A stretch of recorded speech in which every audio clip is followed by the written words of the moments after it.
Pride and Prejudice by Jane Austen. Chapter 1. It is a truth universally acknowledged that a single man in possession of a good fortune must be in want of a wife. However little known the feelings or views of such a man may be on his first entering a neighborhood, this truth is so well fixed in the minds of the surrounding families that he is considered as the rightful property of some one or other of their daughters. "My dear Mr. Bennet," said his lady to him one day, "have you heard that Netherfield Park is let at last?" Mr. Bennet replied that he had not.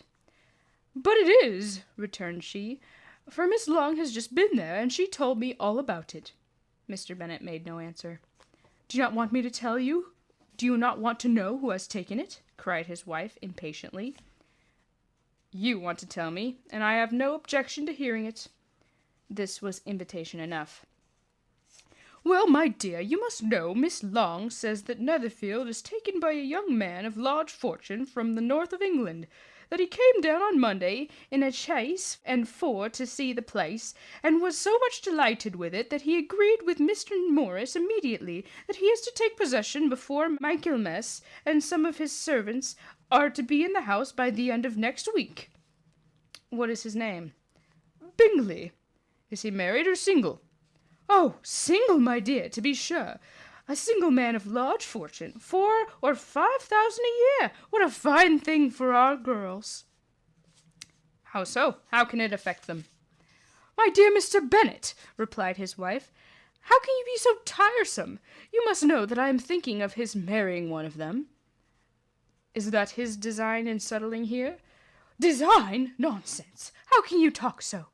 But it is very likely that he may fall in love with one of them, and therefore you must visit him as soon as he comes." "I see no occasion for that. You and the girls may go, or you may send them by themselves, which perhaps will be still better, for as you are as handsome as any of them, Mr. Bingley may like you the best of the party." "My dear, you flatter me. I certainly have had my share of beauty, but I do not pretend to be anything extraordinary now. When a woman has 5 grown-up daughters, she ought to give over thinking of her own beauty." "In such cases, a woman has not often much beauty to think of." "Oh, but, my dear, you must indeed go and see Mr. Bingley when he comes into the neighborhood." "It is much more than I engage for, I assure you." "But consider your daughters. Only think what an establishment it would be for one of them. Sir William and Lady Lucas are determined to go, merely on that account, for in general you know that they visit no newcomers. Indeed, you must go, for it will be impossible for us to visit him, if you do not."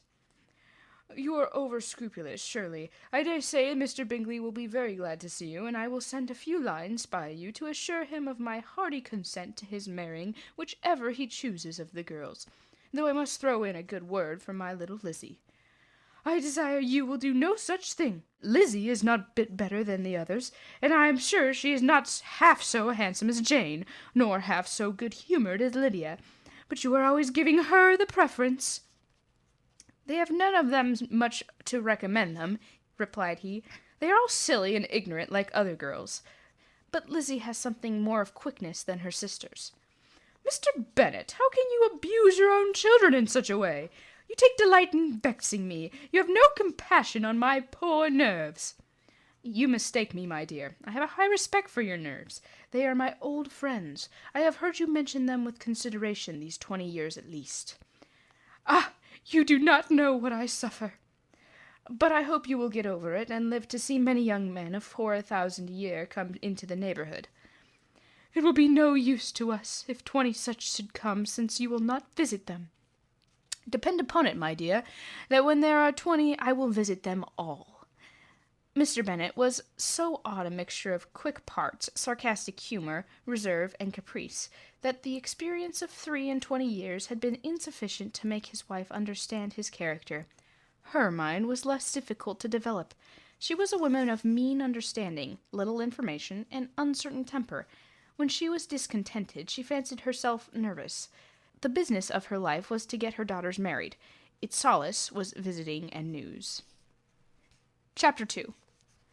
Mr. Bennet was among the earliest of those who waited on Mr. Bingley. He had always intended to visit him, though to the last always assuring his wife that he should not go. Until the evening after the visit was paid, she had no knowledge of it. It was then disclosed in the following manner.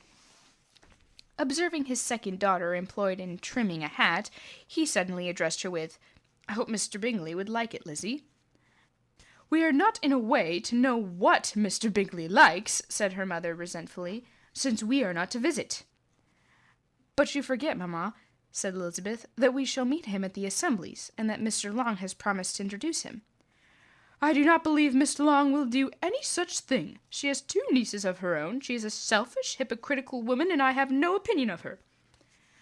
"No more have I," said Mr. Bennet, "and I am glad to find that you do not depend on her serving you."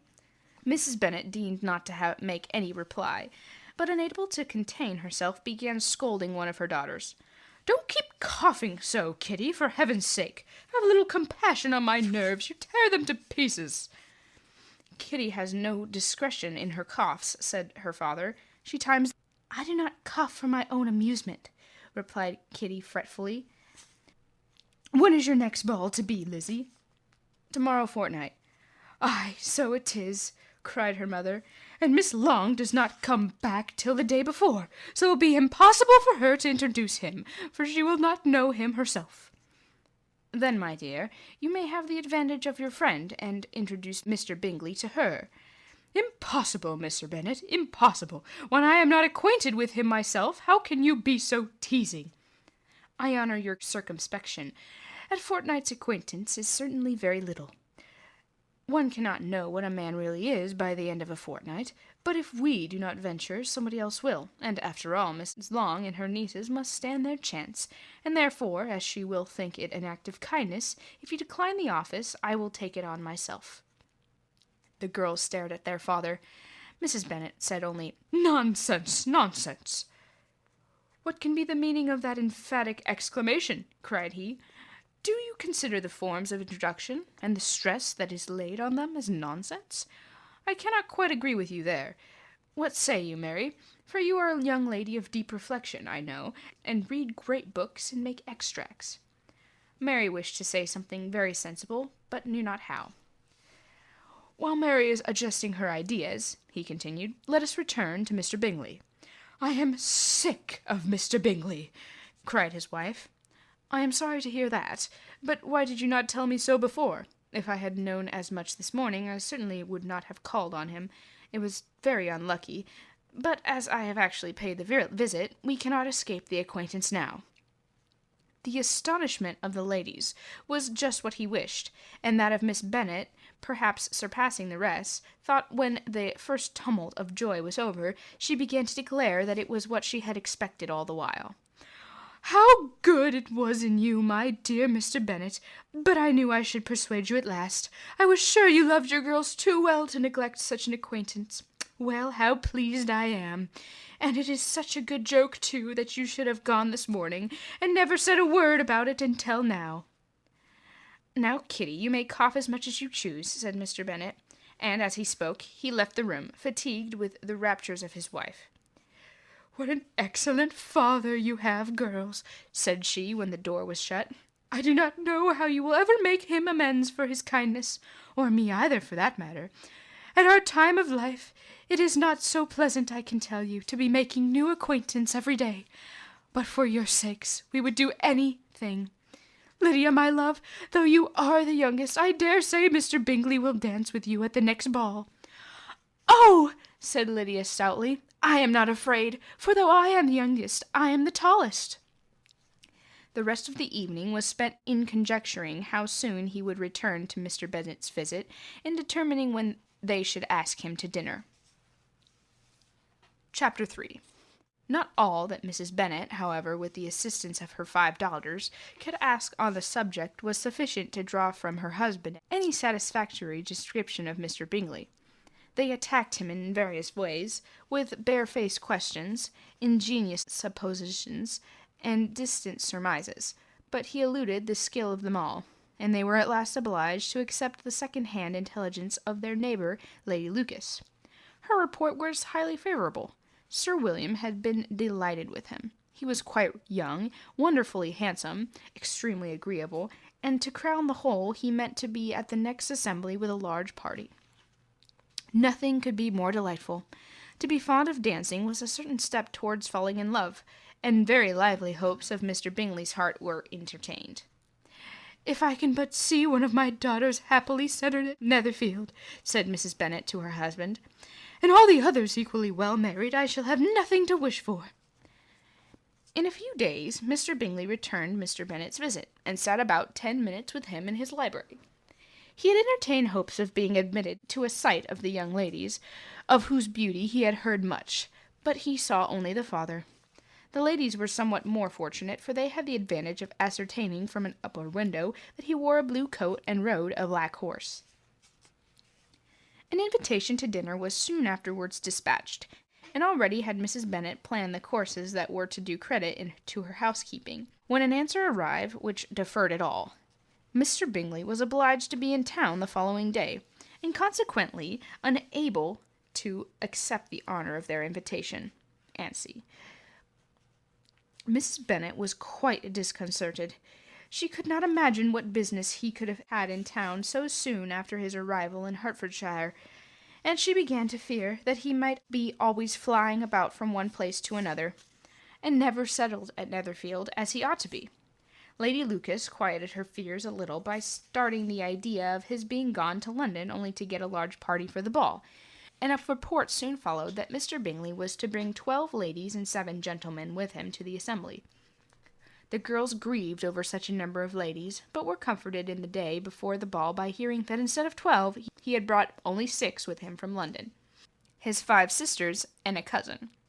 And when the party entered the assembly room, it consisted of only 5 altogether: Mr. Bingley, his 2 sisters, the husband of the eldest, and another young man. Mr. Bingley was good-looking and gentlemanlike. He had a pleasant countenance and easy, unaffected manners. His sisters were fine women, with an air of decided fashion. His brother-in-law, Mr. Hurst, merely looked the gentleman, but his friend Mr. Darcy soon drew the attention of the room by his fine, tall person, handsome features, noble mien, and the report, which was in general circulation within 5 minutes after his entrance, of his having 10,000 a year. The gentlemen pronounced him to be a fine figure of a man, and the ladies declared he was much handsomer than Mr. Bingley, and he was looked at with great admiration for about half the evening, until his manners gave a disgust which turned the tide of his popularity, for he was discovered to be proud, to be above his company, and above being pleased, and not all his large estate in Derbyshire could then save him from having a most forbidding, disagreeable countenance, and being unworthy to be compared with his friend. Mr. Bingley had soon made himself acquainted with all the principal people in the room. He was lively and unreserved, danced every dance, was angry that the ball closed so early, and talked of giving one himself at Netherfield. Such amiable qualities must speak for themselves. What a contrast between him and his friend! Mr. Darcy danced only once with Mrs. Hurst, and once with Miss Bingley, declined being introduced to any other lady, and spent the rest of the evening in walking about the room, speaking occasionally to one of his own party. His character was decided.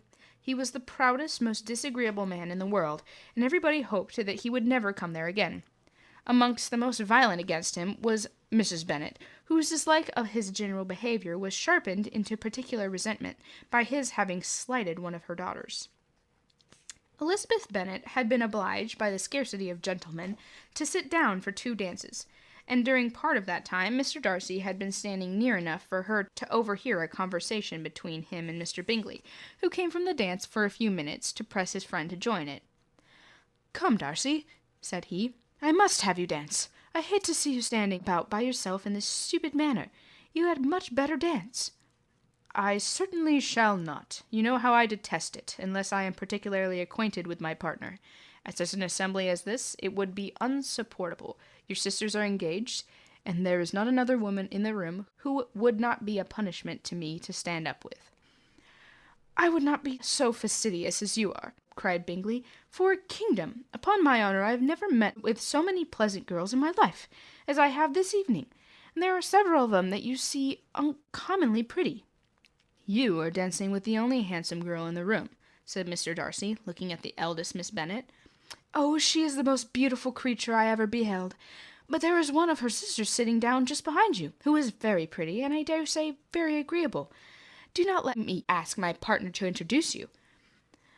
"Which do you mean?" And turning round, he looked for a moment at Elizabeth, till catching her eye, he withdrew his own and coldly said, "She is tolerable, but not handsome enough to tempt me, and I am in no humour at present to give consequence to young ladies who are slighted by other men. You had better return to your partner and enjoy her smiles, for you are wasting your time with me." Mr. Bingley followed his advice. Mr. Darcy walked off, and Elizabeth remained with no very cordial feelings toward him. She told the story, however, with great spirit among her friends, for she had a lively, playful disposition, which delighted in anything ridiculous. The evening altogether passed off pleasantly to the whole family. Mrs. Bennet had seen her eldest daughter much admired by the Netherfield party. Mr. Bingley had danced with her twice, and she had been distinguished by his sisters. Jane was as much gratified by this as her mother could be, though in a quieter way. Elizabeth felt Jane's pleasure. Mary had heard herself mentioned to Mr. Bingley as the most accomplished girl in the neighbourhood, and Catherine and Lydia had been fortunate enough to never be without partners, which was all they had yet learned to care for at a ball. They returned, therefore, in good spirits to Longbourn, the village where they lived, and of which they were the principal inhabitants. They found Mr. Bennet still up. With a book, he was regardless of time, and on the present occasion he had a good deal of curiosity as to the event of an evening which had raised such splendid expectations. He had rather hoped that all his wife's views on the stranger would be disappointed, but he soon found out that he had a very different story to hear. "Oh, my dear Mr. Bennet," as she entered the room, "we have had a most delightful evening, and most excellent ball. I wish you had been there. Jane was so admired, nothing could be like it. Everybody said how well she looked, and Mr. Bingley thought her quite beautiful, and danced with her twice. Only think of that, my dear! He actually danced with her twice, and she was the only creature in the room that he asked a second time. First of all he asked Miss Lucas. I was so vexed to see him stand up with her. But, however, he did not admire her at all. Indeed, nobody can, you know. He seemed quite struck with Jane as she was going down the dance. So he inquired who she was, and got introduced and danced for her two next. Then the third he danced with Miss King, and the fourth with Maria Lucas, and the 2/5 with Jane again, and the 2/6 with Lizzie, and the Boulanger. If he had any compassion for me, cried her husband impatiently, he would not have danced half so much. For God's sake, say no more of his partners. Oh, that he had sprained his ankle on the first dance. Oh, my dear, continued Mrs. Bennet, I am quite delighted with him. He is so excessively handsome, and his sisters are charming women. I never in my life saw anything more elegant than their dresses. I dare say the lace upon Miss Hurst's gown. Here she was interrupted again. Mr. Bennet protested against any description of finery. She was therefore obliged to seek another branch of the subject, and relaxed, with much bitterness of spirit and some exaggeration, the shocking rudeness of Mr. Darcy. But I can assure you, she added, that Lizzie does not lose much by not suiting his fancies, for he is a most disagreeable, horrid man, not at all worth pleasing, so high and conceited that there was no enduring him. He walked here, he walked there, fancying himself so very great, not handsome enough to dance with. I wish you had been there, my dear, to have given him one of your set-downs. I quite detest the man. Chapter 4. When Jane and Elizabeth were alone, the former, who had been cautious in her praise of Mr. Bingley before, expressed to her sister how very much she admired him. "He was just what a young man ought to be," said she, "sensible, good-humoured, lively, and I never saw such happy manners, so much ease, with such perfect good breeding." "He is also handsome," replied Elizabeth, "which a young man ought likewise to be, if he possibly can. His character is thereby complete. I was very much flattered by his asking me to dance a second time. I did not expect such a compliment." "Did not you? I did for you. But that is one great difference between us. Compliments always take you by surprise, and me never. What could be more natural, then, than his asking you again?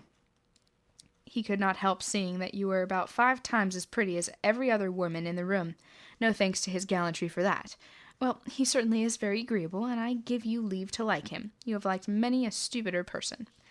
Dear Lizzie, oh, you are a great deal too apt, you know, to like people in general. You never see a fault in anybody. All the world are good and agreeable in your eyes. I never heard you speak ill of a human being in my life. I do not wish to be hasty in censuring anyone, but I always speak what I think. I know you do, and it is that which makes the wonder. With your good sense to be honestly blind to the follies and nonsense of others. Affection of candor is common enough. One meets it everywhere. But to be candid without ostentation or design, to take the good of everybody's character and make it still better, and to say nothing of the bad, belongs to you alone. And so, you like this man's sisters too, do you? Their manners are not equal to his. Oh, certainly not at first, but they are very pleasing women when you converse with them. Miss Bingley is to live with her brother and keep his house, and I am much mistaken if we shall not find a very charming neighbour in her. Elizabeth listened in silence, but was not convinced.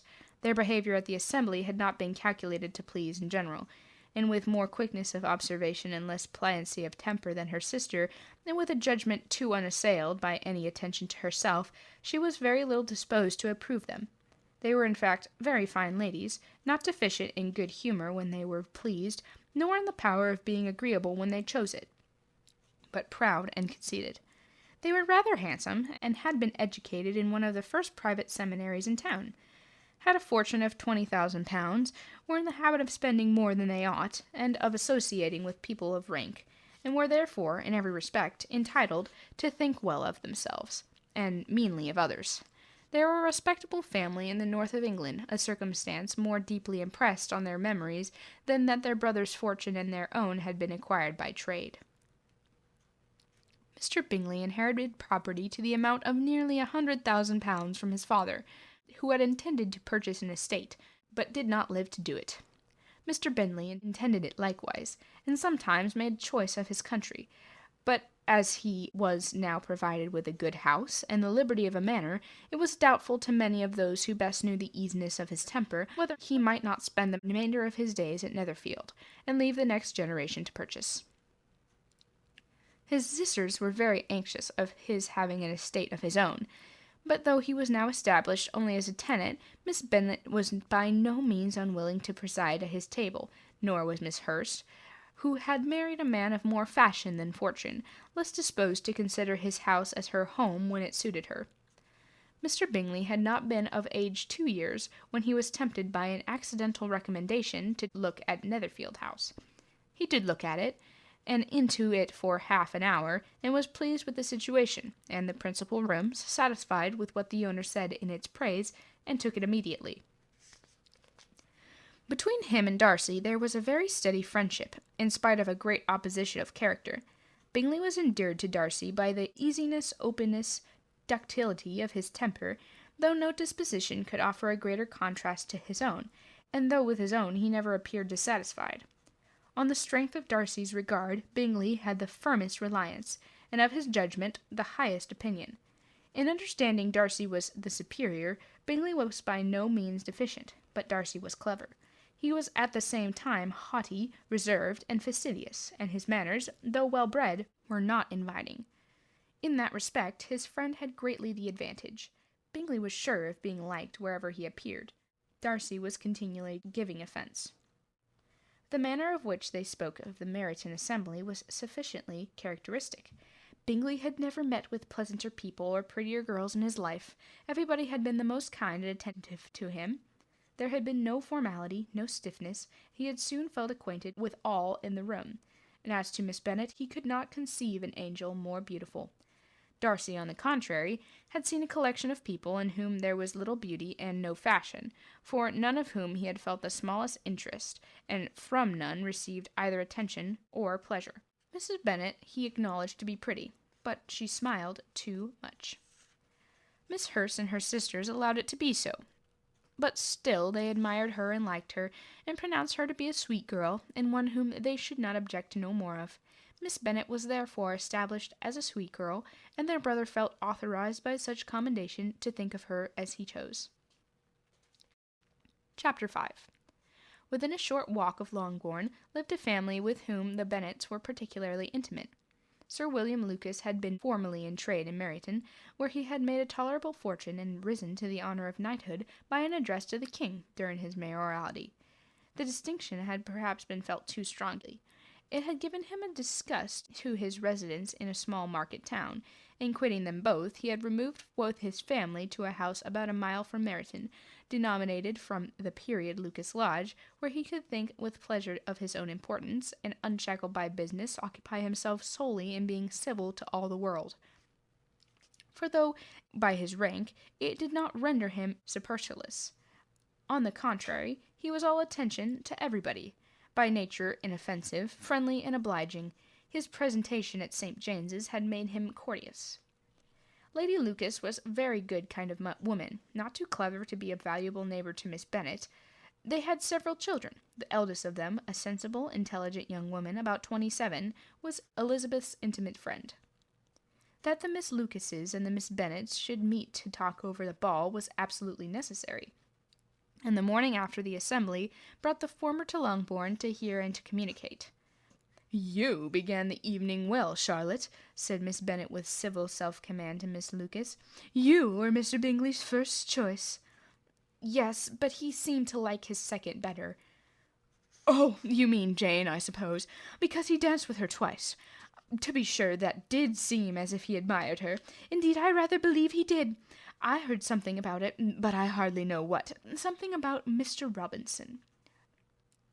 "Perhaps you mean what I overheard between him and Mr. Robinson. Did I not mention it to you?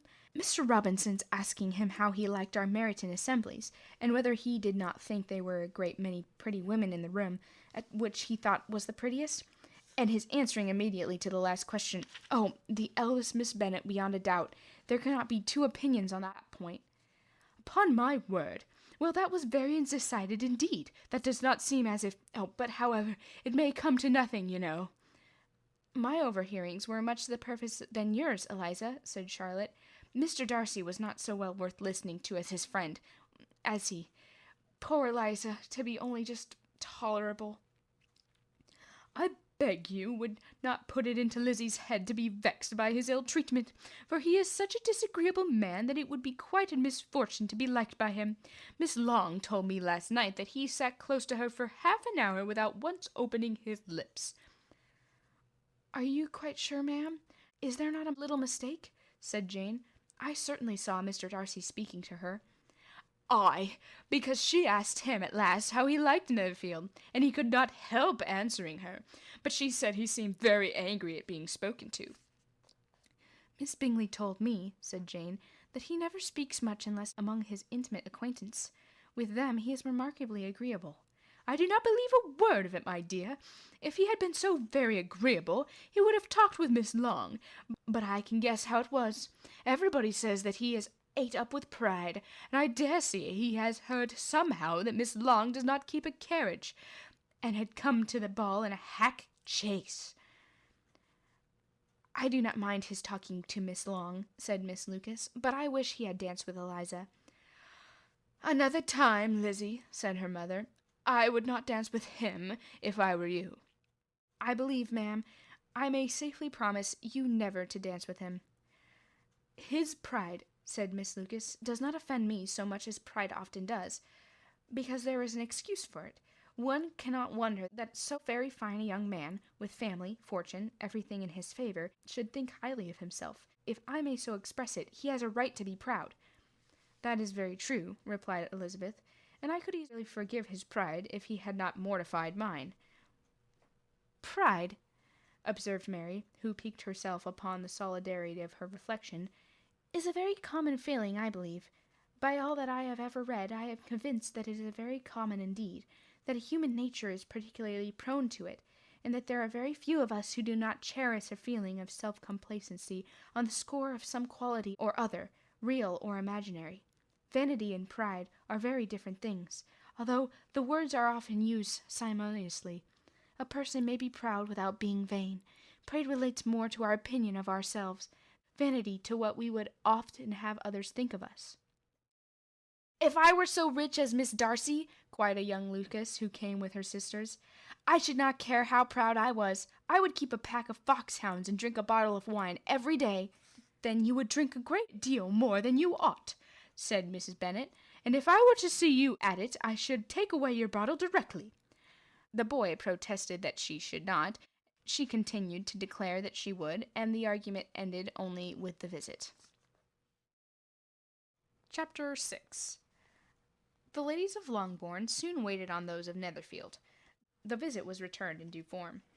Miss Bennet's pleasing manners grew on the goodwill of Mrs. Hurst and Mrs. Bingley, and though the mother was found to be intolerable, and the younger sisters not worth speaking to, a wish of being better acquainted with them was expressed toward the two eldest. By Jane this attention was received with the greatest pleasure, but Elizabeth still saw the superciliousness in their treatment of everybody, hardly excepting even her sister, and could not like them, though their kindness to Jane, such as it was, had a value as arising in all probability from the influence of their brother's admiration. It was generally evident, whenever they met, that he did admire her, and to her it was equally evident that Jane was yielding to the preference which she had begun to entertain for him from the first, and was in a way to be very much in love. But she considered with pleasure that it was not likely to be discovered by the world in general, since Jane united with great strength of feeling, a composure of temper, and a uniform cheerfulness of manner, which would guard her from the suspicions of the impertinent. She mentioned this to her friend, Miss Lucas. "It may perhaps be pleasant," replied Charlotte, "to be able to impose on the public in such case, but it is sometimes a disadvantage to be so very guarded. If a woman conceals her affection with the same skill from the object of it, she may lose the opportunity of fixing him, and it will then be a poor consolation to believe the world equally in the dark. There is so much gratitude or vanity in almost every attachment, that it is not safe to leave any to itself. We can all begin freely. A slight preference is natural enough, but there are very few of us who have heart enough to be really in love without encouragement. In 9 cases out of 10, a woman had better show more affection than she feels. Bingley likes your sister, undoubtedly, but he may never do more than like her if she does not help him on. But she does help him on, as much as her nature will allow. I cannot perceive her regard for him. He must be a simpleton indeed not to discover it too. Remember, Eliza, that he does not know Jane's disposition as you do. But if a woman is partial to a man and does not endeavour to conceal it, he must find it out. Perhaps he must, but if he sees enough of her. But though Bingley and Jane meet tolerably often, it is never for many hours together, and as they always see each other in large mixed parties, it is impossible that every moment should be employed in conversing together. Jane should therefore make the most of every half-hour which she can command his attention. When she's secure of him, there will be leisure in falling in love as much as she chooses." "Your plan is a good one," replied Elizabeth, "where nothing is in question but the desire of being well married. And if I were determined to get a rich husband, or any husband, I dare say I should adopt it. But these are not Jane's feelings. She is not acting by design. As yet she cannot be certain of the degree of her own regard, nor of its reasonableness. She has known him only a fortnight. She danced 4 dances with him at Meryton.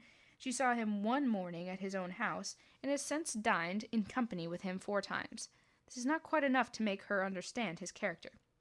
Not as you represent it. Had she merely dined with him, she might have only discovered whether he had a good appetite. But you must remember that 4 evenings have also been spent together, and 4 evenings may do a great deal. Yes, these 4 evenings has enabled him to ascertain that they both like Vinctum better than commerce. But with respect to any other leading characteristic, I do not imagine much has been unfolded." "Well," said Charlotte, "I wish Jane success with all my heart, and if she were married to him tomorrow, I should think she has a very good chance of happiness, as if she were to be buying his character for a 12-month. Happiness in marriage is entirely a matter of chance. If the dispositions of the parties are ever so well known to each other, or ever so similar beforehand, it does not advance their felicity in the least. They always continue to grow sufficiently unlike afterwards to have their share of vexation, but it is better to know as little as possible of the defects of the person with whom you are to pass your life." "You make me laugh, Charlotte, but it is not sound. You know it is not sound, and you would never act in this way yourself." Occupied in observing Mr. Bingley's attentions to her sister, Elizabeth was far from suspecting that she was herself becoming an object of some interest in the eyes of his friend. Mr. Darcy had at first scarcely allowed her to be pretty. He had looked at her without admiration at the ball, and when they had next met, he looked at her only to criticize. But no sooner had he made it clear to himself and his friends that she had hardly a good feature in her face, than he began to find it was rendered uncommonly intelligent by the beautiful expression of her dark eyes. To this discovery succeeded some others equally mortifying. Though he had detected with a critical eye more than one failure of perfect symmetry in her form, he was forced to acknowledge her figure to be light and pleasing, and in spite of his asserting that her manners were not those of the fashionable world, he was caught by their easy playfulness. Of this she was perfectly unaware.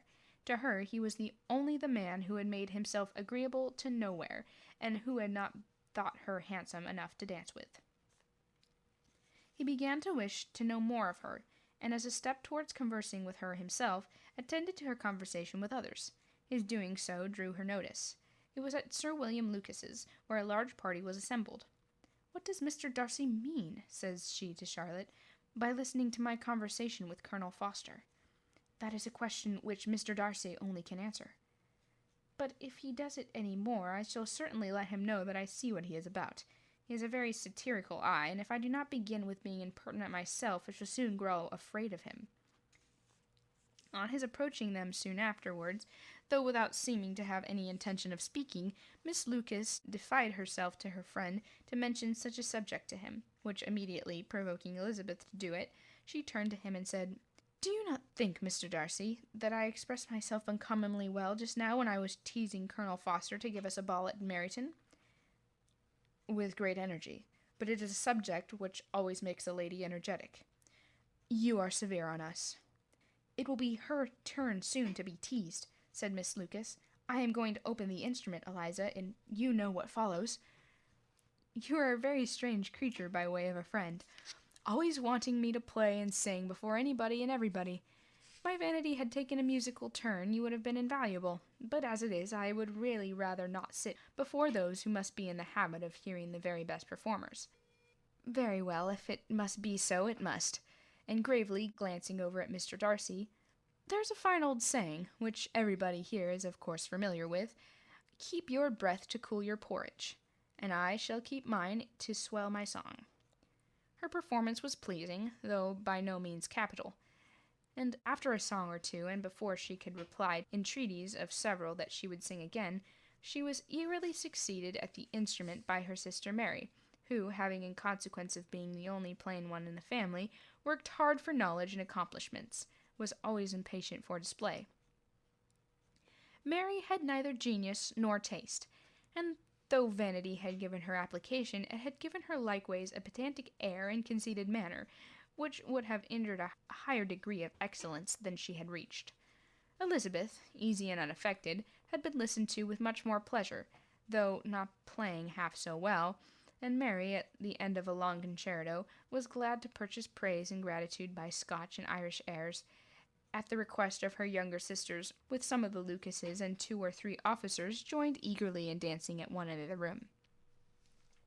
Mr. Darcy stood near them in silent indignation at such a mode of passing the evening, to the exclusion of all the conversation, and was too much engrossed by his own thoughts to perceive that Sir William Lucas was his neighbour, till Sir William thus began. "What a charming amusement for young people this is, Mr. Darcy. There is nothing like dancing after all. I consider it as one of the first refinements of polished societies." "Certainly, sir, and it has the advantage of also being in vogue amongst the less polished societies of the world. Every savage can dance." Sir William only smiled. "Your friend performs delightfully," he continued after a pause, on seeing Bingley join the group, "and I doubt not that you are adept at the science yourself, Mr. Darcy." "You saw me dance once at Meryton, I believe, sir?" "Yes, indeed, and received no inconsiderable pleasure from the sight. Do you often dance at St. James's?" "Never, sir." "Do you not think that it would be a proper compliment to the place?" "It is a compliment which I never pay to any place if I can avoid it." "You have a house in town, I conclude?" Mr. Darcy bowed. "I had once some thoughts of fixing in town myself, for I am fond of superior society, but I did not feel quite certain that the air of London would agree with the Lady Lucas." He paused in hopes of an answer, but his companion was not disposed to make any, and Elizabeth at that instant moving towards them, he was struck with the notion of doing a very gallant thing, and called out to her, "My dear Miss Eliza, why are you not dancing? Oh, Mr. Darcy, you must allow me to present this young lady to you as a very desirable partner. You cannot refuse to dance, I am sure, when so much beauty is before you." And taking her hand, he would not have given it to Mr. Darcy, who, though extremely surprised, was not unwilling to receive it, when she instantly drew back, and said with some discomposure to Sir William, "Indeed, sir, I have not the least intention of dancing. I entreat you not to suppose that I moved this way in order to beg for a partner." Mr. Darcy, with grave propriety, requested to be allowed the honour of her hand, but in vain. Elizabeth was determined, nor did Sir William at all shake her purpose by his attempt at persuasion. "You excel so much in the dance, Miss Eliza, that it is cruel to deny me the happiness of seeing you, and though this gentleman dislikes the amusement in general, he can have no objection, I am sure, to oblige us for 1/2 hour." "Mr. Darcy is all politeness," said Elizabeth, smiling. "He is indeed, but considering the inducement, my dear Miss Eliza, we cannot wonder at his complacency, for who would object to such a partner?" Elizabeth looked archly, and turned away. Her resistance had not injured her with the gentleman, and he was thinking of her with some complacency, when thus accosted by Miss Bingley. "I can guess the subject of your reverie." "I should imagine not." "You are considering how unsupportable it would be to pass many evenings in this manner, in such society, and indeed I am quite of your opinion. I was never more annoyed. The insipidity and yet the noise, and the nothingness and yet the self-importance of all these people. What would I give to hear your strictures on them?" "Your conjecture is totally wrong, I assure you. My mind was no more agreeably engaged. I have been meditating on the very great pleasure which a pair of fine eyes in the place of a pretty woman can bestow." Miss Bingley immediately fixed her eyes on his face, and desired he would tell her what lady had the credit of inspiring such reflections. Mr. Bingley replied with great intrepidity, "Miss Elizabeth Bennet." "Miss Elizabeth Bennet!" repeated Miss Bingley. "I am all astonishment. How long has she been such a favourite? I pray, when I am to wish you joy—" "That is exactly the question which I expected you to ask. A lady's imagination is very rapid. It jumps from admiration to love, and from love to matrimony in a moment. I know you would be wishing me joy." "Nay, if you are so serious about it, I shall consider the matter as absolutely settled.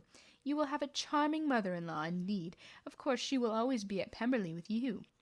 He listened to her with perfect indifference, while she chose to entertain herself in this manner, and as his composure convinced her that all was safe, her wit flowed long. Chapter 7. Mr. Bennet's propriety consisted almost entirely in an estate of 2,000 a year, which, unfortunately for his daughters, was entailed to a default of an heirs male on a distant relation, and their mother's fortune, though ample for her situation in life, could but ill supply the deficiency of his. Her father had been an attorney in Meryton, and had left her 4,000 pounds. She had a sister married to a Mr. Phillips, who had been a clerk to their father, and succeeded him in the business, and a brother settled in London in a respectable line of trade. The village of Longbourn was only 1 mile from Meryton, a most convenient distance for the young ladies, who were unusually tempted thither 3 or 4 times a week, to pay their duty to their aunt, and to a milliner's shop just across the way. The 2 youngest of the family, Catherine and Lydia, were particularly frequent in these attentions. Their minds were more vacant than their sisters, and when nothing better were offered, a walk to Meryton was necessary to amuse their morning hours, and furnish conversation for the evening. And however bare of news the country in general might be, they always contrived to learn some from their aunt. At present, indeed, they were all well supplied both with news and happiness by the recent arrival of a militia regiment in the neighbourhood. It was to remain the whole winter, and Meryton was the headquarters. Their visits to Miss Phillips were now productive of the most interesting intelligence. Every day added something to their knowledge of the officers' names and connections. Their lodgings were not a secret, and at length they began to know the officers themselves. Mr. Phillips visited them all, and this opened his nieces a source of felicity unknown before. They could talk of nothing but officers, and Mr. Bingley's large fortune, and the mention of which gave animation to their mother, was worthless in their eyes when opposed to the regimentals of an ensign. After listening one morning to their effusions on this subject, Mr. Bennet coolly observed, "For all that I collect by your manner of talking, you must be the two of the silliest girls in the country. I have suspected it some time, but I am now convinced." Catherine was disconcerted, but made no answer. But Lydia, with perfect indifference, continued to express her admiration of Captain Carter, and her hope of seeing him in the course of the day, as he was going the next morning to London. "I'm astonished, my dear," said Mrs. Bennet, "that you should be so ready to think of your own children silly. If I wish to think slightingly of anybody's children, it should not be of my own, however. If my children are silly, I hope to always be sensible of it. Yes, but as it happens, they are all of them very clever. That is the only point, I flatter myself, on which we do not agree. I had hoped that our sentiments coincided in every particular, but I must so far differ from you to think that our two youngest daughters are uncommonly foolish." "My dear Mr. Bennet, you must not expect such girls to have the sense of their father and mother. When they get to our age, I dare say that we will not think about officers any more than we do. I remember the time when I liked a red coat myself very well, and indeed so I do still in my heart. And if a smart young colonel with 5,000 or 6,000 a year should want one of my girls, I shall not say nay to him. And I thought Colonel Foster looked very becoming the other night at Sir William's in his regimentals." "Mamma," cried Lilia, "my aunt says that Colonel Foster and Captain Carter do not go so often to Miss Watson's as they did when they first came. She sees them now very often standing in Clark's library." Mrs. Bennet was prevented replying by the entrance of a footman with a note for Mrs. Bennet. For Miss Bennet, it came from Netherfield, and the servant waited for an answer. Miss Bennet's eyes sparkled with pleasure, and she was eagerly calling out while her daughter read, "Well, Jane, who is it from? Who is it about? What does he say? Oh, Jane, make haste and tell us. Make haste, my love." "It is from Miss Bingley," said Jane, and then read it aloud. "My dear friend, if you are not so compassionate as to dine today with Eliza and me, we shall not be in danger of hating each other for the rest of our lives, and for a whole day's tete-a-tete between two women cannot end without a quarrel. Come as soon as you can with the receipt of this. My brother and the gentlemen are to dine with the officers. Yours ever, Caroline Bingley." "With officers?" cried Lydia. "I wonder my aunt did not tell us of that." "Dining out," said Miss Bennet. "This is very unlucky." "Can I have the carriage?" said Jane. "No, my dear, you had better go on horseback, because it seems likely to rain, and then you must stay all night." "That would be a good scheme," said Elizabeth, "if you were sure that they would not offer to send her home." "Oh, but the gentlemen will have Mr. Bingley's chaise to go to Meryton, and the Hursts will have no horses to theirs." "I'd much rather go in the coach." "But, my dear, your father cannot spare the horses, I am sure. They are wanted in the farm, are not they?" "They are wanted in the farm much oftener than I can get them." "But you have got them to-day," said Elizabeth. "My mother's purpose will be answered." She did at last extort from her father an acknowledgment that the horses were engaged. Jane was therefore obliged to go on horseback, and her mother attended to her at the door with many cheerful prognostics of a bad day. Her hopes were answered. Jane had not been gone long before it rained hard. Her sisters were uneasy for her, but her mother was delighted. The rain continued the whole evening, without intermission. Jane certainly could not come back. "It was a lucky idea of mine, indeed," said Miss Bennet, more than once, as if the credit of making it rain were all her own. Till the next morning, however, she was not aware of all the felicity of her contrivance. Breakfast was scarcely over when a servant from Netherfield brought the following note for Elizabeth. "My dearest Lizzie, I find myself very unwell this morning, which, I suppose, is to be imputed to my getting wet through yesterday. My kind friends will not hear of my returning home until I am better. They insist also on my seeing Mr. Jones, therefore don't be alarmed if you should hear from his having been to me, and excepting a sore throat and headache, there's not much the matter with me. Yours, N.C. "Well, my dear," said Mr. Bennet, when Elizabeth had read the note aloud, If your daughter should have a dangerous fit of illness, if she should die, it would be a comfort to know that it was all in pursuit of Mr. Bingley, and under your orders. Oh, I am not at all afraid of her dying. People do not die of little trifling colds. She will be taken good care of. As long as she stays there, it is all very well. I should go see her if I could have the carriage. Elizabeth, feeling really anxious, was determined to go to her, though the carriage was not to be had, and, as she was no horsewoman, walking was her only alternative. She declared her resolution.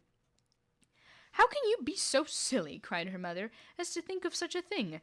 In all this dirt, you will not be fit to be seen when you get there." "I will be very fit to see Jane, which is all I want."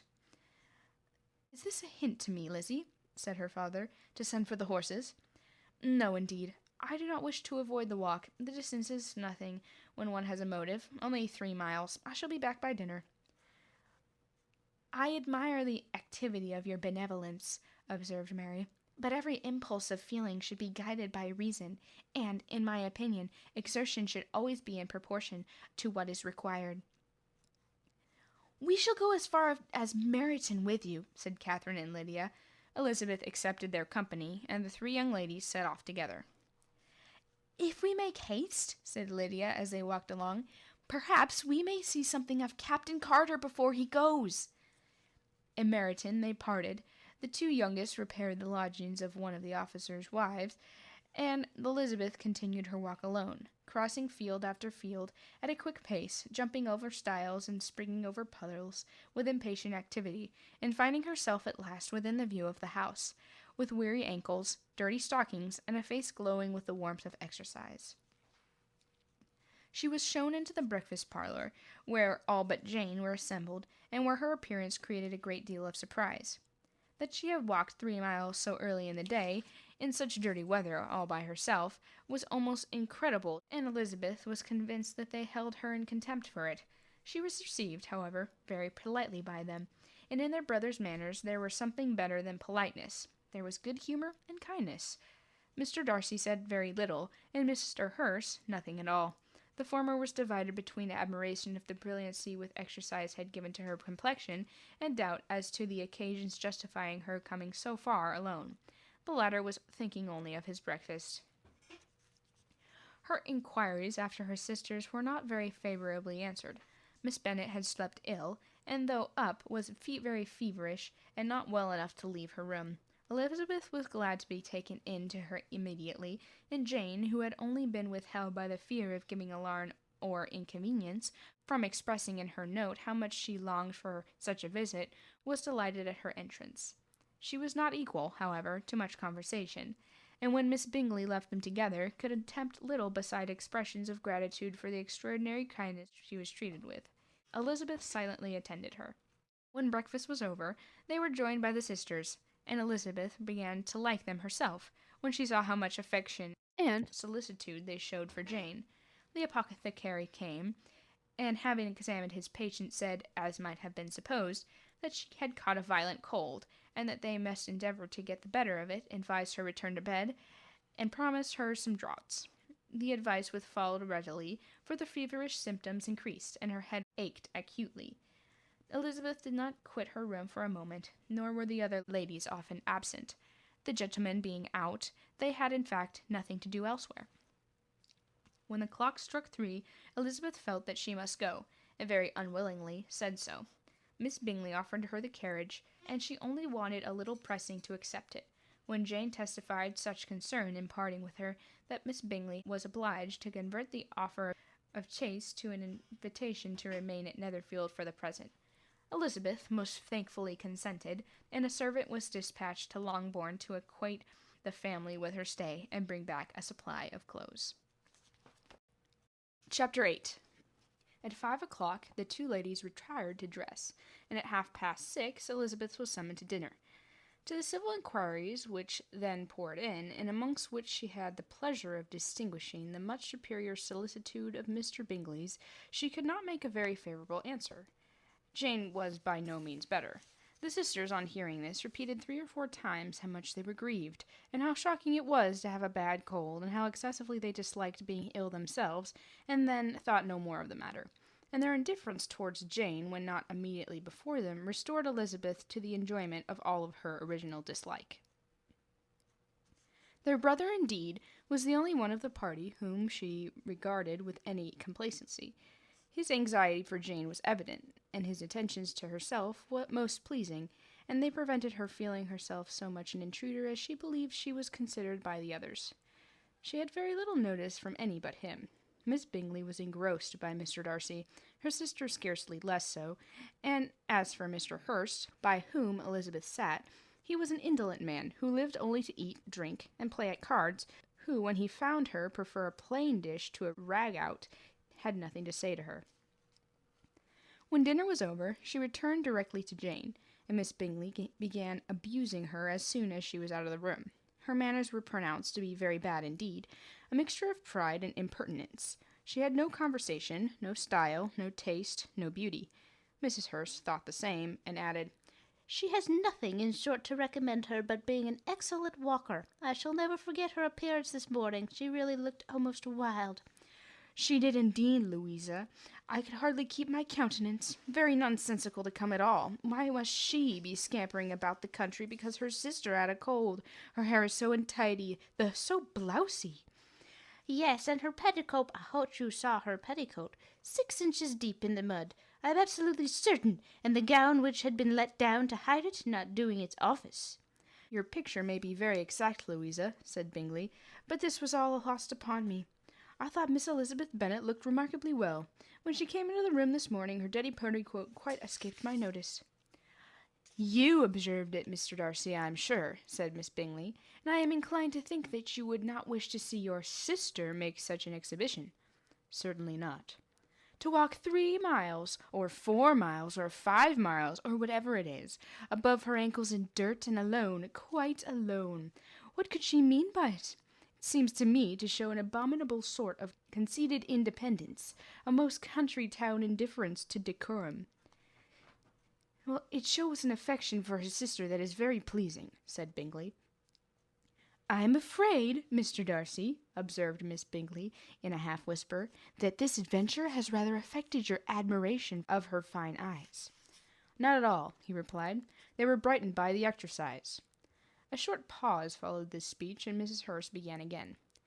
"I have an excessive regard for Jane Bennet. She is really a very sweet girl, and I wish with all my heart that she were well settled. But with such a father and mother, and such low connections, I am afraid there is no chance of it." "I think you have heard her say that her uncle is an attorney in Meryton." "Yes, and they have another who lives somewhere near Cheapside." "That is capital," added her sister, and they both laughed heartily. "If they had uncles enough to fill all Cheapside," cried Bingley, "it would not make them one jot less agreeable."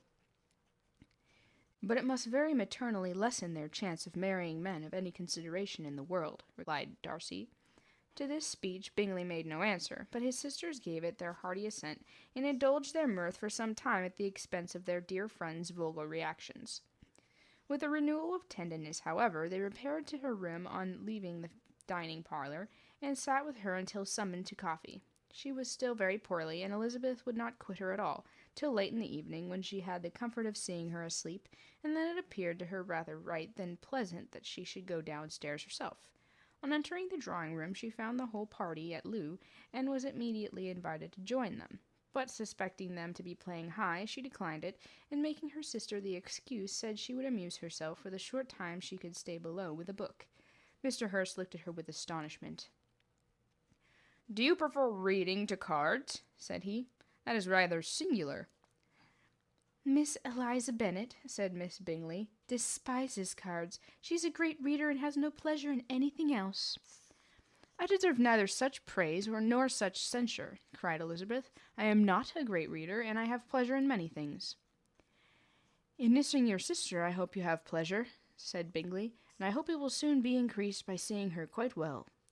Elizabeth thanked him from her heart, and then walked towards a table where a few books were lying. He immediately offered to fetch her others, all that his library afforded.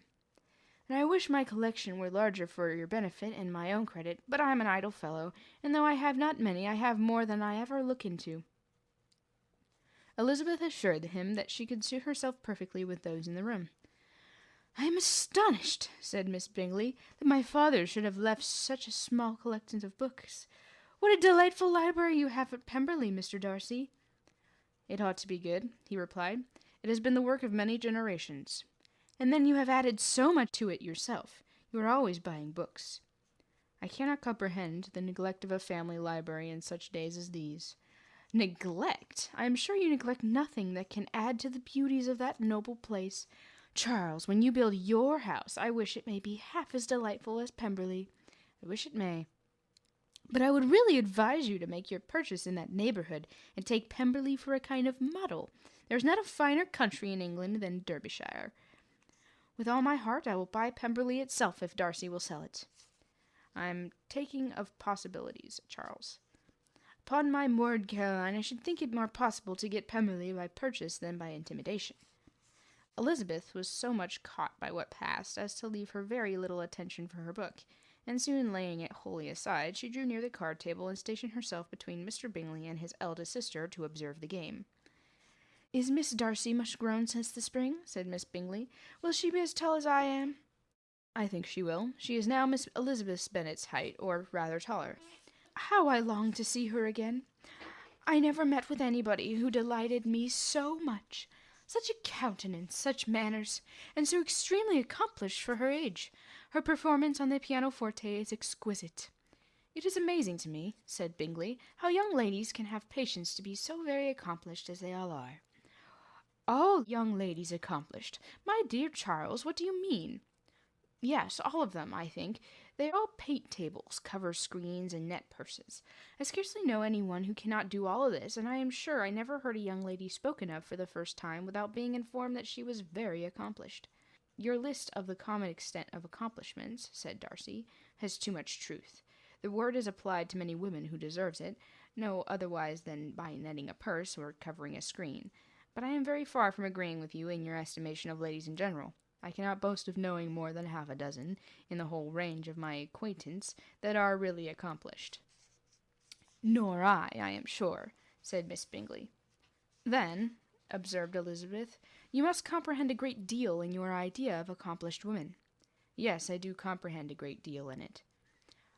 "Oh, certainly," cried his faithful assistant. "No one can be really esteemed accomplished who does not greatly surpass what is usually met with.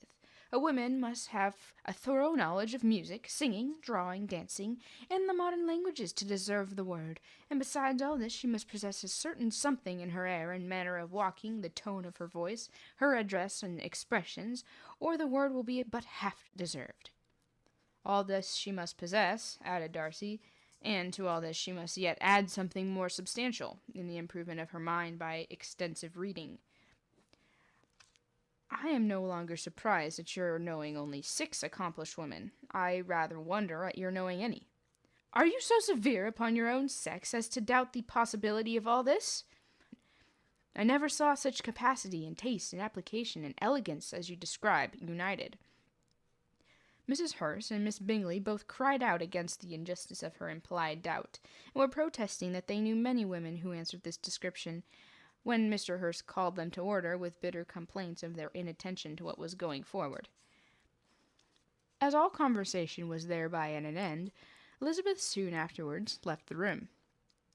"Eliza Bennet," said Miss Bingley when the door was closed on her, "is one of these young ladies who seek to recommend themselves to the other sex by undervaluing their own, and with many men, I dare say, it succeeds, but in my opinion it is a paltry device and a very mean art."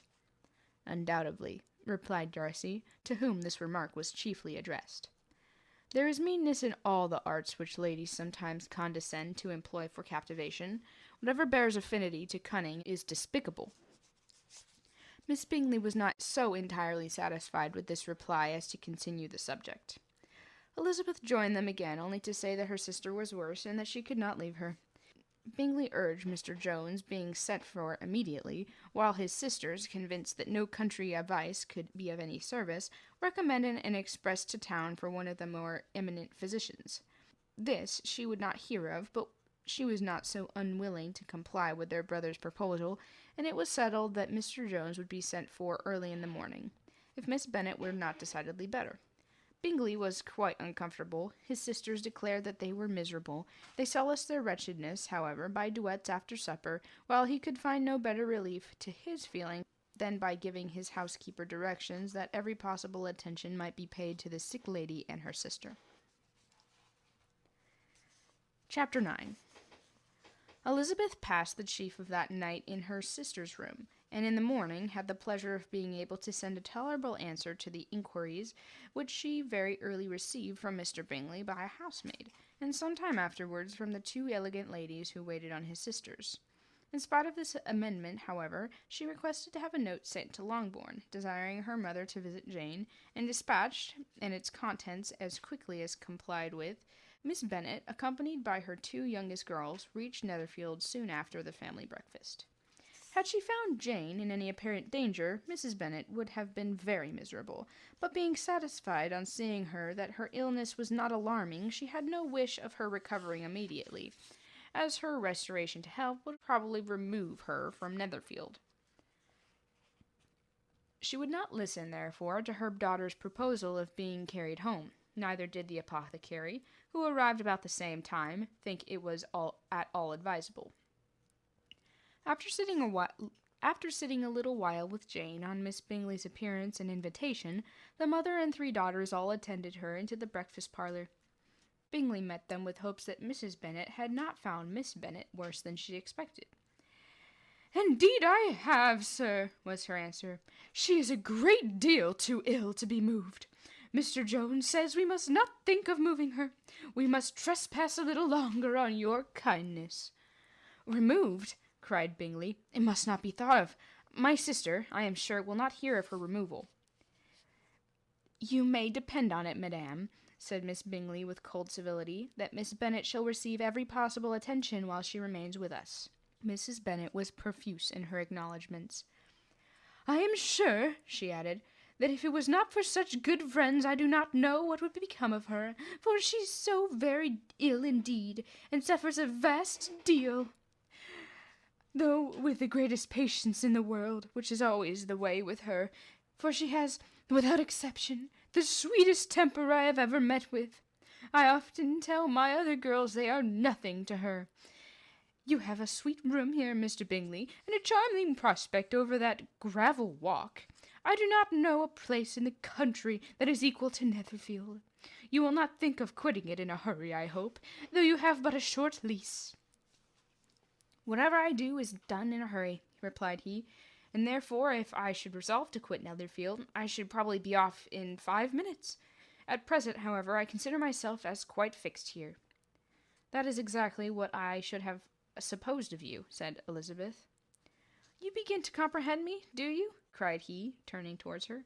"Oh, yes, I understand you perfectly. I wish I might take this for a compliment. To be so easily seen through, I am afraid, is pitiful. That is as it happens. It does not necessarily follow that a deep, intricate character is more or less estimable than such a one as yours." "Lizzie," cried her mother, "remember where you are, and do not run on in the wild manner that you are suffered to do at home." "I did not know before," continued Mr. Bingley immediately, "that you were a studier of character. It must be an amusing study." "Yes, but intricate characters are the most amusing. They have at least that advantage." "The country," said Darcy, "can in general supply but a few subjects for such a study. In a country neighbourhood you move in a very confined and unvarying society. But people themselves alter so much that there is something new to be observed in them forever." "Yes, indeed," cried Mrs. Bennet, offended by the manner of mentioning a country neighbourhood. "I assure you that there's quite as much of that going on in the country as in town." Everybody was surprised, and Darcy, after looking at her for a moment, turned silently away. Mrs. Bennet, who fancied she had gained a complete victory over him, continued her triumph. "I cannot see that London has any great advantage over the country for my part, except the shops and the public places. The country is a vast deal pleasanter, is it not, Mr. Bingley?" "When I am in the country," he replied, "I never wish to leave it, and when I am in town it is pretty much the same. They have each their advantages, and I can be equally happy in either." "Ay, but that is because you have the right disposition.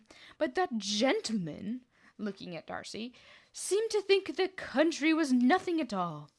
"Indeed, mamma, you are mistaken," said Elizabeth, blushing for her mother.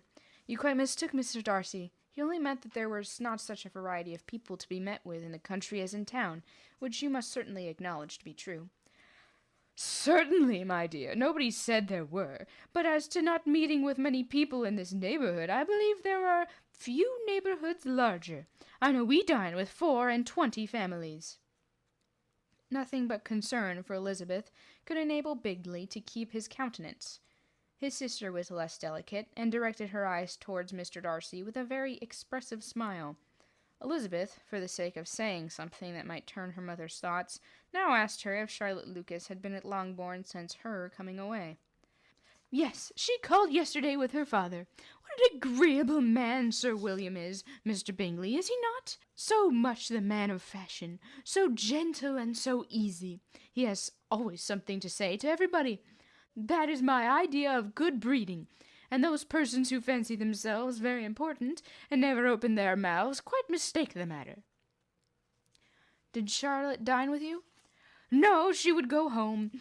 I fancy she wanted the mince pies. For my part, Mr. Bingley, I always keep servants that can do their own work. My daughters are brought up differently, but everybody is to judge for themselves, and the Lucases are a very good sort of girls, I assure you. It is a pity they are not handsome. Not that I think Charlotte is so very plain, but then she is our particular friend." "She seems a very pleasant young woman," said Bingley. "Oh, dear, yes. But you must own that she is very plain. Lady Lucas herself has often said so, and envied me Jane's beauty. I do not like to boast of my own child, but to be sure, Jane, one does not often see anybody better looking. That is what everybody says, and I do not trust my own partiality. When she was only 15, there was a gentleman at my brother Gardiner's in town, so much in love with her, that my sister-in-law was sure he could make her an offer before we came away. But however, he did not. Perhaps he thought her too young. However, he did write some verses on her, and very pretty they were." "And so ended his affection," said Elizabeth impatiently. "There have been many a one, I fancy, overcome in the same way. I wonder who first discovered the efficacy of poetry in driving away love." "I have been used to consider poetry as the food of love," said Darcy. "Of a fine, stout, healthy love it may, but everything nourishes what is strong already. If it only be a slight, thin sort of inclination, I am convinced that one good sonnet will starve it entirely away." Darcy only smiled, and the general pause which ensued made Elizabeth tremble lest her mother should be exposing herself again. She longed to speak, but could think of nothing to say, and after a short silence Mrs. Bennet began repeating her thanks to Mr. Bingley for his kindness to Jane, with an apology for troubling him also with Lizzie. He was so unaffectedly civil in his answer, and forced his younger sister to be civil also, and say what the occasion required. She performed her part indeed without much graciousness, but Mrs. Bennet was satisfied, and soon afterwards ordered her carriage. Upon this signal, the youngest of her daughters put herself forward. The two girls had been whispering to each other during the whole visit, and the result of it was that the youngest should tax Mr. Bingley with having promised on his first coming into the country to give a ball at Netherfield. Lydia was a stout, well-grown girl of 15, with a fine complexion and good-humoured countenance, a favourite with her mother, whose affection had brought her into the public at an early age. She had high animal spirits and a sort of natural self-consequence, which the attentions of the officers, to whom her uncle's good dinners and her own easy manners recommended her, had increased into assurance. She was very equal, therefore, to address Mr. Bingley on the subject of the ball, and abruptly reminded him of his promise, adding that it would be the most shameful thing in the world if he did not keep it. His answer to this sudden attack was delightful to their mother's ear. "I am perfectly ready, I assure you, to keep my engagement. And when your sister is recovered, I shall, if you please, name the very day of the ball. But you do not wish to be dancing while she is ill." Lydia declared herself satisfied. "Oh, yes, it would be much better to wait until Jane was well, and by that time you likely Captain Carter would be at Meryton again. And when you have given your ball," she added, "I shall insist on their giving one also. I shall tell Colonel Foster it will be a shame if he does not." Mrs. Bennet and her daughters then departed, and Elizabeth returned instantly to Jane, leaving her own and her relations' behavior to the remarks of the two ladies and Mr. Darcy, the latter of whom, however, could not be prevailed to join in on their censure of her, in spite of all Miss Bingley's witticisms on fine eyes. Chapter 10. The day passed much as the day before had done. Mrs. Hurst and Miss Bingley had spent some hours in the morning with the invalid, who continued, though slowly, to mend, and on the evening Elizabeth joined their party in the drawing-room. The loo table, however, did not appear. Mr. Darcy was writing, and Miss Bingley, seated near him, was watching the progress of his letter, and repeatedly calling off his attention by messages to his sister. Mr. Hurst and Mr. Bingley were at piquet, and Mrs. Hurst was exerting their game. Elizabeth took up some needlework and was sufficiently amused in attending to what passed between Darcy and his companion. The perpetual commendations of the lady, either on his handwriting, or on the evenness of his lines, or on the length of his letter, with the perfect unconcern with which her praises were received, form a curious dialogue, and was exactly in unison with her opinion of each. "How delighted Miss Darcy will be to receive such a letter!" He made no answer. "You write uncommonly fast." "You are mistaken. I write rather slowly." "How many letters you must have occasion to write in the course of the year! Letters of business, too! How odious I should think them!" "It is fortunate, then, that they fall to my lot instead of yours." "Pray tell your sister that I long to see her." "I have already told her so once by your desire." "I am afraid you do not like your pen. Let me mend it for you. I mend pens remarkably well." "Thank you, but I always mend my own." "How can you contrive to write so even?" He was silent.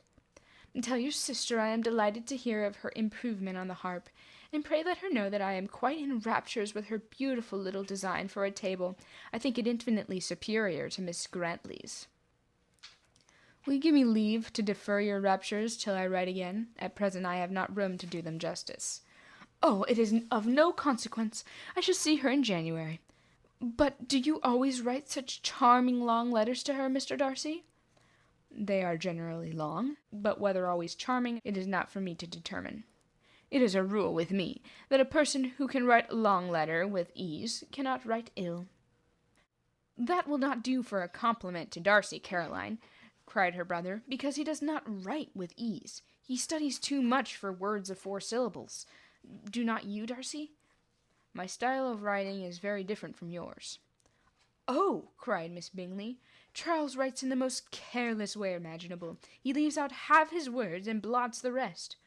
My ideas flow so rapidly that I have not time to express them. By means my letters sometimes convey no ideas at all to my correspondents."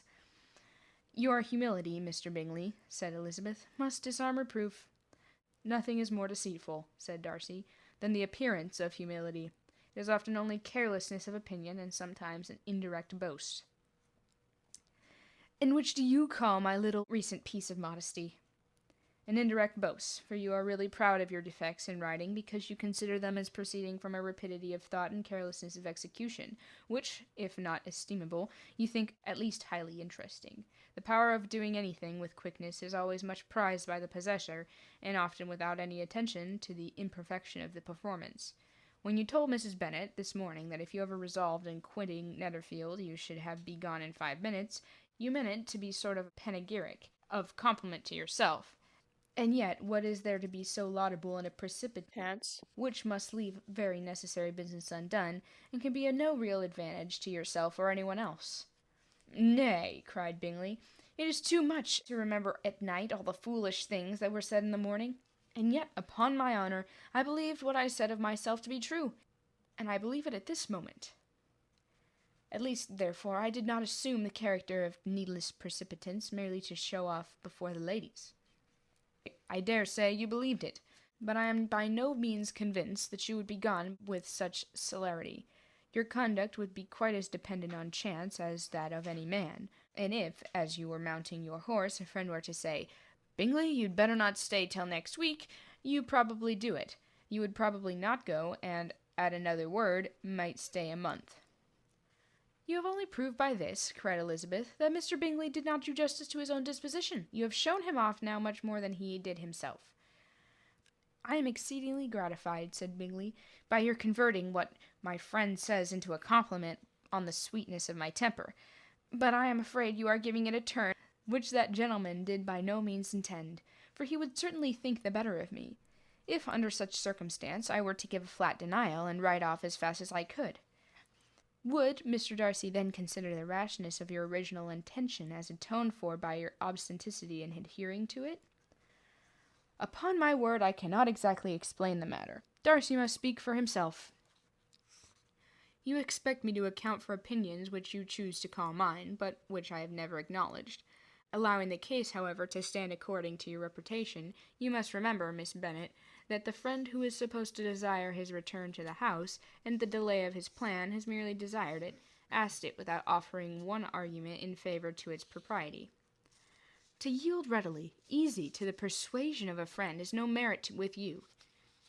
To yield without conviction is no compliment to the understanding of either. You appear to me, Mr. Darcy, to allow nothing for the influence of friendship and affection. A regard for the requester would often make one readily yield to a request, without waiting for arguments to reason one into it.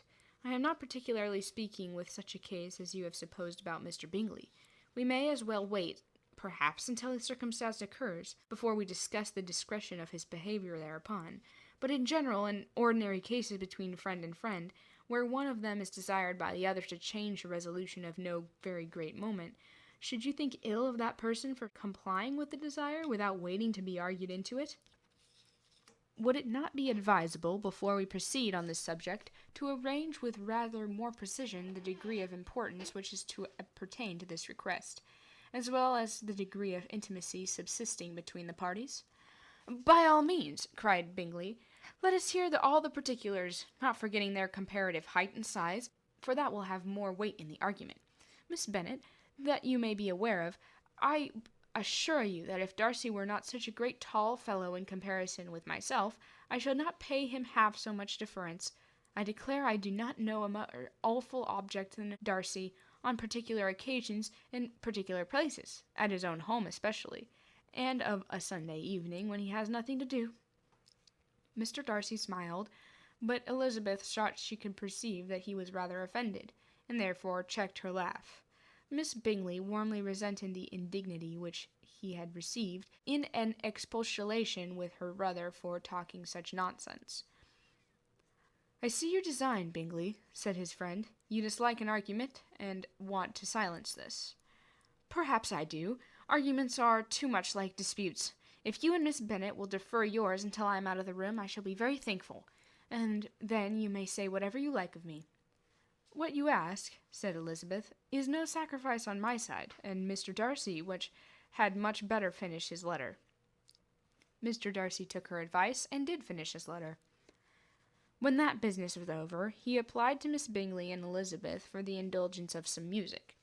Miss Bingley moved with alacrity to the pianoforte, and after a polite request that Elizabeth would lead the way, which the other as politely and more earnestly negatived, she seated herself.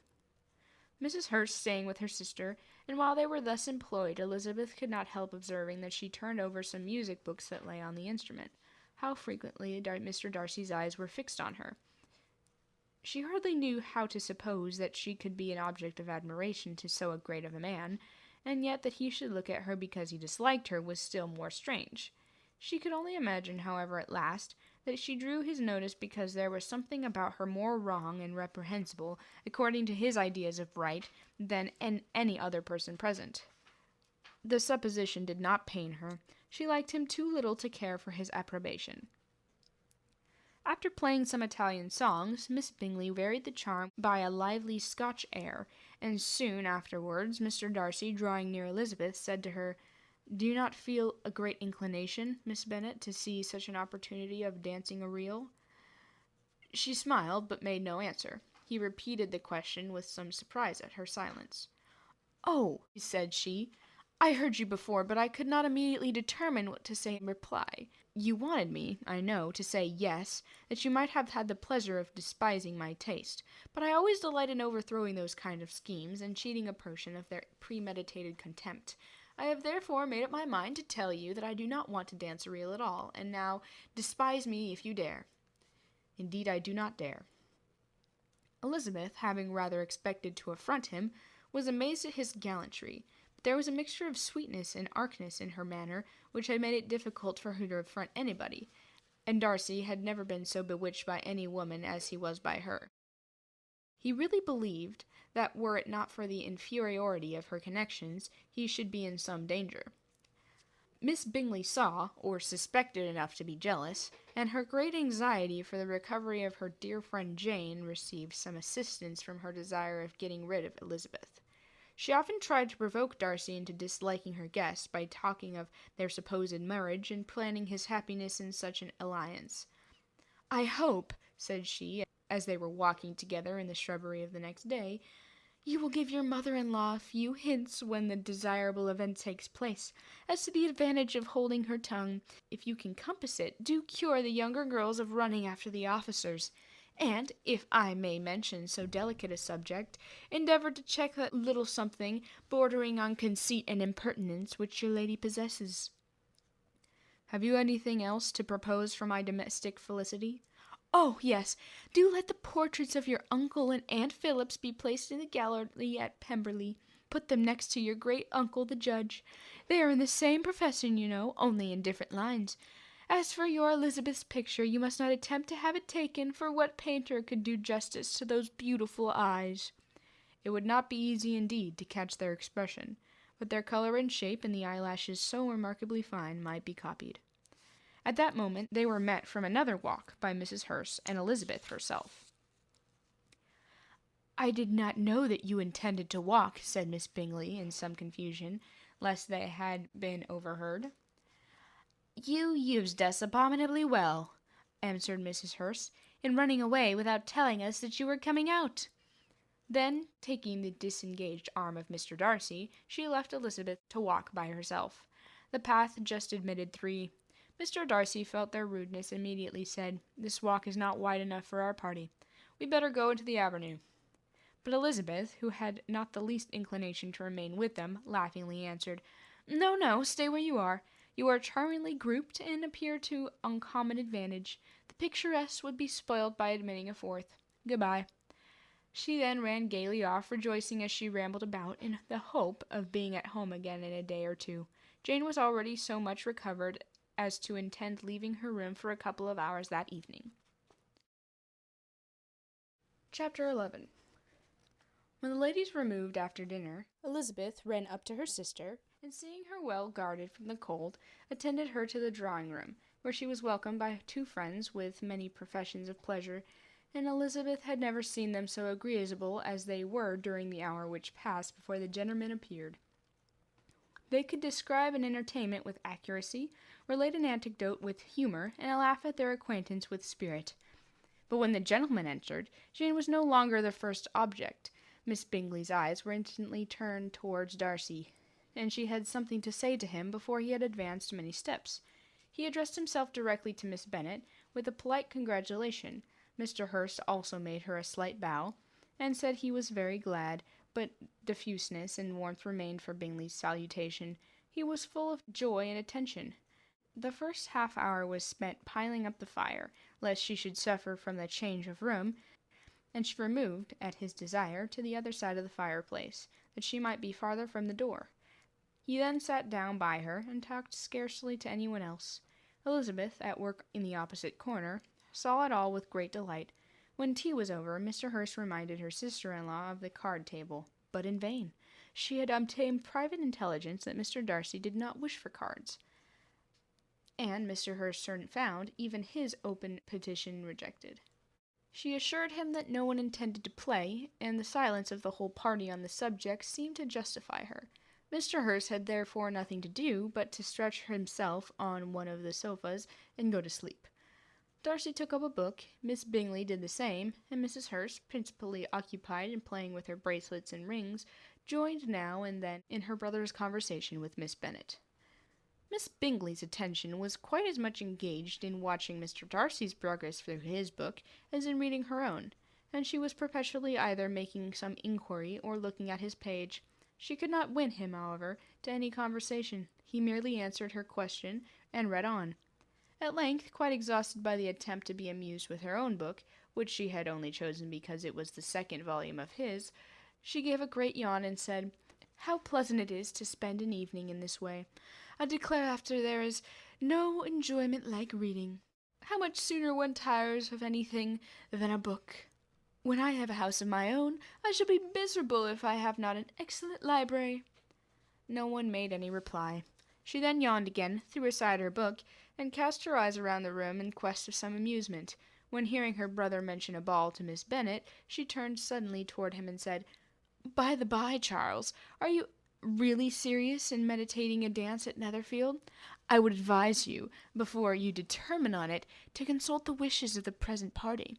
I am much mistaken if there are not some among us to whom a ball would be rather a punishment than a pleasure."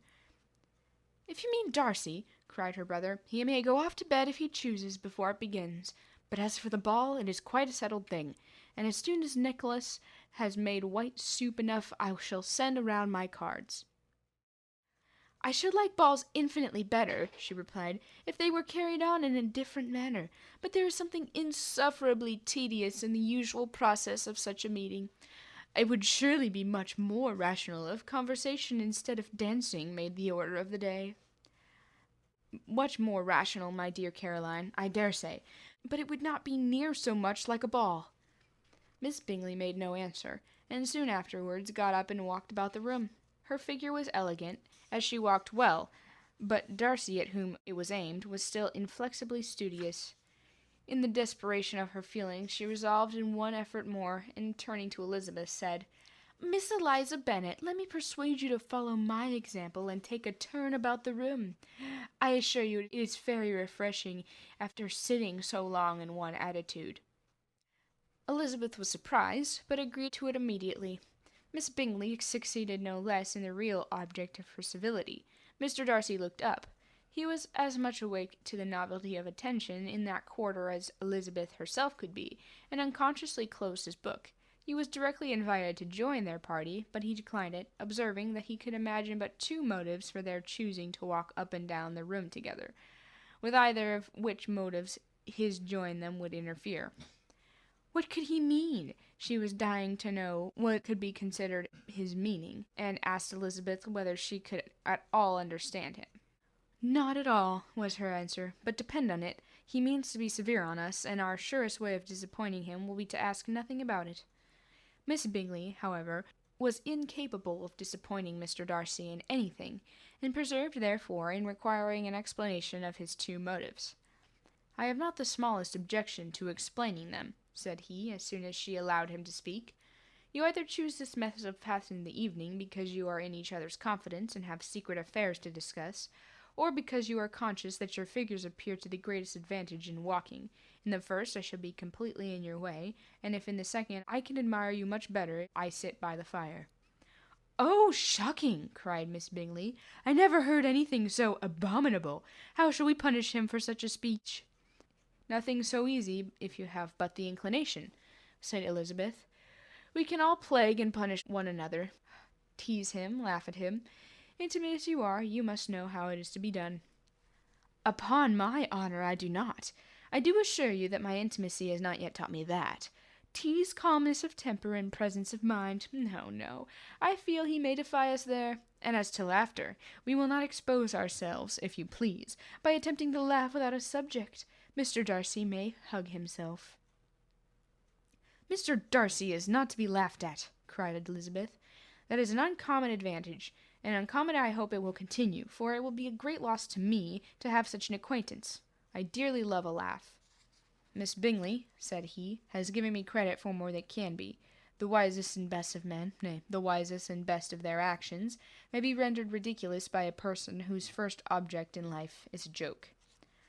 "Certainly," replied Elizabeth, "there are such people, but I hope I am not one of them. I hope I never ridicule what is wise and good. Follies and nonsense, whims and inconsistencies do divert me, I own, and I laugh at them whenever I can. But these, I suppose, are precisely what you are without." "Perhaps it is not possible for anyone, but it has been the study of my life to avoid those weaknesses which often expose a strong understanding to ridicule." "Such as vanity and pride." "Yes, vanity is weakness indeed.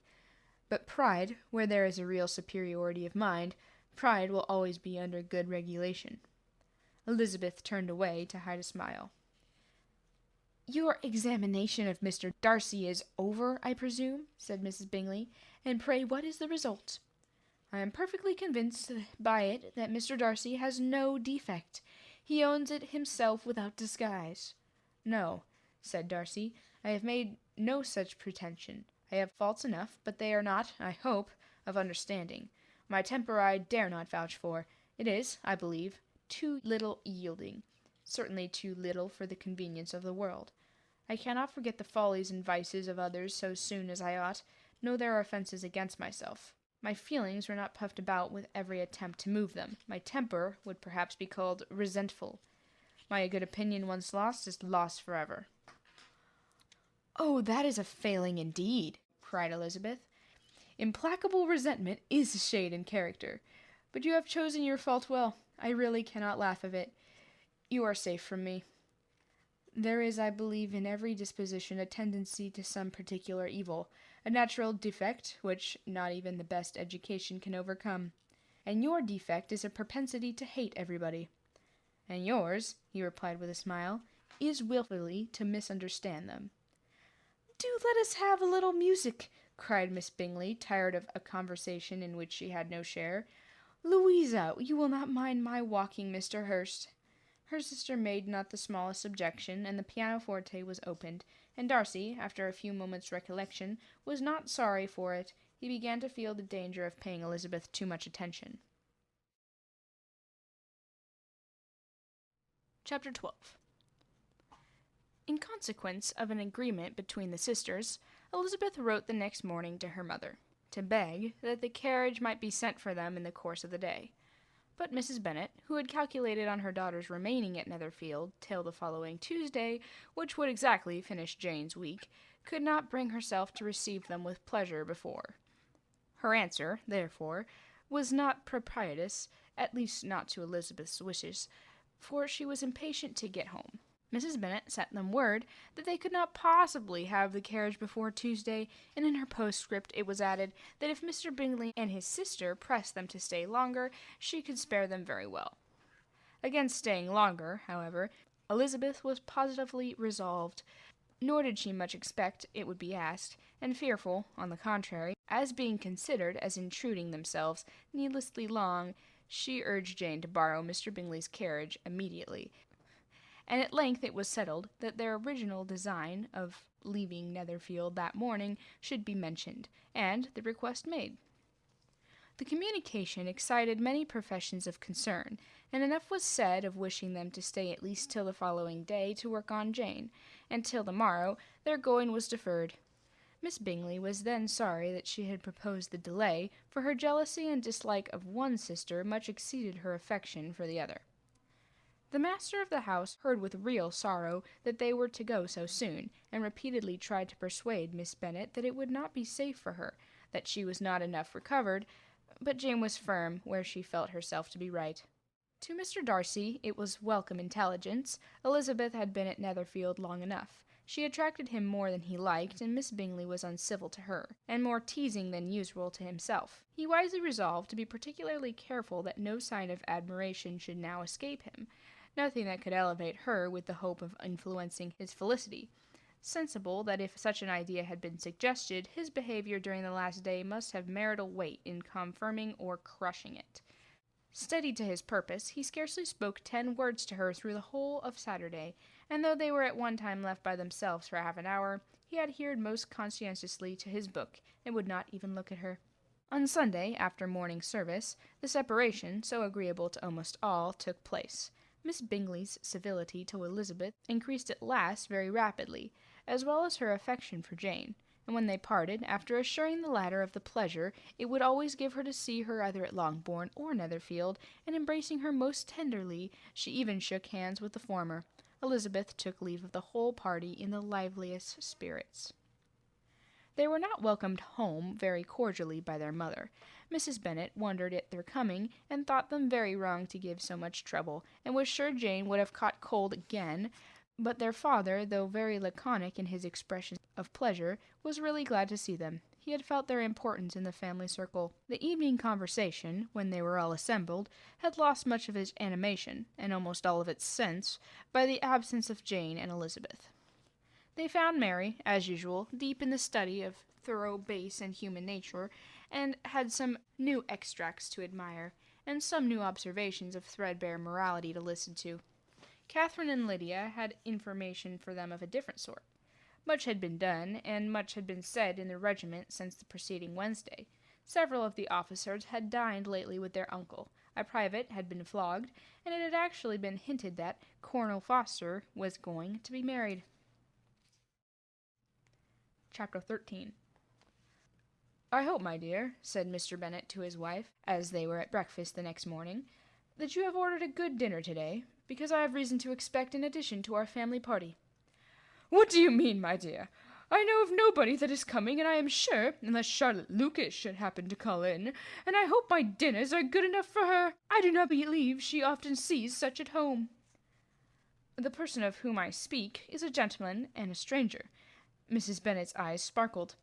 "A gentleman and a stranger! It is Mr. Bingley, I am sure. Why, Jane, you would never dropped a word of this, you sly thing. Well, I'm sure I shall be extremely glad to see Mr. Bingley, but, good Lord, how unlucky! There was not a bit of fish to be got today. Lydia, my love, ring the bell. I must speak to Hill this moment." "It is not Mr. Bingley," said her husband. "It is a person who I never saw in the whole course of my life." This roused a general astonishment, and he had the pleasure of being eagerly questioned by his wife and 5 daughters at once. After amusing himself some time with their curiosity, he thus explained: "About a month ago I received this letter, and about a fortnight ago I answered it, for I thought it a case of some delicacy and requiring early attention. It is from my cousin, Mr. Collins, who, when I am dead, may turn you all out of this house as soon as he pleases." "Oh, my dear!" cried his wife, "I cannot bear to hear that mentioned. Pray do not talk of that odious man. I think it is the hardest thing in the world that your estate should be entitled away from your own children. I am sure that if I had been you, I should have tried long ago to do something or other about it. Jane and Elizabeth attempted to explain to her the nature of an entail. They had often attempted it before, but it was a subject on which Mrs. Bennet was beyond the reach of reason, and she continued to rail bitterly against the cruelty of settling an estate away from a family of 5 daughters in favor of a man whom nobody cared anything about. "It certainly is a most iniquitous affair," said Mr. Bennet, "and nothing can clear Mr. Collins from the guilt of inheriting Longbourn. But if you will listen to his letter, you may perhaps be a little softened by his manner of expressing himself." "No, I am sure that I shall not, and I think it was very impertinent of him to write to you at all, and very hypocritical. I hate such false friends. Why could he not keep quarrelling with you, as his father did before him?" "Why, indeed, he does seem to have some filial scruples on that head, as you will hear. Hunsford, near Westerham, Kent, 15th of October. "Dear Sir, the disagreement subsisting between yourself and my late honoured father always gave me such uneasiness, and since I have had the misfortune to lose him, I have frequently wished to heal the breach, but for some time I was kept back by my own doubts, fearing lest it might seem disrespectful to his memory for me to be on good terms with anyone, with whom it had always pleased him to be at variance. There, Mrs. Bennet. My mind, however, is now made up on the subject. For having received ordination at Easter, I have been so fortunate as to be distinguished by the patronage of the Right Honourable Lady Catherine de Bourgh, widow of Sir Lewis de Bourgh, whose bounty and beneficence has preferred me to the valuable factory of this parish, where it shall be my earnest endeavour to demean myself with grateful respect to her ladyship, and be ever ready to perform these rites and ceremonies which are instituted by the Church of England. As a clergyman, moreover, I feel it my duty to promote and establish the blessing of peace in all of families within the reach of my influence, and on these grounds I flatter myself that my present overtures of good-will are highly commendable, and that the circumstance of my being next in the entail of Longbourn estate will be kindly overlooked on your side, and will not lead you to reject the offered olive branch. I cannot otherwise than concerned at being the means of injuring your amiable daughters, and beg leave to apologize for it, as well as to assure you of my readiness to make them every possible amends. But of this hereafter. If you shall have no objection to receive me into your house, I propose myself the satisfaction of waiting on you and your family, Monday, November 18th, by 4 o'clock, and shall possibly trespass on your hospitality till the Saturday, 10th night the following, which I can do without any inconvenience, as Lady Catherine is far from objecting to my occasional absence on a Sunday, provided that some other clergyman is engaged to do the duty of the day. I remain, dear sir, with respectful compliments to your lady and daughters, your well-wisher and friend, William Collins. At 4 o'clock, therefore, we may expect this peace-making gentleman, said Mr. Bennet, as he folded up the letter. He seems to be a most conscientious and polite young man, upon my word, and I doubt not will prove a valuable acquaintance, especially if Lady Catherine shall be so indulgent as to let him come to us again. There is some sense in what he says about the girls, however, and if he is disposed to make them any amends, I shall not be the person to discourage him. Though it is difficult, said Jane, to guess in what way he can mean to make us the atonement he thinks our due, the wish is certainly to his credit. Elizabeth was chiefly struck with his extraordinary deference for Lady Catherine, and his kind attention of christening, marrying, and burying his parishioners whenever it was required. He must be an oddity, I think, said she. I cannot make him out. There is something very pompous in his style, and what can he mean by apologizing for being the next in the entail? We cannot suppose he would help it if he could. Can he be a sensible man, sir? No, my dear, I think not. I have great hopes of finding him quite the reverse. There is a mixture of servility and self-importance in his letter, which promises well. I am impatient to see him. In point of composition, said Mary, his letter does not seem defective. The idea of the olive branch perhaps is not wholly new, yet I think it is well expressed. To Catherine and Lydia, neither the letter nor its writer were in any degree interesting. It was next to impossible that their cousin should come in a scarlet coat, and it was now some weeks since they had received pleasure from the society of a man in any other color. As for their mother, Mr. Collins' letter had done away much of her ill will, and she was preparing to see him with a degree of composure which astonished her husband and daughters. Mr. Collins was punctual to his time, and was received with great politeness by the whole family. Mr. Bennet indeed said little, but the ladies were ready enough to talk, and Mr. Collins seemed neither in need of encouragement nor inclined to be silent himself. He was a tall, heavy-looking young man of 25. His hair was grave and stately, and his manners were very formal. He had not been long seated before he complimented Mrs. Bennet on having so fine a family of daughters, said he had heard so much of their beauty, but that in this instance fame had fallen short of the truth, and added that he did not doubt her seeing them all in due time well disposed of in marriage. This gallantry was not much to the taste of some of his hearers, but Mrs. Bennet, who quarrelled with no compliments, answered most threadily, "You are very kind, sir, I am sure. I wish with all my heart that it may prove so, for else they will be destitute enough. Things are settled so oddly." "You allude perhaps to the entail of this estate." "Ah, sir, I do indeed. It is a grievous affair to my poor girls, you must confess. Not that I mean to find fault with you, for such things I know are all chance in this world. There is no knowing how estates will go when once they come to be entailed." "I am very sensible, madam, of the hardship of my fair cousins, and could say much on the subject, but that I am cautious of appearing forward and precipitate. But I can assure the young ladies that I come prepared to admire them. At present I will not say more, but perhaps when we are better acquainted—" He was interrupted by a summons to dinner, and the girls smiled on each other. They were not the only objects of Mr. Collins' admiration. The hall, the dining-room, and all its furniture were examined and praised, and his commendation of everything would have touched Mrs. Bennet's heart, but for the mortifying supposition of his viewing it all as his own future property. The dinner, too, on its turn, was highly admired, and he begged to know to which of his fair cousins the excellence of the cookery was owing. But here he was set right by Mrs. Bennet, who assured him with some asperity that they were very well able to keep a good cook, and that her daughters had nothing to do in the kitchen. He begged pardon for having displeased her. In a softened tone she declared herself not at all offended, but he continued to apologize for about a quarter of an hour. Chapter 14.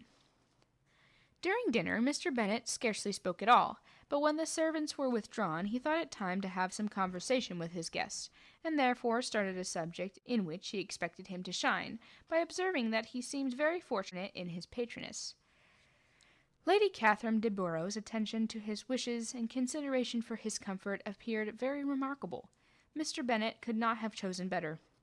Mr. Collins was eloquent in her praise. The subject elevated him to more than usual solemnity of manner, and with a most important aspect he protested that he had never in his life witnessed such behaviour in a person of rank, such affability and condescension, as he had himself experienced from Lady Catherine. She had been graciously pleased to approve of both of the discourses, which he had already the honour of preaching before her. She had also asked him twice to dine at Rosings, and had sent him only the Saturday before to make up her pool of quadrille in the evening. Lady Catherine was reckoned proud by many people he knew, but he had never seen anything but affability in her. She had always spoken to him as she would to any other gentleman. She had made not the smallest objection to his joining in society of the neighbourhood, nor in his leaving his parish occasionally for a week or two, to visit his relations. She had even condescended to advise him to marry as soon as he could, provided he chose with discretion, and once paid him a visit in his humble personage, where she had perfectly approved all the alterations he had been making, and had even vouchsafed to suggest some herself, some shelves in the closets upstairs. "That is all very proper and civil, I am sure," said Mrs. Bennet, "and I dare say she is a very agreeable woman. It is a pity that great ladies in general are not more like her. Does she live near you, sir?" "The garden in which stands my humble abode is separated only by a lane from Rosings Park, her ladyship's residence." "I think you said she was a widow, sir. Has she any family?" "She has only one daughter, the heiress of Rosings, and a very extensive property." "Ah!" cried Mrs. Bennet, shaking her head. "Then she is better off than many girls. And what sort of young lady is she? Is she handsome?" "She is a most charming young lady indeed. Lady Catherine herself says that in point of true beauty, Mrs. de Borough is far superior to the handsomest of her sex, because there is that in her features which marks the young woman of distinguished birth.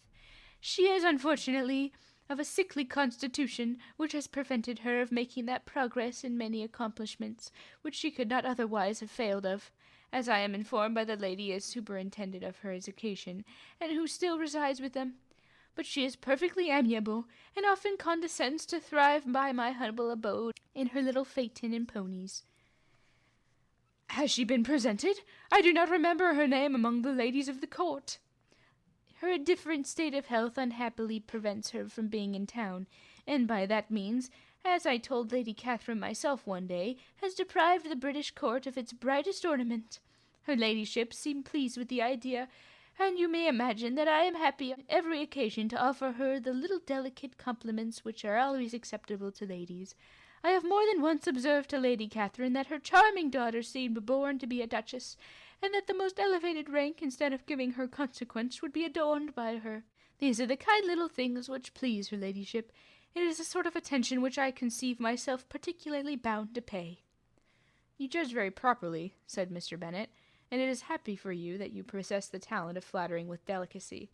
May I ask whether these pleasing attentions proceed from the impulse of the moment, or are in the result of previous study?" "They arise chiefly from what is passing at the time, and though I sometimes amuse myself with suggesting and arranging such little elegant compliments as may be adapted to ordinary occasions, I always wish to give them as unstudied an air as possible." Mr. Bennet's expectations were fully answered. His cousin was as absurd as he had hoped, and he listened to him with the keenest enjoyment, maintaining at the same time the most resolute composure of countenance, and, except in an occasional glance at Elizabeth, requiring no partner in his pleasure. By tea-time, however, the dose had been enough, and Mr. Bennet was glad to take his guest into the drawing-room again, and when tea was over, glad to invite him to read aloud to the ladies. Mr. Collins readily assented, and a book was produced, but on beholding it, for everything announced it to be from a circulating library, he started back, and begging pardon, protested that he never read novels.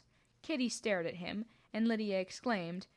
Other books were produced, and after some deliberation he chose Fordyce's Sermons.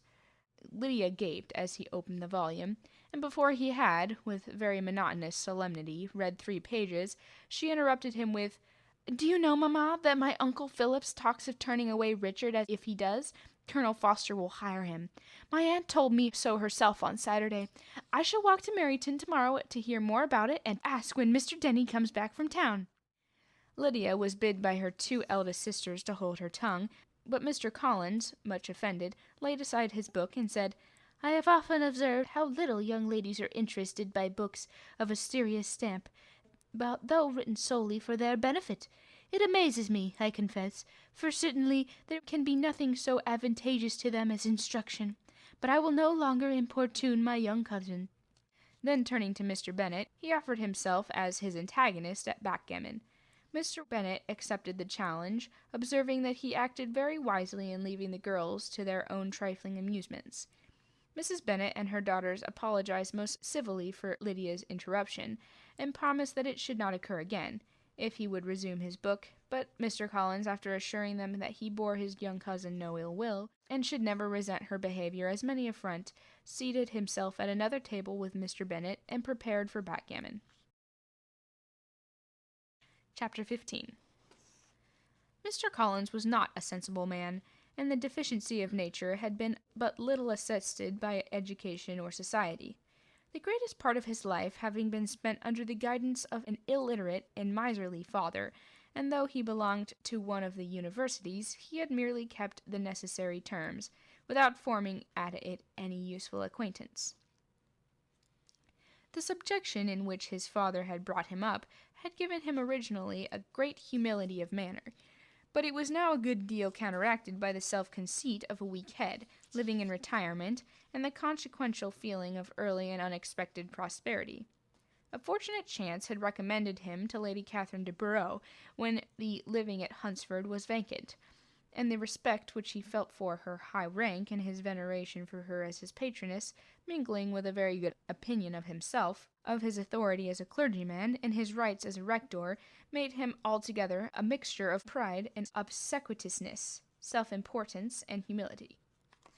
Having now a good house and a very sufficient income, he intended to marry, and in seeking a reconciliation with the Longbourn family, he had a wife in view, as he meant to choose one of the daughters, if he found them as handsome and amiable as they were represented by common report. This was his plan of amends, of atonement, for inheriting their father's estate, and he thought it an excellent one, full of eligibility and suitableness, and excessively generous and disinterested in his own part. His plan did not vary on seeing them.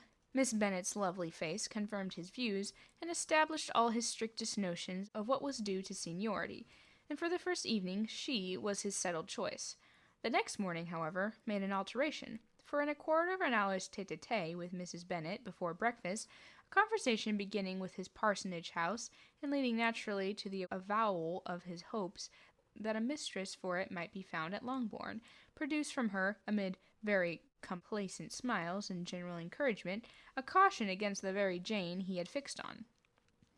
As to her younger daughters, she could not take upon her to say. She could not positively answer, but she did know of any prepossession. Her eldest daughter, which she must just mention, she felt it incumbent on her own hint, was likely to be very soon engaged. Mr. Collins had only to change from Jane to Elizabeth, and it was soon done while Mrs. Bennet was stirring the fire. Elizabeth, equally next to Jane in birth and beauty, succeeded her, of course. Mrs. Bennet treasured up the hint, and trusted that she might soon have 2 daughters married, and the man whom she could not bear to speak of the day before was now high in her good graces. Lydia's intention of walking to Meryton was not forgotten. Every sister except Mary agreed to go with her, and Mr. Collins was to attend them, at the request of Mr. Bennet, who was most anxious to get rid of him, and have his library to himself, Further, Mr. Collins had followed him after breakfast, and there he would continue, nominally engaged with one of the largest folios in the collection, but really talking to Mr. Bennet with little cessation of the house and garden at Hunsford. Such doings discomposed Mr. Bennet exceedingly.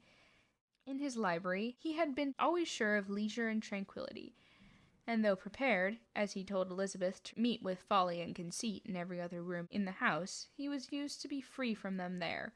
His civility, therefore, was most prompt in inviting Mr. Collins to join his daughters in their walk. Mr. Collins, being in fact much better fitted for a walker than a reader, was extremely well pleased to close his large book and go. In pompous nothings on his side, and civil assents on that of his cousins, their time passed till they entered Meryton. The attention of the younger ones was then no longer to be gained by him. Their eyes were immediately wandering up the street in quest of the officers, and nothing less than a very smart bonnet indeed, or a really new muslin in a shop window, could recall them. But the attention of every lady was soon caught by a young man, whom they had never seen before, of most gentlemanlike appearance, walking with an officer on the side of the way. The officer was very Mr. Denny, concerning whose return from London Lydia came to inquire, and he bowed as they passed. All were struck with the stranger's air, all wondered who he could be, and Kitty and Lydia, determined if possible to find out, led the way across the street, under pretence of wanting something in an opposite shop, and fortunately had just gained the pavement when the two gentlemen turning back had reached the same spot. Mr. Denny addressed them directly, and entreated permission to introduce his friend, Mr. Wickham, who had returned with him the day before from town. He was happy to say had accepted a commission in their corps. This was exactly as it should be, for the young man wanted only regimentals to make him completely charming. His appearance was greatly in his favour. He had all the best part of beauty, a fine countenance, a good figure, and very pleasing address. The introduction was followed up on his side by a very happy readiness of conversation, a readiness at that same time perfectly correct and unassuming, and the whole party were still standing and talking together very agreeably when the sound of horses drew their notice, and Darcy and Bingley were seen riding down the street. On distinguishing the ladies of the group, the two gentlemen came directly towards them, and began the usual civilities. Bingley was the principal spokesman, and Miss Bennet was the principal object. He was then, he said, on his way to Longbourn on purpose to inquire after her. Mr. Darcy corroborated it with a bow, and was beginning to determine not to fix his eyes on Elizabeth, when they were suddenly arrested by the sight of the stranger, and Elizabeth, happening to see the countenance of both as they looked at each other, was all astonishment at the effect of the meeting. Both changed colour, one looked white, the other red. Mr. Wickham, after a few moments, touched his hat, a salutation which Mr. Darcy just deigned to return. What could be the meaning of it? It was impossible to imagine. It was impossible not too long to know. In another minute, Mr. Bingley, but without seeming to have noticed what passed, took leave and rode on with his friend. Mr. Denny and Mr. Wickham walked with the young ladies to the door of Mr. Phillips's house, and then made their bows, in spite of Miss Lydia's pressing entreaties that they would come in, and even in spite of Mrs. Phillips throwing up the parlour window and loudly seconding the invitation. Mrs. Phillips was always glad to see her nieces, and the two eldest, from their recent absence, were particularly welcome. As she was eagerly expressing her surprise at their sudden return home, which, as their own carriage had not fetched them, she should have known nothing about if she had not happened to see Mr. Jones's shop boy in the street, who had told her that they were not to send any more draughts to Netherfield because the Miss Bennets were come away.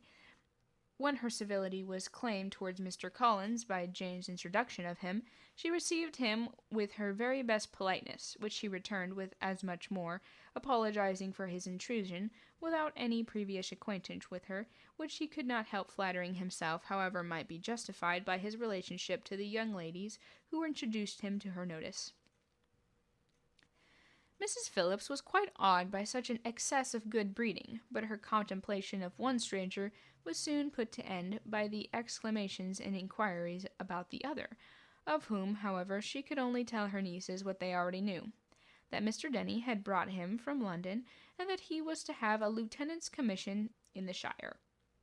She had been watching him the last hour, she said, as he walked up and down the street, and Had Mr. Wickham appeared, Kitty and Lydia would have certainly continued the occupation, but unluckily no one passed the windows now except a few of the officers, who, in comparison with the stranger, were become stupid, disagreeable fellows. Some of them were to dine with the Phillipses the next day, and their aunt promised to make her husband call on Mr. Wickham, and give him an invitation also, if the family from Longbourn would come in the evening. This was agreed to, and Mrs. Phillips protested that they would have a nice, comfortable, noisy game of lottery tickets, and a little bit of hot supper afterwards. The prospect of such delights was very cheering, and they parted in mutual good spirits. Mr. Colin repeated his apologies in quitting the room, and was assured with unwearying civility that they were perfectly needless. As they were walking home, Elizabeth related to Jane what she had seen pass between the two gentlemen, but though Jane would have defended either or both, had they appeared to be wrong, she could no more explain such behavior than her sister. Mr. Collins, on his return, highly gratified Mrs. Bennet by admiring Mrs. Phillips's manner and politeness. He protested that except Lady Catherine and her daughter he had never seen a more elegant woman, for she had not only received him with the utmost civility, but had even pointedly included him in her invitation for the next evening, although utterly unknown to her before. Something he supposed might be attributed to his connection with them, but yet he had never met with so much attention in the whole course of his life. Chapter 16. As no objection was made to the young people's engagement with their aunt, and all Mr. Collins's scruples of leaving Mr. and Mrs. Bennet for a single evening during his visit were most steadily resisted, the coach conveyed him and his 5 cousins at a suitable hour to Meryton, and the girls had the pleasure of hearing, as they entered the drawing-room, that Mr. Wickham had accepted their uncle's invitation, and was then in the house. When this information was given, they had all taken their seats. Mr. Colin was at leisure to look around him and admire, and he was so much struck with the size and furniture of the apartment that he declared he might almost have supposed himself in the small summer breakfast parlour at Rosings, a comparison that did not at first convey much gratification, but when Mrs. Phillips understood from him what Rosings was, and who was its proprietor, when she had listened to the description of only one of Lady Catherine's drawing-rooms, and found that the chimney-piece alone had cost £800, she felt all the force of the compliment, and would hardly have resented a comparison with the housekeeper's room. In describing to her all the grandeur of Lady Catherine and her mansion, with occasional digressions in praise of his own humble abode and the improvements it was receiving, he was happily employed until the gentlemen joined them, and he found in Mrs. Phillips a very attentive listener, whose opinion of his consequence increased with what she heard, and who was resolving to retail it all among her neighbours as soon as she could. To the girls, who could not listen to their cousin, and who had nothing to do but wish for an instrument, and examine their own indifferent imitations of china on the mantelpiece, the interval of waiting appeared very long. It was over at last, however. The gentlemen did approach, and when Mr. Wickham walked into the room, Elizabeth felt that she had neither been seeing him before, nor thinking of him since with the smallest degree of unreasonable admiration. The officers of the shire were in general a very creditable, gentlemanlike set, and the best of them were the present party. But Mr. Wickham was far beyond them all in person, countenance, air, and walk, as they were superior to the broad-faced, stuffy Uncle Phillips, breathing port wine, who followed them into the room. Mr. Wickham was the happy man towards whom almost every female eye was turned, and Elizabeth was the happy woman by whom he finally seated himself, and the agreeable manner in which he immediately fell into conversation, though it was only on its being a wet night, and on the probability of a rainy season, made her feel that the commonest, dullest, most threadbare topic might be rendered interesting by the skill of the speaker. With such rivals for the notice of the fair as Mr. Wickham and the officers, Mr. Collins seemed likely to sink into insignificance. To the young ladies he certainly was nothing, but he had still, at intervals, a kind listener in Mrs. Phillips, and was, by her watchfulness, most abundantly supplied with coffee and muffin. When the card tables were placed, he had the opportunity of obliging her in return, by sitting down to whist. I know a little of the game at present, said he, but I shall be glad to improve myself, for in my situation of life— Mrs. Phillips was very thankful for his compliance, but could not wait for his reason. Mr. Wickham did not play at whist, and with happy delight was he received at the other table between Elizabeth and Lydia. At first there seemed danger of Lydia's engrossing him entirely, for she was a most determined talker, but being likewise extremely fond of lottery tickets, she soon grew too much interested in the game, too eager in making bets and exclaiming after prizes, to have attention for any one in particular. Allowing for the common demands of the game, Mr. Wickham was therefore at leisure to talk to Elizabeth. She was very willing to hear him, though what she chiefly wished to hear she could not hope to be told, the history of his acquaintance with Mr. Darcy. She dared not even mention that gentleman. Her curiosity, however, was unexpectedly relieved.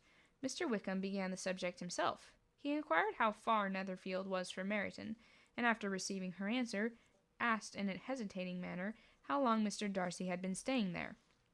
"About a month," said Elizabeth, and then, unwilling to let the subject drop, added, "He is a man of very large property in Derbyshire, I understand."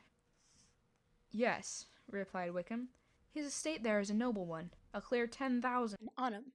You could not have met with a person more capable of giving you certain information than it had myself, for I have been connected with his family in a particular manner from my infancy." Elizabeth could not but look surprised.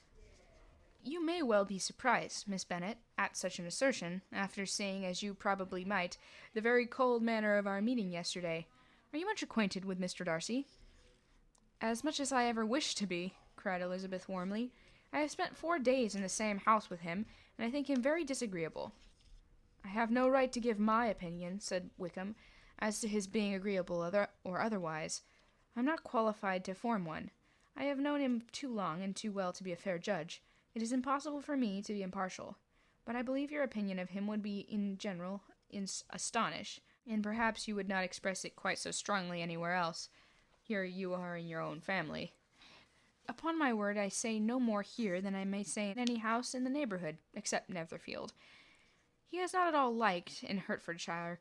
Everybody is disgusted with his pride. You will not find him more favourably spoken of by anyone." "I cannot pretend to be sorry," said Wickham, after a short interruption, "that he, or that any man, should not be estimated beyond their deserts. But with him I believe it does not often happen. The world is blinded by his fortune and consequence, or frightened by his high and imposing manners, and sees him only as he chooses to be seen. I should take him, even on my slight acquaintance, to be an ill-tempered man." Wickham only shook his head. "I wonder," said he, at the opportunity of speaking, "whether he is likely to be in this country much longer." "I do not know, but I heard nothing of his going away when I was at Netherfield. I hope your plans in favour of the shire will not be affected by his being in the neighbourhood." "Oh, no. It is not for me to be driven away by Mr. Darcy. If he wishes to avoid seeing me, he must go. We are not on friendly terms, and it always gives me pain to meet him, but I have no reason of avoiding him, but what I might proclaim to all the world, a sense of very great ill-usage, and most painful regrets at his being what he is. His father, Miss Bennet, the late Mr. Darcy, one of the best men that ever breathed, and the truest friend I ever had. And I can never be in company with this Mr. Darcy without being grieved by 1,000 tender recollections. His behaviour to myself has been scandalous, but I verily believe that I could forgive him anything and everything, rather than his disappointing the hopes and disgracing the memory of his father." Elizabeth found the interest of the subject increase, and listened with all her heart, but the delicacy of it prevented further inquiry. Mr. Wickham began to speak on more general topics, Meryton, the neighbourhood, the society, appearing highly pleased with all that he had yet seen, and speaking of the latter especially, with the gentle but intelligible gallantry. "It was the prospect of constant society, and good society," he added, "which was my chief inducement to enter the shire. I knew it to be a most respectable, agreeable corps, and my friend Denny tempted me farther by his account of their present quarters, and the very great attentions and excellent acquaintance Meryton had procured them. Society, I own, is necessary to me. I have been a disappointed man, and my spirits will not bear solitude. I must have employment in society. Military life is not what I intended for, but circumstances have now made it eligible. The church ought to have been my profession. I was brought up for the church, and I should at this time been in possession of a most valuable living, had it pleased the gentleman we were speaking of just now. Indeed. Yes, the late Mr. Darcy bequeathed me the next presentation of the best living in his gift. He was my godfather, and excessively attached to me. I cannot do justice to his kindness. He meant to provide for me amply, and thought he had done it, but when the living fell, it was given elsewhere. Good heavens, cried Elizabeth. But how could that be? How could his will be disregarded? Why do you not seek legal redress? There was just such an informality in the terms of the bequest as to give me no hope from the law. A man of honor could not have doubted the intention, but Mr. Darcy chose to doubt it, or to treat it as a merely conditional recommendation, and to assert that I had forfeited all claim to it by extravagance, imprudence, in short, anything or nothing. Certain it is that the living became vacant 2 years ago, exactly as I was of age to hold it, and it was given to another man, and no less certain it is that I cannot accuse myself of having really done anything to deserve to lose it. I have a warm, unguarded temper, and I may perhaps have sometimes spoken of my opinion of him, and to him, too freely. I can recall nothing worse. But the fact is that we are very different sort of men, and that he hates me. That is quite shocking. He deserves to be publicly disgraced. Some time or another he will be, but it shall not be by me. Till I can forget his father, I can never defy or expose him. Elizabeth honored him for such feelings, and thought him handsomer than ever as he expressed them. But what, said she after a pause, can have been his motive? What can have induced him to behave so cruelly? A thorough, determined dislike of me, a dislike which I cannot but attribute to some measure to jealousy. Had the late Mr. Darcy liked me less, his son might have borne with me better, but his father's uncommon attachment to me irritated him, I believe, very early in life. He had not a temper to bear the sort of competition in which we stood, the sort of preference which was often given me. I had not thought Mr. Darcy so bad as this. Though I had never liked him, I had not thought so very ill of him. I had supposed him to be despising his fellow creatures in general, but not suspect him of descending to such malicious revenge, such injustice, such inhumanity as this. After a few moments' reflection, however, she continued, I do remember his boasting one day at Netherfield of the implacability of his resentments, of his having an unforgiving temper. His disposition must be dreadful. I will not trust myself on the subject, replied Wickham. I can hardly be just to him. Elizabeth was again deep in thought, and after a time exclaimed, To treat in such a manner the godson, the friend, the favorite of his father! She could have added, a young man, too, like you, whose very countenance may vouch for your being amiable. But she contented herself with, and one, too, who had probably been his own companion from childhood, connected together, as I think you said, in the closest manner. We were born in the same parish, within the same park, the greatest part of our youth was passed together, inmates of the same house, sharing the same amusements, objects of the same perennial care. My father began life in the profession which your uncle, Mr. Phillips, appears to do so much credit to, but he gave up everything to be of use to the late Mr. Darcy, and devoted all his time to the care of the Pemberley property. He was the most highly esteemed by Mr. Darcy, a most intimate, confidential friend. Mr. Darcy often acknowledged himself to be under the greatest obligations to my father's active superintendence, and when immediately before my father's death, Mr. Darcy gave him a voluntary promise of providing for me, I am convinced that he felt it to be as much a debt of gratitude to him as of affection to myself. How strange, cried Elizabeth. How abominable! I wonder that the very pride of this Mr. Darcy has not made him just to you. It from no better motive that he should not have been too proud to be dishonest. For dishonesty I must call it. It is wonderful, replied Wickham, for almost all of his actions may be traced to pride, and pride has often been his best friend. It has connected him nearer with virtue than any other feeling, but we are none of us consistent, and his behavior to me, there were stronger impulses than even pride. But can such abominable pride as this have ever done him good? Yes, it has often led him to be liberal and generous, to give his money freely, to display hospitality, to assist his tenants and relieve the poor. Family pride, filial pride, for he is very proud of what his father was, and have done this, not to appeal to disgrace the family, to degenerate from the popular qualities, or to lose the influence of the Pemberley house, is a powerful motive.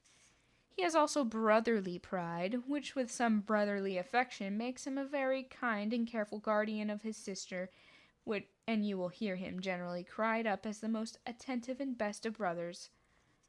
What sort of girl is Miss Darcy? He shook his head.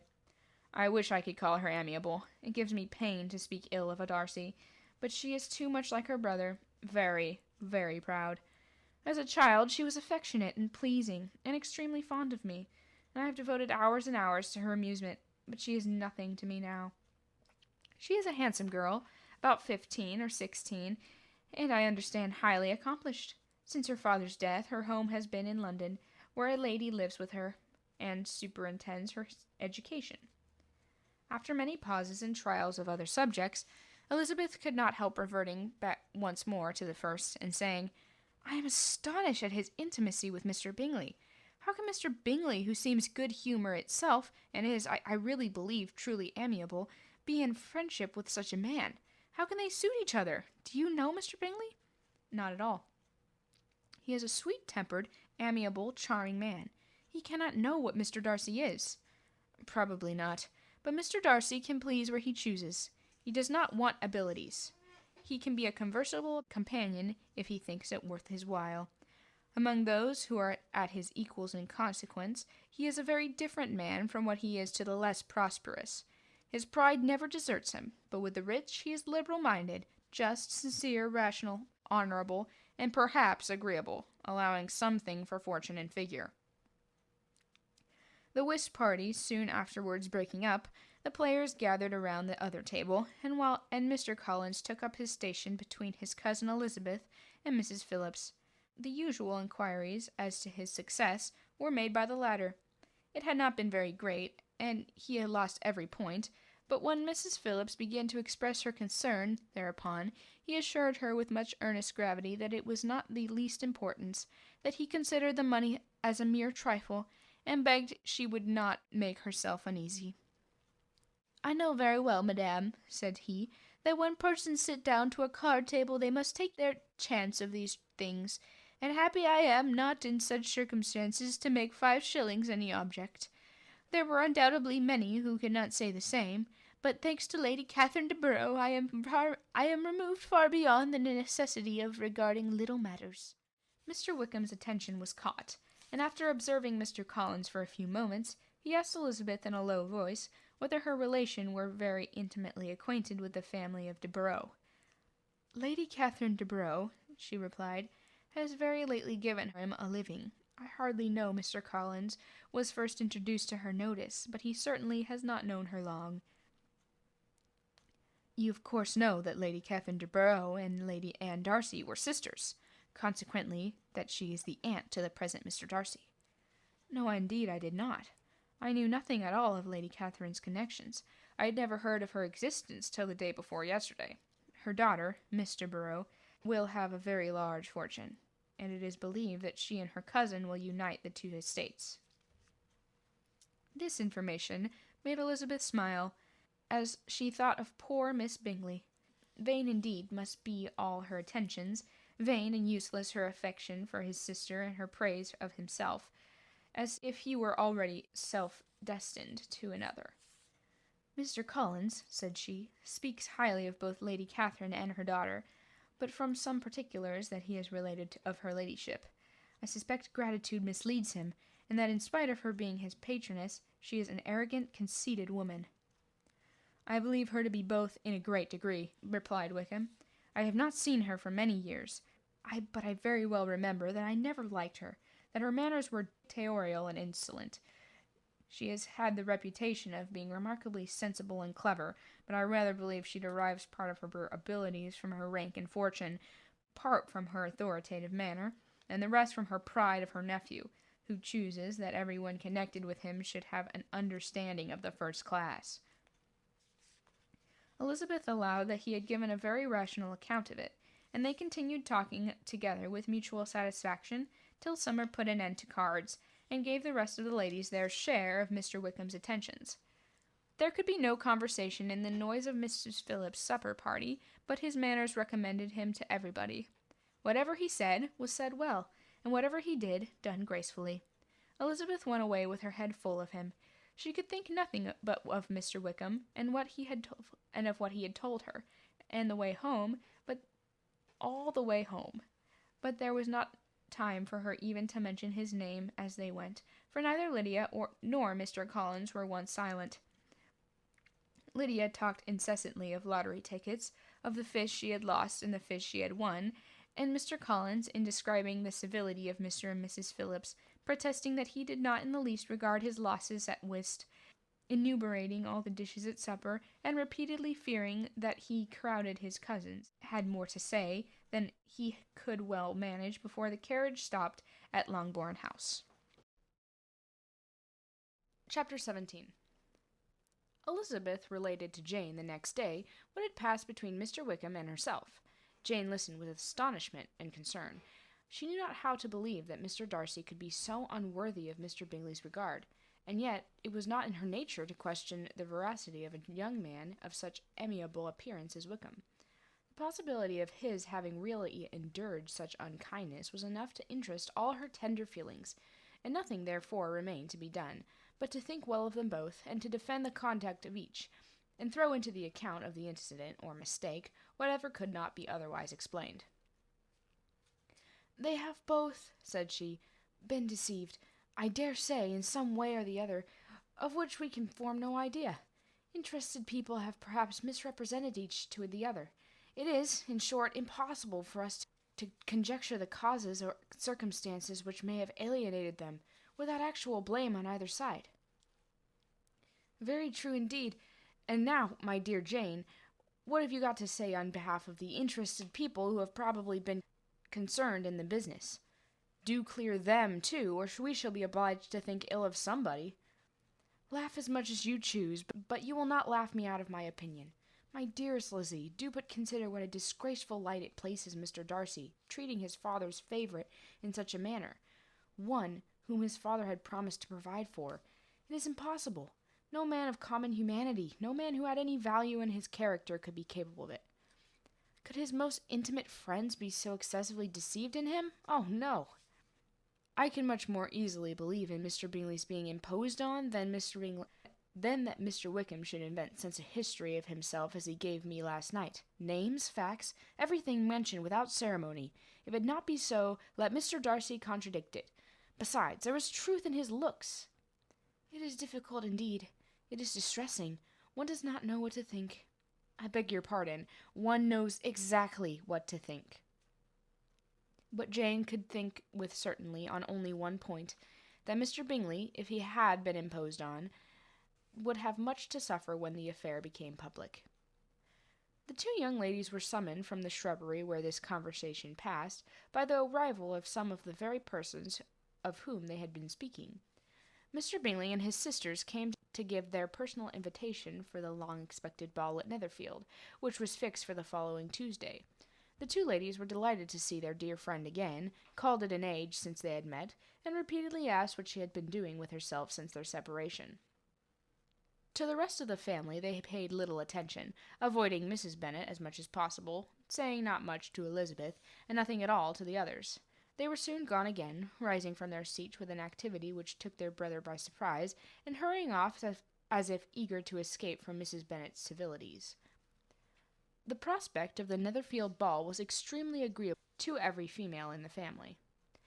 Mrs. Bennet chose to consider it as given in compliment to her eldest daughter, and was particularly flattered by receiving the invitation from Mr. Bingley himself, instead of a ceremonious card. Jane pictured to herself a happy evening in the society of her two friends and the attentions of their brother, and Elizabeth thought with pleasure of dancing a great deal with Mr. Wickham, and of seeing a confirmation in everything in Mr. Darcy's looks and behaviour.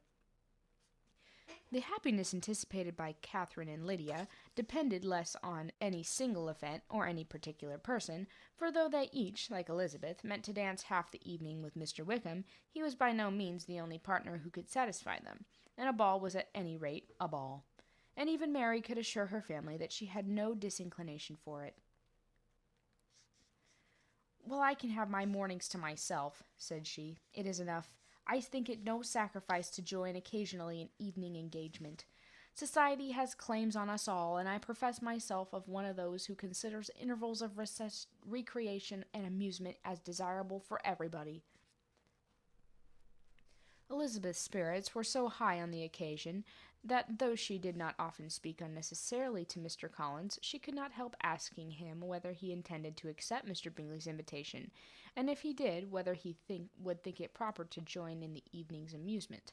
And she was rather surprised to find that he entertained no scruple whatever on that head, and was very far from dreading a rebuke either from the Archbishop or Lady Catherine de Bourgh by venturing to dance. "I am by no means of opinion, I assure you," said he, "that a ball of this kind, given by a young man of character to respectable people, can have any evil tendency. I am so far from objecting to dancing myself, that I should hope to be honoured with the hands of all my fair cousins in the course of the evening. I take this opportunity of soliciting yours, Miss Elizabeth, for the first two dances especially, a preference which I trust my cousin Jane will attribute to the right cause, and not to any disrespect for her." Elizabeth felt herself completely taken in. She had fully proposed to being engaged by Wickham for those very dances. To have Mr. Collins instead, her liveliness had been never worse timed. There was no help for it, however. Mr. Wickham's happiness and her own was perforce delayed a little longer, and Mr. Collins's proposal accepted with as good a grace as she could. She was not the better pleased with his gallantry, from the idea it suggested of something more, and it now first struck her that she was selected from among her sisters as worthy of being the mistress of Hunsford Parsonage, and of assisting to form a quadrille table at Rosings, in the absence of more eligible visitors. The idea soon reached to conviction, as she observed his increasing civilities towards herself, and heard his frequent attempt at a compliment on her vivacity. And though more astonished than gratified herself by this effect of her charms, it was not long before her mother gave her to understand that the probability of their marriage was exceedingly agreeable to her. Elizabeth, however, did not choose to take the hint, being well aware that a serious dispute must be of the consequence of any reply. Mr. Collins might never make the offer. Until he did, it was useless to quarrel about him. If there had not been a Netherfield ball to prepare for and talk of, the younger Miss Bennets would have been in a pitiable state at this time. For from the day of the invitation to the day of the ball, there was such a succession of rain as prevented their walking to Meryton once. No aunt, no officers, no news could be sought after. The very shoe roses for Netherfield were got by proxy.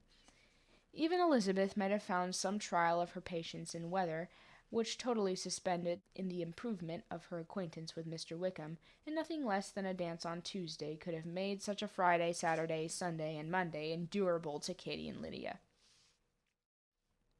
Chapter 18. Till Elizabeth entered the drawing-room at Netherfield, and looked in vain for Mr. Wickham among the colour of red coats there assembled, a doubt of his being present had never occurred to her. The certainty of meeting him had not been checked by any of those recollections that might not unreasonably have alarmed her. She had dressed with more than usual care, and prepared in the highest spirits for the conquest of all that remained unsubdued of his art, trusting that it was not more than might be won in the course of the evening. But in an instant arose the dreadful suspicion of his being purposely omitted from Mr. Darcy's pleasure in the Binglings' invitation to the officers, and though this was not exactly the case, the absolute fact of his absence was pronounced by his friend Mr. Denny, to whom Lydia eagerly applied, and who told them that Wickham had not been obliged to go to town on business the day before, and was not yet returning, adding, with a significant smile, I do not imagine his business would have called him away just now if he had not wished to avoid a certain gentleman here. This part of his intelligence, though unheard by Lydia, was caught by Elizabeth, and it assured her that Darcy was not less answerable for Wickham's absence than in her first surmise had been just. Every feeling of displeasure against the former was so sharpened by immediate disappointment that she could hardly reply with tolerable civility to the polite inquiries which he directly afterwards approached to make. Attention, forbearance, patience with Darcy, was injury to Wickham. She was resolved against any sort of conversation with him, and turned away with a degree of ill humour which she could not wholly surmount even in speaking to Mr. Bingley, whose blind partiality provoked her. But Elizabeth was not formed for ill humour, and though every prospect of her own was destroyed for the evening, it could not dwell long in her spirits. And having told all her griefs to Charlotte Lucas, whom she had not seen for a week, she was soon able to make a voluntary transition to the oddities of her cousin, and to point him out to her particular notice. The first two dances, however, brought a return of distress. They were dances of mortification. Mr. Collins, awkward and solemn, apologizing instead of attending, and often moving wrong without being aware of it, gave her all the shame and misery which a disagreeable partner for a couple of dances can give. The moment of her release from him was ecstasy. She danced next with an officer, and had the refreshment of talk of Wickham, and of hearing that he was universally liked. When those dances were over, she returned to Charlotte Lucas, and was in conversation with her, when she found herself suddenly addressed by Mr. Darcy, who took her so much by surprise in his application for her hand, that without knowing what she did, she accepted him. He walked away again immediately, and she was left to fret over her own want of presence of mind. Charlotte tried to console her. "I dare say you will find him very agreeable." "Heaven forbid! That would be the greatest misfortune of all. To find a man agreeable whom one is determined to hate. Do not wish me such an evil." When the dancing recommenced, however, and Darcy approached to claim her hand, Charlotte could not help cautioning her in a whisper not to be a simpleton and allow her fancy for Wickham to make her appear unpleasant in the eyes of a man 10 times his consequence.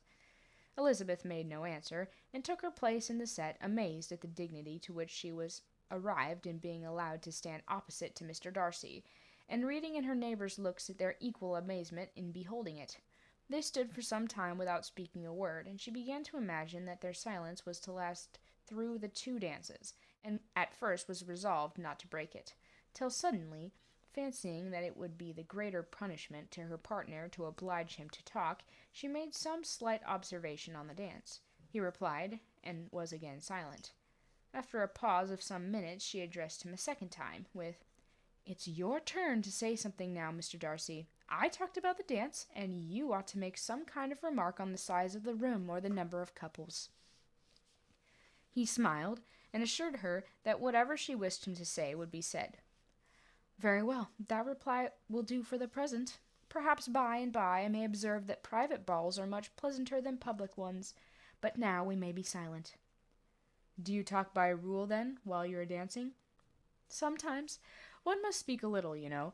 It would look odd to be entirely silent for the half an hour together, and yet for the advantage of some, conversation ought to be so arranged as that they might have the trouble of saying as little as possible." "Are you consulting your own feelings in the present case, or do you imagine that you are gratifying mine?" "Both," replied Elizabeth archly, "for I have always seen a great similarity in the turn of our minds. We are each of an unsocial, taciturnum disposition, unwilling to speak unless we expect to say something that will amaze the whole room, and be handed down to posterity with all the eclat of a poem." "That is no very striking resemblance of your own character, I am sure," said he. "How near it may be to mine, I cannot pretend to say." "You think it a faithful portrait, undoubtedly." "I must not decide on my own performance." He made no answer, and they were again silent until they had gone down to the dance.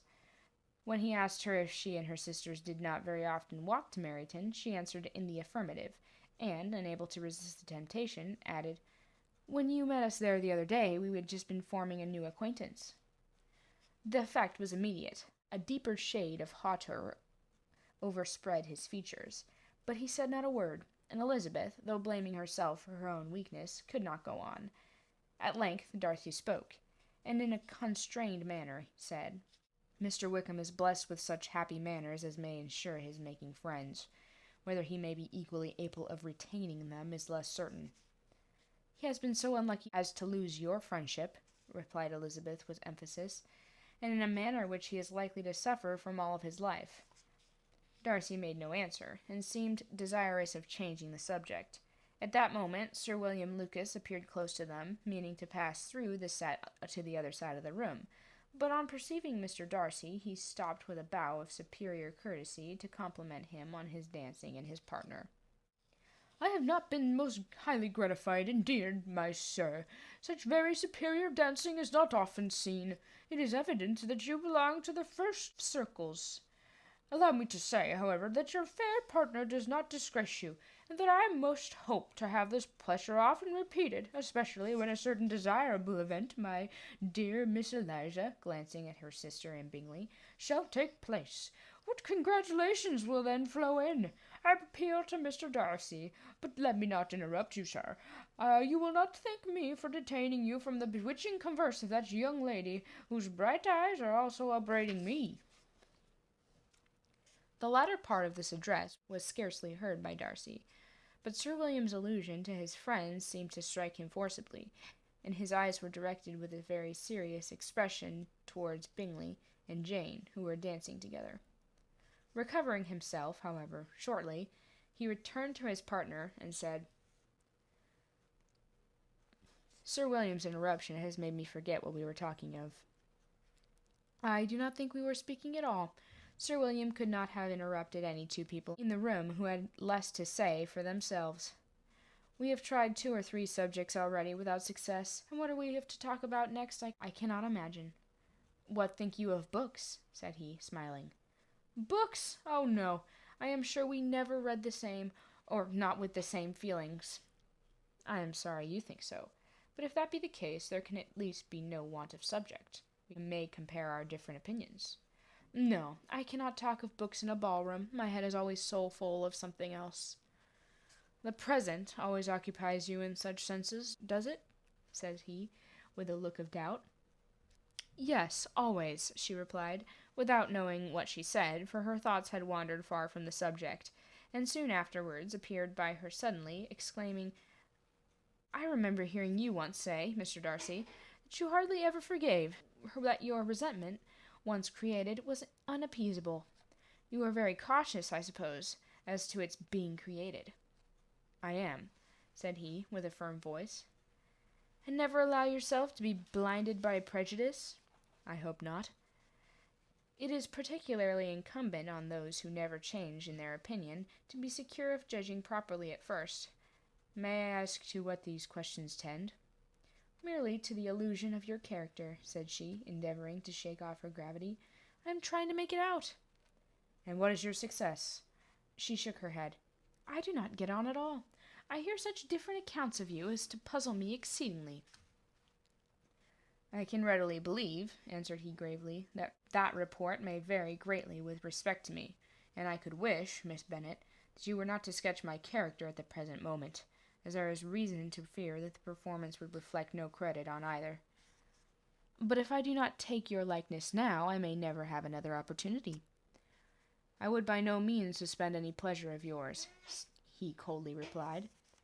She said no more, and they went down the other dance, and parted in silence, on each side dissatisfied, though not to an equal degree, for in Darcy's breast there was a tolerable powerful feeling towards her, which soon procured her pardon, and directed all his anger against another. They had not long separated when Miss Bingley came towards her, and with an expression of civil disdain thus accosted her. "So, Miss Eliza, I hear you are quite delighted with George Wickham. Your sister has been talking to me about him, and asking me 1,000 questions, and I find that the younger man forgot to tell you among his other communications that he was the son of old Wickham, the late Mr. Darcy's steward. Let me remind you, however, as a friend, not to give implicit confidence to all of his assertions, for as to Mr. Darcy's using him ill, it is perfectly false. On the contrary, he has been always remarkably kind to him, though George Wickham has treated Mr. Darcy in a most infamous manner. I do not know the particulars, but I know very well that Mr. Darcy is not in the least to blame, and he cannot bear to hear George Wickham mentioned, and that though my brother thought he could not well avoid including him in his invitation to the officers, he was excessively glad to find that he had taken himself out of the way. His coming to the country at all is a most insolent thing indeed, and I wonder how he could presume to do it. I pity you, Miss Eliza, for this discovery of your favourite's guilt, but really, considering his descent, one could not expect much better. His guilt and his descent appear not by your account to be the same, said Elizabeth angrily, for I have heard you accuse him of nothing worse than being the son of Mr. Darcy's steward, and of that I can assure you he informed me himself. I beg your pardon, replied Miss Bingley, turning away with a sneer. Excuse my interference. It was kindly meant. Insolent girl, said Elizabeth to herself. You are much mistaken if you expect to influence me by such paltry attacks as this. I see nothing in it but your own wilful ignorance and the malice of Mr. Darcy. She then sought her oldest sister, who had undertaken to make inquiries on the same subject of Bingley. Jane met her with a smile of such sweet complacency, a glow of such happy expression, as sufficiently marked how well she was satisfied with the occurrences of the evening. Elizabeth instantly read her feelings, and in that moment solicitude for Wickham, resentment against his enemies, and everything else gave way before the hope of Jane's being in the fairest way for happiness. I want to know, said she, with a countenance of no less smiling than her sister's, what you've learnt about Mr. Wickham, but perhaps you've been too pleasantly engaged to think of any third person, in which case you may be sure of my pardon. No, replied Jane, I have not forgotten him, but I have nothing satisfactory to tell you. Mr. Bingley does not know the whole of his history, and is quite ignorant to the circumstances which have principally offended Mr. Darcy, but he will vouch for the good conduct, the probability and honour of his friend, and is perfectly convinced that Mr. Wickham has deserved much less attention from Mr. Darcy than he has received, and I am sorry to say that by his account as well as his sister's, Mr. Wickham is by no means a respectable young man. I'm afraid he has been very imprudent, and has deserved to lose Mr. Darcy's regard. Mr. Bingley does not know Mr. Wickham himself? No, he never saw him till the other morning at Meryton. This account, then, is what he has received from Mr. Darcy. I am perfectly satisfied. But what does he say of the living? He does not exactly recollect the circumstances, though he has heard them from Mr. Darcy more than once, but he believes that it was left to him conditionally only. I have not a doubt of Mr. Bingley's sincerity, said Elizabeth warmly, but you must excuse my not being convinced by assurances only. Mr. Bingley's defence of his friend is a very able one, I dare say, but since he is unacquainted with several parts of the story and has learnt the rest from that friend himself, I shall venture still to think of both gentlemen as I did before. She then changed the discourse to one more gratifying to each, and on which there could be no difference of sentiment. Jane listened with delight to the happy, though modest hopes which Jane entertained of Bingley's regard, and said all in her power to heighten her confidence on it. In their being joined by Mr. Bingley himself, Elizabeth withdrew to Miss Lucas, to whose inquiry after the pleasantness of her last partner she had scarcely replied, before Mr. Collins came up to them and told her with great exultation that he had just been so fortunate as to make the most important discovery. I have found out, said he, but by a singular incident, that there is now in the room a near relation of my patroness. I happened to overhear the gentleman himself mentioning to the young lady who does the honours of this house the names of his cousin, Miss de Bourgh, and of her mother, Lady Catherine. How wonderfully these sorts of things occur! Who would have thought of my meeting with, perhaps, a nephew of Lady Catherine de Bourgh in this assembly? I am most thankful that the discovery is made in time for me to pay my respects to him, which I am now going to do. I trust he will excuse my not having done it before. My total ignorance of the connection must plead my apology. You're not going to introduce yourself to Mr. Darcy? Indeed I am. I shall entreat his pardon for not having done it earlier. I believe him to be Lady Catherine's nephew. It will be in my power to assure him that her ladyship was quite well yesterday se'nnight." Elizabeth tried hard to dissuade him from such a scheme, assuring him that Mr. Darcy would consider his addressing him without introduction as an impertinent freedom, rather than a compliment to his aunt, and that it was not in the least necessary there should be any notice on either side, and that if it were, it must belong to Mr. Darcy, the superior in consequence, to begin the acquaintance. Mr. Collins listened to her with the determined air of following his own inclination, and when she ceased speaking, replied thus: "My dear Miss Elizabeth, I have the highest opinion in the world of your excellent judgment in all matters within the scope of your understanding. But permit me to say that there must be a wide difference between the established forms of the ceremony amongst the laity and those which regulate the clergy. Forgive me the leave to observe that I consider the clerical office as equal in the point of dignity with the highest rank in the kingdom, provided that a proper humility of behaviour is at the same time maintained.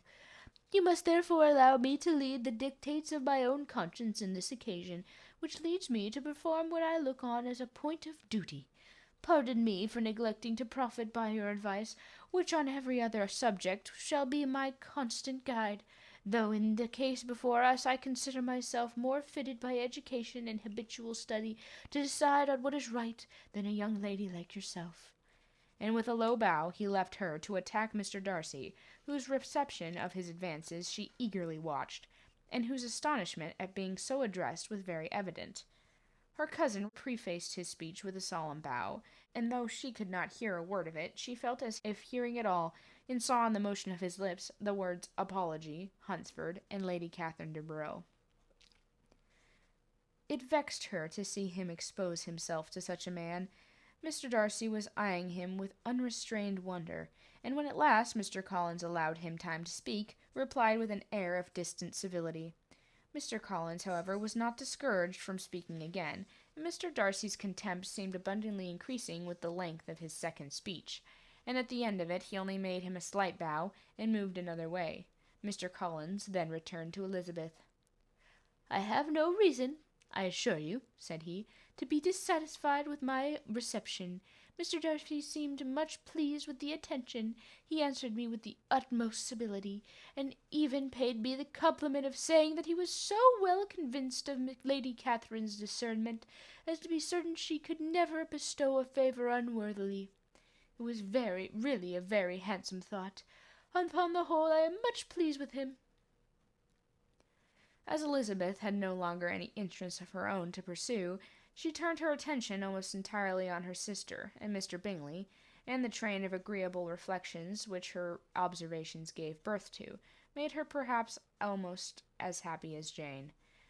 She saw her an idea and settled in that very house in all the felicity which a marriage of true affection could bestow, and she felt capable, under such circumstances, of endeavouring even to like Mr. Bingley's two sisters.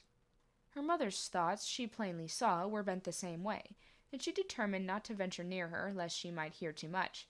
When they sat down to supper, therefore, she considered it a most unlucky perverseness which placed them within one of each other, and deeply was she vexed to find that her mother was talking to that one person, Lady Lucas, freely, openly, and of nothing else but of her expectation that Jane would soon be married to Mr. Bingley.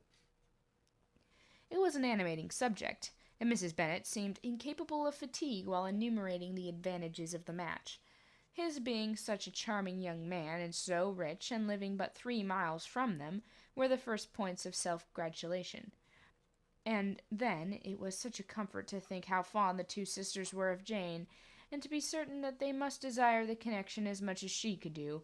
It was, moreover, such a promising thing for her younger daughters, as Jane's marrying so greatly must throw them in the way of other rich men, and lastly, it was so pleasant at her time of life to be able to consign her single daughters to the care of their sister,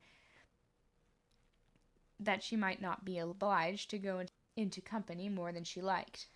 It was necessary to make this circumstance a matter of pleasure, because in such occasions it is the etiquette, but no one was less likely than Mrs. Bennet to find comfort in staying at home at any period of her life. She concluded, with many good wishes, that Lady Lucas might soon be equally fortunate, though evidently and triumphantly believing that there was no chance of it. In vain did Elizabeth endeavor to check the rapidity of her mother's words, or persuade her to describe her felicity in a less audible whisper, for to her inexpressible vexation she could perceive that the chief of it was overheard by Mr. Darcy, who sat opposite to them. Her mother only scolded her for being nonsensical. "What is Mr. Darcy to me, pray, that I should be afraid of him? I am sure we owe him no such particular civility as to be obliged to say nothing he may not like to hear." "For heaven's sake, madame, speak lower. What advantage can it be to you to offend Mr. Darcy? You will never recommend yourself to his friend by so doing." Nothing that she could say, however, had any influence. Her mother would talk of her views in the same intelligible tone. Elizabeth blushed and blushed again, with shame and vexation. She could not help frequently glancing her eye at Mr. Darcy, though every glance convinced her of what she dreaded, for though he was not always looking at her mother, she was convinced that his attention was invariably fixed by her. The expression on his face changed gradually from indignant contempt to a composed and steady gravity. At length, however, Mrs. Bennet had no more to say, and Lady Lucas, who had been long yawning at the repetition of delights which she saw no likelihood of sharing, was left to the comforts of cold ham and chicken. Elizabeth now began to revive, but not long was the interval of tranquillity, for when supper was over singing was talked of, and she had the mortification of seeing Mary, after very little entreaty, preparing to oblige the company. By many significant looks and silent entreaties did she endeavor to prevent such a proof of complaisance, but in vain. Mary would not understand them. Such an opportunity of exhibiting was delightful to her, and she began her song. Elizabeth's eyes were fixed on her with most painful sensations, and she watched her progress through the several stanzas with an impatience which was very ill rewarded at their close, for Mary, on receiving amongst the thanks of the table the hint of a hope that she might be prevailed on to favour them again, after the pause of half a minute, began another. Mary's powers were by no means fitted for such a display. Her voice was weak, and her manner affected. Elizabeth was in agonies. She looked at Jane to see how she bore it, but Jane was very composedly talking to Bingley. She looked at his two sisters, and saw them making signs of derision at each other, and at Darcy, who continued, however, impenetrably grave. She looked at her father to entreat his interference, lest Mary should be singing all night. He took the hint, and when Mary had finished her second song, said aloud, "That will do extremely well, child. You have delighted us long enough. Let the other young ladies have time to exhibit." Mary, though pretending not to hear, was somewhat disconcerted, and Elizabeth sorry for her, and sorry for her father's speech, was afraid her anxiety had done no good. Others of the party were now applied to. "If I," said Mr. Collins, "were so fortunate as to be able to sing, I should have great pleasure, I am sure, of obliging the company with an air, for I consider music as a very innocent diversion, and perfectly compatible with the profession of a clergyman. I do not mean, however, to assert that we can be justified in devoting too much of our time to music, for there are certainly other things to be attended to. The rector of a parish has much to do. In the first place, he must make such an agreement for tithes as may be beneficial to himself and not offensive to his patron.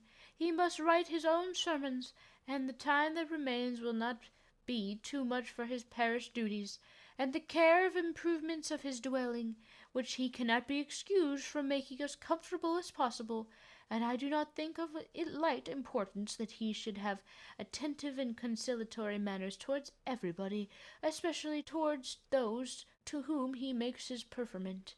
I cannot acquit him of that duty, nor could I think well of the man who should omit an occasion of testifying his respect towards anybody connected with the family." And with a bow to Mr. Darcy, he concluded his speech, which had been spoken so loud as to be heard by half the room. Many stared, many smiled, But no one looked more amused than Mr. Bennet himself, while his wife seriously commended Mr. Collins for having spoken so sensibly, and observed in half a whisper to Lady Lucas that he was a remarkably clever, good kind of young man. To Elizabeth it appeared that her family made an agreement to expose themselves as much as they could during the evening. It would have been impossible for them to play their parts with one more spirit or finer success, and happy did she think it for Bingley and her sisters that some of the exhibition had escaped his notice, and that his feelings were not of a sort to be much distressed by the folly which he must have witnessed. That his two sisters and Mr. Darcy, however, should have such an opportunity of ridiculing her relations was bad enough, and she could not determine whether the silent contempt of the gentlemen or the insolent smiles of the ladies were more intolerable. The rest of the evening brought her little amusement. She was teased by Mr. Collins, who continued most perseveringly by her side, and though he could not prevail with her to dance with him again, put it out of her power to dance with others. In vain did she entreat him to stand up with someone else, and offer to introduce him to any young lady in the room. He assured her that as to dancing he was perfectly indifferent to it, and that his chief object was by delicate attentions to recommend himself to her, and that he should therefore make a point of remaining close to her the whole evening. There was no arguing upon such a project.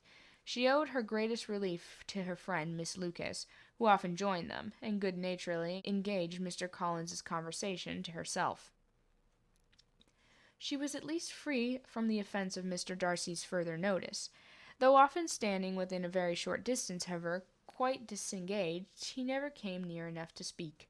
She felt it to be the profitable consequence to her of her allusions to Mr. Wickham, and rejoiced in it.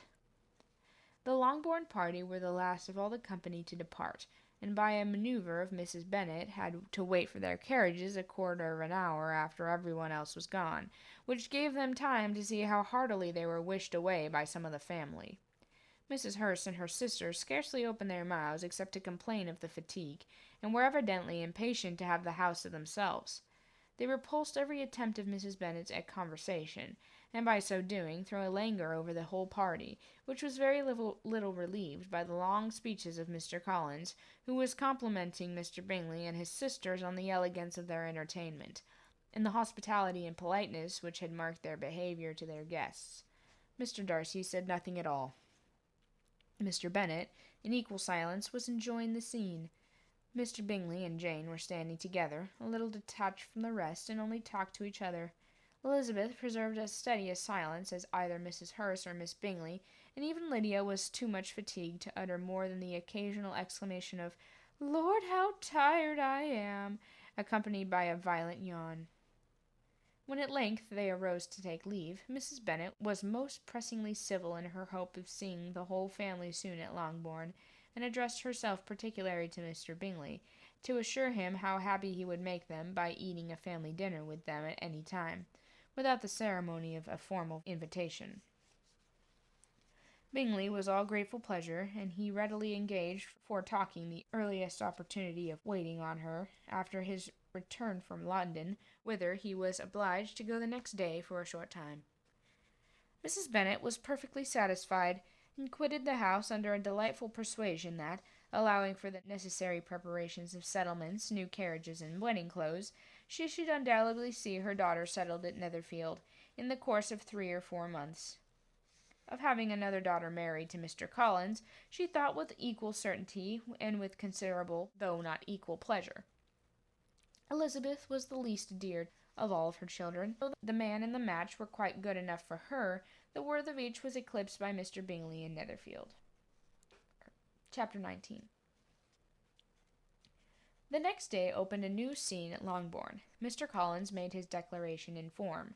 Having resolved to do it without loss of time, and his leave of absence extended to the following Saturday, and having no feelings of diffidence to make it distressing to himself, even at the moment, he set about it in a very orderly manner, with all the observances which he supposed a regular part of the business. On finding Mrs. Bennet, Elizabeth, and one of the younger girls together, soon after breakfast, he addressed the mother in these words: May I hope, madam, for your interest with your fair daughter Elizabeth, when I solicit the honour of a private audience with her in the course of this morning?"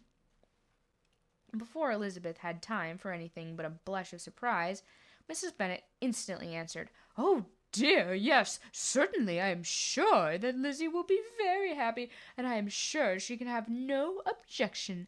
Come, Kitty, I want you upstairs." And gathering her work together, she was hastening away, when Elizabeth called out, "Dear Mom, do not go. I beg you will not go. Mr. Collins must excuse me. He can have nothing to say to me that anybody need not hear. I'm going away myself." "No, no, nonsense, Lizzie. I desire you will stay where you are." And upon Elizabeth seeming really, with vexed and embarrassed looks, about to escape, she added, "Lizzie, I insist upon your staying and hearing Mr. Collins."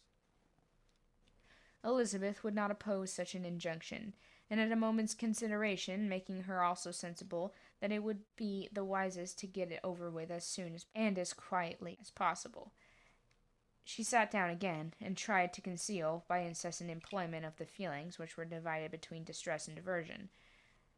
Mrs. Bennet and Kitty walked off, and as soon as they were gone, Mr. Collins began. "Believe, my dear Miss Elizabeth, that your modesty, so far from doing you any disservice, rather adds to your other perfections. You would have been less amiable in my eyes if there had not been this little unwillingness. But allow me to assure you that I have your respected mother's permission for this address. I can hardly doubt the purport of my discourse, however. Your natural delicacy may lead you to dissemble. My attentions have been too marked to be mistaken. Almost as soon as I entered this house, I singled you out as the companion of my future life. But before I am run away with my feelings on this subject, perhaps it will be advisable for me to state my reasons for marrying, and moreover for coming into Hertfordshire with the desire of selecting a wife, as I certainly did." The idea of Mr. Collins, with all his solemn composure, being run away by his feelings, made Elizabeth so near laughing that she could not use the short pause he allowed in any attempt to stop him farther, and he continued, "My reasons for marrying are, first, that I think it a right thing for every clergyman in his easy circumstance, like myself, to set the example of matrimony in his parish. Secondly, I am convinced that it will add very greatly to my happiness. And thirdly, which perhaps ought to have mentioned earlier, that is the particular advice and recommendation of the very noble lady who I have had the honour of calling patroness. Twice she has condescended to give me her opinion, unasked too, on this subject, and it was but the very Saturday night before I left Hunsford, between our pools at quadrille, while Miss Jenkinson was arranging Miss de Borough's footstool, that she said, 'Mr. Collins, you must marry. A clergyman like you must marry. Choose properly, choose a gentlewoman for my sake and for your own. Let her be an active, useful sort of person, not bred up high, but able to make a small income go a good way. This is my advice. Find such a woman as soon as you can and bring her to Hunsford, where I will visit her. Allow me, by the way, to observe, my fair cousin, that I do not reckon the notice and kindness of Lady Catherine de Bourgh as among the least of the advantages in my power to offer. You will find her manners beyond anything I can describe, and your wit and vivacity I must think will be acceptable to her, especially when tempered with the silence and respect which her rank will inevitably excite. Thus much for my general intention in favour of matrimony. It remains to be told why my views were directed to Longbourn instead of my own neighbourhood, where I assure you there are many amiable young women. But the fact is, that being, as who I am, to inherit this estate after the death of your honoured father, who, however, may live many years longer, I could not satisfy myself with resolving to choose a wife from among his daughters, that the loss to him may be as little as possible when the melancholy event takes place, which, however, as I have already said, may not be for several years. This has been my motive, my fair cousin, and I flatter myself that it will not sink me in your esteem. And now nothing remains for me but to assure you, in the most animated language, of the violence of my affection, To fortune I am perfectly indifferent, and shall make no demand of that nature on your father, since I am well aware that it could not be complied with, and that £1,000 and the 4 per cents, which will not be yours till after your mother's decease, is all that you may ever be entitled to. And on that head, therefore, I shall be uniformly silent, and you may assure yourself that no ungenerous reproach shall ever pass by my lips when we are married." It was absolutely necessary to interrupt him now. "You are too hasty, sir," she cried. "You forget that I have made no answer. Let me do it without further loss of time. Accept my thanks for the compliment you are paying me. I am very sensible to the honor of your proposals, but it is impossible for me to do otherwise than decline them." "Am I not now to learn," replied Mr. Collins, with a formal wave of the hand, "that it is usual with young ladies to reject the addresses of the man whom they secretly meant to accept when he first applies for their favor, and that sometimes the refusal is repeated a second or even a third time? I am therefore no means discouraged by what you have just said, and shall hope to lead you to the altar ere long." "Upon my word, sir," cried Elizabeth, "your hope is rather an extraordinary one after my declaration. I assure you that I am not one of those young ladies, if such young ladies there are, who are so daring as to risk their happiness on the chance of being asked a second time. I am perfectly serious in my refusal. You cannot make me happy, and I am convinced that I am the last woman in the world who would make you so. Nay, were your friend Lady Catherine to know me, I am persuaded she would find me, in every respect, ill qualified for the situation." "Were it certainly that Lady Catherine would think so," said Mr. Collins very gravely, "but I cannot imagine that her ladyship would at all disapprove of you, and you may be certain that when I have had the honor of seeing her again, I shall speak in the highest terms of your modesty, economy, and other amiable qualifications." "Indeed, Mr. Collins, all praise of me will be unnecessary. You must give me the leave to judge for myself, and pay me the compliment of believing what I say. I wish you very happy and very rich, and by refusing your hand do all in my power to prevent you from being otherwise. In making me the offer, you must have satisfied the delicacy of your feelings with regard to my family, and may take possession of Longbourn estate whenever it fails, without any self-reproach. This matter may be considered, therefore, as finally settled." And rising as she thus spoke, she would have quitted the room, had not Mr. Collins thus addressed her. "When I do myself the honor of speaking to you next on this subject, I shall hope to receive a more favorable answer than you have now given me, though I am far from accusing you of cruelty at present, because I know to be the established custom of your sex to reject a man on the first application, and perhaps you even now said as much to encourage my suit as would be consistent with the true delicacy of the female character." "Really, Mr. Collins," cried Elizabeth with some warmth, "you puzzle me exceedingly. Of what I have hitherto said can appear to you in the form of encouragement, I know not how to express my refusal in such a way as may convince you of its being one." "You must give me leave to flatter myself, dear cousin, that your refusal of my address is merely words of course. My reasons for believing that are briefly these. It does not appear to me that my hand is unworthy of your acceptance, or the establishment I can offer that would be any other than highly desirable.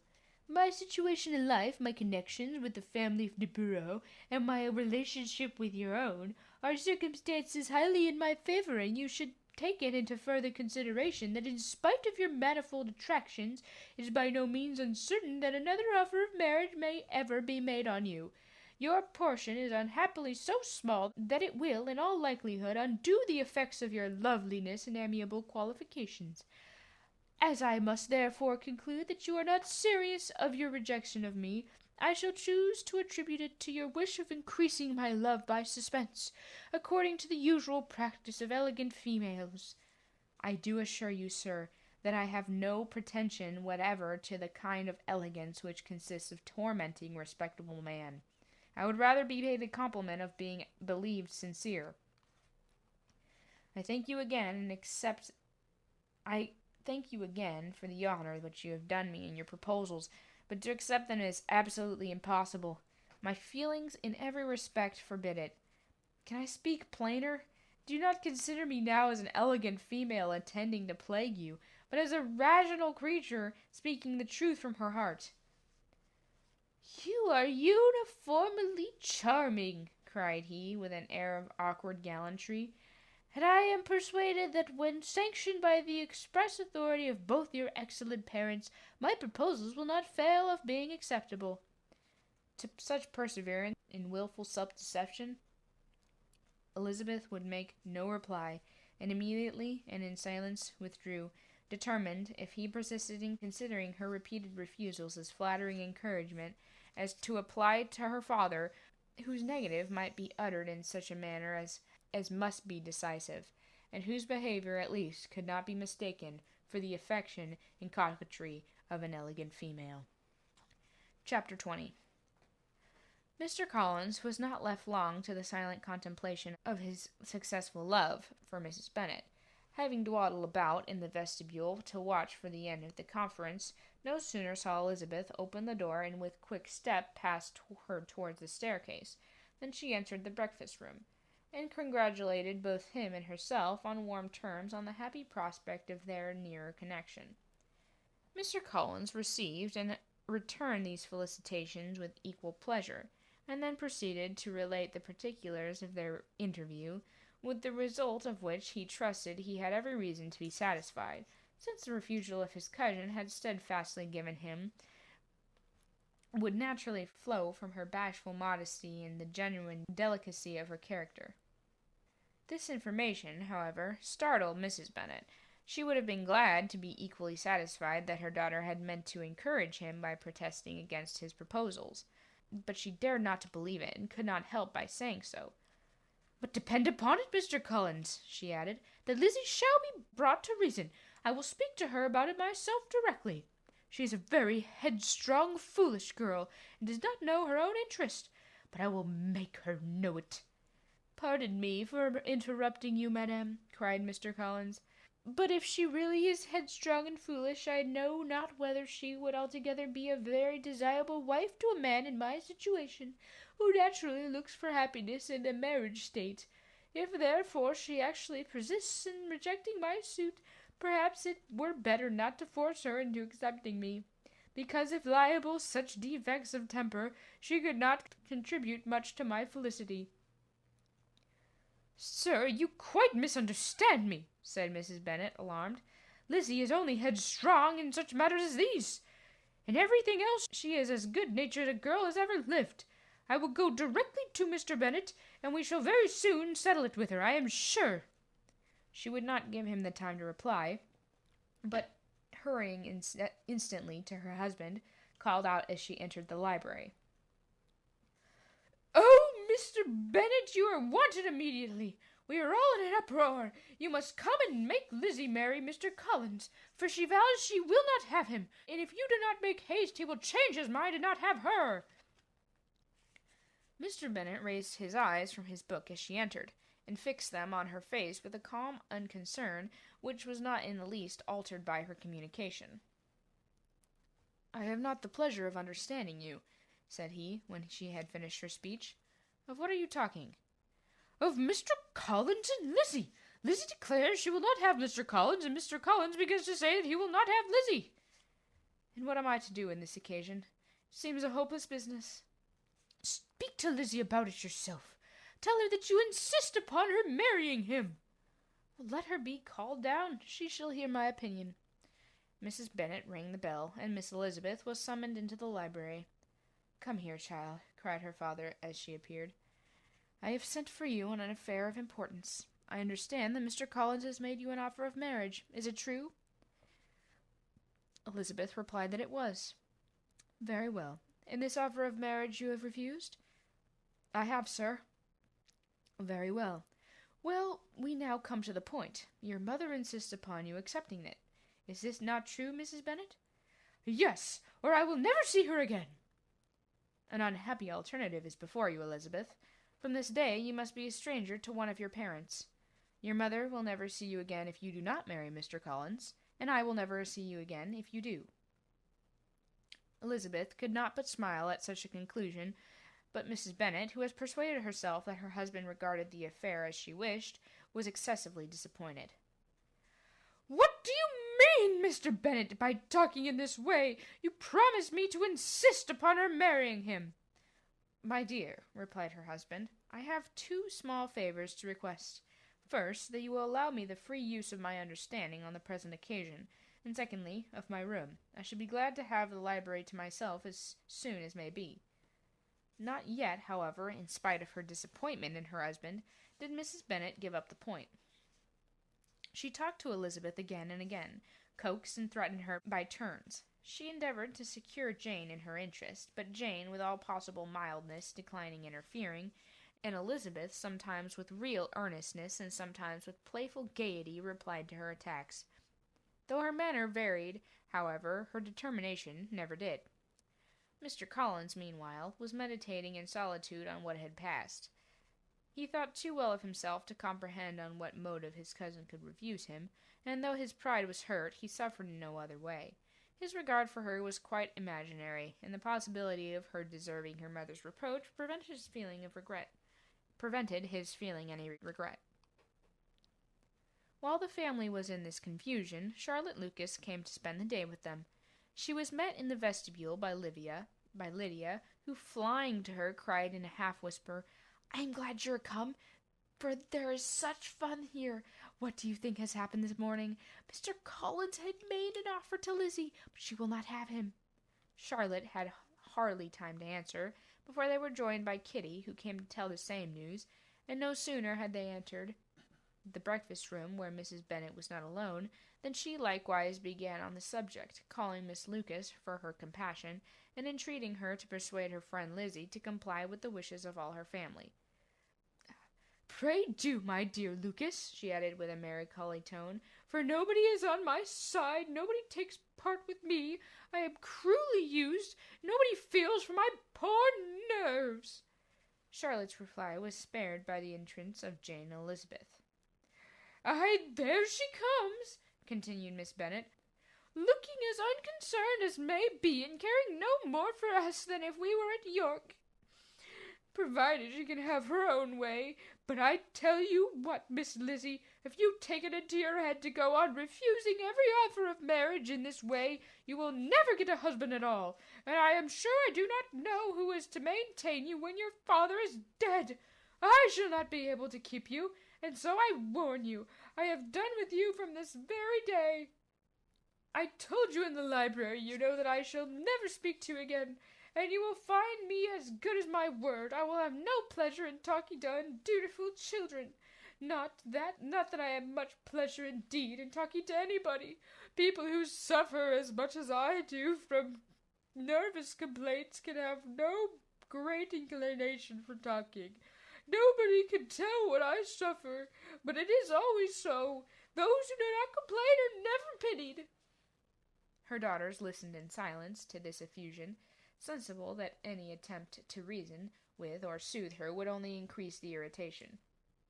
She talked on, therefore, without interruption from any of them, until they were joined by Mr. Collins, who entered with an air more steady than usual, and on perceiving whom, she said to the girls, "Now I do insist upon it that you, all of you, hold your tongues, and let Mr. Collins and me have a little conversation together." Elizabeth passed quietly out of the room. Jane and Kitty followed, but Lydia stood her ground, determined to hear all she could, and Charlotte, detained first by the civility of Mr. Collins, whose inquiries after herself and all her family were very minute, and then, by a little curiosity, satisfied herself with walking toward the window and pretending not to hear. In a doleful voice, Mrs. Bennet thus began the projected conversation. "Oh, Mr. Collins!" "My dear madam," replied he, "let us be forever silent on this point. Far be it from me," he presently continued in a voice that marked his displeasure, "to resent the behaviour of your daughter. Resignation to inevitable evils is the duty of us all, the particular duty of a young man who has been so fortunate as I have in every preferment, and I trust I am resigned, perhaps not the less so from feeling a doubt of my positive happiness had my fair cousin honoured me with her hand. For I have often observed that resignation is never so perfect as when the blessing denied begins to lose somewhat of its value in our estimation. You will not, I hope, consider me as shewing any disrespect for your family, my dear madam, by thus withdrawing my pretensions from your daughter's favour, without having paid yourself and Mr. Bennet the compliment of requesting you to interpose your authority on my behalf. My conduct, I may fear, may be objectionable, in having accepted my dismission from your daughter's lips instead of your own. But we are all liable to err. I have certainly meant well through the whole affair. My object has been to secure an amiable companion for myself, and with due consideration for the advantage of all your family. And if my manner has been at all reprehensible, I here beg leave to apologize.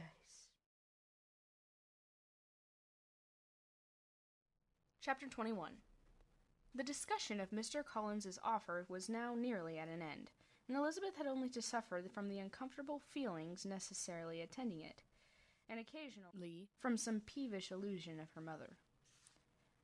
As for the gentleman himself, his feelings were chiefly expressed, not by embarrassment or dejection, or by trying to avoid her, but by stiffness of manner and resentful silence. He scarcely ever spoke to her, and the assiduous attentions which he had been so sensible of himself were transferred for the rest of the day to Miss Lucas, whose civility in listening to him was a seasonable relief to them all, and especially to her friend. The morrow produced no abatement of Mrs. Bennet's ill humour or ill health. Mr. Collins was also in the same state of angry pride. Elizabeth had hoped that his resentment might shorten his visit, but his plan did not appear in the least affected by it. He was always to have gone on Saturday, and to Saturday he still meant to stay. After breakfast, the girls walked to Meryton to inquire if Mr. Wickham were returned, and to lament over his absence from the Netherfield ball. He joined them on their entering the town, and attended them to their aunt's, where his regret and vexation and the concern of everybody was well talked over. To Elizabeth, however, he voluntarily acknowledged that the necessity of his absence had been self-imposed. "I found," said he, "as the time drew near, that I had better not meet Mr. Darcy, that to be in the same room, the same party with him, for so many hours together, might be more than I could bear, and that scenes may arise unpleasant to more than myself."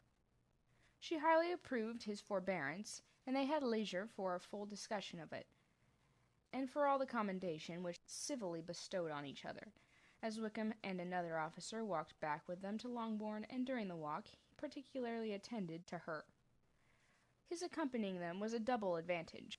She felt all the compliment it offered to herself, and it was most acceptable as an occasion of introducing him to her father and mother. Soon after their return, a letter was delivered to Miss Bennet. It came from Netherfield, and was opened immediately. The envelope contained a sheet of elegant little hot-pressed paper, well covered with a lady's fair, flowing hand, and Elizabeth saw her sister's countenance change as she read it, and saw her dwelling intently on some particular passages.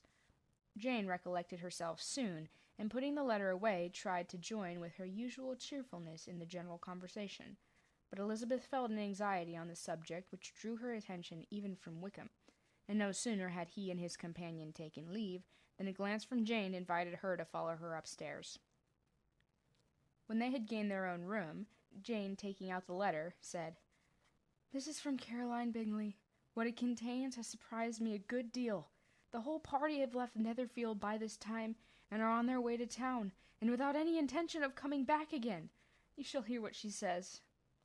She then read the first sentence aloud, which comprised the information of their having just resolved to follow their brother to town directly, and of their meaning to dine that day in Grosvenor Street, where Mr. Hurst had a house. The next was in these words: "I do not pretend to regret anything I shall leave in Hertfordshire, except your society, my dearest friend, but we will hope at some future period to enjoy many returns of the delightful intercourse which we have known, and in the meanwhile may lessen the pain of separation by a very frequent and most unreserved correspondence. I depend on you for that." To these high-flown expressions Elizabeth listened with all the insensibility of distrust, and though the suddenness of their removal surprised her, she saw nothing in it really to lament. It was not to be supposed that their absence from Netherfield would prevent Mr. Bingley's being there, and as to the loss of their society, she was persuaded that Jane must soon cease to regard it in the enjoyment of his. "It is unlucky," said she, after a short pause, "that you should not be able to see your friends before they leave the country. But may we not hope that the period of future happiness, to which Miss Bingley looks forward, may arrive earlier than she is aware, and that the delightful intercourse you have known as friends will be renewed with yet greater satisfaction as sisters? Mr. Bingley will not be detained in London by them. Caroline decidedly says that none of the party will return for Hertfordshire this winter. I will read it to you. When my brother left us yesterday, he imagines that the business which took him to London might be concluded in 3 or 4 days, but as we are certain it cannot be so, and at the same time convinced that when Charles gets to town he will be in no hurry to leave it again, we have determined on following him thither, that he may not be obliged to spend his vacant hours in a comfortless hotel. Many of my acquaintance are already there for the winter. I wish that I could hear that you, my dearest friend, had any intention of making one in the crowd, but of that I despair. I certainly hope that your Christmas in Hertfordshire may abound in the gaieties which that season generally brings, and that your beaux will be so numerous as to prevent your feelings the loss of the 3 of whom we shall deprive you. It is evident by this," added Jane, "that he comes back no more this winter."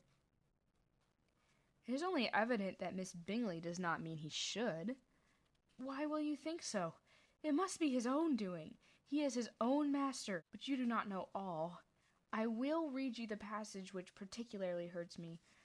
I will have no reserves from you. Mr. Darcy is impatient to see his sister, and to confess the truth, we are scarcely less eager to meet her again. I really do not think that Georgina Darcy has her equal for beauty, elegance, or accomplishments, and the affection she aspires in Louisa and myself is heightened into something still more interesting from the hope we dare to entertain of her being hereafter our sister. I do not know whether I ever before mentioned to you my feelings on this subject, but I will not leave the country without confiding in them, and I trust you will not esteem them unreasonable.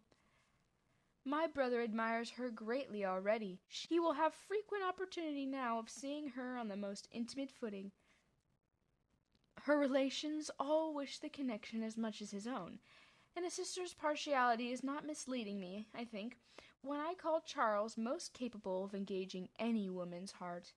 With all these circumstances to favor an attachment, and nothing to prevent it, am I wrong, my dearest Jane, in indulging the hope of an event which will secure the happiness of so many? What think you of this sentence, my dear Lizzie? Said Jane as she finished it. Is it not clear enough? Does it not expressly declare that Caroline neither expects nor wishes me to be her sister, that she is perfectly convinced of her brother's indifference, and that if she suspects the nature of my feelings for him, she means most kindly to put me on my guard? Can there be any other opinion on the subject? Yes, there can, for mine is totally different. Will you hear it? Most willingly. You shall have it in a few words. Miss Bingley sees that her brother is in love with you, and wants him to marry Miss Darcy. She follows him to town in the hope of keeping him there, and tries to persuade you that he does not care about you. Jane shook her head. Indeed, Jane, you ought to believe me. No one who has ever seen you together can doubt his affection. Miss Bingley, I am sure, cannot. She is not such a simpleton. Could she have seen half as much love in Mr. Darcy for herself, she would have ordered her wedding clothes. But the case is this. We are not rich enough or grand enough for them, and she is the more anxious to get Miss Darcy for her brother from the notion that when there has been one intermarriage she may have less trouble in achieving a second, in which there is certainly some ingenuity. And I dare say it would succeed if Miss Devereux were out of the way. But, my dearest Jane, you cannot seriously imagine that because Miss Bingley tells you her brother greatly admires Miss Darcy, he is in the smallest degree less sensible of your merit than when he took leave of you on Tuesday, or that it will be in her power to persuade him that instead of being in love with you, He is very much in love with her friend." "If we thought alike of Miss Bingley," replied Jane, "your representation of all this might make me quite easy. But I know the foundation is unjust. Caroline is incapable of wilfully deceiving anyone, and all that I can hope in this case is that she has deceived herself." "That is right. You could not have stated a more happy idea, since you will not take comfort in mine. Believe her to be deceived by all means. You have now done your duty by her, and must fret no longer." "But, my dear sister, can I be happy, even supposing the best, and accepting a man whose sisters and friends are all wishing him to marry elsewhere?" "You must decide for yourself," said Elizabeth. "And if upon mature deliberation you find that the misery of disobliging his two sisters is more than equivalent to the happiness of being his wife, I advise you by all means to refuse him." "How can you talk so?" said Jane, faintly smiling. "You must know that though I should be exceedingly grieved at their disapprobation, I could not hesitate." "I did not think that you would, and that being the case, I cannot consider your situation with much compassion." "But if he returns no more this winter, my choice will never be required. 1,000 things may arise in 6 months." The idea of his returning no more Elizabeth treated with the utmost contempt. It appeared to her merely the suggestion of Caroline's interested wishes, and she could not for a moment suppose that those wishes, however openly or artfully spoken, could influence a young man so totally independent of everyone. She represented to her sister as forcibly as possible what she felt on the subject, and had soon the pleasure of seeing its happy effect. Jane's temper was not desponding, and she was gradually led to hope, though the diffidence of affection sometimes overcame the hope, that Bingley would return to Netherfield and answer every wish of her heart. They agreed that Mrs. Bennet should only hear of the departure of the family, without being alarmed on the score of the gentleman's conduct. But even this partial communication gave her a great deal of concern, and she bewailed it as exceedingly unlucky that the ladies should happen to go away, just as they were all getting so intimate together. After lamenting it, however, at some length, she had the consolation of thinking that Mr. Bingley would be soon down again and soon dining at Longbourn, and the conclusion of all was the comfortable declaration that though he had been invited only to a family dinner, she would take care to have 2 full courses. Chapter 22. The Bennets were engaged to dine with the Lucases, and again, during the chief of the day, was Miss Lucas so kind as to listen to Mr. Collins. Elizabeth took an opportunity of thanking her. "It keeps him in good humour," said she, "and I am more obliged to you than I can express." Charlotte assured her friend of her satisfaction in being useful, and that it amply repaid her for the little sacrifice of her time. This was very amiable, but Charlotte's kindness had extended farther than Elizabeth had any conception of. Its object was nothing less than to secure her from any return of Mr. Collins's addresses, by engaging them towards herself. Such was Miss Lucas's scheme, and appearances were so favourable that when they parted at night she would have felt almost sure of the success if he had not been to leave Hertfordshire so very soon. But here she did injustice to the fire and independence of his character, for it led him to escape out of Longbourn House the next morning with admirable slyness, and hasten to the Lucas lodge to throw himself at her feet. He was anxious to avoid the notice of his cousins, from a conviction that if they saw him depart they could not fail to conjecture his design, and he was not willing to have the attempt known till its success could be known likewise. And for, though feeling most secure, and with reason, for Charlotte had been tolerably encouraging, he was comparatively diffident since the adventure of Wednesday. His reception, however, was of the most flattering kind. Miss Lucas perceived him from an upper window as he walked toward the house, and instantly set out to meet him accidentally in the lane. But little she had dared to hope that so much love and eloquence awaited her there.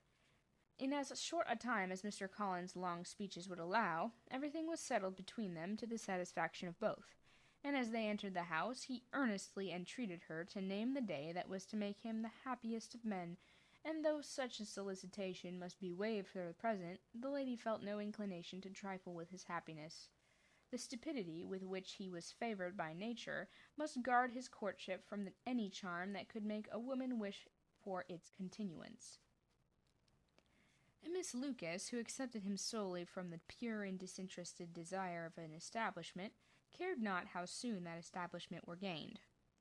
Sir William and Lady Lucas were speedily applied to for their consent, and it was bestowed with a most joyful alacrity. Mr. Collins's present circumstances made it a most eligible match for their daughter, to whom they could give a little fortune, and his prospects of future wealth were exceedingly fair.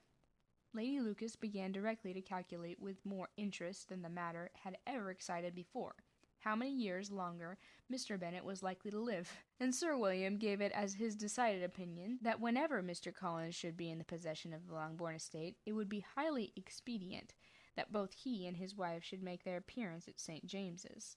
The whole family, in short, were properly overjoyed on the occasion.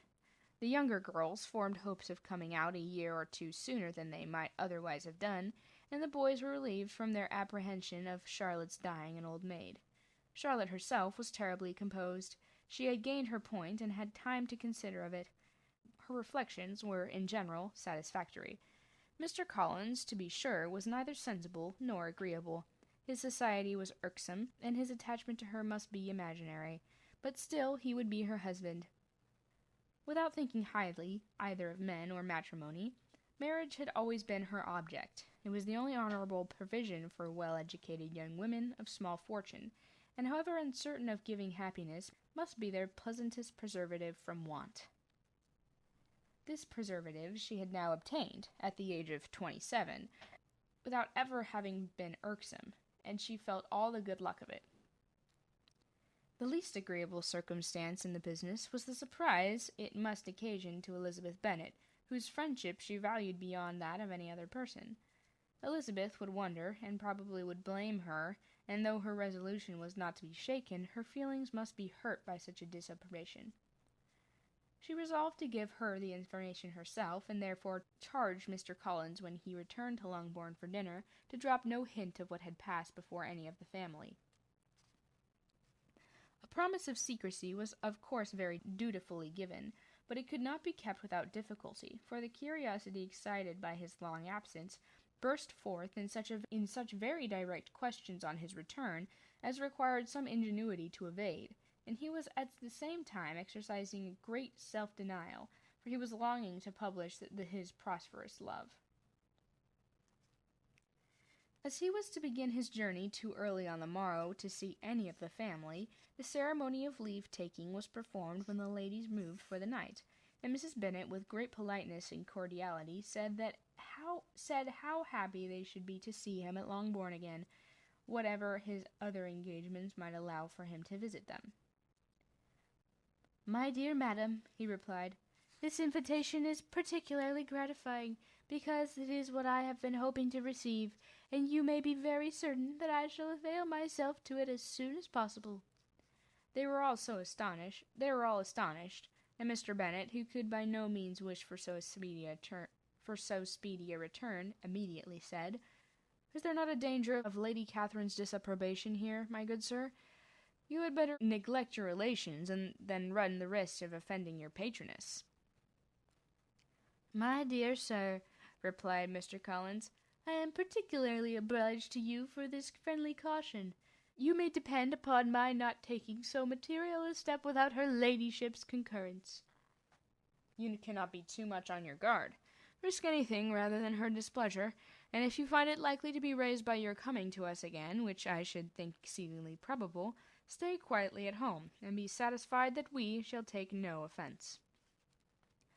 "Believe me, my dear sir, my gratitude is warmly excited by such affectionate attention, and depend upon it, you will speedily receive from me a letter of thanks for this, as well as for every other mark of your regard during my stay at Hertfordshire. And as for my fair cousins, though my absence may not be long enough to render it necessary, I shall now take the liberty of wishing them health and happiness, not excepting my cousin Elizabeth."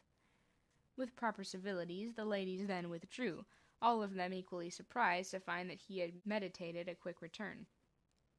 Mrs. Bennet wished to understand by it that he thought of paying his addresses to one of her younger girls, and Mary might have been prevailed on to accept him. She rated his abilities much higher than any of the others. There was a solidity in his reflections which often struck her, and though by no means so clever as herself, she thought that if encouraged to read and improve himself by such an example as hers, he might become a very agreeable companion. But on the following morning every hope of this kind was done away. Miss Lucas called soon after breakfast, and on a private conference with Elizabeth, related the event of the day before. The possibility of Mr. Collins's fancying himself in love with her friend had once occurred to Elizabeth within the last day or two, but that Charlotte could encourage him seemed almost as far from possibility as that she could encourage him herself, and her astonishment was consequently so great as to overcome at first the bounds of decorum, and she could not help crying out, "Engaged to Mr. Collins? My dear Charlotte, impossible!" The steady countenance which Miss Lucas had commanded in telling her story gave way to a momentary confusion here on receiving so direct a reproach, though, as it was no more than she expected, she soon regained her composure, and calmly replied, "Why should you be surprised, my dear Eliza? Do you think it incredible that Mr. Collins should be able to procure any woman's good opinion because he was not so happy as to succeed with you?" But Elizabeth had now recollected herself, and making a strong effort for it, was able to assure her with tolerable firmness that the prospect of their relationship was highly grateful to her, and that she wished her all imaginable happiness. "I see what you are feeling," replied Charlotte. "You must be surprised, very much surprised, so lately as Mr. Collins was wishing to marry you. But when you have had time to think it all over, I hope you will be satisfied with what I have done. I am not romantic, you know. I never was. I ask only for a comfortable home, and considering Mr. Collins's character, connections, and situation in life, I am convinced that my chance of happiness with him is as fair as most people can boast on entering the marriage state." Elizabeth quietly answered, "Undoubtedly," and after an awkward pause, they returned to the rest of the family. Charlotte did not stay much longer, and Elizabeth was then left to reflect on what she had heard. It was a long time before she became at all reconciled to the idea of so unsuitable a match.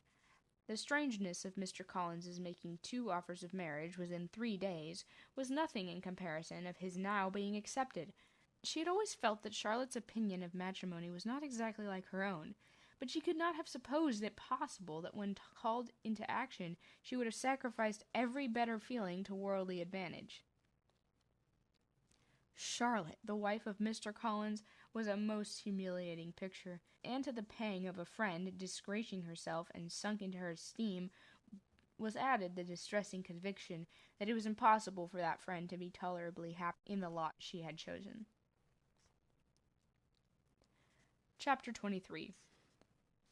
Elizabeth was sitting with her mother and sisters, reflecting on what she had heard, and doubting whether she were authorized to mention it, when Sir William Lucas himself appeared, sent by his daughter to announce her engagement to the family.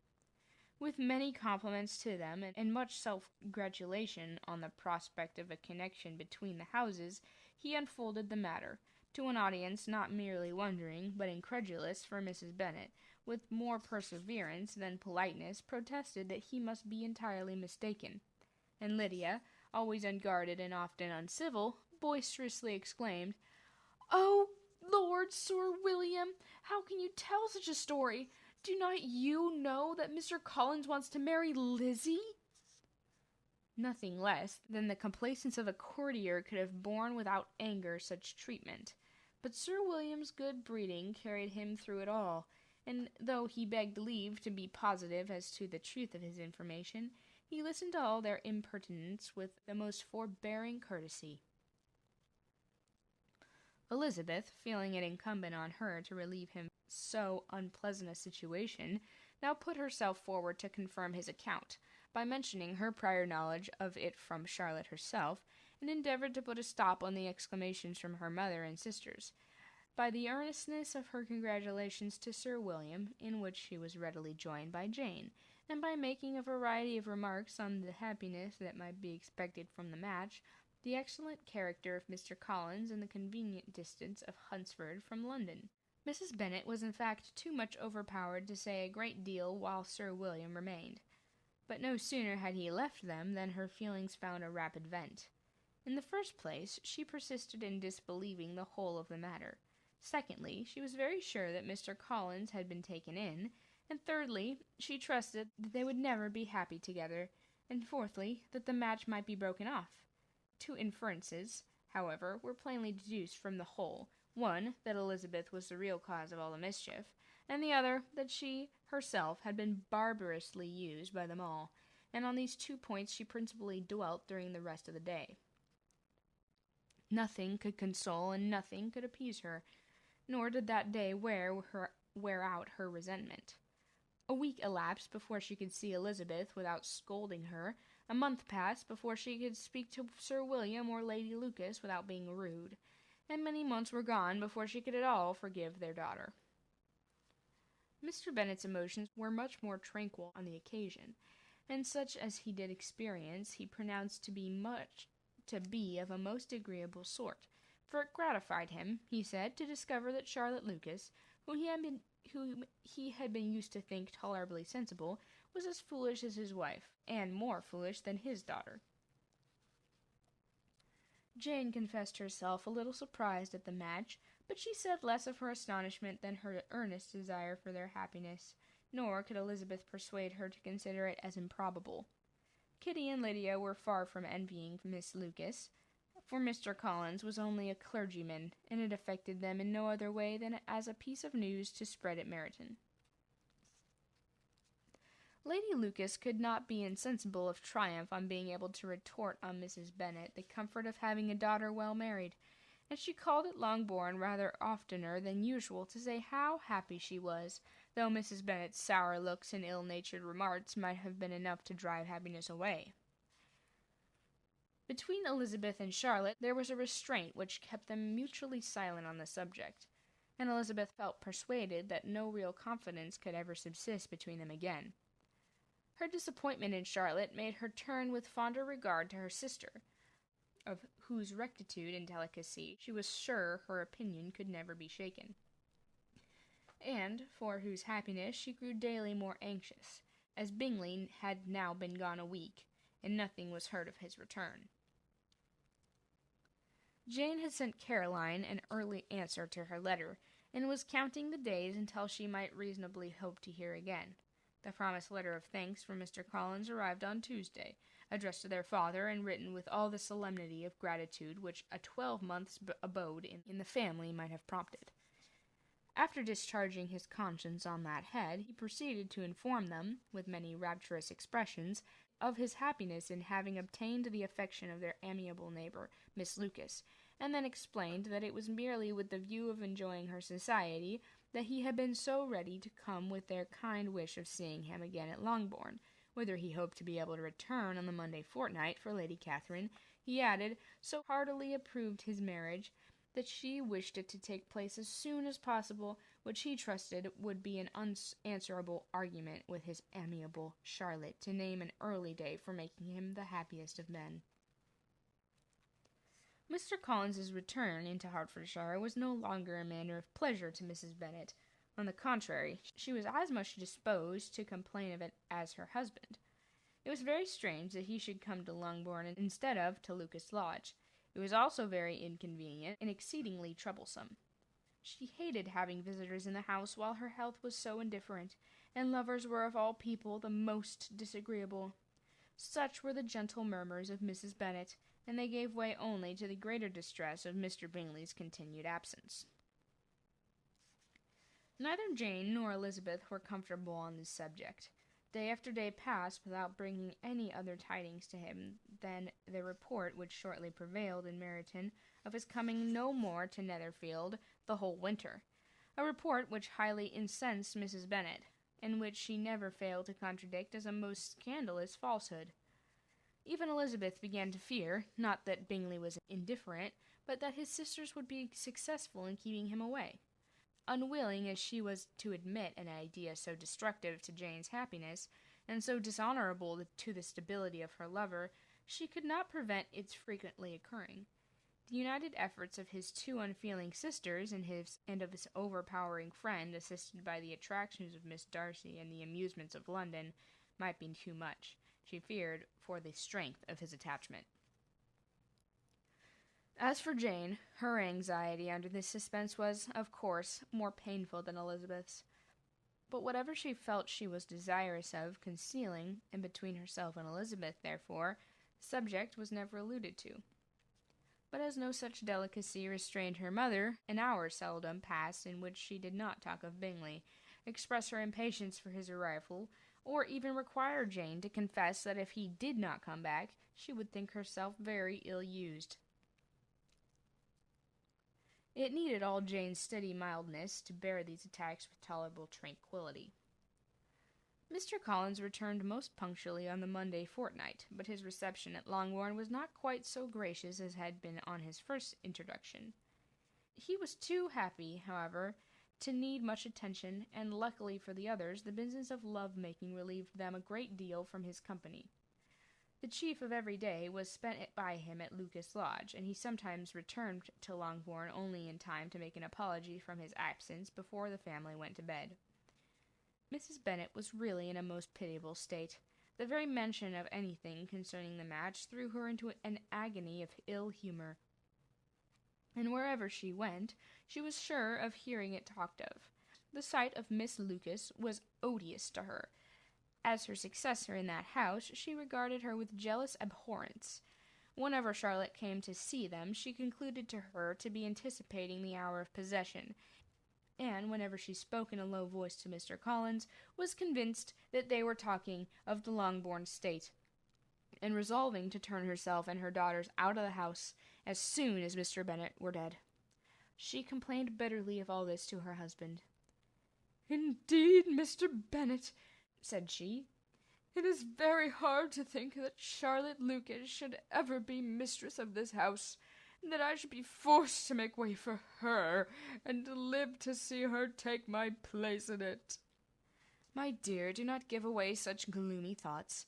Let us hope for better things. Let us flatter ourselves that I may be the survivor." This was not very consoling to Mrs. Bennet, and therefore, instead of making any answer, she went on as before.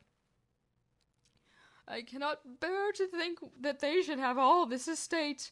If it was not for the entail, I should not mind it." "What should you not mind?" "I should not mind anything at all." "Let us be thankful that you are preserved from a state of such insensibility." "I can never be thankful, Mr. Bennet, for anything about the entail.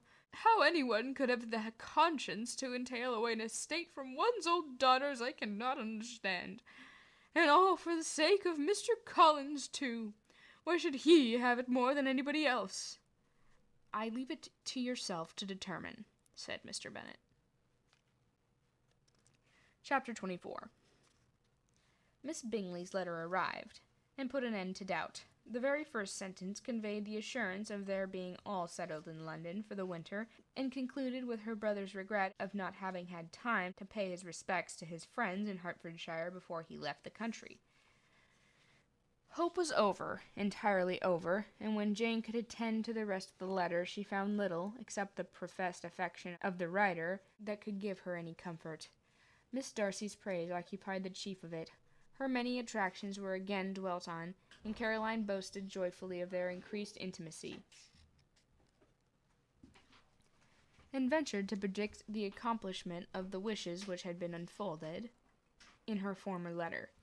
She wrote also with great pleasure of her brother's being an intimate of Mr. Darcy's house, and mentioned with raptures some plans of the latter with regard to new furniture. Elizabeth, to whom Jane very soon communicated the chief of all this, heard it in silent indignation. Her heart was divided between concern for her sister and resentment against all the others. To Caroline's assertion of her brother's being partial to Miss Darcy she paid no credit. That he was really fond of Jane, she doubted no more than she had ever done, and much as she had always been disposed to like him, she could not think without anger, hardly without contempt, on that easiness of temper, that want of proper resolution which now made him the slave of his designing friends, and led him to sacrifice his own happiness to the caprice of their inclinations. Had his own happiness, however, been the only sacrifice, he might have allowed to sport with it in whatever manner he thought best. But her sister's was involved in it, and she thought he must be sensible himself. It was a subject, in short, on which reflection would be long indulged, and must be unavailing. She could think of nothing else, and yet, whether Bingley's regard had really died away, or were suppressed by his friend's interference, whether he had been aware of Jane's attachment, or whether it had escaped his observation, whichever were the case, though her opinion of him must be materially affected by the difference, her sister's situation remained the same, her peace equally wounded. A day or two passed before Jane had courage to speak of her feelings to Elizabeth, but at last, on Mrs. Bennet's leaving them together, after a longer irritation than usual about Netherfield and its master, she could not help saying, "Oh, that my dear mother had more command over herself! She can have no idea the pain she gives me by her continual reflections on him. But I will not repine. It cannot last long. You will be forgotten. We shall be as we were before." Elizabeth looked at her sister with incredulous solicitude, but said nothing. "You doubt me," cried Jane, slightly coloring. "Indeed, you have no reason. He may live in my memory as the most amiable man of my acquaintance, but that is all. I have nothing either to hope or fear, and nothing to reproach him with. Thank God, I have not that pain. A little time, therefore. I shall certainly try to get the better." With a stronger voice, she soon added, "I have this comfort immediately, that it has not been more than an air of fancy on my side, and that it has done no harm to anyone but myself." "My dear Jane," exclaimed Elizabeth, "you are too good. Your sweetness and disinterestedness are really angelic. I do not know what to say to you. I feel as if I had never done you justice, or loved you as you deserve." Miss Bennet eagerly disclaimed all extraordinary merit, and threw back the praise on her sister's warm affection. "Nay," said Elizabeth, "this is not fair. You wish to think all the world respectable, and are hurt if I speak ill of anybody. I only want to think you perfect, and you set yourself against it. Do not be afraid of my running into any excess, or my encroaching on your privilege of universal goodwill. You need not. There are few people whom I really love, and still fewer of whom I think well. The more I see of the world, the more I am dissatisfied with it, and every day confirms my belief of the inconsistency of all human characters, and of the little dependence that can be placed on the appearance of either merit or sense. I have met with 2 instances lately, one I will not mention, and the other is Charlotte's marriage. It is unaccountable. In every view it is unaccountable." "My dear Lizzie, do not give way to such feelings as these. They will ruin your happiness. You do not make allowance enough for the difference of situation and temper. Consider Mr. Collins's respectability, and Charlotte's prudent, steady character. Remember that she is one of a large family, that as to fortune it is a most eligible match, and be ready to believe, for everybody's sake, that she may feel something like regard and esteem for our cousin. To oblige you, I would try to believe almost anything, but no one else could be benefited by such a belief as this, for were I persuaded that Charlotte had any regard for him, I should only think worse of her understanding than I do now of her heart. My dear Jane, Mr. Collins is a conceited, pompous, narrow-minded, silly man, and you know he is, as well as I do. And you must feel, as well as I do, that the woman who marries him cannot have a proper way of thinking. You shall not defend her, though it is Charlotte Lucas. You shall not, for the sake of one individual, change the meaning of principle and integrity, nor endeavor to persuade yourself or me that selfishness is prudence, and insensibility of danger security for happiness." "I misthink your language too strong in speaking of both," replied Jane, "and I hope you will be convinced of it by seeing them happy together. But enough of this. You alluded to something else. You mentioned 2 instances. I cannot misunderstand you, but I entreat you, dear Lizzie, not to pain me with thinking that person to blame, and saying your opinion of him is sunk. We must not be so ready to fancy ourselves intentionally injured. We must not expect a lively young man to be always so guarded and circumspect. It is very often nothing but our own vanity that deceives us. Women fancy admiration means more than it does, and men should care that they should. If it is designedly done, they cannot be justified, but I have no idea of there so much design in the world as some persons imagine. I am far from attributing any part of Mr. Bingley's conduct to design, said Elizabeth, but without scheming to do wrong or to make others unhappy, there may be error, and there may be misery, thoughtlessness, a want of attention to other people's feelings, and a want of resolution will do the business. And do you impute it to either of those? Yes, to the last. But if I go on, I shall displease you by saying what I think of the persons you esteem. Stop me whilst you can. You persist, then, in supposing his sisters influence him? Yes, in conjunction with his friend. I cannot believe it. Why should they try to influence him? They can only wish his happiness, and if he is attached to me, and no other woman can secure it. Your first position is false. They may wish many things besides his happiness. They may wish his increase of wealth in consequence. They may wish him to marry a girl who has all the importance of money, great connections, and pride. Beyond a doubt, they do wish him to choose Miss Darcy, replied Jane, but this may be from better feelings than you are supposing.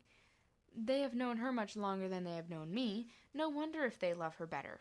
But whatever may be their own wishes, it is very unlikely that they should have opposed their brothers.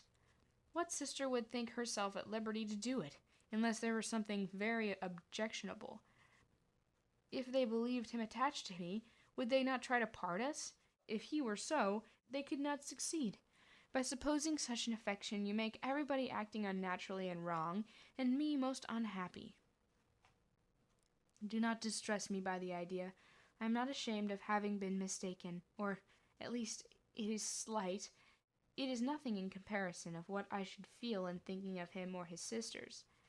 Let me take in the best light, in light in which it may be understood. Elizabeth could not oppose such a wish, and from this time Mr. Bingley's name was scarcely ever mentioned between them. Mrs. Bennet still continued to wonder and repine at his returning no more, and though a day seldom passed in which Elizabeth did not account for it clearly, there seemed to be little chance of her ever considering it with less perplexity. Her daughter endeavored to convince her of what she did not believe herself, that his attentions to Jane had been merely the effect of a common and transient liking, which ceased when he saw her no more, but though the probability of the statement was admitted at the time, she had the same story to repeat every day. Mrs. Bennet's best comfort was that Mr. Bingley must be down again in the summer. Mr. Bennet treated the matter differently. "So, Lizzie," said he one day, "your sister is crossed in love, I find. I congratulate her. Next to being married, a girl likes to be crossed in love a little now and then. It is something to think of. It gives her sort of a distinction among her companions. When is your turn to come? You will hardly bear to be long outdone by Jane. Now is your time. Here are officers enough at Meryton to disappoint all the young ladies in the country. Let Wickham be your man. He is a pleasant fellow, and would jilt you creditably." "Thank you, sir, but a less agreeable man would satisfy me. We must not all expect Jane's good fortune." "True," said Mr. Bennet, "but it is a comfort to think that, whatever of that kind may befall you, you have an affectionate mother who will always make the most of it." Mr. Wickham's society was of material service in dispelling the gloom which the late perverse occurrences had thrown on many of the Longbourn family. They saw him often, and to his other recommendations was now added that of general unreserve. The whole of what Elizabeth had already heard, his claims on Mr. Darcy, and all that he had suffered from him, was now openly acknowledged and publicly canvassed, and everybody was pleased to think how much they had always disliked Mr. Darcy before they had known anything of the matter. Miss Bennet was the only creature who could suppose there might be any extenuating circumstances in the case.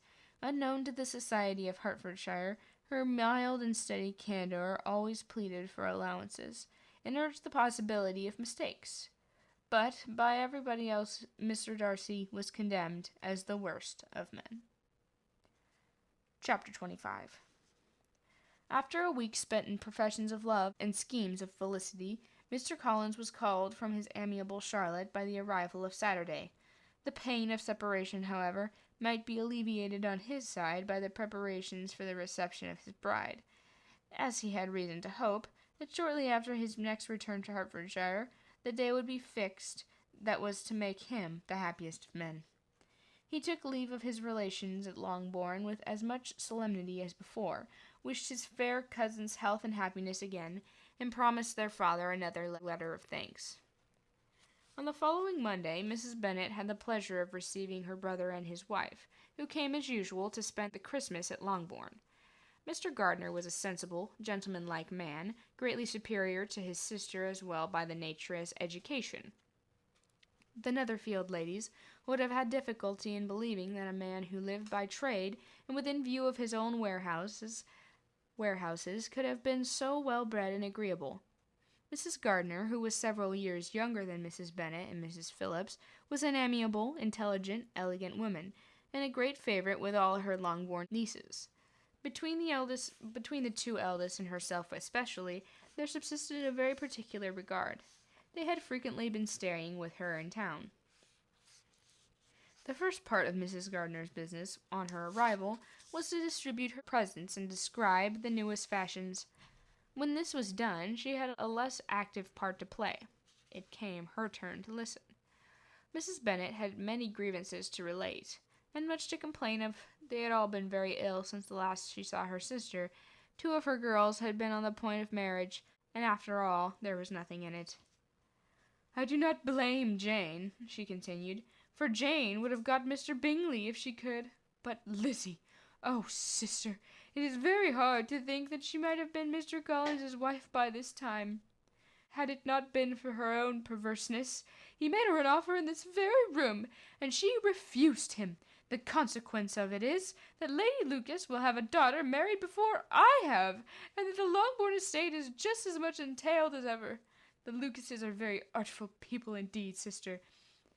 They are all for what they can get, and I'm sorry to say it of them, but so it is. It makes me very nervous and poorly to be thwarted so in my own family, to have neighbors who think of themselves before anyone else. However, your coming just at this time is the greatest of comforts, and I am very glad to hear what you tell us of long sleeves." Mrs. Gardiner, to whom the chief of this news had been given before, in the course of Jane and Elizabeth's correspondence with her, made her sister a slight answer, and in comparison to her nieces, turned the conversation. When alone with Elizabeth afterward, she spoke more on the subject. "It seems likely to have been a desirable match for Jane," said she. "I am sorry it went off, but these things happen so often. A young man, such as you describe, Mr. Bingley, so easily falls in love with a pretty girl for a few weeks, and when accident separates them, so easily forgets her, and that these sort of inconsistencies are very frequent." "An excellent consolation in its way," said Elizabeth, "but it will not do for us. We do not suffer by accident. It does not often happen that the interference of friends will persuade a young man of independent fortune to think no more of a girl whom he was violently in love with only a few days before. But that expression of violently in love was so hackneyed, so doubtful, so indefinite, that it gives me very little idea. Is it often applied to feelings which arise from a half-hour's acquaintance as to a real strong attachment? Pray, how violent was Mr. Bingley's love?" "I never saw a more promising inclination. He was growing quite inattentive to other people, and wholly engrossed by her. Every time they met it was more decided and more remarkable. At his own ball he offended 2 or 3 young ladies by not asking them to dance, and I spoke to him twice myself, without receiving an answer. Could there be finer symptoms? Is not general incivility the very essence of love?" "Oh, yes, that kind of love which I suppose him to have felt. Poor Jane, I feel sorry for her, because, with her disposition, she may not get over it immediately. It had better have happened to you, Lizzie. You would have laughed yourself out of it sooner. But do you think that she be prevailed on to go back with us? Change of scene might be of service, and perhaps a little relief from home may be as useful as anything." Elizabeth was exceedingly pleased with this proposal, and felt persuaded of her sister's ready acquiescence.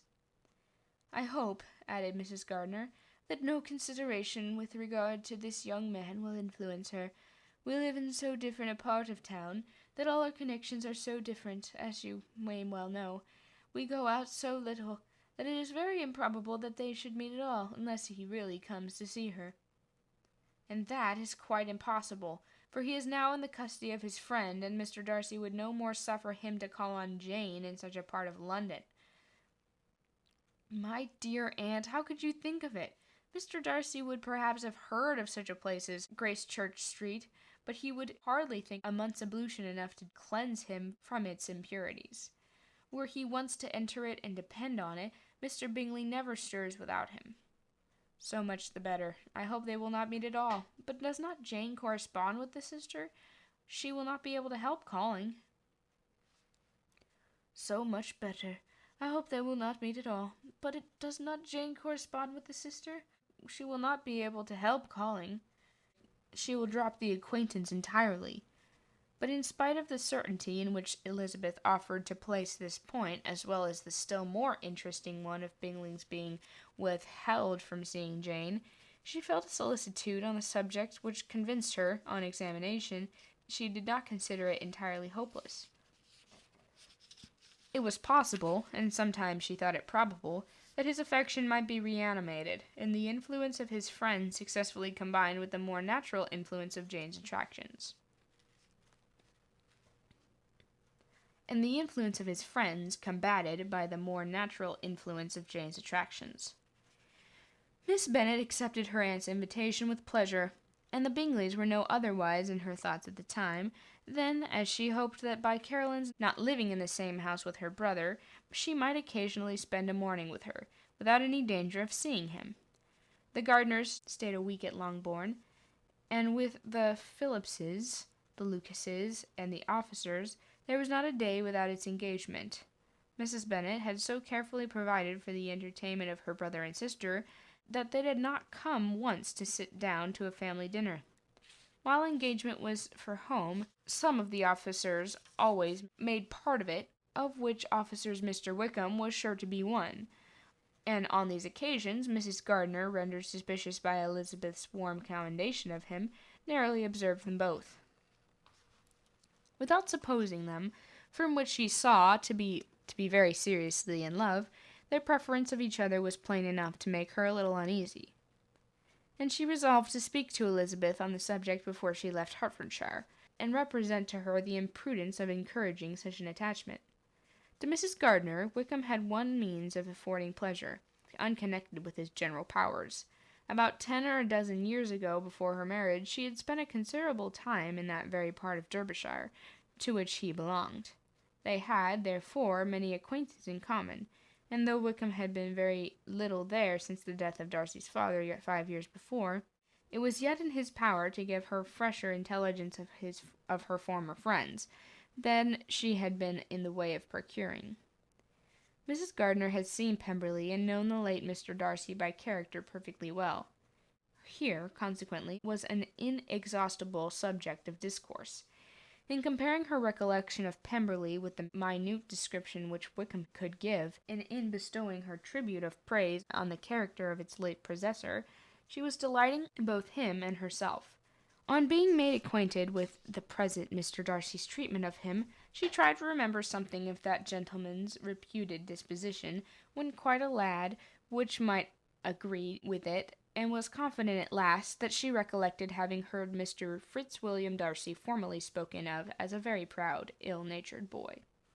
Chapter 26. Miss Gardiner's caution to Elizabeth was punctually and kindly given on the first favourable opportunity of speaking to her alone. After honestly telling her what she thought, she thus went on. "You are too sensible of a girl, Lizzie, to fall in love merely because you are warned against it, and therefore I am not afraid of speaking openly. Seriously, I would have you be on your guard. Do not involve yourself, or endeavour to involve yourself, in an affection with a want of fortune would make so very imprudent. I have nothing to say against him. He is a most interesting young man, and if he had the fortune he ought to have, I should think you could not do better. But as it is, you must not let your fancy run away with him. You have sense, and we all expect you to use it. Your father would depend on your resolution and good conduct, I am sure. You must not disappoint your father." "My dear aunt, this is being serious indeed." "Yes, and I hope to engage you to be serious likewise." Well, then, you need not be under any alarm. I will take care of myself, and of Mr. Wickham too. He shall not be in love with me if I can prevent it.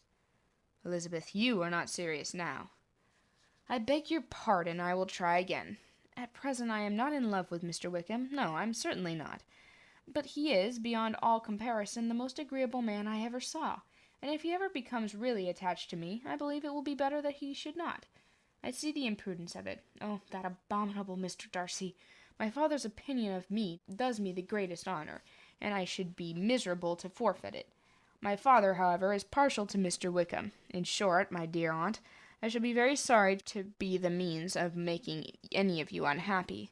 But since we see every day that where there is affection, young people are seldom withheld by immediate want of fortune from entering into engagements with each other, how can I promise to be wiser than so many of my fellow creatures if I am tempted, or how can I even to know that it would be of wisdom to resist? I will not be in a hurry to believe myself his first object. When I am in company with him, I will not be wishing. In short, I will do my best. Perhaps it will be as well, if you discourage his coming here so very often. At least you should not remind your mother of inviting him. As I did the other day, said Elizabeth with a conscious smile. Very true, it will be the wise in me to refrain from that. But do not imagine that he is always here so often. It is on your account that he has been so frequently invited this week. You know my mother's ideas as to the necessity of constant company of her friends. But really, and upon my honor, I will try to do what I think to be wisest. And now I hope you are satisfied. Her aunt assured her that she was, and Elizabeth, having thanked her for the kindness of her hints, they parted, a wonderful instance of advice being given on such a point without being resented. Mr. Collins returned to Hertfordshire soon after he had been quitted by the Gardiners and Jane, but as he took up his abode with the Lucases, his arrival was no great inconvenience to Mrs. Bennet. His marriage was now fast approaching, and she was at length so far resigned as to think it inevitable, and even repeatedly to say, in an ill-natured tone, that she wished they would be happy. Thursday was to be the wedding day, and on Wednesday Miss Lucas paid her farewell visit, and when she rose to take leave, Elizabeth, ashamed of her mother's ungracious and reluctant good wishes, and sincerely affected herself, accompanied her out of the room. As they went downstairs together, Charlotte said, I shall depend on hearing from you very often, Eliza. That you certainly shall. And I have another favor to ask. Will you come and see me? We shall often meet, I hope, in Hertfordshire. I am not likely to leave Kent for some time. Promise me, therefore, to come to Hunsford. Elizabeth could not refuse, though she foresaw little pleasure in the visit. My father and Maria are to come to me in March, added Charlotte, and I hope that you will consent to be of the party. Indeed, Eliza, you will be as welcome to me as either of them. The wedding took place. The bride and the bridegroom set off for Kent from the church door, and everybody had as much to say or hear on the subject as usual. Elizabeth soon heard from her friend, and their correspondence was as regular and frequent as it had ever been. That it should be equally unreserved was impossible. Elizabeth could never address her without feeling that all the comfort of intimacy was over, and though determined not to slacken as a correspondent, it was for the sake of what had been, rather than what was. Charlotte's first letters were received with a good deal of eagerness. There could not but be curiosity to know how she would speak of her new home, how she would like Lady Catherine, and how happy she would dare pronounce herself to be. Though when the letters were read, Elizabeth felt that Charlotte expressed herself on every point exactly as she might have foreseen. She wrote cheerfully, seemed surrounded with comforts, and mentioned nothing which she could not praise. The house, furniture, neighborhood, and roads were all to her taste, and Lady Catherine's behavior was most friendly and obliging. It was Mr. Collins's picture of Hunsford and Rosings rationally softened, and Elizabeth perceived that she must wait for her own visit there to know the rest. Jane had already written a few lines to her sister to announce their safe arrival in London, and when she wrote again, Elizabeth hoped it would be in her power to say something of the Bingleys. Her impatience for this second letter was as well rewarded as impatience generally is. Jane had been a week in town, without either seeing or hearing from Caroline. She accounted for it, however, by supposing that her last letter to her friend from Longbourn had, by some incident, been lost. "My aunt," she continued, "is going tomorrow into that part of the town, and I shall take the opportunity of calling in Grosvenor Street." She wrote again when the visit was paid, and she had seen Miss Bingley. "I did not think Caroline in spirits," were her words, "but she was very glad to see me, and reproached me for giving her no notice of my coming to London. I was right, therefore. My last letter had never reached her. I inquired after their brother, of course. He was well, but so much engaged with Mr. Darcy that they scarcely ever saw him. I found that Miss Darcy was expected to dinner. I wish I could see her. My visit was not long, as Caroline and Mrs. Hurst were going out. I dare say I shall soon see them here." Elizabeth took her head over this letter. It convinced her that accident could only discover to Mr. Bingley her sister's being in town. 4 weeks had passed away, and Jane saw nothing of him. She endeavored to persuade herself that she did not regret it, but she could no longer be blind to Miss Bingley's inattention. After waiting at home every morning for a fortnight, and inventing every evening a fresh excuse for her, the visitor did not at last appear. But the shortness of her stay, and yet more the alteration of her manner, would allow Jane to deceive herself no longer. The letter which she wrote on this occasion to her sister will prove what she felt. "My dearest Lizzie will, I am sure, be incapable of triumphing in her better judgment at my expense, when I confess myself to have been entirely deceived in Miss Bingley's regard for me. But, my dear sister, though the event has proved you right, do not think of me obstinate if I still assert that, considering what her behaviour was, my confidence was as natural as your suspicion. I do not at all comprehend her reason for wishing to be intimate with me, but if the same circumstances were to happen again, I am sure that I should not be deceived again. Caroline did not return my visit till yesterday, and not a note, not a line did I receive in the meantime. When she did come, it was very evident that she had no pleasure in it. She made a slight formal apology for not calling before, and not a word of wishing to see me again, and was in every respect so altered a creature that when she went away I was perfectly resolved to continue the acquaintance no longer. I pity, though I cannot help blaming her. She was very wrong in singling me out as she did, but I can safely say that every advance to intimacy began on her side. But I pity her because she must feel that she has been acting wrong, and because I am very sure that anxiety for her brother is the cause of it. I need not explain myself farther, and though we know this anxiety to be quite needless, yet if she feels it, it will easily account for her behaviour to me, and so deservedly dear as he is to his sister. Whatever anxiety she may feel on his behalf is natural and amiable. I cannot but wonder, however, at her having such fears now, because, if he had at all cared about me, we must have met long, long ago. He knows of my being in town, I am certain, from something she said herself, and yet it should seem by her manner of talking as if she wanted to persuade herself that he is really partial to Miss Darcy. I cannot understand it. If I were not afraid of judging harshly, I would be almost tempted to say that there is a strong appearance of duplicity in all this. But I will endeavour to banish every painful thought, and think only of what will make me happy, your affection, and in the invariable kindness of my dear uncle and aunt. Let me hear from you very soon. Miss Bingley said something of his never returning to Netherfield again, of giving up the house, but not with any certainty. We'd better not mention it. I am extremely glad that you have seen such pleasant accounts from our friends at Hunsford. Pray go to see them with Sir William and Maria. I am sure you'll be very comfortable there. Yours, Nancy. This letter gave Elizabeth some pain, but her spirits returned as she considered that Jane would no longer be duped, by the sister at least. All expectation from the brother was now absolutely over. She would not even wish for any renewal of his attentions. His character sunk on every review of it, and as a punishment for him, as well as a possible advantage to Jane, she seriously hoped that he might really soon marry Mr. Darcy's sister, as, by Wickham's account, she would make him abundantly regret what he had thrown away.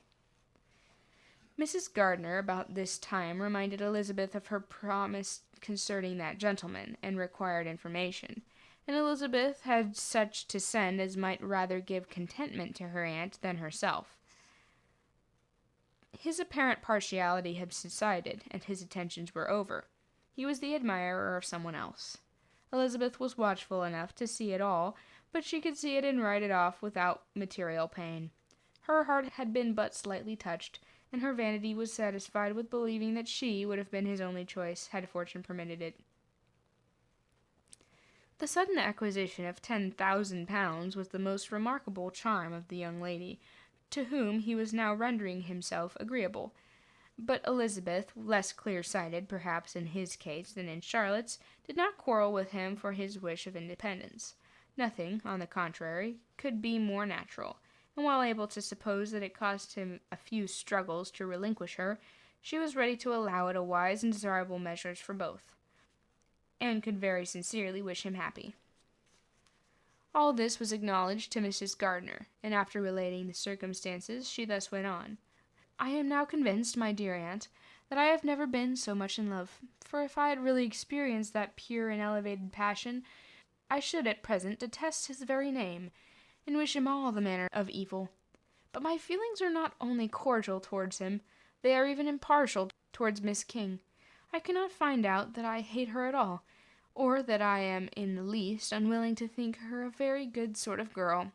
There can be no love in all this. My watchfulness has been effectual, and though I should certainly be a more interesting object to all my acquaintance, were I distractedly in love with him, I cannot say that I regret my comparative insignificance. Importance may sometimes be purchased too dearly. Kitty and Lydia take his defection much more to heart than I do. They are young in the ways of the world, and not yet open to the mortifying conviction that the handsome young men must have something to live on, as well as the plain. Chapter 27. With no greater events than these in the Longbourn family, and otherwise diversified by a little beyond the walks to Meryton, sometimes dirty and sometimes cold did January and February pass away. March was to take Elizabeth to Hunsford. She had not at first thought very seriously of going thither, but Charlotte, she soon found, was depending on the plan, and she gradually learned to consider it herself with greater pleasure as well as greater certainty. Absence had increased her desire of seeing Charlotte again, and weakened her disgust of Mr. Collins. There was novelty in the scheme, and as, with such a mother and such uncompanionable sisters, home could not be faultless. A little change was not unwelcome for its own sake. The journey would moreover give her a peep at Jane, and, in short, as the time drew near, she would have been very sorry for any delay. Everything, however, went on smoothly, and was finally settled according to Charlotte's first sketch. She was to accompany Sir William and his second daughter. The improvement of spending a night in London was added in time, and the plan became perfect as plan could be. The only pain was in leaving her father, who would certainly miss her, and who, when it came to the point, so little liked her going, that he told her to write to him to answer her letter. The farewell between herself and Mr. Wickham was perfectly friendly, on his side even more. His present pursuit could not make him forget that Elizabeth had been the first to excite and to deserve his attention, and the first to listen and to pity, the first to be admired, and, in his manner of bidding her adieu, wished her every enjoyment, reminding her of what she was to expect in Lady Catherine de Bourgh, and trusting their opinion of her. Their opinion of everybody would always coincide. There was a solicitude, an interest which she felt must ever attach her to him with a most sincere regard. And she parted from him convinced that whether married or single, he must always be her model of the amiable and the pleasing. Her fellow travellers the next day were not of a kind to make her think him less agreeable. Sir William Lucas and his daughter Maria, a good-humoured girl, but as empty-headed as herself, had nothing to say that could be worth hearing, and were listened to with about as much delight as the rattle of the chase. Elizabeth loved absurdities, but she had known Sir William's too long. He could tell her nothing new of the wonders of his presentation and knighthood, and his civilities were worn out like his information. It was a journey of only 24 miles, and they began it so early as to be in Gracechurch Street by noon. As they drove to Mr. Gardiner's door, Jane was at a drawing-room window, watching their arrival, When they entered the passage, she was there to welcome them, and Elizabeth, looking earnestly in her face, was pleased to see it healthful and lovely as ever. On the stairs were a troop of little boys and girls, whose eagerness for their cousin's appearance would not allow them to wait in the drawing-room, and whose shyness, as they had not seen her for a 12-month, prevented their coming lower. All was joy and kindness. The day passed most pleasantly away, the morning in bustle and shopping, and the evening at one of the theatres. Elizabeth then contrived to sit by her aunt. Their first subject was her sister, and she was more grieved than astonished to hear, in reply to her minute inquiries, that though Jane always struggled to support her spirits, there were periods of dejection. It was reasonable, however, to hope that they would not continue long. Mrs. Gardiner gave her the particulars also of Miss Bingley's visit to Gracechurch Street, and repeated conversations occurring at different times between Jane and herself, which proved that the former had, from her heart, given up the acquaintance. Mrs. Gardiner then rallied her niece on Wickham's desertion, and complimented her on bearing it so well. "But, my dear Elizabeth," she added, "what sort of girl is Mrs. King? I should be sorry to think our friend mercenary. Pray, my dear aunt, what's the difference in matrimonial affairs between the mercenary and the prudent motive? Where does discretion end and avarice begin? Last Christmas you were afraid of his marrying me, because it would be imprudent, and now he is trying to get a girl with only 10,000 pounds, and you want to find out that he is mercenary. If you will only tell me what sort of girl Miss King is, I shall know what to think. She is a very good kind of girl, I believe. I know no harm of her. But he paid her not the smallest attention till her grandfather's death made her mistress of this fortune." "No, why should he?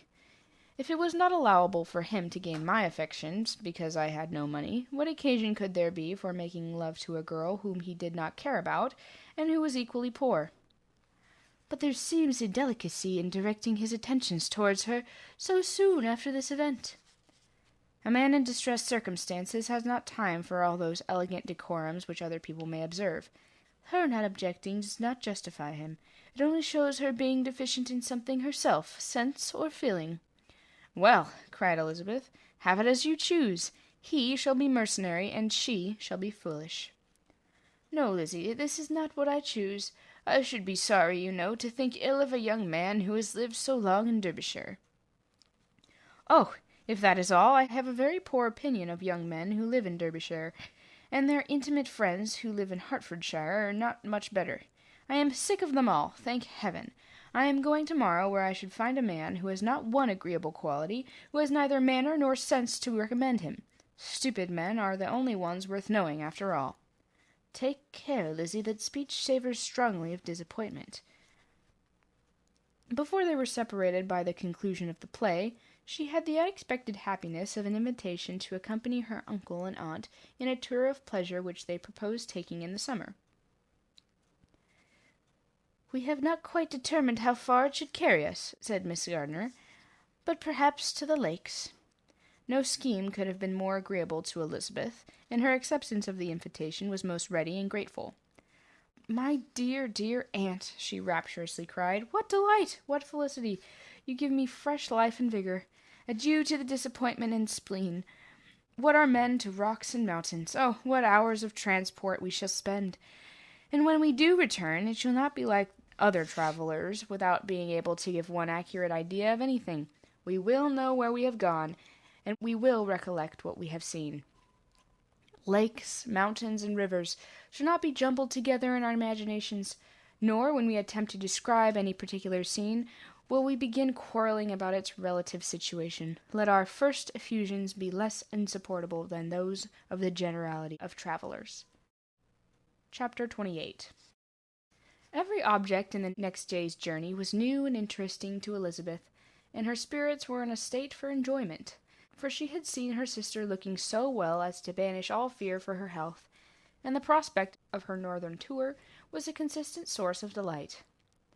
When they left the high road for the lane to Hunsford, every eye was in search of the parsonage, and every turning expected to bring in a view. The paling of Rosings Park was their boundary on one side. Elizabeth smiled at the recollection of all that she had been hearing of its inhabitants.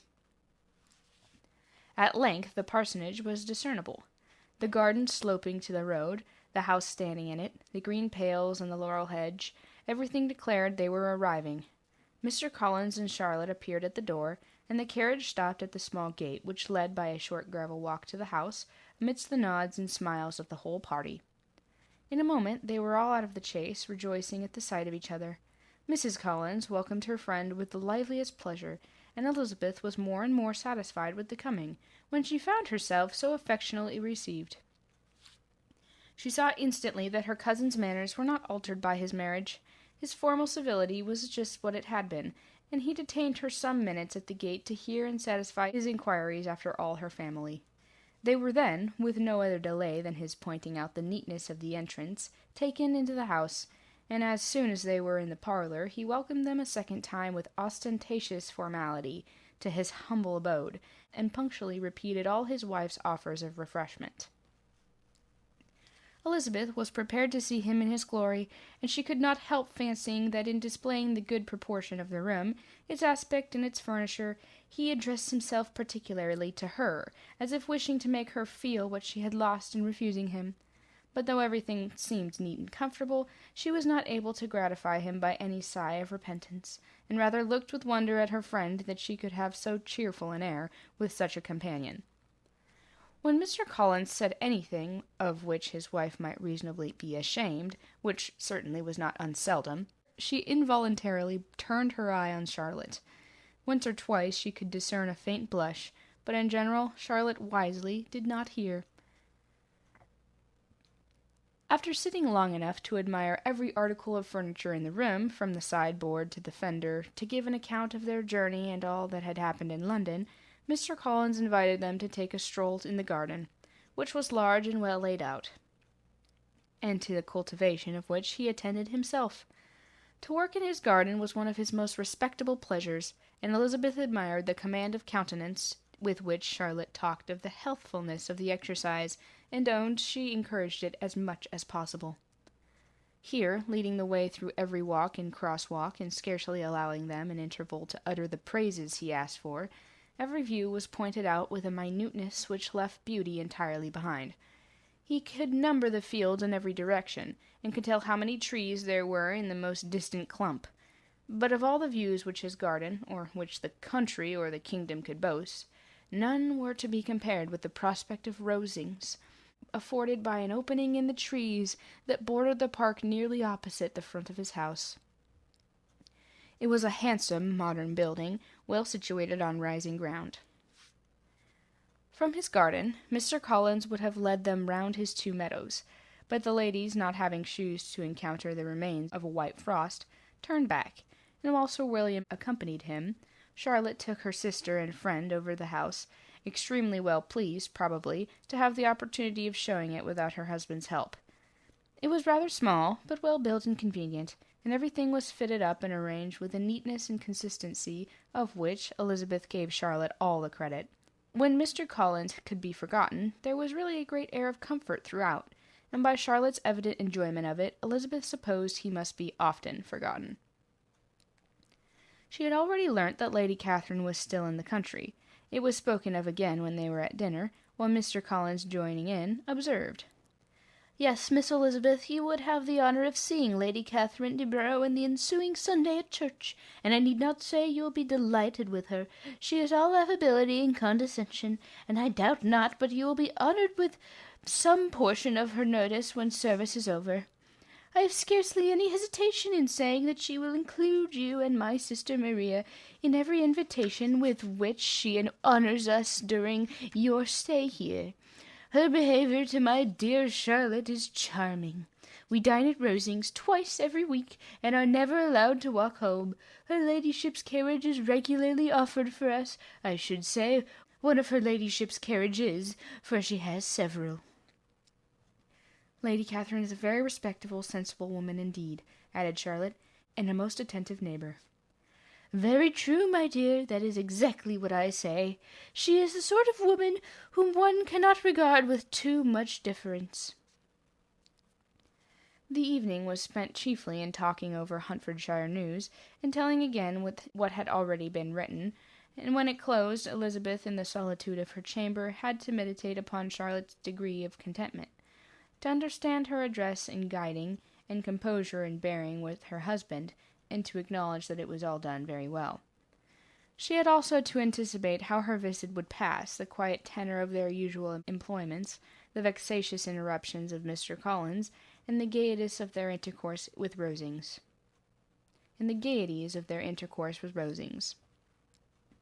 A lively imagination soon settled it all. About the middle of the next day, as she was in her room getting ready for a walk, a sudden noise below seemed to speak the whole house in confusion, and after listening a moment she heard somebody running upstairs in a violent hurry, and calling loudly after her. She opened the door, and met Maria in the landing-place, who, breathless with agitation, cried out, "Oh, my dear Eliza, please make haste and come into the dining-room, for there is such a sight to be seen! I will not tell you what it is. Make haste, come down this moment." Elizabeth asked questions in vain. Maria would tell her nothing more, and down they ran into the dining-room, which fronted the lane. In quest of this wonder, it was two ladies stopping in a low phaeton at the garden gate. "And this is all?" cried Elizabeth. "I was expecting at least that the pigs had got into the garden, and here is nothing but Lady Catherine and her daughter." "La, my dear," said Maria, quite shocked at the mistake, "it is not Lady Catherine. The old lady is Miss Jenkinson, who lives with them. The other is Miss de Bourgh. Only look at her. She is quite a little creature. Who would have thought she could be so thin and small? She is abominably rude to keep Charlotte out of doors in all this wind. Why does she not come in?"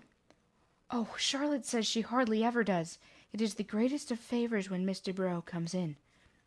"I like her appearance," said Elizabeth, struck with other ideas. "She looks sickly and cross. Yes, she will do for him very well. She will make him a proper wife." Mr. Collins and Charlotte were both standing at the gate in conversation with the ladies, and Sir William, to Elizabeth's high diversion, was stationed in the doorway, in earnest contemplation of the greatness before him, and constantly bowing whenever Mr. Bourgh looked that way. At length there was nothing more to be said. The ladies drove on, and the others returned to the house. Mr. Collins no sooner saw the two girls than he began to congratulate them on their good fortune, which Charlotte explained by letting them know that the whole party was asked to dine at Rosings the next day. Chapter 29. Mr. Collins's triumph in consequence of this invitation was complete. The power of displaying the grandeur of his patroness to his wondering visitors, and of letting them see her civility towards himself and his wife, was exactly what he had wished for, and that an opportunity of doing it should be given so soon, with such an instance of Lady Catherine's condescension, as he knew not how to admire enough. "I confess," said he, "that I should not have been at all surprised by her ladyship's asking us on Sunday to drink tea and spend the evening at Rosings. I rather expected, from my knowledge of her affability, that this would happen, but who could have foreseen such an attention as this? Who could have imagined that we should receive an invitation to dine there, an invitation, moreover, including the whole party, so immediately after your arrival?" "I am the less surprised at what happened," replied Sir William, "from that knowledge of what the manners of the great really are, which my situation in life has allowed me to inquire. About the court, such instances of elegant breeding are not uncommon." Scarcely anything was talked of the whole day or next morning, but their visit to Rosings. Mr. Collins was carefully instructing them in what they were to expect.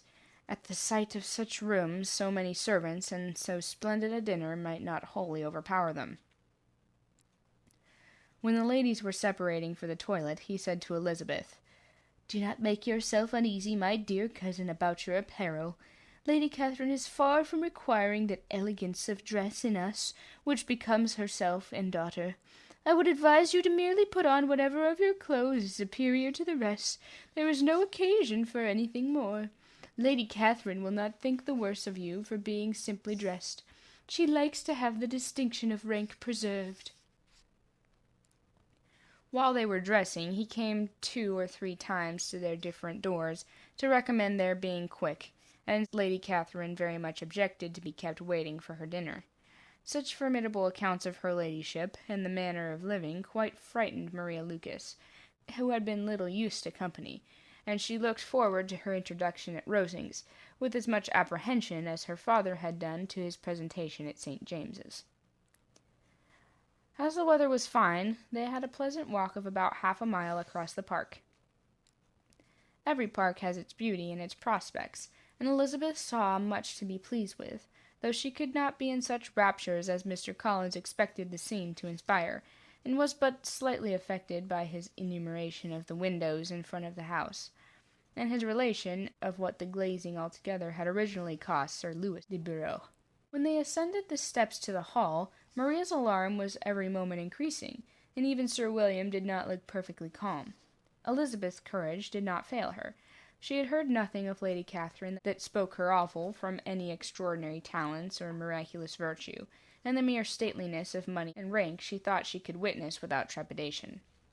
From the entrance hall, of which Mr. Collins pointed out with a rapturous air the fine proportion and finished ornaments, they followed the servants through an antechamber to the room where Lady Catherine, her daughter, and Miss Jenkinson were sitting.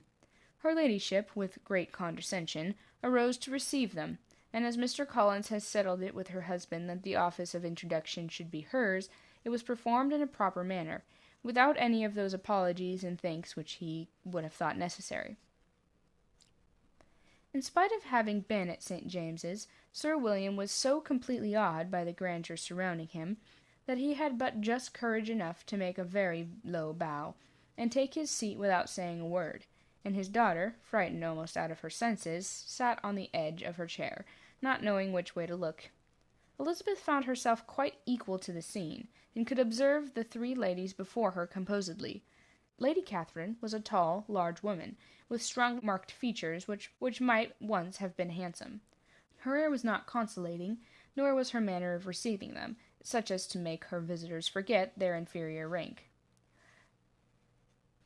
She was not rendered formidable by silence, but whatever she said was spoken in so authoritative a tone as marked her self-importance, and brought Mr. Wickham immediately to Elizabeth's mind, and from the observation of the day altogether, she believed Lady Catherine to be exactly what he had represented. When, after examining the mother, in whose countenance and deportment she soon found some resemblance of Mr. Darcy, she turned her eyes on the daughter, she could almost have joined in Maria's astonishment at her being so thin and so small. There was neither in figure nor face any likeness between the ladies. Mr. Barrow was pale and sickly. Her features, though not plain, were insignificant, and she spoke very little, except in a low voice, to Miss Jenkinson, in whose appearance there was nothing remarkable, and who was entirely engaged in listening to what she said, and placing a screen in the proper direction before her eyes. After sitting a few moments, they were all sent to one of the windows, to admire the view, Mr. Collins attending them to point out its beauties, and Lady Catherine kindly informing them that it was much better worth looking at in the summer. The dinner was exceedingly handsome, and there were all the servants and all the articles of plate which Mr. Collins had promised, and, as he had likewise foretold, he took his seat at the bottom of the table, by her ladyship's desire, and looked as if he felt that life could furnish nothing greater. He carved and ate, and praised with such delighted alacrity, and every dish was commended, first by him, then by Sir William, who was now enough recovered to echo whatever his son-in-law said, in a manner which Elizabeth wondered Lady Catherine could bear. But Lady Catherine seemed gratified by their excessive admiration, and gave most gracious smiles, especially when any dish on the table proved a novelty to them. The party did not supply much conversation. Elizabeth was now ready to speak whenever there was an opening, but she was seated between Charlotte and Miss de Bourgh, the former of whom was engaged in listening to Lady Catherine, and the latter said not a word to her all dinner-time. Miss Jenkinson was chiefly employed in watching how little Mr. Rowe ate, pressing her to try some other dish, and fearing she were indisposed. Maria thought speaking out of the question, and the gentlemen did nothing but eat and admire. When the ladies returned to the drawing-room, there was little to be done but hear Lady Catherine talk, which she did without any intermission till coffee came in, delivering her opinion on every subject in so decisive a manner as proved that she was not used to have her judgment controverted. She inquired into Charlotte's domestic concerns familiarly and minutely, and gave her a great deal of advice as to the management of them all. and told her how everything ought to be regulated in so small a family as hers, and instructed her as to the care of her cows and her poultry. Elizabeth found that nothing was beneath this great lady's attention, which could furnish her with an occasion of dictating to others. In the intervals of her discourse with Mrs. Collins, she addressed a variety of questions to Maria and Elizabeth, but especially to the latter, of whose connections she knew the least, and who she observed to Mrs. Collins was a very gentle, pretty kind of girl. She asked her at different times how many sisters she had, whether they were older or younger than herself, whether any of them were likely to be married, whether they were handsome, where they had been educated, what carriage her father kept, and what had been her mother's maiden name. Elizabeth felt all the impertinence in her questions, but answered them very composedly. Lady Catherine then observed, "Your father's estate is tailed on Mr. Collins, I think. For your sake," turning to Charlotte, "I am glad of it, but otherwise I see no occasion for entailing estates from the female line. It was not thought necessary in Sir Lewis Sobrow's family. Do you play and sing, Miss Bennet?" "A little." "Oh, well, then some time or the other we shall be happy to hear you. Our instrument is a capital one, probably superior to... You should try it some day. Do your sisters play and sing?" "One of them does." "Why did not all you learn? You ought all to have learned. The Miss Webbs all play, and their father has not so good an income as yours. Do you draw?" "No, not at all." "What, none of you?" "Not one." "That is very strange, but I suppose you had no opportunity. Your mother should have taken you to town every spring for the benefit of masters." "My mother would have no objection, but my father hates London." "Has your governess left you?" "We never had any governess." "No governess? How is that possible? 5 daughters brought up at a home without a governess! I never heard of such a thing. Your mother must have been quite a slave to your education." Elizabeth could hardly help smiling, as she assured her that that had not been the case. "Well, then, who taught you? Who attended to you? Without a governess you must have been neglected." "Compared with some families, I believe we were. But such of us as wished to learn, we never wanted the means. We were always encouraged to read, and had all the masters that were necessary. Those who chose to be idle certainly might." "I no doubt, but that is what a governess will prevent, and if I had known your mother I should have advised her most strenuously to engage one. I always say that nothing is to be done in education without a steady and regular instruction, and nobody but a governess can give it. It is wonderful how many families I have been the means of supplying in that way. I am always glad to get a young person well placed out, for nieces of Miss Jenkinson are most delightfully situated through my means, and it was but the other day that I recommended another young person, who was merely accidentally mentioned to me, and the family are quite delighted with her. Miss Collins, did I tell you of Lady McAuliffe's calling yesterday to thank me? She finds Miss Pope a treasure. 'Lady Catherine,' said she, 'you have given me a treasure.' Are any of your younger sisters out, Miss Bennet?" "Yes, ma'am, all." "All? What, all 5 at once? Very odd. And you only the second. The younger ones out before the older are married. Your younger sisters must be very young?" "Yes, my youngest is not 16. Perhaps she is full young to be much in company.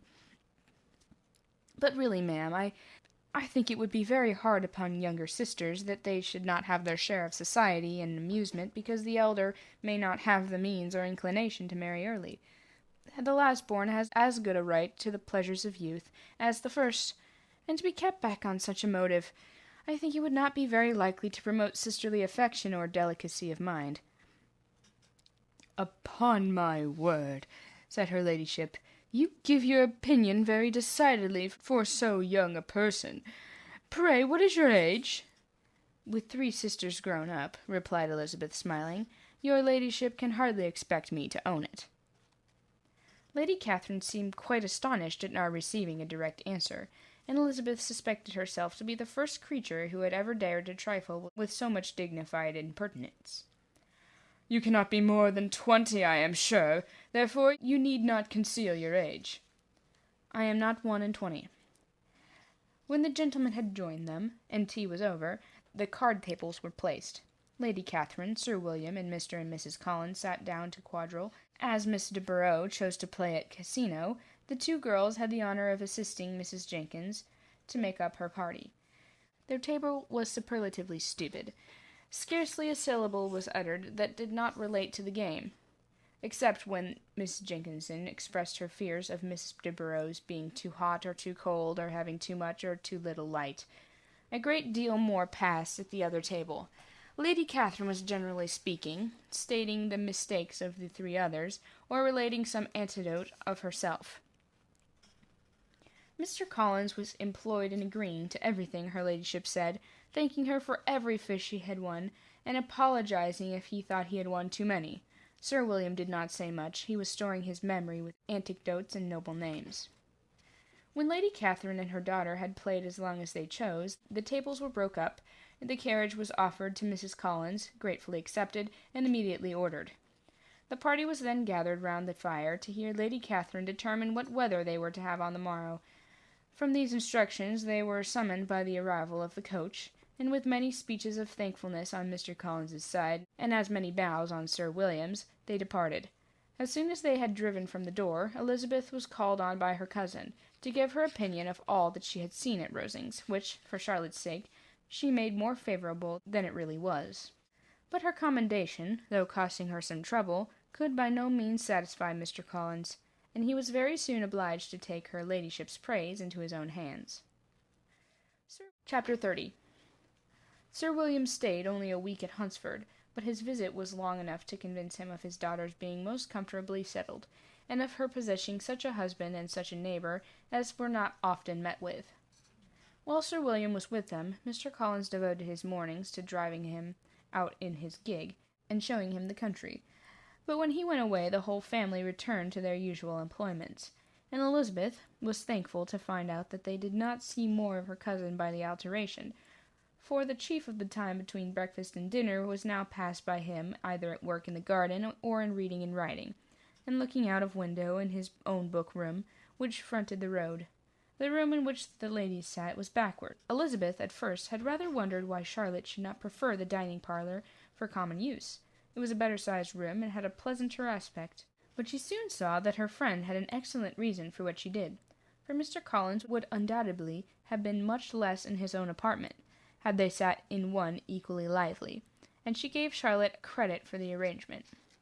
From the drawing-room they could distinguish nothing in the lane, and were indebted to Mr. Collins for the knowledge of what carriages went along, how often especially Miss de Bourgh drove by in her phaeton, which he never failed coming to inform them of, though it had happened almost every day. She not infrequently stopped at the parsonage, and had a few minutes' conversation with Charlotte, but was scarcely ever prevailed on to get out. Very few days passed in which Mr. Collins did not walk to Rosings, and not many in which his wife did not think it necessary to go likewise. And till Elizabeth recollected that there might not be other family livings to be disposed of, she could not understand the sacrifice of so many hours. Now and then they were honoured with a call from her ladyship, and nothing escaped her observation that was passing in the room during these visits. She examined into their employments, looked at their work, and advised them to do it differently, found fault with the arrangement of the furniture, or detected the housemaid in negligence, and if she accepted any refreshment, seemed to do it only for the sake of finding out that Mrs. Collins's joints of meat were too large for her family. Elizabeth soon perceived that though this great lady was not in the commission of the peace for the country, she was a most active magistrate in her own parish, the minutest concerns of which were carried to her by Mr. Collins, and whenever any of the cottagers were disposed to be quarrelsome, discontented, or too poor, she sallied forth into the village to settle their differences, silence their complaints, and scold them into harmony and plenty. The entertainment of dining at Rosings was repeated about twice a week, and allowing for the loss of Sir William, and there being only one card table in the evening, every such entertainment was the counterpart of the first.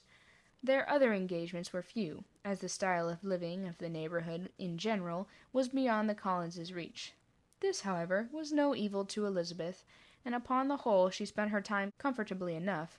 There were half-hours of pleasant conversation with Charlotte, and the weather was so fine for the time of year that she had often great enjoyment out of doors. Her favorite walk, and where she frequently went while the others were calling on Lady Catherine, was along the open grove which edged that side of the park, where there was a nice sheltered path which no one seemed to value but herself, and where she felt beyond the reach of Lady Catherine's curiosity. In this quiet way the first fortnight of her visit soon passed away. Easter was approaching, and the week preceding it was to bring an addition to the family at Rosings, which in so small a circle must be important. Elizabeth had heard soon after her arrival that Mr. Darcy was expected there in the course of a few weeks, and though there were not many of her acquaintance whom she did not prefer, his coming would furnish one comparatively new to look at in their Rosings parties, and she might be amused in seeing how hopeless Miss Bingley's designs on him were, by his behaviour to his cousin, for whom he was evidently destined by Lady Catherine, who talked of his coming with the greatest satisfaction, and spoke to him in terms of the highest admiration, and seemed almost angry to find that he had already been frequently seen by Miss Lucas and herself. His arrival was soon known at the parsonage, for Mr. Collins was walking the whole morning within view of the lodge's opening into Hunsford Lane, in order to have the earliest assurance of it, and after making his bow as the carriage turned into the park, hurried home with the great intelligence. On the following morning he hastened to Rosings to pay his respects. There were 2 nephews of Lady Catherine to require them, for Mr. Darcy had brought with him a Colonel Fitzwilliam, the younger son of his uncle, Lord, and, to the great surprise of all the party, when Mr. Collins returned, the gentleman accompanied him. Charlotte had seen them from her husband's room, crossing the road, and immediately running to the other, told the girls what an honour they might expect, adding, "I may thank you, Eliza, for this piece of civility. Mr. Darcy would never have come so soon to wait upon me." Elizabeth had scarcely time to disclaim all right to the compliment, before their approach was announced by the door-bell, and shortly afterwards the 3 gentlemen entered the room. Colonel Fitzwilliam, who led the way, was about 30, not handsome, but in person and address most truly the gentleman. Mr. Darcy looked just as he had been used to look in Hunsford, paid his compliments, with his usual reserve, to Mrs. Collins, and whatever might be his feelings towards her friend, met her with every appearance of composure. Elizabeth merely curtsied to him, without saying a word. Colonel Fitzwilliam entered into conversation directly with the readiness and ease of a well-bred man, and talked very pleasantly, but his cousin, after having addressed a slight observation on the house and garden to Mrs. Collins, sat for a short time without speaking to anybody. At length, however, his civility was far awakened as to inquire of Elizabeth after the health of her family. She answered him in the usual way, and after a moment's pause, added, "My eldest sister has been in town these 3 months. Have you never happened to see her there?" She was perfectly sensible that he never had, but she wished to see whether he would betray any consciousness of what had passed between the Bingleys and Jane, and she thought he looked a little confused as he answered that he had never been so fortunate as to meet Miss Bennet.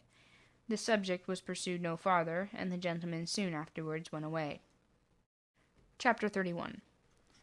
Colonel Fitzwilliam's manners were very much admired at the parsonage, and the ladies all felt that he must add considerably to the pleasure of their engagements at Rosings. It was some days, however, before they received any invitation thither, for while there were visitors in the house they could not be necessary, and it was not till Easter Day, almost a week after the gentlemen's arrival, that they were honoured by such an attention. And then they were merely asked on leaving church to come there in the evening. For last week they had seen very little of either Lady Catherine or her daughter. Colonel Fitzwilliam had called at the parsonage more than once during the time, but Mr. Darcy they had only seen at church. The invitation was accepted, of course, and at a proper hour they joined the party in Lady Catherine's drawing-room.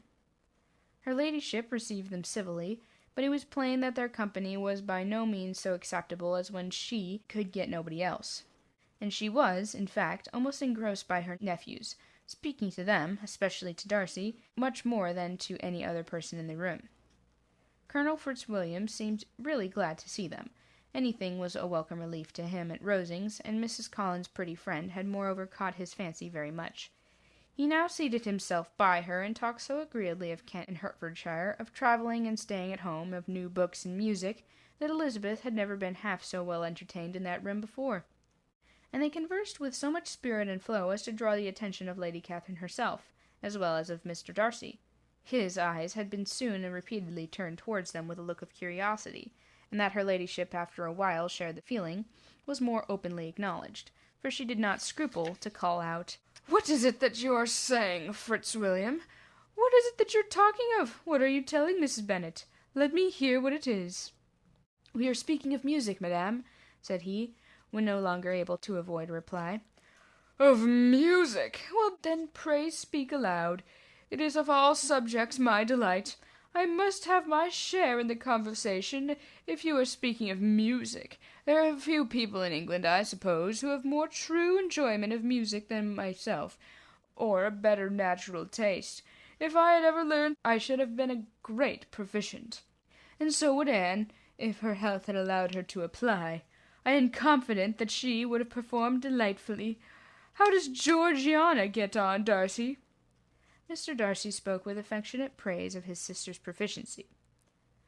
"I am glad to hear such a good account of her," said Lady Catherine, "and pray tell her from me that she cannot expect to excel if she does not practice a great deal." "I assure you, madame," he replied, "that she does not need such advice. She practices very constantly." "So much the better. It cannot be done too much, and when I next write to her I shall charge her not to neglect it on any account. I often tell young ladies that no excellence in music is to be acquired without constant practice. I have told Miss Bennet several times that she will never play really well unless she practices more. And though Miss Collins has no instrument, she is very welcome. And I have often told her to come to Rosings every day and play on the pianoforte in Mrs. Jenkinson's room. She would be in nobody's way, you know, in that part of the house." Mr. Darcy looked a little ashamed of his aunt's ill-breeding, and made no answer. When coffee was over, Colonel Fitzwilliam reminded Elizabeth of having promised to play to him, so she sat down directly at the instrument. He drew a chair near her. Lady Catherine listened to half a song, and then talked, as before, to her other nephew, till the latter walked away from her, and removing with his usual deliberation towards the pianoforte, stationed himself so as to command a full view of the fair performer's countenance. Elizabeth saw what he was doing, and at the first convenient pause turned to him with an arch smile, and said, "You mean to frighten me, Mr. Darcy, by coming in all this state to hear me? But I will not be alarmed, though your sister does play so well. There is a stubbornness about me that can never bear to be frightened at the will of others. My courage always rises with every attempt to intimidate me." "I shall not say that you are mistaken," he replied, "because you could not really believe me to entertain any design of alarming you, and I have had the pleasure of your acquaintance long enough to know that you find great enjoyment in occasionally professing opinions which in fact are not your own." Elizabeth laughed heartily at this picture of herself, and said to Colonel Fitzwilliam, "Your cousin will give you a very pretty notion of me, and teach you not to believe a word I say. I am particularly unlucky in meeting with a person so well able to expose my real character in a part of the world where I had hoped to pass myself off with some degree of credit. Indeed, Mr. Darcy, it is very ungenerous of you to mention all that you knew to my disadvantage in Hertfordshire, and to give me leave to say very impolitic too, for it is provoking me to retaliate. And such things may come out as will shock your relations to hear." "I am not afraid of you," said he, smilingly. "Pray let me hear what you have to accuse him of," cried Colonel Fitzwilliam. "I should like to know how he behaves among strangers." "You shall hear them, but prepare yourself for something very dreadful. The first time of my ever seeing him in Hertfordshire, you must know, was at a ball, and at this ball, what do you think he did? He danced only 4 dances. I am sorry to pain you, but so it was. He danced only 4 dances, though gentlemen were scarce, and, to my certain knowledge, more than one young lady was sitting down in want of a partner. Mr. Darcy, you cannot deny the fact." "I had not at that time the honor of knowing any lady in the assembly beyond my own party." "True, and nobody can ever be introduced in a ballroom. Well, Colonel Fitzwilliam, what do I play next? My fingers await your orders. Perhaps, said Darcy, I should have judged better had I sought his introduction, but I am ill qualified to recommend myself to strangers. Shall we ask your cousin the reason of this? Said Elizabeth, still addressing Colonel Fitzwilliam. Shall we ask him why a man of sense and education, and who has lived in the world, is ill qualified to recommend himself to strangers? I can answer your question, said Fitzwilliam, without applying to him. It is because he will not give himself the trouble. I certainly do not have the talent which some people possess, said Darcy, of conversing easily with those I have never seen before. I cannot catch their tone of conversation, or appear interested in their concerns, as I often see done. My fingers, said Elizabeth, do not move over this instrument in the masterly manner which I see so many women's do. They have not the same force or rapidity, and do not produce the same expression. But then I have always supposed it to be my own fault, because I would not take the trouble of practicing. It's not that I do not believe my fingers as capable of any other woman's of superior Execution. Darcy smiled and said, You are perfectly right. You have employed your time much better. No one admitted to the privilege of hearing you can think anything wanting. We neither of us perform to strangers. Here they were interrupted by Lady Catherine, who called out to know what they were talking of. Elizabeth immediately began playing again. Lady Catherine approached, and after listening for a few minutes, said to Darcy, Miss Bennet would not play at all amiss if she practised more, and could have the advantage of a London master. She has a very good notion of fingering, though her taste is not equal to Anne's, and would have been a delightful performer had her health allowed her to learn. Elizabeth looked at Darcy to see how cordially he assented to his cousin's praise, but neither at that moment nor at any other could she discern any symptom of love, and from the whole of his behaviour to Miss de Bourgh, she derived this comfort for Miss Bingley, that he might have just been as likely to marry her had she been his relation. Lady Catherine continued her remarks on Elizabeth's performance, mixing with them many instructions on execution and taste. Elizabeth received them with all the forbearance of civility, and at the request of the gentleman remained at the instrument till her ladyship's carriage was ready to take them all home. Chapter 32.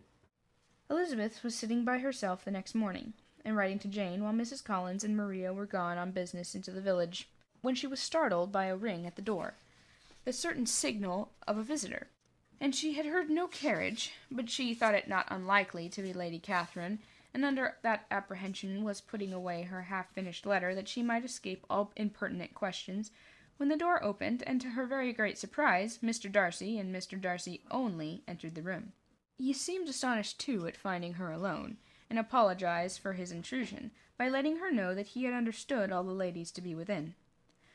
They then sat down, and when her inquiries after Rosings were made, seemed in danger of sinking into total silence. It was absolutely necessary, therefore, to think of something, and in this emergence recollecting when she had seen him last in Hertfordshire, and feeling curious to know what he would say on the subject of their hasty departure, she observed, How very suddenly you all quitted Netherfield last November, Mr. Darcy.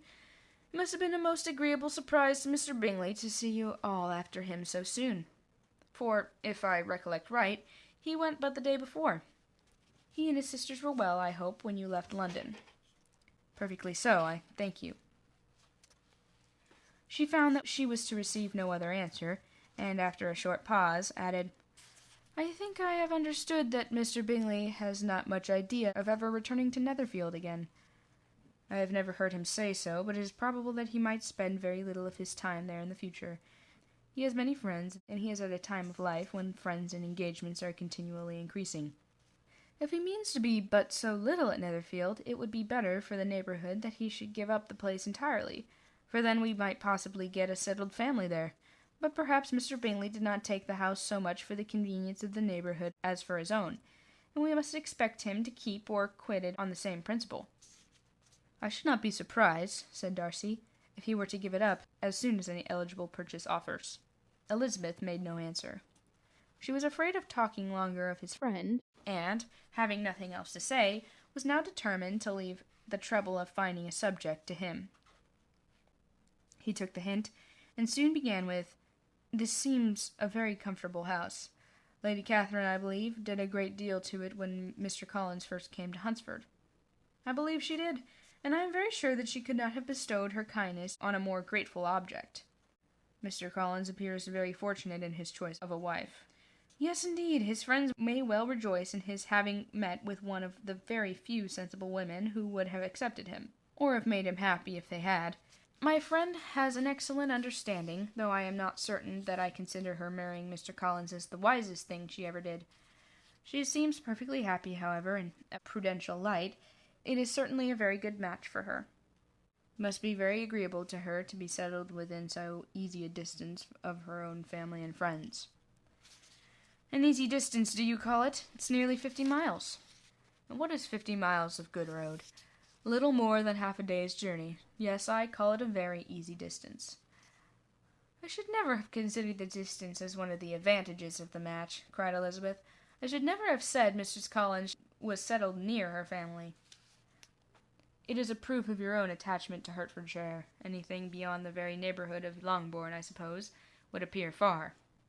As he spoke, there was a sort of smile, which Elizabeth fancied she understood. He must be supposing her to be thinking of Jane and Netherfield, and she blushed as she answered. I do not mean to say that a woman might be settled too near her family. The far and the near must be relative, and depend on many varying circumstances. Where there is fortune to make the expense of travelling unimportant, distance becomes no evil. But that is not the case here. Mr. and Mrs. Collins have a comfortable income, but not such a one as will allow of frequent journeys, and I am persuaded my friend would not call herself near her family under less than half of the present distance. Mr. Darcy drew his chair a little towards her, and said, You cannot have a right to such very strong local attachment. You cannot have been always at Longbourn. Elizabeth looked surprised. The gentleman experienced some change of feeling. He drew back his chair, took a newspaper from the table, and, glancing over it, said in a colder voice, Are you pleased with Kent? A very short dialogue on the subject of the country ensued, on either side calm and concise, and soon put an end to by the entrance of Charlotte and her sister, just returned from their walk. The tete-a-tete surprised them.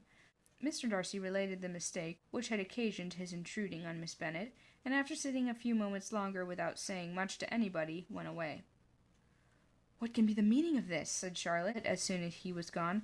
My dear Eliza, he must be in love with you, or he would have never called on us in this familiar way. But when Elizabeth told of his silence, it did not seem very likely, even to Charlotte's wishes, to be the case, and after various conjectures, they could at least only suppose his visit to proceed from the difficulty of finding anything to do, which was the more probable from the time of year. All field sports were over. Within the doors there was Lady Catherine, books, and a billiard table, but gentlemen cannot be always within doors, and in the nearness of the parsonage, or the pleasantness of the walk to it, or of the people who lived in it, the two cousins found a temptation from this period of walking thither almost every day. They called at various times in the morning, sometimes separately, sometimes together, and now and then accompanied by their aunt.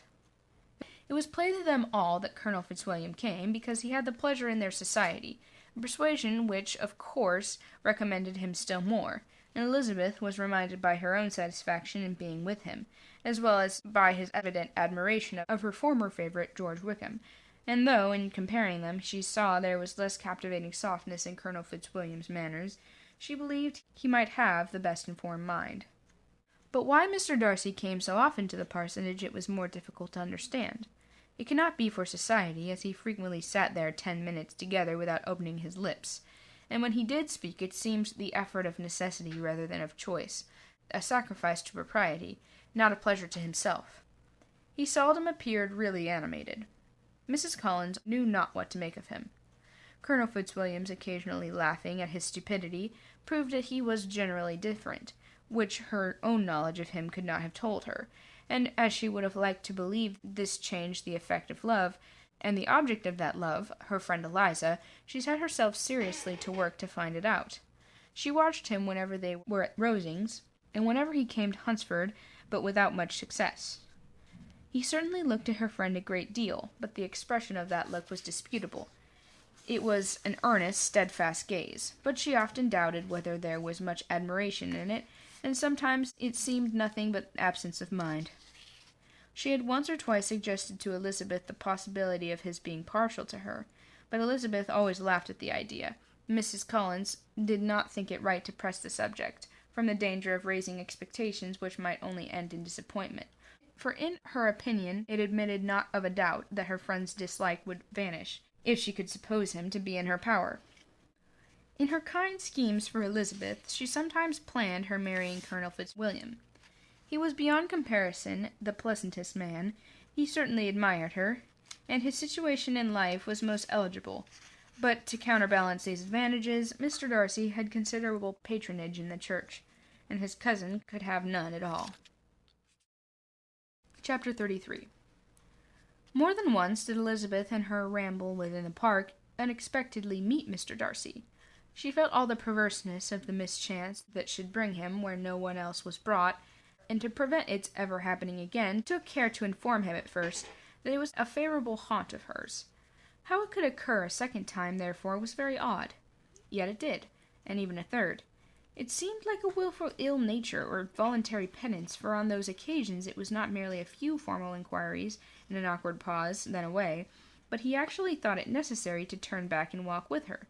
He never said a great deal, nor did she give herself the trouble of talking or of listening much, but it struck her in the course of their third rencontre that he was asking some odd unconnected questions about her pleasure in being at Hunsford, her love of solitary walks, and her opinion of Mr. and Mrs. Collins's happiness, and that in speaking of Rosings and her not perfectly understanding the house, he seemed to expect that whenever she came into Kent again she would be staying there too.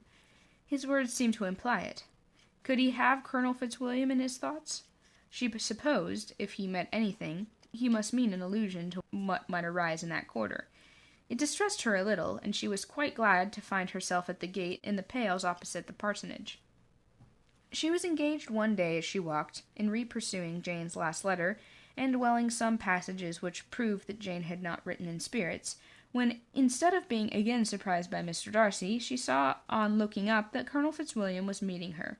Putting away the letter immediately, and forcing a smile, she said, "I did not know before that you ever walked this way."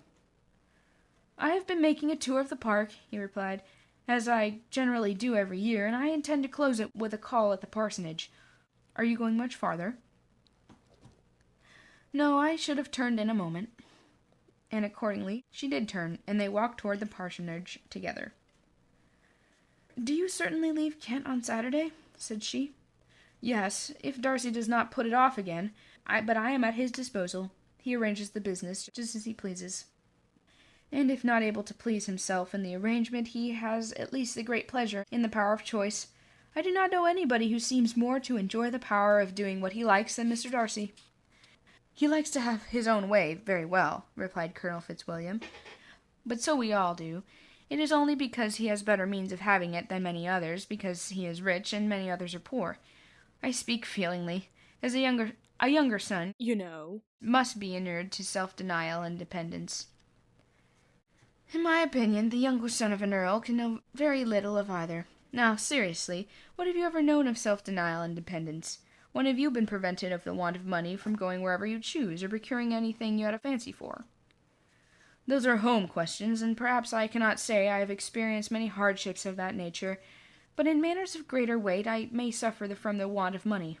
Younger sons cannot marry where they like, unless where they like women of fortune, which I think they very often do. Our habits of expense often make us too dependent, and there are not many in my rank of life who can afford to marry without some attention to money." "Is this," thought Elizabeth, "meant for me?"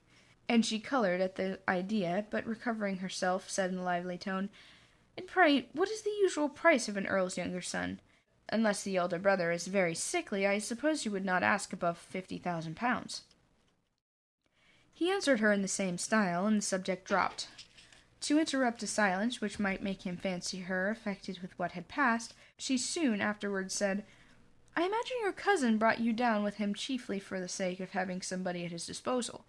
I wonder he does not marry to secure a lasting convenience of that kind. But perhaps his sister does well for the present, and, as she is under his sole care, he may do what he likes with her."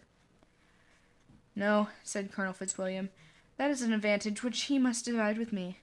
I am joined with him in the guardianship of Miss Darcy." "Are you indeed? And pray what sort of guardians do you make? Does your charge give you much trouble? Young ladies of her age are sometimes a little difficult to manage, and if she has the true Darcy spirit, she may like to have her own way. As she spoke, she observed him looking at her earnestly, and the manner in which he immediately asked her why she supposed Miss Darcy would likely give them any uneasiness, convinced her that she had somehow or other got pretty near the truth. She directly replied, "You need not be frightened. I never heard any harm of her, and I dare say that she is one of the most tractable creatures in the world. She is a very great favourite with some ladies of my acquaintance, Mrs. Hurst and Miss Bingley. I think I have heard you say that you know them." "I know them a little. Their brother is a pleasant gentleman-like man. He is a great friend of Mr. Darcy's." "Oh, yes," said Elizabeth dryly. "Mr. Darcy is uncommonly kind to Mr. Bingley, and takes a prodigious deal of care of him." "Care of him? Yes, I really believe Darcy does take care of him in those points where he most wants care. For something he told me of in our journey hither, I have reason to think Bingley was much indebted to him. But I ought to beg his pardon, for I have no right to suppose that Bingley was the person meant. It was all conjecture." "What is it you mean?" "It is a circumstance which Darcy, of course, would not wish to be generally known, because if it were to get rebound to the lady's family, it would be an unpleasant thing. And you may depend upon my not mentioning it." "Well, and remember, I have not much reason for supposing it to be Bingley. What he told me was merely this, that he congratulated himself on having lately saved a friend from the inconveniences of a most imprudent marriage. But without mentioning names or any other particulars, I am only suspected it to be Bingley from believing him the kind of young man to get into a scrape of that sort, and from knowing them to have been together the whole of last summer." "Did Mr. Darcy give you his reasons for this interference?" "I understand that there were some very strong objections against the lady." "And what arts did he use to separate them?" "He did not talk to me of his own arts," said Fitzwilliam, smiling. "He only told me what I have now told you." Elizabeth made no answer, and walked on, her heart swelling with indignation. After watching her a little, Fitzwilliam asked her why she was so thoughtful. "I am thinking of what you have been telling me," said she. "Your cousin's conduct does not suit my feelings. Why was he to be the judge?" "You are rather disposed to call his interference officious?" "I do not see what right Mr. Darcy had to decide on the propriety of his friend's inclination, or why, upon his own judgment alone, he was determined and direct in what manner that friend was to be happy. But," she continued, recollecting herself, "as we know none of the particulars, it is not fair to condemn him. It is not to be supposed that there was much affection in the case." "That is not an unnatural surmise," said Fitzwilliam, "but it is lessening the honour of my cousin's triumph very sadly." This was spoken jestingly, but it appeared to her so just a picture of Mr. Darcy that she would not trust herself with an answer, and therefore, abruptly changing the conversation, talked on indifferent matters till they reached the parsonage. There, shut into her own room as soon as the visitor left them, she could think without the interruption of all that she had learned. It was not to be supposed that any other people could be meant than those with whom she was connected. There could not exist in the world two men over whom Mr. Darcy could have such boundless influence. That he had been concerted in the measures taken to separate Mr. Bingley and Jane, she had never doubted, but she had always attributed to Miss Bingley the principal design and arrangement of them. If his own vanity, however, did not mislead him, he was the cause. His pride and caprice were the cause of all that Jane had suffered, and still continued to suffer. He had ruined for a while every hope of happiness for the most affectionate, generous heart in the world, and no one could say how lasting an evil he might have inflicted. "There were some very strong objections against the lady," were Colonel Fitzwilliam's words, and these strong objections probably were, her having one uncle who was a county attorney, and the other who was in business in London. "To Jane herself," she exclaimed, "there could be no possibility of objection.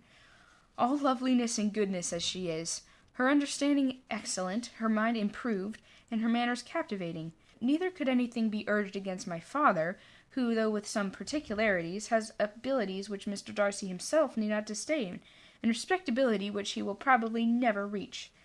When she thought of her mother, indeed, her confidence gave way a little, but she would not allow that any objections that were there had merit a weight with Mr. Darcy, whose pride, she was convinced, could receive a deeper wound from the want of importance in his friend's connections than from their want of sense, and she was quite decided at least that he had been partly governed by this worst kind of pride, and partly by the wish of retaining Mr. Bingley for his sister. The agitation and tears which the subject occasioned brought on a headache, and it grew so much worse towards the evening that, added to her unwillingness to see Mr. Darcy, it determined her not to attach her cousins to Rosings, where they were engaged to drink tea. Mrs. Collins, seeing that she was really unwell, did not press her to go, and as much as possible prevented her husband from pressing her. But Mr. Collins could not conceal his apprehension of Lady Catherine's being rather displeased by her staying at home. Chapter 34. When they were gone, Elizabeth, as if intending to exasperate herself as much as possible against Mr. Darcy, chose for her employment the examination of all the letters which Jane had written to her since being in Kent. They contained no actual complaint, nor was there any revival of past occurrences, or any communication of present suffering, but in all, and in almost every line of each, there was a want of that cheerfulness which has been used to characterize her style, and which, proceeding from the serenity of a mind at ease with itself, and kindly disposed towards everyone, had been scarcely ever clouded. Elizabeth noticed every sentence conveying the idea of uneasiness, with an attention which it had hardly received on the first perusal. Mr. Darcy's shameful boast of what misery he had been able to inflict gave her a keener sense of her sister's sufferings. It was some consolation to think that his visit to Rosings was to end on the day after the next, and still greater that in less than a fortnight she should herself be with Jane again, and enabled to contribute to the recovery of her spirits by all that affection could do. She could not think of Darcy's leaving Kent without remembering that his cousin was to go with him, but Colonel Fitzwilliam had made it clear that he had no intentions at all, and agreeable as he was, she did not mention to be unhappy about him. While settled in this point, she was suddenly roused by the sound of the door-bell, and her spirits were a little fluttered by the idea of its being Colonel Fitzwilliam himself, who had once before called late in the evening, and might now come to inquire particularly after her. But this idea was soon banished, and her spirits were very differently affected when, to her utter amazement, she saw Mr. Darcy walk into the room. In a hurried manner he immediately began an inquiry after her health, and putting his visit to a wish of hearing that she were better. She answered him with cold civility. He sat down for a few moments, and then getting up, walked about the room. Elizabeth was surprised, but said not a word. After a silence of several minutes, he came towards her in an agitated manner, and thus began. In vain I have struggled. It will not do. My feelings will not be repressed. You must allow me to tell you how ardently I admire and love you. Elizabeth's astonishment was beyond expression. She stared, colored, doubted, and was silent. This he considered sufficient encouragement, and the avowal of all he felt and had long felt for her immediately followed. He spoke well, but there were feelings besides those of the heart to be detailed, and he was not more eloquent on the subject of tenderness than of pride. His sense of her inferiority, of its being a degradation, of the family obstacles which judgment had always opposed to inclination, were dwelt on with a warmth which seemed due to the conscience he was wounding, but was very unlikely to recommend his suit. In spite of her deeply rooted dislike, she could not be insensible to the compliment of such a man's affection, and though her intentions did not vary for an instant, she was at first sorry for the pain he was about to receive, till, roused to resentment by his subsequent language, she lost all compassion and anger. She tried, however, to compose herself to answer him with patience when he should have done. He concluded with resenting to her the strength of that attachment which, in spite of all his endeavours, he had found impossible to conquer, and with expressing his hope that it would now be rewarded by her acceptance of his hand. As he said this, she could easily see that he had no doubt of a favourable answer. He spoke of apprehension and anxiety, but his countenance expressed real security. Such a circumstance could only exasperate farther, and when he ceased, the colour rose into her cheeks, and she said, "In such cases as this, it is, I believe, the established mode to express a sense of obligation for the sentiments avowed, however unequally they may be returned. It is natural that obligation should be felt, and if I could feel gratitude, I would now thank you. But I cannot. I have never desired your good opinion, and you have certainly bestowed it most unwillingly. I am sorry to have occasioned pain to anyone. It has been most unconsciously done, however, and I hope will be of short duration. The feelings which you tell me have long prevented the acknowledgment of your regard can have little difficulty in overcoming it after this explanation. Mr. Darcy, who was leaning against the mantelpiece with his eyes fixed on her face, seemed to catch her words with no less resentment than surprise. His complexion became pale with anger, and the disturbance of his mind was visible in every feature. He was struggling for the appearance of composure, and would not open his lips till he believed himself to have attained it. The pause was to Elizabeth's feelings dreadful. At length, in a voice of forced calmness, he said, "And this is all the reply which I am to have the honor of expecting? I might, perhaps, wish to be informed why, with so little endeavor at civility, I am thus rejected, but it is of small importance." "I might well require," replied she, "why, with so evident a design of offending and insulting me, you chose to tell me that you liked me against your will, against your reason, and even against your character. Was not this some excuse for incivility, if I was uncivil? But I have other provocations. You know I have. Had not my own feelings decided against you, had they been indifferent, or had they even been favorable, do you think that any consideration would tempt me to accept the man who has been the means of ruining, perhaps forever, the happiness of a most beloved sister?" As she pronounced these words, Mr. Darcy changed color, but the emotion was short, and he listened without attempting to interrupt her while she continued. "I have every reason in the world to think ill of you. No motive can excuse the unjust and ungenerous part you acted there. You dare not, you cannot defy that you have been the principal, if not the only means of dividing them from each other, of exposing one to the censure of the world for caprice and instability, and the other to its derision for disappointed hopes, in involving them both in misery of the acutest kind." She paused, and saw with no slight indignation that he was listening with an air which proved him wholly unmoved by any feeling of remorse. He even looked at her with a smile of affected incredulity. "Can you deny that you've done it?" she repeated. With assumed tranquillity he then replied, "I have no wish of denying that I did everything in my power to separate my friend from your sister, or that I rejoice in my success. Towards him I have been kinder than towards myself." Elizabeth disdained the appearance of noticing this civil reflection, but its meaning did not escape, nor was it likely to consolate her. "But it is not merely this affair," she continued, "on which my dislike is founded. Long before it had taken place, my opinion of you was decided. Your character was unfolded in the recital which I received many months ago from Mr. Wickham. On this subject, what can you have to say? In what imaginary act of friendship can you here defend yourself? Or under what misrepresentation can you here impose upon others?" "You take an eager interest in that gentleman's concerns," said Darcy in a less tranquil tone, and with a heightened color. "Who knows what his misfortune has been can help feeling an interest in him." "His misfortunes!" repeated Darcy contemptuously. "Yes, his misfortunes have been great indeed." "And of your infliction," cried Elizabeth with energy. "You have reduced him to his present state of poverty, comparative poverty. You have withheld the advantages which you must know have been designed for him. You have deprived the best years of his life of that independence which was no less his due than his desert. You have done all this, and yet you can treat the mention of his misfortunes with contempt and ridicule." "And this," cried Darcy, as he walked with quick steps across the room, "is your opinion of me? This is the estimation in which you hold me. I thank you for explaining it so fully. My faults, according to this calculation, are heavy indeed. But perhaps," added he, stopping in his walk and turning towards her, "these offences may have been overlooked, had not your pride been hurt by my honest confession of the scruples that had long prevented my forming any serious design. These bitter accusations might have been suppressed had I, with greater policy, concealed my struggles, and flattered you into the belief of my being impelled by unqualified, unalloyed inclination, by reason, by reflection, by everything.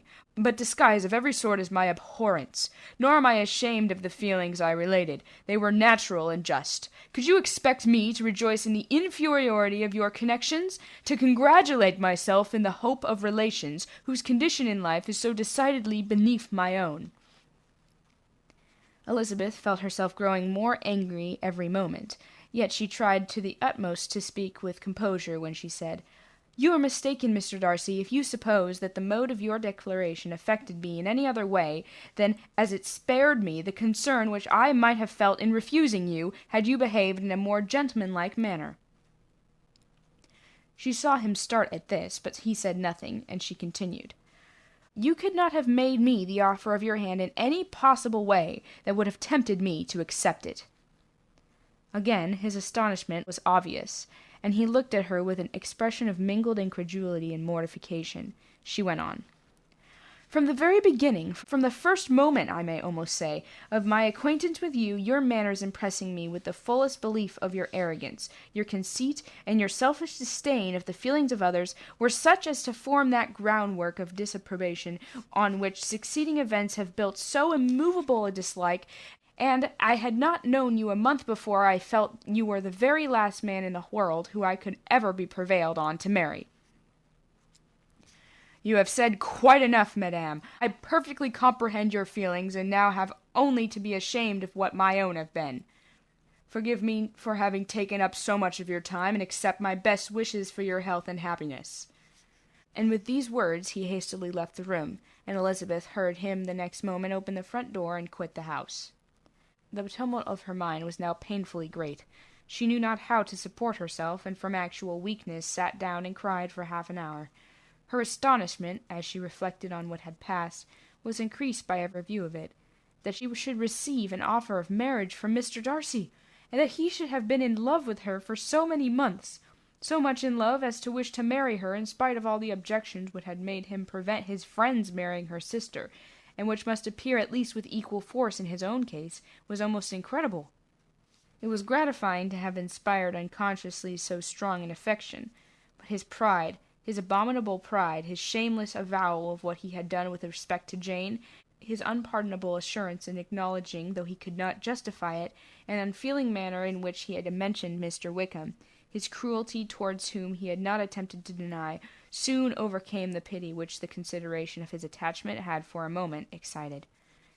She continued in very agitating reflections till the sound of Lady Catherine's carriage made her feel how unequal she was to encounter Charlotte's observation, and hurried her away to her room. Chapter 35. Elizabeth awoke the next morning to the same thoughts and meditations which had at length closed her eyes. She could not yet recover from the surprise of what had happened. It was impossible to think of anything else, and totally indisposed for employment, she resolved soon after breakfast to indulge herself in air and exercise. She was proceeding directly to her favourite walk, when the recollection of Mr. Darcy's sometimes coming there stopped her, and instead of entering the park, she turned up the lane, which led her farther from the turnpike road. The park paling was still the boundary on one side, and she soon passed one of the gates into the ground. After walking 2 or 3 times along that part of the lane, she was tempted, by the pleasantness of the morning, to stop at the gates and look into the park. The 5 weeks which she had now passed in Kent had made a great difference in the country, and every day was adding to the verdure of the early trees. She was on the point of continuing her walk when she caught a glimpse of a gentleman within the sort of grove which edged the park. He was moving that way, and fearful of its being Mr. Darcy, she was directly retreating. But the person who advanced was now near enough to see her, and stepped forward with eagerness, pronounced her name. She had turned away, but on hearing herself called, through in a voice which proved to be Mr. Darcy, she moved again towards the gate. He had by that time reached it also, and holding out a letter, which she instinctively took, said with a look of haughty composure, "I have been walking in the grove some time in hope of meeting you. Will you do me the honour of reading that letter?" And then, with a slight bow, turned again into the plantation, and was soon out of sight. With no expectation of pleasure, but with the strongest curiosity, Elizabeth opened the letter, and to her still increasing wonder, perceived an envelope containing 2 sheets of letter paper, written quite through in a very close hand. The envelope itself was likewise full. Pursuing her way along the lane, she then began it. It was dated from Rosings, at 8 o'clock in the morning, and was as follows. Do not be alarmed, madame, on receiving this letter by the apprehension of its containing any repetition of those sentiments or renewal of those offers which were last night so disgusting to you. I write without any intention of paining you or humbling myself by dwelling on wishes which, for the happiness of both, cannot be too soon forgotten, and the effort which the formation and the perusal of this letter must occasion should have been spared had not my character required it to be written and read. You must, therefore, pardon the freedom in which I demand your attention. Your feelings, I know, will bestow it unwillingly, but I demand it of your justice. Two offences of a very different nature, and by no means of equal magnitude, you last night laid to my charge. The first mentioned was that, regardless of the sentiments of either, I had detached Mr. Bingley from your sister, and the other, that I had, in defiance of various claims, in defiance of honour and humanity, ruined the immediate prosperity and blasted the prospects of Mr. Wickham. Wilfully and wantonly to have thrown off the companion of my youth, the acknowledged favourite of my father, a young man who had scarcely any other dependence than our patronage, and who had been brought up to expect its exertion, would be a depravity to which the separation of two young persons, whose affection could be the growth of only a few weeks, could bear no comparison. But from the severity of that blame which was last night so liberally bestowed, respecting each circumstance, I shall hope to be in future secured, when the following account of my actions and their motives has been read. If, in the explanation of them which is due to myself, I am under the necessity of relating feelings which may be offensive to yours, I can only say that I am sorry. The necessity must be obeyed, and further apology would be absurd. I had not been long in Hertfordshire before I saw, in common with others, that Bingley preferred your eldest sister to any other woman in the country.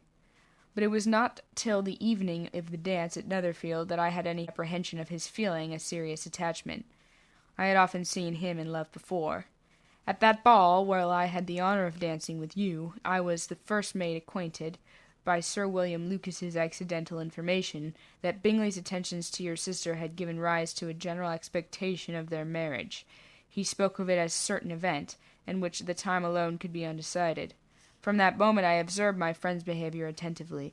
I could then perceive that his partiality for Miss Bennet was beyond what I had ever witnessed in him. Your sister I also watched.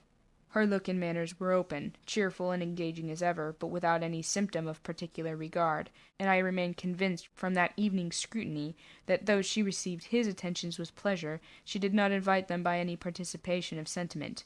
If you have not been mistaken here, I must have been in error. Your superior knowledge of your sister must make the latter probable.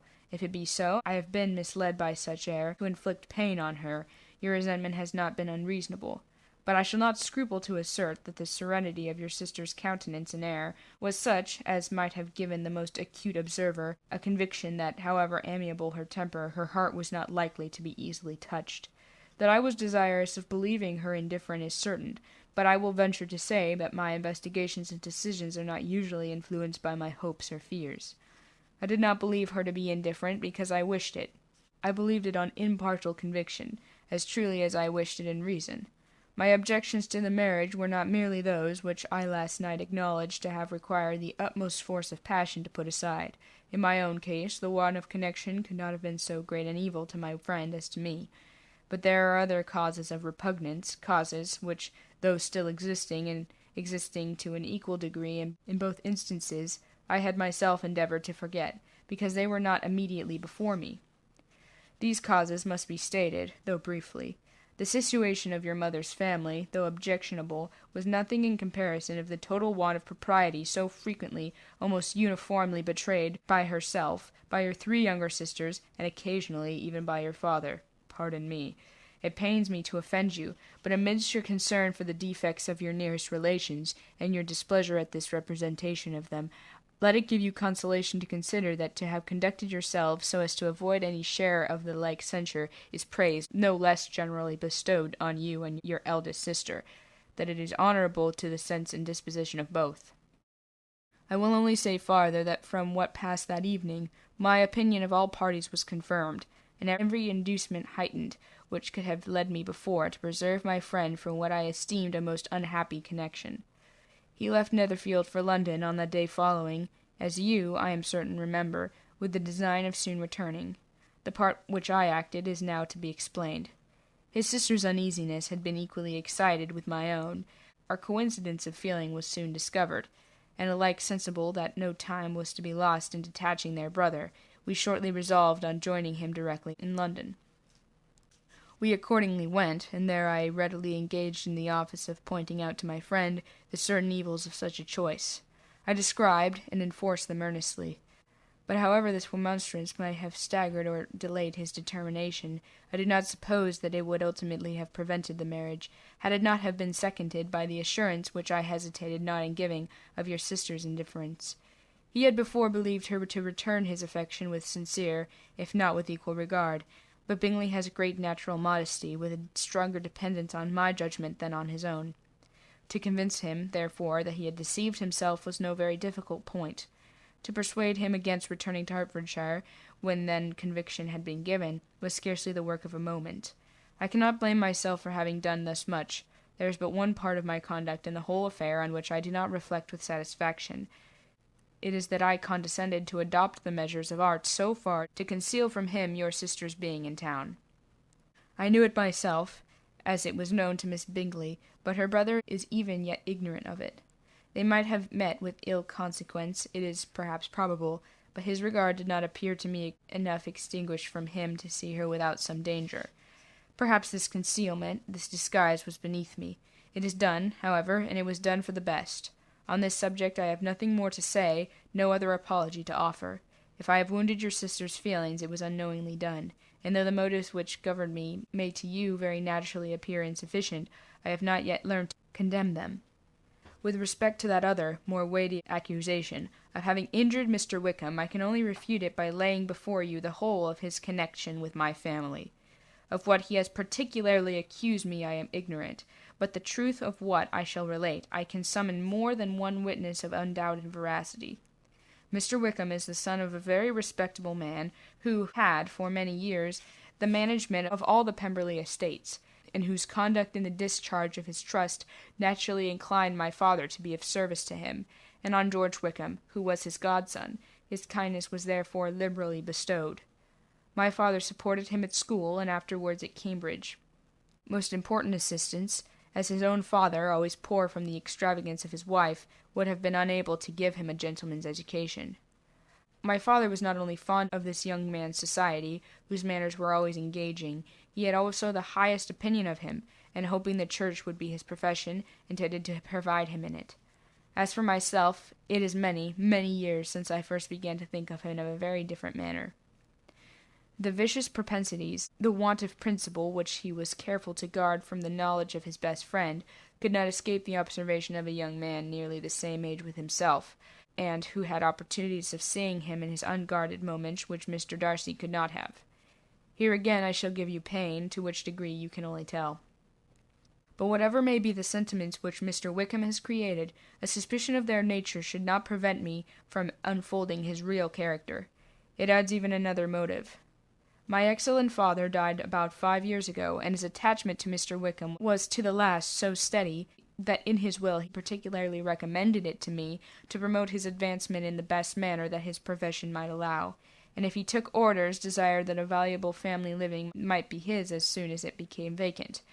There was also a legacy of £1,000. His own father did not long survive mine, and within half a year of these events, Mr. Wickham wrote to inform me that having finally resolved against taking orders, he hoped I should not think it unreasonable for him to expect some more immediate pecuniary advantage, in lieu of the preferment by which he could not be benefited. He had some intention, he added, of studying the law, and I must be aware that the interest of £1,000 would be very insufficient support therein. I rather wished than believed him to be severe, but at any rate was perfectly ready to accede to his proposal. I knew that Mr. Wickham ought to not have been a clergyman. The business was therefore soon settled. He resigned all claim to assistance in the church, were it possible that he could ever been in a situation to receive it, and accepted in return £3,000. All connection between us seemed now dissolved. I thought too ill of him to invite him to Pemberley, or admit his society in town. In town I believe he chiefly lived, but his studying the law was a mere pretence, and being now free from all restraint, his life was a life of idleness and dissipation. For about 3 years I heard little of him, but on the decrease of the incumbent of the living which had been designed for him, he applied to me again by letter of the presentation. His circumstances, he assured me, and I had no difficulty in believing it, were exceedingly bad. He had found the law a most unprofitable study, and was now absolutely resolved on being ordained.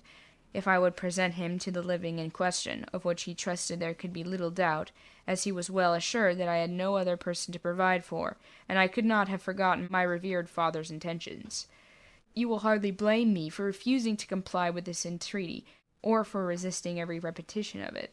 His resentment was in proportion to the distress of his circumstances, and he was doubtless as violent in his abuse of me to others as in his reproaches to myself. After this period, every appearance of acquaintance was dropped. How he lived I know not, but last summer he was again most painfully obtruded on my notice. I must now mention a circumstance which I would wish to forget myself, and which no obligation less than the present should induce me to unfold to any human being. Having said this much, I feel no doubt of your secrecy. My sister, who is more than 10 years my junior, was left to the guardianship of my mother's nephew, Colonel Fitzwilliam, and myself. About a year ago she was taken from school, and an establishment formed for her in London, and last summer she went with the lady who presided over it to Ramsgate, and thither also went Mr. Wickham, undoubtedly by design, for there proved to have been a prior acquaintance between him and Mrs. Yonge, in whose care we were most unhappily deceived, and by her covenants and aid he so far recommended himself to Georgina, whose affectionate heart retained a strong impression of his kindness to her as a child, that she was persuaded to believe herself in love, and to consent to an elopement. She was then but 15, which must be her excuse, and after stating her imprudence, I am happy to add that I owed the knowledge of it to herself. I joined them unexpectedly a day or two before the intended elopement, and then Georgina, unable to support the idea of grieving and offending a brother whom she almost looked up to as a father, acknowledged the whole to me. You may imagine what I felt and how I acted. Regard for my sister's credit and feelings prevented any public exposure, but I wrote to Mr. Wickham, who left the place immediately, and Mrs. Yonge, who was of course removed from her charge. Mr. Wickham's chief object was unquestionably my sister's fortune, which is £30,000, but I cannot help supposing that the hope of revenging himself on me was a strong inducement. His revenge would have been complete indeed. This, madame, is a faithful narrative of every event in which we have been concerned together, and if you do not absolutely reject it as false, you will, I hope, acquit me henceforth of cruelty towards Mr. Wickham.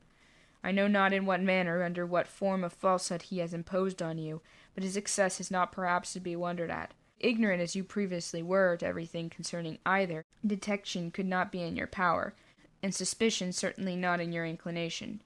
You may possibly wonder why this was all not told to you last night, but I was not then master enough of myself to know what could or ought to be revealed. For the truth of everything here related, I can appeal more particularly to the testimony of Colonel Fitzwilliam, who, from our near relationship and constant intimacy, and still more as one of the executors of my father's will, has been unavoidably acquainted with every particular of these transactions. If your abhorrence of me should make my assertions valueless, you cannot be prevented by the same cause from confiding in my cousin, and that there may be possibility of consulting him, I shall endeavor to find some opportunity of putting this letter in your hands in the course of the morning. I will only add, God bless you. Fitzwilliam Darcy. Chapter 36. If Elizabeth, when Mr. Darcy gave her the letter, did not expect it to contain a renewal of his offer, she had formed no expectation of all its contents. But such as they were, it may be well supposed how eagerly she went through them, and what a contrariety of emotion they excited. Her feelings, as she read, were scarcely to be defined. With amazement did she first understand that he believed any apology to be in his power, and steadfastly was she persuaded that he could have no explanation to give, which a just sense of shame could not conceal. With a strong prejudice against everything he might say, she began his account of what had happened at Netherfield. She read with an eagerness which hardly left her power of comprehension, with an impatience of knowing what the next sentence might bring, was incapable of attending with the sense of the one before her eyes. His belief of her sister's insensibility she instantly resolved to be false, and his account of the real, the worst objections to the match, made her too angry to have any wish of doing him justice. He expressed no regret for what he had done, which satisfied her. His style was not penitent, but haughty. It was all pride and insolence. But when this subject was succeeded by his account of Mr. Wickham, when she read with somewhat clearer attention a relation of events, which, if true, must overthrow every cherished opinion of his worth, and which bore so alarming an affinity of his own history of himself, her feelings were yet more acutely painful and more difficult of definition. Astonishment, apprehension, and even horror oppressed her. She wished to discredit it entirely, repeatedly exclaiming, "This must be false! This cannot be! This must be the grossest falsehood!" And when she had gone through the whole letter, though scarcely knowing anything of the last page or two, put it hastily away, protesting that she would not regard it, and that she would never look on it again. In this perturbed state of mind, which thoughts that could rest on nothing, she walked on, but it would not do. In half a minute the letter was unfolded again, and collecting herself as well as she could, she began the mortifying perusal of all that related to Wickham, and commanded herself so far as to examine the meaning of every sentence. The account of his connection with the Pemberley family was exactly what he had related himself, and the kindness of the late Mr. Darcy, though she had not before known its extent, agreed equally well with his own words. So far each recital confirmed the other, and when she came to the will, the difference was great. What Wickham had said of the living was fresh in her memory, and as she recalled his very words, it was impossible not to feel that there was gross duplicity on one side or the other, and for a few moments she flattered herself that her wishes did not err. When she read and reread with the closest attention the particulars immediately following of Wickham's resigning all pretensions of the living, of his receiving in lieu so considerable a sum as £3,000, again she was forced to hesitate. She put down the letter, weighed every circumstance with what she meant to be impartiality, deliberated on the probability of each statement, but with little success. On both sides it was only assertion. Again she read on. But every line proved more clearly that the affair, which she had believed it impossible that any contrivance could so represent as to render Mr. Darcy's conduct in it less than infamous, was capable of a turn which must make him entirely blameless throughout the whole. The extravagance and general profligacy which he scrupled not to lay to Mr. Wickham's charge exceedingly shocked her, the more so as she could bring no proof of its injustice. She had never heard of him before the entrance into the shire militia, in which he had engaged at the persuasion of the young man, who, on meeting him accidentally in town, had there renewed a slight acquaintance. Of his former way of life nothing had been known in Hertfordshire, but what he told himself. As to his real character, had information been in her power, she had never felt a wish of inquiring. His countenance, voice, and manner had established him at once in the possession of every virtue. She tried to recollect some instance of goodness, some distinguished trait of integrity or benevolence that might rescue him for the attacks of Mr. Darcy, or at least by the predominance of virtue atone for those casual airs, under which she would endeavour to class what Mr. Darcy had described as the idleness and vice of many years' continuance. But no such recollection befriended her. She could see him instantly before her, in every charm of air and address, but she could remember no more substantial good than the general approbation of the neighbourhood, and the regard which his social powers had gained him in the mess.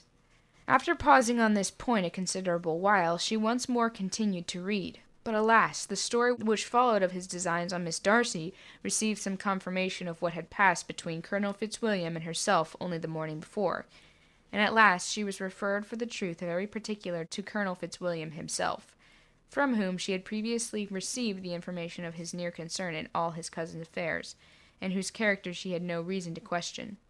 At one time she had almost resolved on applying to him, but the idea was checked by the awkwardness of the application, and at length wholly banished by the conviction that Mr. Darcy would never have hazarded such a proposal if he had not been well assured of his cousin's corroboration.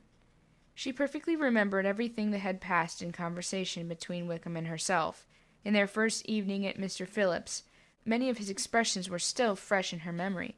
She was now struck with the impropriety of such communications to a stranger, and wondered it had escaped her before. She saw the indelicacy of putting himself forward as he had done, and the inconsistency of his professions with his conduct. She remembered that he had boasted of having no fear of seeing Mr. Darcy, that Mr. Darcy might leave the country, but that he should stand his ground. Yet he had avoided the Netherfield ball the very next week. She remembered also that till the Netherfield family had quitted the country, he had told his story to no one but herself, and that after their removal it had been everywhere discussed, that he had then no reserves, no scruples in sinking Mr. Darcy's character, though he had assured her that respect for the father would always prevent his exposing the son. How differently did everything now appear in which he was concerned. His attentions to Miss King were now the consequence of views solely and hatefully mercenary, and the mediocrity of her fortune proved no longer the moderation of his wishes, but his eagerness to grasp at anything. His behavior to herself could now have been no tolerable motive. He had either been deceived with regard to her fortune, or had been gratifying his vanity by encouraging the preference which she believed she had most incautiously strewn. Every lingering struggle in his favor grew fainter and fainter, and in farther justification of Mr. Darcy, she could not but allow that Mr. Bingley, when questioned by Jane, had long asserted his blamelessness in the affair, that proud and repulsive as were his manners, she had never, in the whole course of their acquaintance, an acquaintance which had latterly brought them much together, and given her a sort of intimacy with his ways, seen anything that betrayed him to be unprincipled or unjust, anything that spoke him of irregular or immoral habits. That among his own connections he was esteemed and valued, that even Wickham had allowed him merit as brother, and that she had often heard him speak so affectionately of his sister as to prove him capable of some amiable feeling. That had his actions been what Wickham represented them, so gross a violation of everything right could hardly have been concealed from the world, and that a friendship between a person capable of it and such an amiable man as Mr. Bingley was incomprehensible. She grew absolutely ashamed of herself. Of neither Darcy nor Wickham could she think without feeling that she had been blind, partial, prejudiced, and absurd. "How despicably have I acted," she cried. "I, who have prided myself on my discernment, I, who have valued myself on my abilities, who have often disdained the generous cardor of my sister, or gratified my vanity in useless or blameful distrust. How humiliating is this discovery, yet how just a humiliation! Had I been in love, I could not have been more wretchedly blind. But vanity, not love, has been my folly. Pleased with the preference of one, and offended by the neglect of the other, on the very beginning of our acquaintance, I have courted prepossession and ignorance, and driven reason away where either were concerned. Till this moment I never knew myself." From herself to Jane, from Jane to Bingley, her thoughts were in a line which soon brought her recollection that Mr. Darcy's explanation there had appeared very insufficient, and she read it again. Widely different was the effect of a second perusal. How could she deny that credit to his assertions, in one instance, which she had been obliged to give in the other? He declared himself to be totally unsuspicious of her sister's attachment, and that she could not help remembering what Charlotte's opinion had always been. Neither could she deny the justice of his description of Jane. She felt that Jane's feelings, though fervent, were little displayed, and that there was a constant complacency in her air and manner, not often united with great sensibility. When she came to that part of the letter in which her family were mentioned in terms of such mortifying, yet merited reproach, her sense of shame was severe. The justice of the charge struck her too forcibly for denial, and the circumstances to which he partially alluded, as having passed at the Netherfield ball, and as confirming all his first disapprobation, could not have made a stronger impression on his mind than hers. The compliment to herself and her sister was not unfelt. It soothed, but could not console her for the contempt which had been thus self-attracted by the rest of her family, and as she considered that Jane's disappointment had in fact been the work of her nearest relations, and reflect how materially the credit of both must be hurt by such impropriety of conduct, she felt depressed beyond anything she had ever known before. After wandering along the lane for 2 hours, giving way to every variety of thought, reconsidering events, determining probabilities, and reconciling herself as well as she could to a change so sudden and so important, fatigue and a recollection of her long absence made her at length return home, and she entered into the house with wish of the appearing cheerful as usual, and the resolution of repressing such reflections as must make her unfit for conversation. She was immediately told that 2 gentlemen from Rosings had each called during her absence. Mr. Darcy, only for a few minutes to take leave, but that Colonel Fitzwilliam had been sitting with them at least an hour, hoping for her return, and almost resolving to walk after her till she could be found. Elizabeth could just but affect concern in missing him, but she really rejoiced at it. Colonel Fitzwilliam was no longer an object. She could only think of her letter. Chapter 37. The 2 gentlemen left Rosings the next morning, and Mr. Collins, having been in waiting near the lodges to make his parting obeisance, was able to bring home the pleasing intelligence of their appearing in very good health, and in as tolerable spirits as could be expected after the melancholy scene so lately gone through at Rosings. To Rosings he then hastened to console Lady Catherine and her daughter, and on his return brought back with great satisfaction a message from her ladyship, importing that she felt herself so dull as to make her very desirous of having them all to dine with her. Elizabeth could not see Lady Catherine without recollecting that had she chosen it, she might by this time have been presented to her as her future niece, nor could she think without a smile of what her ladyship's indignation would have been. What would she have said? How would she have behaved? With which she amused herself. Their first subject was the diminution of the Rosings party. "I assure you I feel it exceedingly," said Lady Catherine. "I believe nobody feels the loss of friends so much as I do. But I am particularly attached to these young men, and I know them to be so much attached to me. They were excessively sorry to go, but so they always were.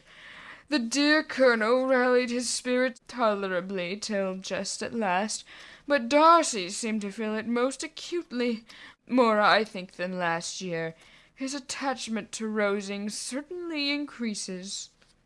Mr. Collins had a compliment and an allusion to throw in here, which were kindly smiled on by the mother and daughter. Lady Catherine observed after dinner that Miss Bennet seemed out of spirits, and immediately accounting for it herself by supposing that she did not like to go home again so soon, she added, "But if that is the case, you must write to your mother and beg that you must stay a little longer. Mrs. Collins will be very glad of your company, I am sure." "I am much obliged to your ladyship for your kind invitation," replied Elizabeth, "but it is not in my power to accept it. I must be in town next Saturday." "Why, at that rate you will have only been here for 6 weeks. I expected you to stay 2 months. I told Mrs. Collins so before you came. There can be no occasion for you going so soon. Mrs. Bennet could certainly spare you for another fortnight." "But my father cannot. He wrote last week to hurry my return." "Oh, your father of course may spare you, if your mother can. Our daughters are never so much consequence to a father, and if you will stay another month complete, it will be in my power to take one of you as far as London, for I am going there early in June for a week, and as Dawson does not object to the barouche box, there will be very good room for one of you. And indeed, if the weather should happen to be cool, I should not object to taking you both, as you are neither of you large." "You are all kindness, madam, but I believe we must abide by our original plan." Lady Catherine seemed resigned. "Miss Collins, you must send a servant with them. You know I always speak my mind, and I cannot bear the idea of 2 young women travelling post by themselves. It is highly improper. You must contrive to send somebody. I have the greatest dislike in the world to that sort of thing. Young women should always be properly guarded and attended according to their situation in life. When my niece Georgina went to Ramsgate last summer, I made a point of her having 2 men servants go with her. Miss Darcy, the daughter of Mr. Darcy, of Pemberley, and Lady Anne, could not have appeared with propriety in a different manner. I am excessively attentive to all those things. You must send John with the young ladies, Miss Collins. I am glad it occurred to me to mention it, for it would really be discreditable to you to let them go alone." "My uncle is to send a servant for us." Oh, your uncle! He keeps a manservant, does he? I am very glad you have somebody who thinks of those things. Where shall you change horses? Oh, Bromley, of course. If you mention my name at the bell, you will be attended to. Lady Catherine had many other questions to ask respecting their journey, and as she did not answer them all herself, attention was necessary, which Elizabeth believed to be lucky for her, or with a mind so occupied she might have forgotten where she was. Reflection must be reserved for solitary hours, whenever she was alone. She gave way to it as the greatest relief, and not a day went by without a solitary walk, in all which she might indulge in the delight of all unpleasant recollections. Mr. Darcy's letter she was in a fair way of soon knowing by heart. She studied every sentence, and her feelings towards its writer were at times widely different. When she remembered the style of his address, she was still full of indignation, but when she considered how unjustly she had condemned and upbraided him, her anger was turned against herself, and his disappointed feelings became the object of compassion. His attachment excited gratitude, his general character respect, but she could not approve him, nor could she for a moment repent her refusal, or feel the slightest inclination ever to see him again. In her own past behavior there was a constant source of vexation and regret, and in the unhappy defects of her family a subject of yet heavier chagrin. They were hopeless of remedy. Her father, contented with laughing at them, would never exert himself to restrain the wild giddiness of his youngest daughters, and her mother, with manners so far from right herself, was entirely insensible of the evil. Elizabeth had frequently united with Jane in an endeavour to check the imprudence of Catherine and Lydia, but while they were supported by their mother's indulgence, what chance could there be of improvement? Catherine, weak-spirited, irritable, and completely under Lydia's guidance, had been always affronted by their advice, and Lydia, self-willed and careless, would scarcely give them a hearing. They were ignorant, idle, and vain. While there was an officer in Meryton, they would flirt with him, and while Meryton was within a walk of Longbourn, they would be going there forever. Anxiety on Jane's behalf was another prevailing concern, and Mr. Darcy's explanation, by restoring all her former good opinion, heightened the sense of what Jane had lost. His affection was proved to have been sincere, and his conduct cleared of all blame, unless any could attach to the implicitness of his confidence in his friend. How grievous then was the thought that of a situation so desirable in every respect, so replete with advantage, so promising for happiness, Jane had been deprived, by the folly and indecorum of her own family. When to these recollections was addressed the development of Wickham's character, it may be easily believed that the happy spirits which had seldom been depressed before were now so much affected as to make it almost impossible for her to appear tolerably cheerful. Their engagements at Rosings were as frequently during the last week of her stay as they had been at the first.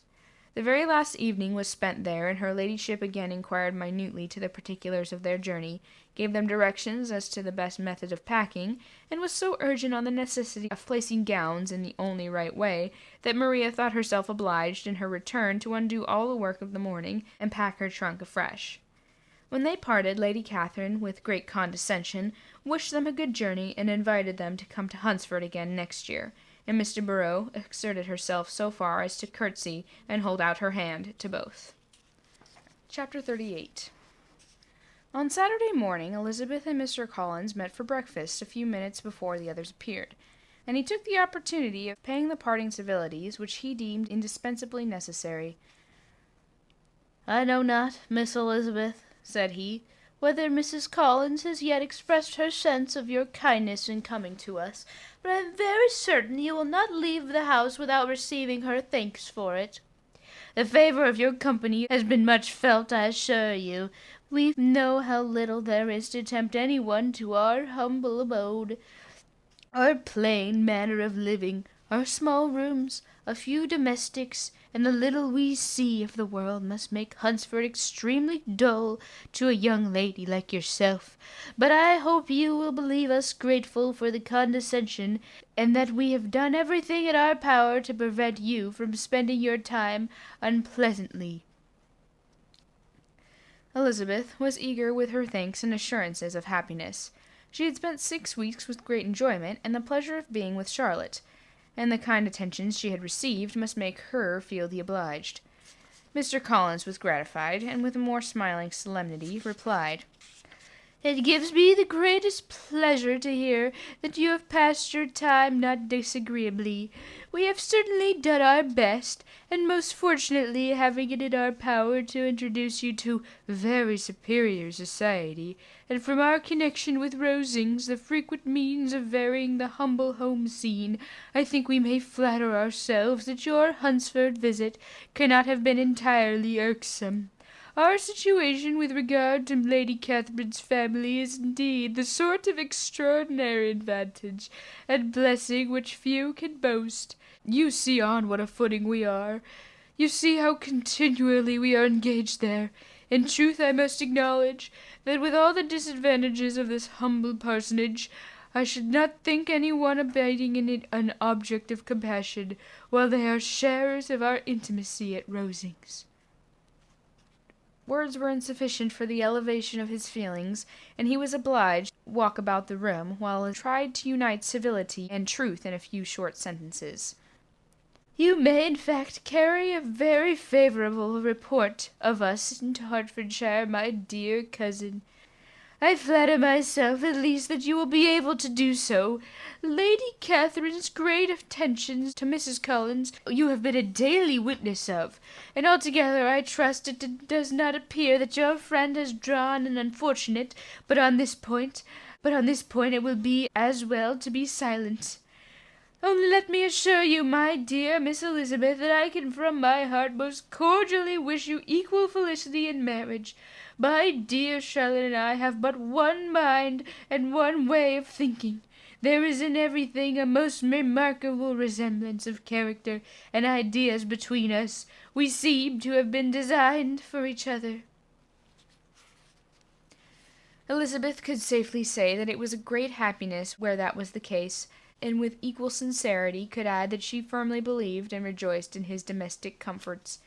She was not sorry, however, to have the recital of them interrupted by the entrance of the lady of whom they sprung. Poor Charlotte! It was melancholy to leave her to such society. But she had chosen it with her eyes open, and though evidently regretting that her visitors were to go, she did not seem to ask for compassion. Her home and her housekeeping, her parish and her poultry, and all her dependent concerns had not yet lost their charms. At length the chaise arrived, the trunks were fastened on, and the parcels placed within, and it was pronounced to be ready. After an affectionate parting between the friends, Elizabeth was attended to the carriage by Mr. Collins, and as they walked down the garden he was commissioning her with the best respects to all her family, not forgetting his thanks for the kindness he had received at Longbourn in the winter, and his compliments to Mr. and Mrs. Gardiner, though unknown. He then handed her in, Maria followed, and the door was on the point of being closed, when he suddenly reminded them, with some consternation, that they had hitherto forgotten to leave any messages for the ladies of Rosings. "But," he added, "you will of course wish to have your humble respects delivered to them, with your grateful thanks for their kindness to you while you have been here." Elizabeth made no objection. The door was then allowed to be shut, and the carriage drove off. "Good gracious!" cried Maria after a few minutes' silence. "It seems but a day or two since we first came. Yet how many things have happened!" "A great many indeed," said her companion with a sigh. "We have dined 9 times at Rosings, besides drinking tea there twice. How much I shall have to tell!" Elizabeth privately added, "and how much I shall have to conceal." Their journey was performed without much conversation, or any alarm, and within 4 hours of their leaving Hunsford they reached Mr. Gardiner's house, where they were to remain a few days. Jane looked well, and Elizabeth had little opportunity of studying her spirits amidst the various engagements which the kindness of her aunt had reserved for them. But Jane was to go home with her, and at Longbourn there were to be leisure enough for observation. It was not without an effort, meanwhile, that she could wait even for Longbourn, before she told her sister of Mr. Darcy's proposals. To know that she had had the power of revealing what would so exceedingly astonish Jane, and must, at the same time, so highly gratify whatever of her own vanity she had not yet been able to reason away, with such a temptation to openness as nothing could have conquered, but the state of indecision in which she remained. As to the extent of what she should communicate, and her fear, if she once entered on the subject, of being hurried into repeating something of Bingley, which might only grieve her sister farther. Chapter 39. It was the second week in May in which the three young ladies set out together from Gracechurch Street for the town in Hertfordshire, and as they drew near the appointed inn where Mr. Bennet's carriage was to meet them, they quickly perceived, in token of the coachman's punctuality, both Kitty and Lydia looking out of a dining-room upstairs. These two girls had been above an hour in the place, happily employed in visiting an opposite milliner, watching the sentinel on guard, and dressing a salad and cucumber. After welcoming their sisters, they triumphantly displayed a table set out with such cold meat as an inn larder usually affords, exclaiming, "Is this not nice? Is this not an agreeable surprise?" "And we meant to treat you all," added Lydia, "but you must lend us the money, for we have just spent ours at the shop out there." Then showing her purchases, "Look here, I've bought this bonnet. I do not think it's very pretty, but I thought I might as well buy it as not. I shall put it in pieces as soon as I get home, and I'll see if I can make it up any better." And when her sisters abused it as ugly, she added, with perfect unconcern, "Oh, but there were 2 or 3 more much uglier in the shop, and when I have bought some prettier color satin, and to trim it with fresh, I shall think it will be very tolerable. Besides, it will not much signify what one wears in this summer, after the Shire have left Meryton, and they are going in a fortnight." "Are they indeed?" cried Elizabeth, with great satisfaction. "They are going to be encamped near Brighton, and I do so want Papa to take us there for the summer. It would be such a delicious scheme, and I dare say it would hardly cost anything at all.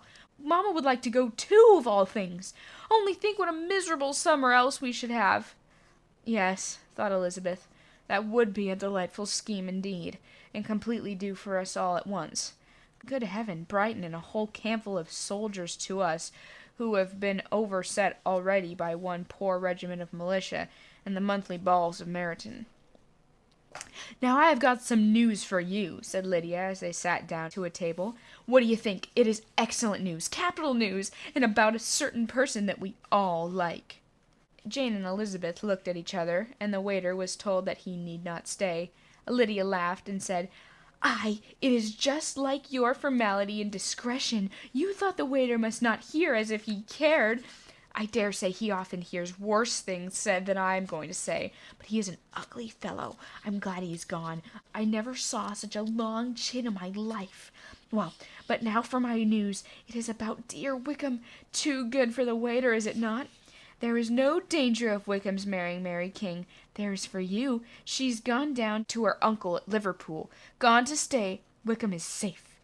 "And Mary King is safe," added Elizabeth, "safe from a connection imprudent as to fortune." "She's a great fool for going away, if she liked him." "But I hope there is no strong attachment on either side," said Jane. "I'm sure there is not on his. I will answer for it that he never cared 3 straws about her. Who could care about such a nasty, freckled little thing?" Elizabeth was shocked to think that, however incapable of such coarseness of expression, herself, the coarseness of the sentient, was little other than her own breast had formerly harbored, and fancied liberal. As soon as all had ate, and the elder ones paid, the carriage was ordered, and after some contrivance, the whole party, with all their boxes, work-bags, and parcels, and the unwelcome addition of Kitty's and Lydia's purchases, were seated in it. "How nicely we're crammed in!" cried Lydia. "I'm glad that I brought my bonnet, if it is only for the fun of having another bandbox. Well, now let us be quite comfortable and snug, and talk and laugh all the way home. In the first place, let us hear what has happened to you all since you went away. Have you seen any pleasant men? Have you had any flirting? I was in great hopes that one of you would have got a husband before you came back.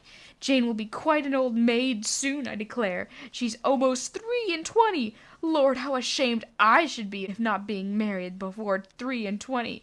My Aunt Phillips wants you so to get husbands, you can't think. She says Lizzie had better take in Mr. Collins, but I do not think there would have been any fun in it. Lord, how I should like to be married before any of you. Then I should chaperone you about to all the balls. Dear me, we should have had a good piece of fun the other day at Colonel Foster's. Kitty and me were to spend the whole day there, and Mrs. Foster promised to have a little dance in the evening. By the by, Mrs. Foster and me are such friends.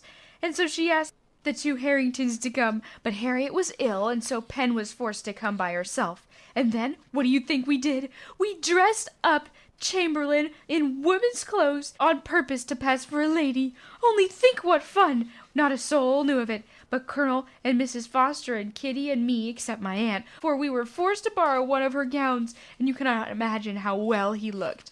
When Denny and Wickham and Pratt and 2 or 3 more of the men came in, they did not know him in the least. Lord, how I laughed, and so did Miss Foster. I thought I should have died, and that made the men suspect something, and then they soon found out what was the matter." With such kind of histories of their parties and good jokes did Lydia, assisted by Kitty's hints and additions, endeavour to amuse her companies all the way to Longbourn. Elizabeth listened as little as she could, but there was no escaping the frequent mention of Wickham's name. Their reception at home was most kind. Mrs. Bennet rejoiced to see Jane in undismissed beauty, and more than once during dinner did Mr. Bennet say voluntarily to Elizabeth, "I am glad you are come home, Lizzie." Their party in the dining-room was large, for almost all the Lucases came to meet Maria to hear the news, and various were the subjects which occupied them. Lady Lucas was inquiring of Maria across the table after the welfare and poultry of her eldest daughter. Mrs. Bennet was doubtly engaged, on one hand collecting an account of the present fashions from Jane, who sat some way below her, and on the other retailing them all to the younger Miss Lucases, and Lydia, in a voice rather louder than any other person's, was enumerating the various pleasures of the morning to anybody who would hear her. "Oh, Mary," said she, "I wish you had gone with us, for we had such fun. As we went along, Kitty and me drew up all the blinds, and pretended there were nobody in the coach, and I should have gone so all the way, but if Kitty had not been sick, and when we got to the gorge, I do not think we behaved very handsomely, for we treated the other 3 with the nicest cold luncheon in the world, and if you would have gone, we would have treated you too. But when we came away, it was such fun.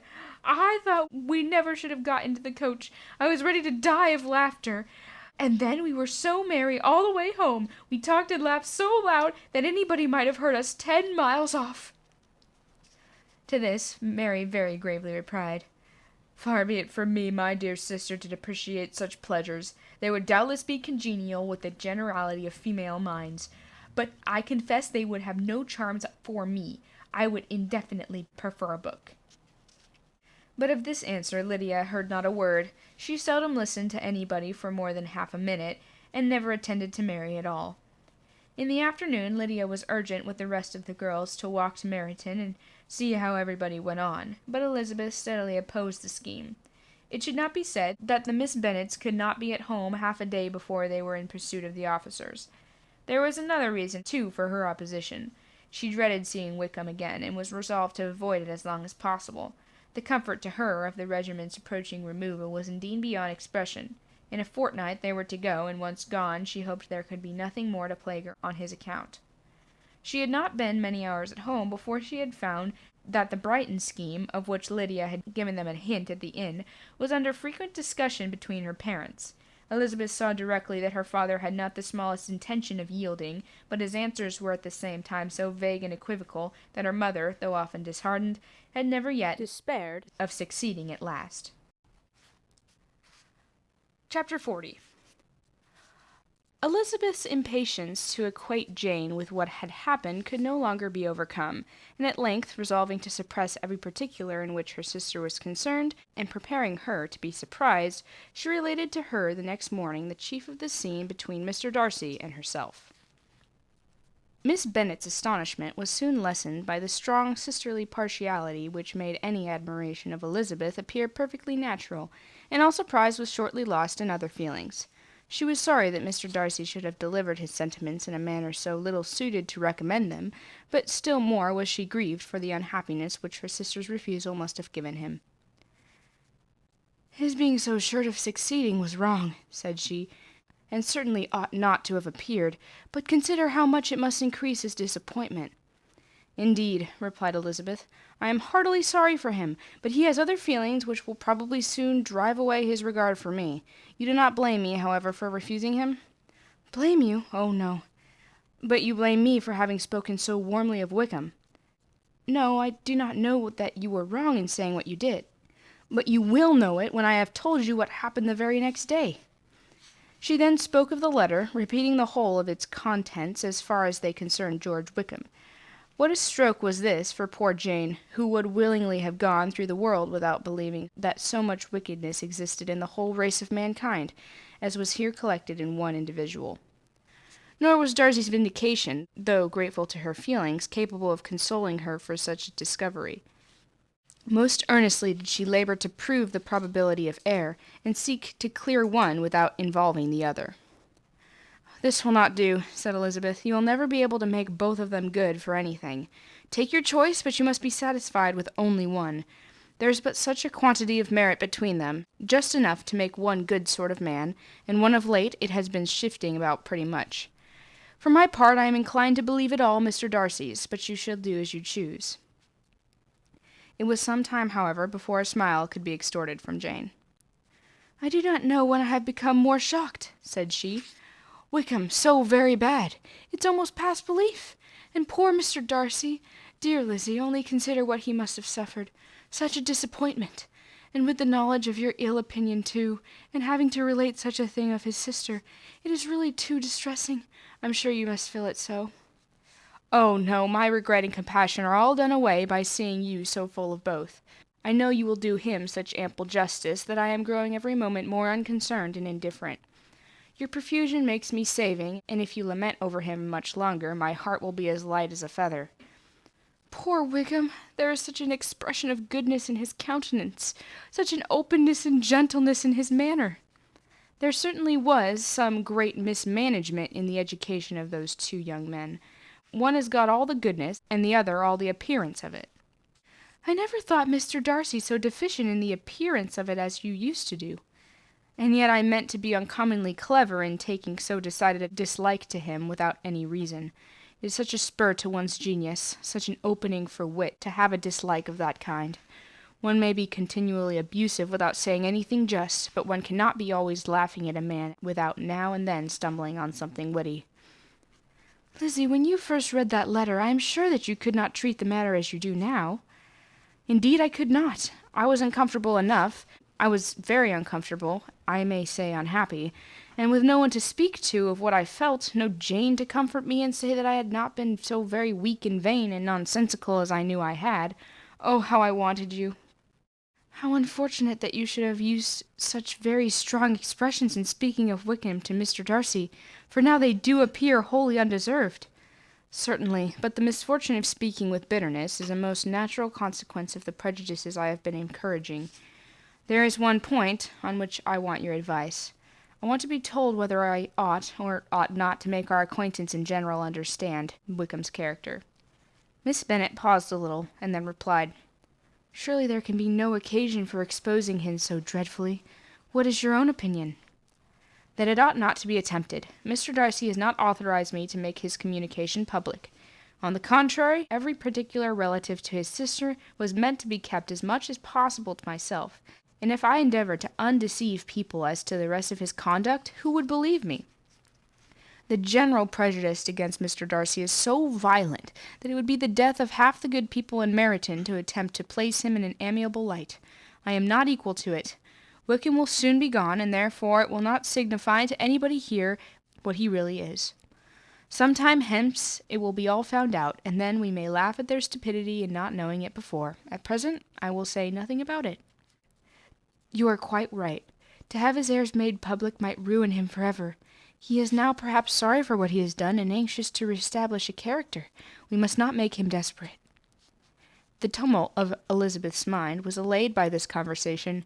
She had got rid of two of the secrets which had weighed on her for a fortnight, and was certain of a willing listener in Jane whenever she might wish to talk again of either.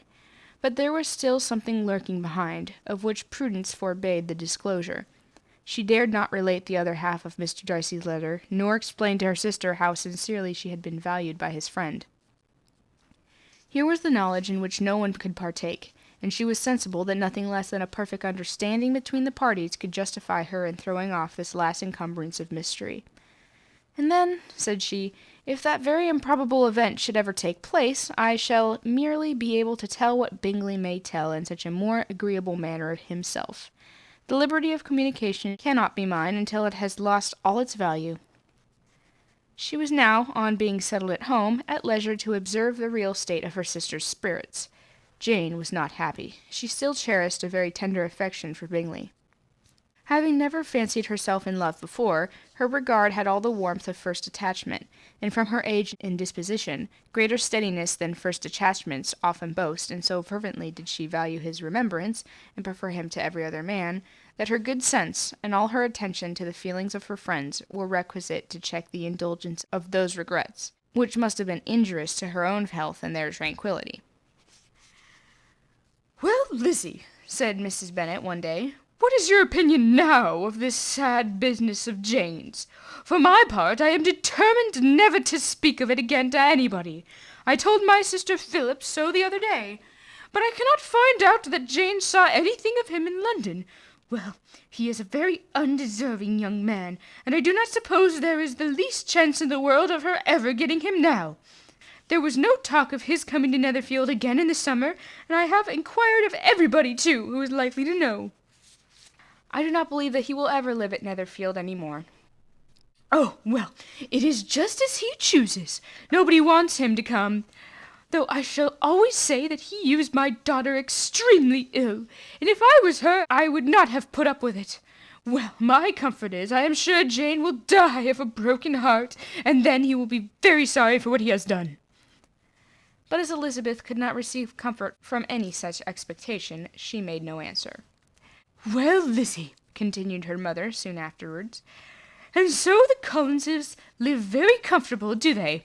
Well, well, I only hope it will last. And what sort of table do they keep? Charlotte is an excellent manager, I dare say. If she is half as sharp as her mother, she is saving enough. There is nothing extravagant in their housekeeping, I dare say." "No, nothing at all." "A great deal of good management, depend on it. Yes, yes, they will take care not to outrun their income. They will never be distressed for money.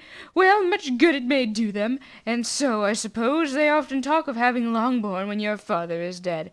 They look upon it quite as their own, I dare say, whenever that happens." It was a subject which they could not mention before me. "No, it would have been strange if they had. But I make no doubt they often talk of it between themselves. Well, if they can be easy with an estate that is not lawfully their own, so much the better. I should be ashamed of having one that was only entailed on me." Chapter 41. The first week of their return was soon gone. The second began. It was the last of the regiment's stay in Meryton, and all the young ladies in the neighbourhood were dropping apace. The dejection was almost universal. The elder Miss Bennets alone were still able to eat, drink, and sleep, and pursue the usual course of their employments. Very frequently were they approached for this insensibility by Kitty and Lydia, whose own misery was extreme, and who could not comprehend such hard-heartedness of any in the family. "Good heaven! What is to become of us? What are we to do?" would they often explain in the bitterness of woe. "How can you be smiling so, Lizzie?" Their affectionate mother shared all their grief. She remembered what she had herself endured on a similar occasion 25 years ago. "I am sure," said she, "I cried for 2 days together when Colonel Miller's regiment went away. I thought I should have broke my heart." "I am sure I shall break mine," said Lydia. "If one could but go to Brighton," observed Mrs. Bennet. "Oh, yes, if one could but go to Brighton, but papa is so disagreeable." "A little sea-bathing would set me up forever." "And my Aunt Phillips is sure it would do me a great deal of good," added Kitty. Such were the kind of lamentations resounding perpetually through the Longbourn house. Elizabeth tried to be diverted by them, but all sense of pleasure was lost in shame. She felt anew the justice of Mr. Darcy's objections, and never had she before been so much disposed to pardon his interference in the views of his friend. But the gloom of Lydia's prospect was shortly cleared away, for she received an invitation from Mrs. Foster, the wife of the colonel of the regiment, to accompany her to Brighton. This invaluable friend was a very young woman, and very lately married. A resemblance in good humour and good spirits had recommended her and Lydia to each other, and out of their 3 months' acquaintance they had been intimate too. The rapture of Lydia on this occasion, her adoration of Mrs. Foster, the delight of Miss Bennet, and the mortification of Kitty, are scarcely to be described. Wholly inattentive to her sister's feelings, Lydia flew about the house in restless ecstasy, calling for everyone's congratulations, and laughing and talking with more violence than ever, whilst the luckless Kitty continued in the parlour repining at her fate in terms as unreasonable as her assent was peevish. "I cannot see why Mrs. Foster should not ask me as well as Lydia," said she. "Though I am not her particular friend, I have just as much right to be asked as she has, and more too, for I am 2 years older." In vain did Elizabeth attempt to make her reasonable, and Jane to make her resigned. As for Elizabeth herself, this invitation was so far from exciting in her the same feelings as in her mother and Lydia, that she considered it as the death warrant of all possibility of common sense for the latter, and detestable as such a step must make her were it known, she could not help secretly advising her father not to let her go. She represented to him all the improprieties of Lydia's general behaviour, the little advantage she could derive from the friendship of such a woman as Mrs. Foster, and the probability of her being yet more imprudent with such a companion at Brighton, where the temptations must be greater than at home. He heard her attentively, and then said, "Lydia will never be easy until she has exposed herself in some public place or the other, and we can never expect her to do it with so little expense or inconvenience to her family as under the present circumstances." "If you are aware," said Elizabeth, "of the very great disadvantage to us all which must arise from the public notice of Lydia's unguarded and imprudent manner, nay, which has already arisen from it, I am sure you would judge differently in the affair." "Already arisen?" repeated Mr. Bennet. "What, has she frightened away some of your lovers? Poor little Lizzie! But do not be cast down. Such squeamish youths as cannot bear to be connected with such little absurdity are not worth a regret. Come, let's see the list of the pitiful fellows who have been kept aloof by Lydia's folly." "Indeed, you're mistaken. I have no such injuries to resent. It's not of peculiar but general evils which I'm now complaining.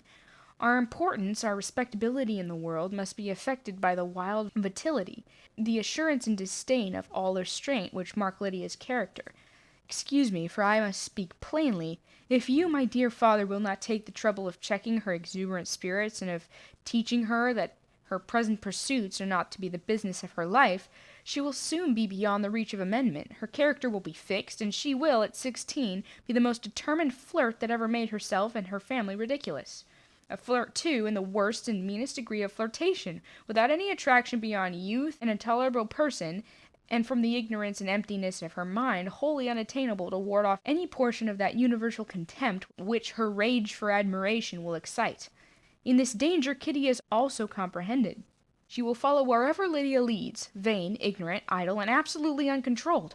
Oh, my dear father, can you suppose it possible that they will not be censured and despised wherever they are known, that their sisters will not often be involved in the disgrace?" Mr. Bennet saw that her whole heart was in the subject, and affectionately taking her hand, said in reply, "Do not make yourself uneasy, my love. Wherever you and Jane are known, you must be respected and valued, and you will not appear less advantaged for having a couple of, or I may say 3 very silly sisters. We shall have no peace at Longbourn if Lydia does not go to Brighton.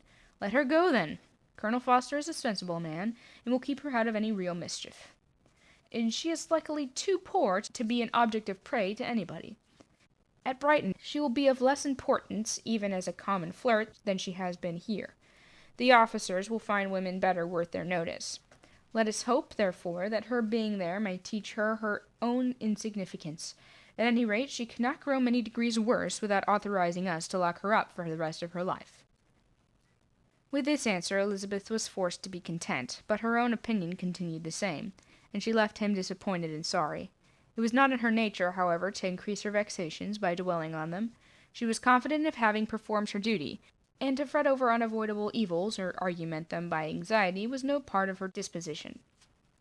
Had Lydia and her mother known the substance of her conference with her father, their indignation would hardly have found expression in their united volubility. In Lydia's imagination, a visit to Brighton comprised every possibility of earthly happiness. She saw with the creative eye of fancy the streets of that gay bathing place covered with officers. She saw herself the object of attention to tens and to scores of them at the present unknown. She saw the glories of the camp, its tents stretched forth in beauteous uniformity of lines, crowded with the young and the gay, and dazzling with scarlet. and to complete the view she saw herself seated beneath a tent tenderly flirting with at least 6 officers at once. Had she known that her sister sought to tear her from such prospects and such realities as these, what would have been her sensations? They could have been understood only by her mother, who might have felt nearly the same. Lydia's going to Brighton was all that consoled her for the melancholy conviction of her husband's never intending to go there himself. But they were entirely ignorant of what had passed, and their raptures continued with little intermission until the very day of Lydia's leaving home. Elizabeth was now to see Mr. Wickham for the last time. Having been frequently in company with him ever since her return, agitation was pretty well over, the agitations of former partiality entirely so. She had even learned to detect, in the very gentleness which had first delighted her, an affectation and a sameness to disgust and weary. In his present behaviour to herself, moreover, she had a fresh source of displeasure, for the inclination he soon testified of renewing those attentions which had marked the early part of their acquaintance, could only serve, after what had since passed, to provoke her. She lost all concern for him in finding herself thus selected as the object of such idle and frivolous gallantry, and while she steadily repressed it, could not but feel the reproof contained in his believing that, however long, and for whatever cause, his attentions had been withdrawn, her vanity would be gratified and her preference secured at any time by their renewal.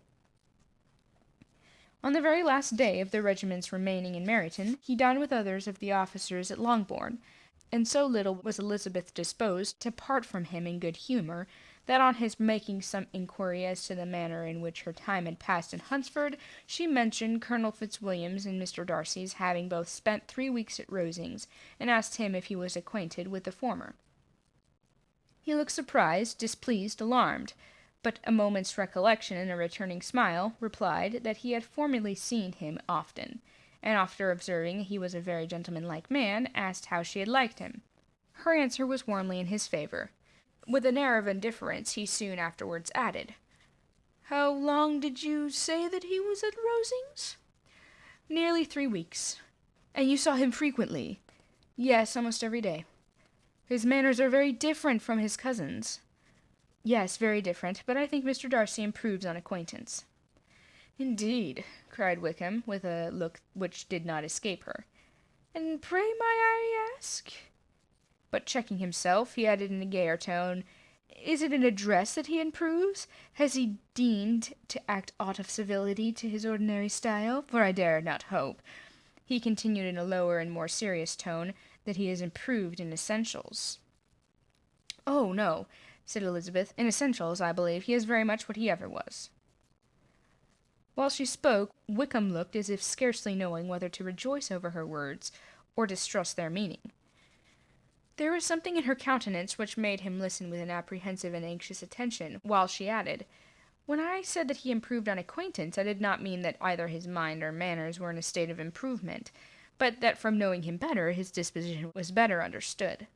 Wickham's alarm now appeared in a heightened complexion and agitated look. For a few minutes he was silent, till, shaking off his embarrassment, he turned to her again, and said in the gentlest of accents, "You, who so well know my feelings toward Mr. Darcy, will readily comprehend how sincerely I must rejoice that he is wise enough to assume even the appearance of what is right. His pride in that direction may be of service not to himself but many others, for it must deter him from such foul misconduct as I have suffered by. I only fear that the sort of cautiousness to which you, I imagine, have been alluding is merely adopted on his visits to his aunt, of whose good opinion and judgment he stands much in awe. His fear of her has always operated, I know when they were together. A good deal is to be imputed to his wish of forwarding the match with Mr. Barrow, which I am certain he has very much at heart." Elizabeth could not repress a smile at this, but she answered only by a slight inclination of the head. She saw that he wanted to engage her on the old subject of his grievance, and she was in no humour to indulge him. The rest of the evening passed with the appearance, on his side, of useful cheerfulness, but with no farther attempt to distinguish Elizabeth, and they parted at last with mutual civility, and possibly a mutual desire of never meeting again. When the party broke up, Lydia returned with Mrs. Foster to Meryton, from whence they were to set out early the next morning. The separation between her and her family was rather noisy than pathetic. Kitty was the only one who shed tears, but she did weep from vexation and envy.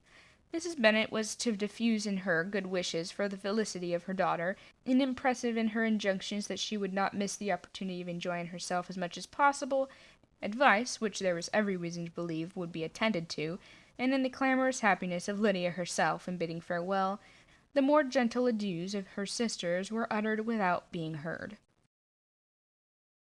Chapter 42.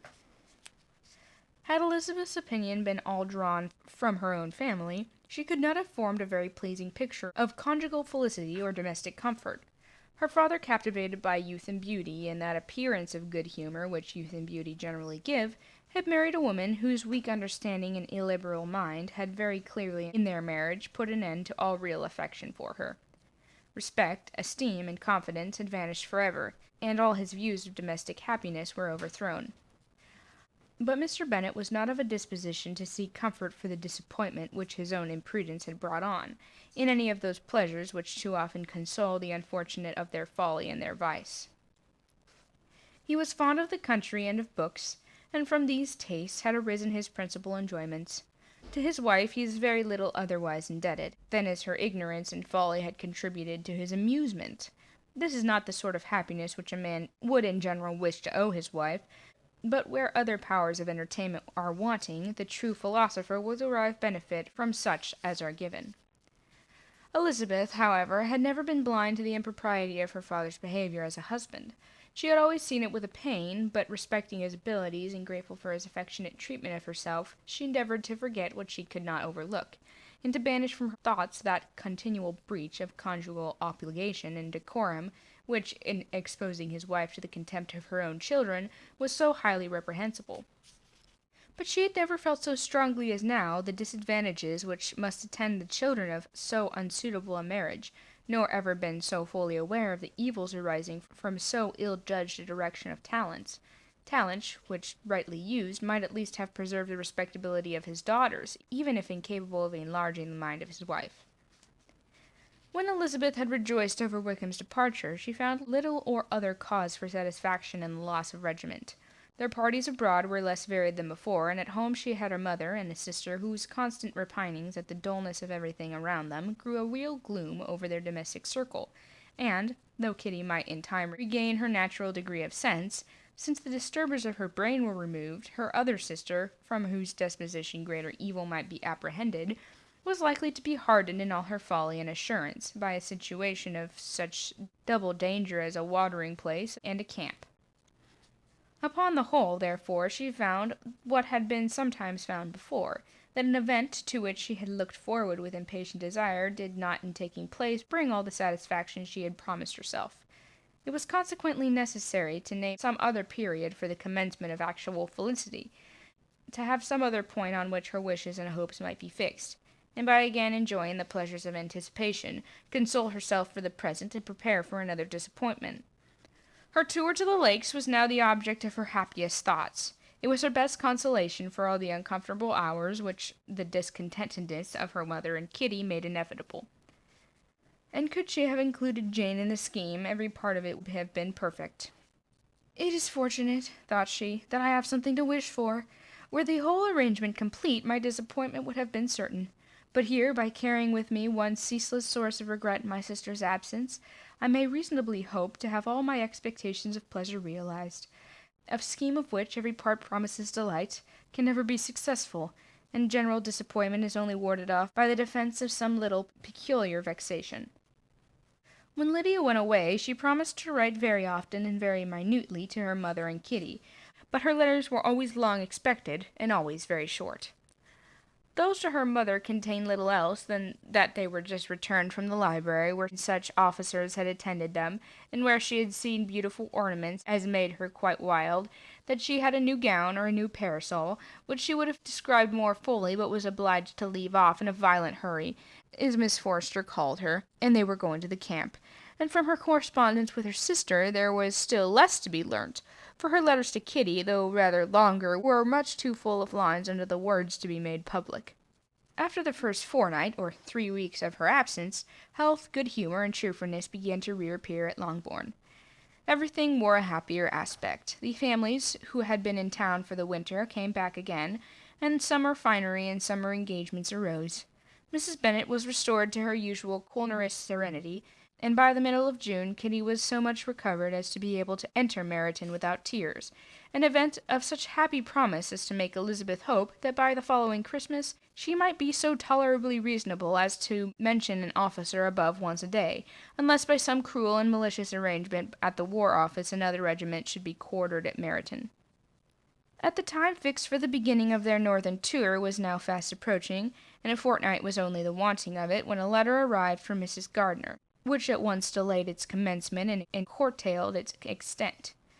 Mr. Gardiner will be prevented by business from setting out till a fortnight later in July, and must be in London again within a month. And as that left too short a period for them to go so far, and to see so much as they had proposed, or at least to see it with the leisure and comfort they had built on, they were obliged to give up the lakes, and substitute a more contracted tour, and according to the present plan were to go no farther northward than Derbyshire, and in that country there was enough to be seen to occupy the chief of their 3 weeks, and to Mrs. Gardiner it had a particularly strong attraction. The town where she had formerly passed some years of her life, and where they were now to spend a few days, was probably as great an object of her curiosity as all the celebrated beauties of Matlock, Chatsworth, Dovedale, or the Peak. Elizabeth was excessively disappointed. She had set her heart on seeing the lakes, and still thought there might have been time enough, but it was her business to be satisfied, and certainly her temper to be happy, and it was all soon right again. With the mention of Derbyshire, there were many ideas connected. It was impossible for her to see the world without thinking of Pemberley and its owner. But surely, said she, I may enter this country with impunity, and rob it of a few petrified spars without his perceiving me. The period of expectation was now doubled. 4 weeks were to pass away before her uncle and aunt's arrival, but they did pass away, and Mr. and Mrs. Gardiner, with their 4 children, did at length appear at Longbourn. The children, 2 girls of 6 and 8 years old, and 2 younger boys, were to be left under particular care of their cousin Jane, who was the general favorite, and whose steady sense and sweetness of temper exactly adapted her for attending to them in every way, teaching them, playing with them, and loving them. The Gardiners stayed only 1 night at Longbourn, and set off the next morning with Elizabeth in pursuit of novelty and amusement. One enjoyment was certain, that of suitableness in companions, a suitableness which comprehended health and temper to bear inconveniences, cheerfulness to enhance every pleasure, and affection of intelligence which might supply it among themselves if there were disappointments abroad.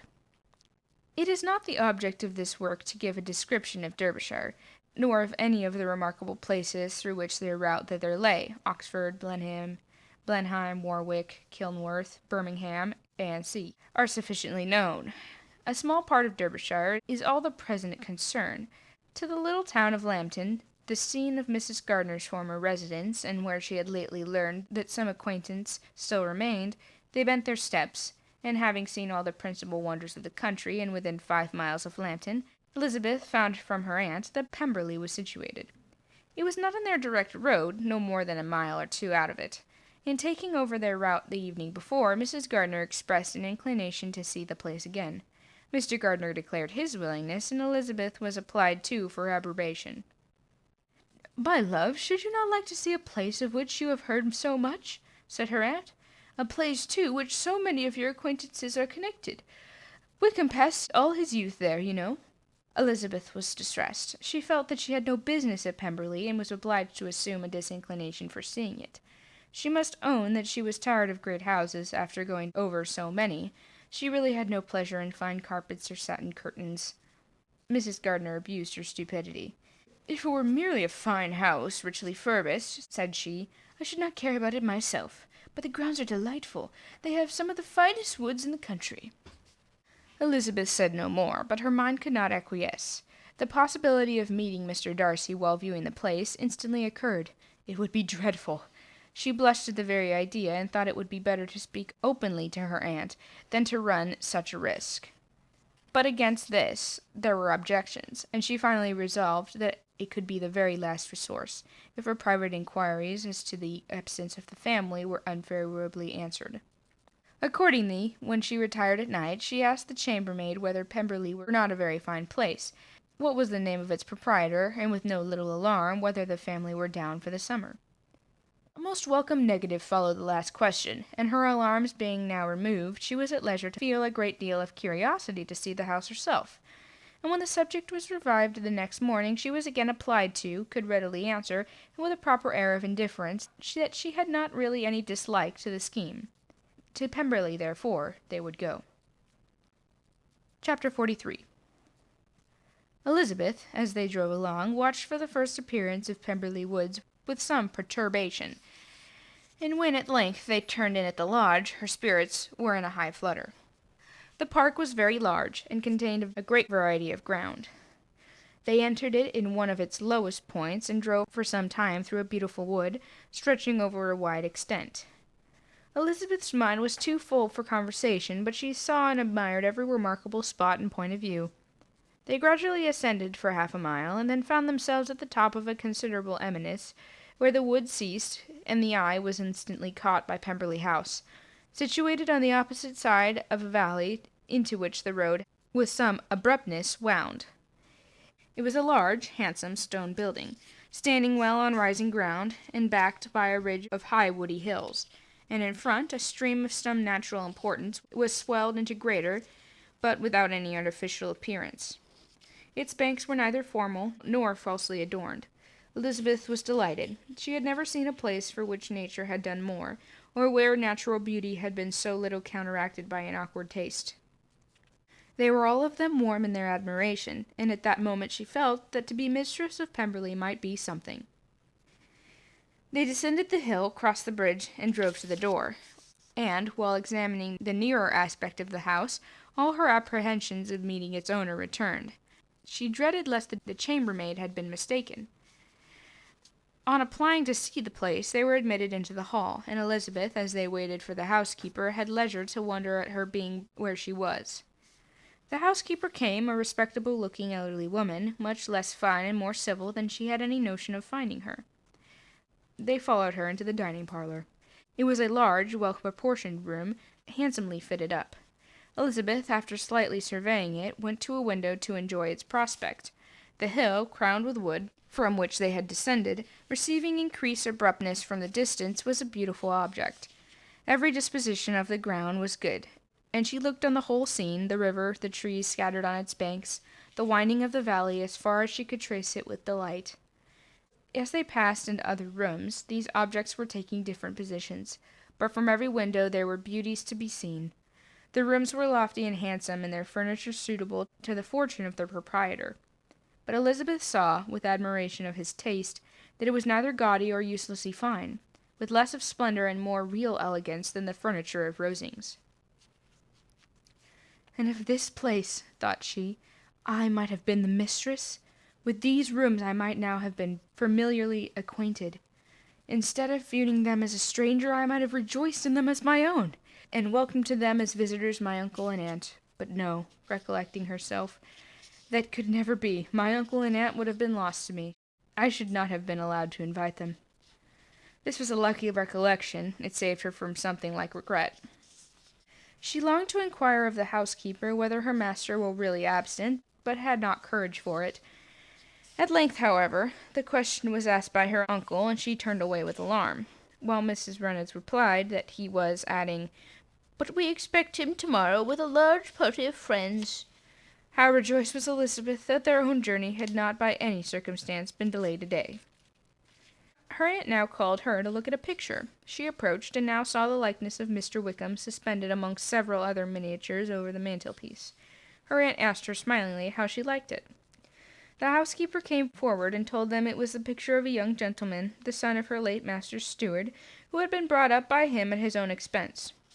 "He is now gone to the army," she added, "but I'm afraid he's turned out very wild." Mrs. Gardiner looked at her niece with a smile, but Elizabeth could not return it. "And that," said Mrs. Reynolds, pointing to another of the miniatures, "is my master, and very like him. It was drawn at the same time as the other, about 8 years ago." "I've heard much of your master's fine person," said Mrs. Gardiner, looking at the picture. "It is a handsome face, but Lizzie, you can tell us whether it is like or not." Mrs. Reynolds' respect for Elizabeth seemed to increase on this imitation of her knowing her master. "Does that young lady know Mr. Darcy?" Elizabeth colored and said, "A little." "And do you not think him a very handsome gentleman, ma'am?" "Yes, very handsome." "I am sure I know none so handsome, but in the gallery upstairs you will see a finer, larger picture of him than this. This room was my late master's favourite room, and these miniatures are just as they used to be then. He was very fond of them." This accounted to Elizabeth for Mr. Wickham's being among them. Mrs. Reynolds then directed their attention to one of Miss Darcy, drawn while she was only 8 years old. "And is Miss Darcy as handsome as her brother?" said Mr. Gardiner. "Oh, yes, the handsomest young lady that was ever seen, and so accomplished. She plays and sings all day long. In the next room is a new instrument that just came down for her, a present from my master. She comes here tomorrow with him." Mr. Gardiner, whose manners were easy and pleasant, encouraged her communicativeness by his questions and remarks. Mrs. Reynolds, either from pride or attachment, had evidently great pleasure in talking of her master and his sister. "Is your master much at Pemberley over the course of the year?" "Not as much as I could wish, sir, but I dare say he may spend half his time here, and Miss Darcy is always down for the summer months." "Except," thought Elizabeth, "when she goes to Ramsgate. If your master would marry, you might see more of him." "Yes, sir, but I do not know when that will be. I do not know who is good enough for him." Mr. and Mrs. Gardiner smiled. Elizabeth could not help saying, "It is very much to his credit, I am sure, that you should think so." "I say no more than the truth, and what everybody will say that knows him," replied the other. Elizabeth thought this was going pretty far, and she listened with increasing astonishment as the housekeeper added, "I have never had a cross word from him in my life. I have known him ever since he was 4 years old." This was praise, of all the others most extraordinary, most opposite to her ideas. That he was not a good-tempered man had been her firmest opinion. Her keenest attention was awakened. She longed to hear more, and was grateful to her uncle for saying, "There are very few people who so much can be said. You are lucky in having such a master." "Yes, sir, I know I am. If I was to go through the world, I could not meet with a better. But I have always observed that they who are good-natured when children are good-natured when they grow up. And he was always the sweetest-tempered, most generous-hearted boy in the world." Elizabeth almost stared at her. "Can this be Mr. Darcy?" thought she. "His father was an excellent man," said Mrs. Gardiner. "Yes, ma'am, that he was indeed, and his son will be just like him, just as affable to the poor." Elizabeth listened, wondered, and was impatient for more. Mrs. Reynolds could interest her on no other point. She related the subject of the pictures, the dimensions of the rooms, and the price of the furniture, in vain. Mr. Gardiner, highly amused by the kind of family prejudice to which he attributed her excessive commendation of her master, soon led again to the subject, and she dwelt with energy on his many merits as they proceeded together up the great staircase. "He is the best landlord and best master," said she, "that ever lived. Not like the wild young men nowadays, who think of nothing but themselves. There is not one of his tenants or servants but what will give him a good name. Some people call him proud, but I am sure I never saw anything of it. To my fancy it is only because he does not rattle away like other young men." "In what an amiable light does this place him," thought Elizabeth. "This is a fine account of him," whispered her aunt as they walked. "It is not quite consistent with his behavior to our poor friend. Perhaps we might be deceived. It is not very likely our authority was too good." On reaching the spacious lobby above, they were shown into a very pretty sitting-room, lately fitted up with greater elegance and lightness than the apartments below, and were informed that it was but just done, to give pleasure to Miss Darcy, who had taken a liking to the room when last at Pemberley. "He is certainly a good brother," said Elizabeth, as she walked toward one of the windows. Mrs. Reynolds anticipated Miss Darcy's delight when she should enter the room. "And this is always the way with him," she added. "Whatever can give his sister any pleasure is sure to be done in a moment. There is nothing he would not do for her." The picture gallery, and 2 or 3 of the principal bedrooms, were all that remained to be shown. In the former there were many good paintings, but Elizabeth knew nothing of the art, and from such as had been already visible below, she had willingly turned to look at some drawings of Miss Darcy's, in crayons, whose subjects were usually more interesting and also more intelligible. In the gallery there were many family portraits, but they could have little to fix the attention of a stranger. Elizabeth walked on in quest of the only face whose features would be known to her. At last it arrested her, and she beheld a striking resemblance of Mr. Darcy, with such a smile over the face as she remembered to have sometimes seen when he looked at her. She stood several minutes before the picture in earnest contemplation, and returned to it again before they quitted the gallery. Mrs. Reynolds informed them that it had been taken in his father's lifetime. There was certainly at this moment in Elizabeth's mind a more gentle sensation towards the original than she had ever felt in the height of their acquaintance. The commendation bestowed on him by Mrs. Reynolds was of no trifling nature. What praise is more valuable than the praise of an intelligent servant? As a brother, a landlord, a master, she considered how many people's happiness were in his guardianship, how much of pleasure or pain was in his power to bestow, how much of good or evil must be done by him. Every idea that had been brought forward by the housekeeper was favorable to his character, and as she stood before the canvas on which he was represented, and fixed his eyes upon herself, she thought of his regard with a deeper sentiment of gratitude than it had ever raised before. She remembered its warmth and softened its impropriety of expression. When all of the house that was open to general inspection had been seen, they returned downstairs, and taking leave of the housekeeper, were consigned over to the gardener, who met them at the hall door. As they walked across the lawn toward the river, Elizabeth turned back to look again. Her uncle and aunt stopped also, and while the farmer was conjecturing as to the date of the building, the owner of it himself suddenly came toward the road, which led behind it to the stables. They were within 20 yards of each other, and so abrupt was his appearance that it was impossible to avoid his sight. Their eyes instantly met, and the cheeks of each were overspread with the deepest blush. He absolutely started, and for a moment seemed immovable from surprise, but shortly recovering himself, advanced toward the party, and spoke to Elizabeth in terms of perfect composure, at least in perfect civility. She had instinctively turned away, but stopping on his approach, received his compliments with an embarrassment impossible to overcome. Had his first appearance, or his resemblance to the picture they had just been examining, have been insufficient to assure the other two that they now saw Mr. Darcy, the gardener's expression of surprise on beholding his master must immediately have told it. They stood a little aloof while he was talking to their niece, who, astonished and confused, scarcely dared to lift her eyes to his face, and knew not what answer she returned to his civil inquiries after her family. Amazed at the alteration in his manner since they had last parted, every sentence that he uttered was increasing her embarrassment, and every idea of the impropriety of her being found there recurring to her mind, the few minutes in which they continued together were some of the most uncomfortable of her life. Nor did he seem much more at ease.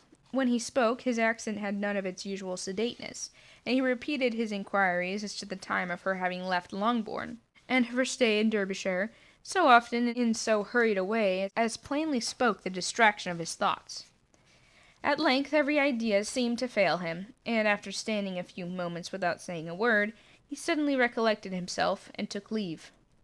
The others joined her, and expressed their admiration of his figure, but Elizabeth heard not a word, and, wholly engrossed by her own feelings, followed them in silence. She was overpowered by shame and vexation. Her coming there was the most unfortunate, the most ill-judged thing in the world. How strange it must appear to him! In what a disgraceful light it might not strike so vain a man! It might seem as if she had purposely thrown herself in his way again. Oh, why did she come? Or why did he thus come a day before he was expected? Had they been only 10 minutes sooner, they would have been beyond the reach of his discrimination, for it was plain that he was at that moment arrived, that moment alighted from his horse or his carriage. She blushed again and again over the perverseness of the meeting, and his behavior so strikingly altered. What could it mean? That he should even speak to her was amazing. But to speak with such civility, to inquire after her family! Never in her life had she seen his manners so little dignified. Never had he spoken with such gentleness as on this unexpected meeting. What a contrast did it offer to his last address in Rosings Park, when he put his letter into her hand. She knew not what to think, nor how to account for it.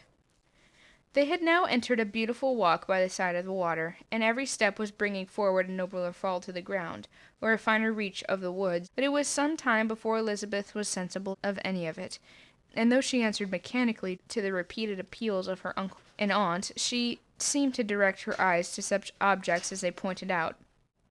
She distinguished no part of the scene. Her thoughts were fixed on the one spot of Pemberley House, whichever it might be, where Mr. Darcy then was. She longed to know what at that moment was passing in his mind, in what manner he thought of her, and whether, in defiance of everything, she was still dear to him. Perhaps he had been civil only because he felt himself at ease, yet there had been that in his voice which was not like ease. Whether he had felt more of pain or of pleasure in seeing her, she could not tell, but he certainly had not seen her with composure. At length, however, the remarks of her companions in her absence of mind roused her, and she felt the necessity of appearing more like herself. They entered the woods, and bidding adieu to the river for a while, ascended some of the higher grounds, whence in spots where the opening of the trees gave the eye power to wander, were many charming views of the valley, the opposite halls, with the long range of woods overspreading many, and occasionally part of the stream. Mr. Gardiner expressed a wish of going round the whole park, but feared it might be beyond a walk. With a triumphant smile, they were told that it was 10 miles round. It settled the matter, and they pursued the accustomed circuit, which brought them again, after some time, in a descent among the hanging woods, to the edge of the water in one of its narrowest parts. They crossed it by a simple bridge, in character with the general air of the scene.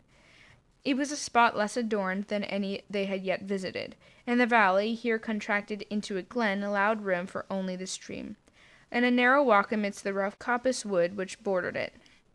Elizabeth longed to explore its windings, but when they had crossed the bridge and perceived their distance from the house, Mrs. Gardiner, who was not a great walker, could go no farther, and thought only of returning to the carriage as quickly as possible.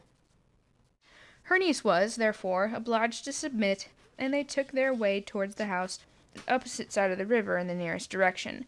But their progress was slow, for Mr. Gardiner, though seldom able to indulge the taste, and very fond of fishing, was so much engaged in watching the occasional appearance of some trout in the water, and talking to the man about them, that he advanced but little. Whilst walking on in this slow manner, they were again surprised, and Elizabeth's astonishment was quite equal to what it had been at first, by the sight of Mr. Darcy approaching them, and at no great distance. The sight of being here less sheltered than on the other side allowed them to see him before they met. Elizabeth, however astonished, was at least more prepared for an interview than before, and resolved to appear and to speak with calmness, if he really intended to meet them. For a few moments, indeed, she felt that he would probably strike into some other path. This idea lasted while a turning in the walk concealed him from their view. The turning past, he was immediately before them. With a glance she saw that he had lost none of his recent civility, and, to imitate his politeness, she began, as they met, to admire the beauty of the place. But she had not got beyond the words delightful and charming, when some unlucky recollections obtruded, and she fancied that praise of Pemberley from her might be mischievously constructed. Her colour changed, and she said no more. Mrs. Gardiner was standing a little behind, and on her pausing, he asked her if she would do him the honour of introducing him to her friends. This was a stroke of civility for which she was quite unprepared, and she could hardly suppress a smile at his being now seeking the acquaintance of some of those very people against whom his pride had been revolted, in his offer to herself. What will be his surprise, thought she, when he knows who they are? He takes them now for people of fashion. The introduction, however, was immediately made, and as she named their relationship to herself, she stole a sly look at him, to see how he bore it, and was not without the expectation of his decamping as fast as he could from such disgraceful companions. That he was surprised by the connection was evident. He sustained it, however, with fortitude, and so far from going away, turned back with them, and entered into conversation with Mr. Gardiner. Elizabeth could not but be pleased, could not but triumph. It was consoling that he should know that she had some relations from whom there was no need to blush. She listened most attentively to all that passed between them, and glorified in every expression, every sentence of her uncle, which marked his intelligence, his taste, or his good manners. The conversation soon turned upon fishing, and she heard Mr. Darcy invite him with the greatest civility to fish there as often as he chose, while he continued in the neighbourhood, offering at the same time to supply him with fishing tackle, and pointing out those parts of the stream where there was usually more sport. Mrs. Gardiner, who was walking arm in arm with Elizabeth, gave her a look expressive of her wonder. Elizabeth said nothing, but it gratified her exceedingly. The compliment must be all for herself. Her astonishment, however, was extreme, and continually was she repeating, "Why is he so altered? From what can it proceed? For it cannot be from me. It cannot be for my sake that his manners are thus softened. My reproofs at Hunsford could not work for such a change as this. It is impossible he should still love me." After walking some time in this way, the two ladies in front, the two gentlemen behind, on resuming their places, after descending to the brink of the river for the better inspection of some curious water plant, there chanced to be a little alteration. It originated in Mrs. Gardiner, who, fatigued by the exercise in the morning, found Elizabeth's arm inadequate to her support, and consequently preferred her husband's. Mr. Darcy took her place by her niece, and they walked on together. After a short silence, the lady first spoke. She wished him to know that she had been assured of his absence before she came to the place, accordingly began by observing that his arrival had been very unexpected. "For your housekeeper," she added, "informed us that you would certainly not be here until tomorrow, and indeed before we left Bakewell we understood that you were not immediately expected in the country." He acknowledged the truth of it all, and said that business with his steward had occasioned his coming forward a few hours before the rest of the party with whom he had been travelling. "They will join me early tomorrow," he continued, "and among them are some who will claim an acquaintance with you. Mr. Bingley and his sisters." Elizabeth answered only by a slight bow. Her thoughts were instantly driven back to the time when Mr. Bingley's name had been last mentioned between them, and if she might judge from his complexion, his mind was not very differently engaged.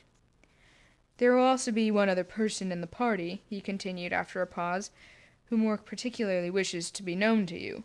Will you allow me, or do I ask too much, to introduce my sister to your acquaintance during your stay at Lambton?"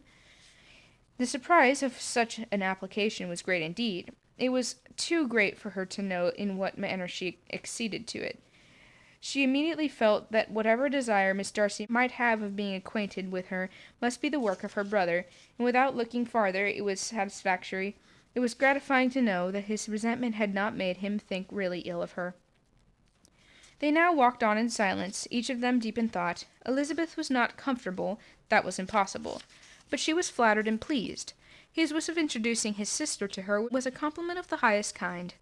They soon outstripped the others, and when they had reached the carriage, Mr. and Mrs. Gardiner were half a quarter of a mile behind. He then asked her to walk into the house, but she declared herself not tired, and they stood together on the lawn.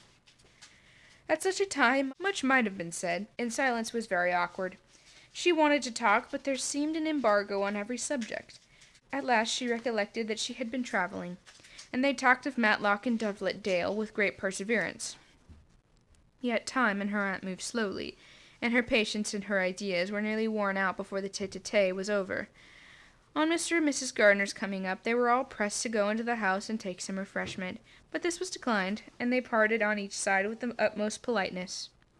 Mr. Darcy handed the ladies into the carriage, and when it drove off, Elizabeth saw him walking slowly towards the house. The observations of her uncle and aunt now began, and each of them pronounced him to be infinitely superior to anything they expected. "He is perfectly well behaved, polite, and unassuming," said her uncle. "There is something a little stately in him, to be sure," replied her aunt, "but it is confined to his air, and is not becoming. I can now say with the housekeeper that, though some people may call him proud, I have seen nothing of it." "I was never more surprised than his behaviour to us. It was more than civil. It was really attentive, and there was no necessity for such attention. His acquaintance with Elizabeth was very trifling." "To be sure, Lizzie," said her aunt, "he is not so handsome as Wickham, or rather he has not Wickham's countenance, for his features are perfectly good. But how came you to tell us that he was so disagreeable?" Elizabeth excused herself as well as she could, and said that she had liked him better when they met in Kent than before, that she had never seen him so pleasant as this morning. "Well, perhaps he may be a little whimsical in his civilities," replied her uncle. "Your great men often are, and therefore I shall not take him at his word about fishing, as he might change his mind another day, and might warn me off his grounds." Elizabeth felt that they had entirely mistaken his character, but said nothing. "From what we have seen of him," continued Mrs. Gardiner, "I really should not have thought he could have behaved in such a cruel way by anybody as he has done by poor Wickham. He has not an ill-natured look. On the contrary, there is something pleasing about his mouth when he speaks.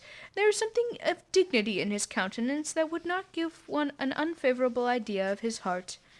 But to be sure, the good lady who showed us the house did give him a most flaming character. I could hardly help laughing aloud sometimes. But he is a liberal master, I suppose, and that, in the eye of a servant, comprehends every virtue." Elizabeth here felt herself called on to say something in vindication of his behaviour to Wickham, and therefore gave them to understand, as in guarded a manner as she could, that by what she had heard from his relations in Kent, his actions were capable of a very different construction, and that his character was by no means so faulty, nor Wickham's so amiable, as they had been considered in Hertfordshire. In confirmation of this, she related the particulars of all the pecuniary transactions in which they had been connected, without actually naming her authority, but stating it to be such as might be relied on. Mrs. Gardiner was surprised and concerned, but as they were now approaching the scene of her former pleasures, every idea gave way to the charm of recollection, and she was too much engaged in pointing out her husband all the interesting spots in its environs to think of anything else.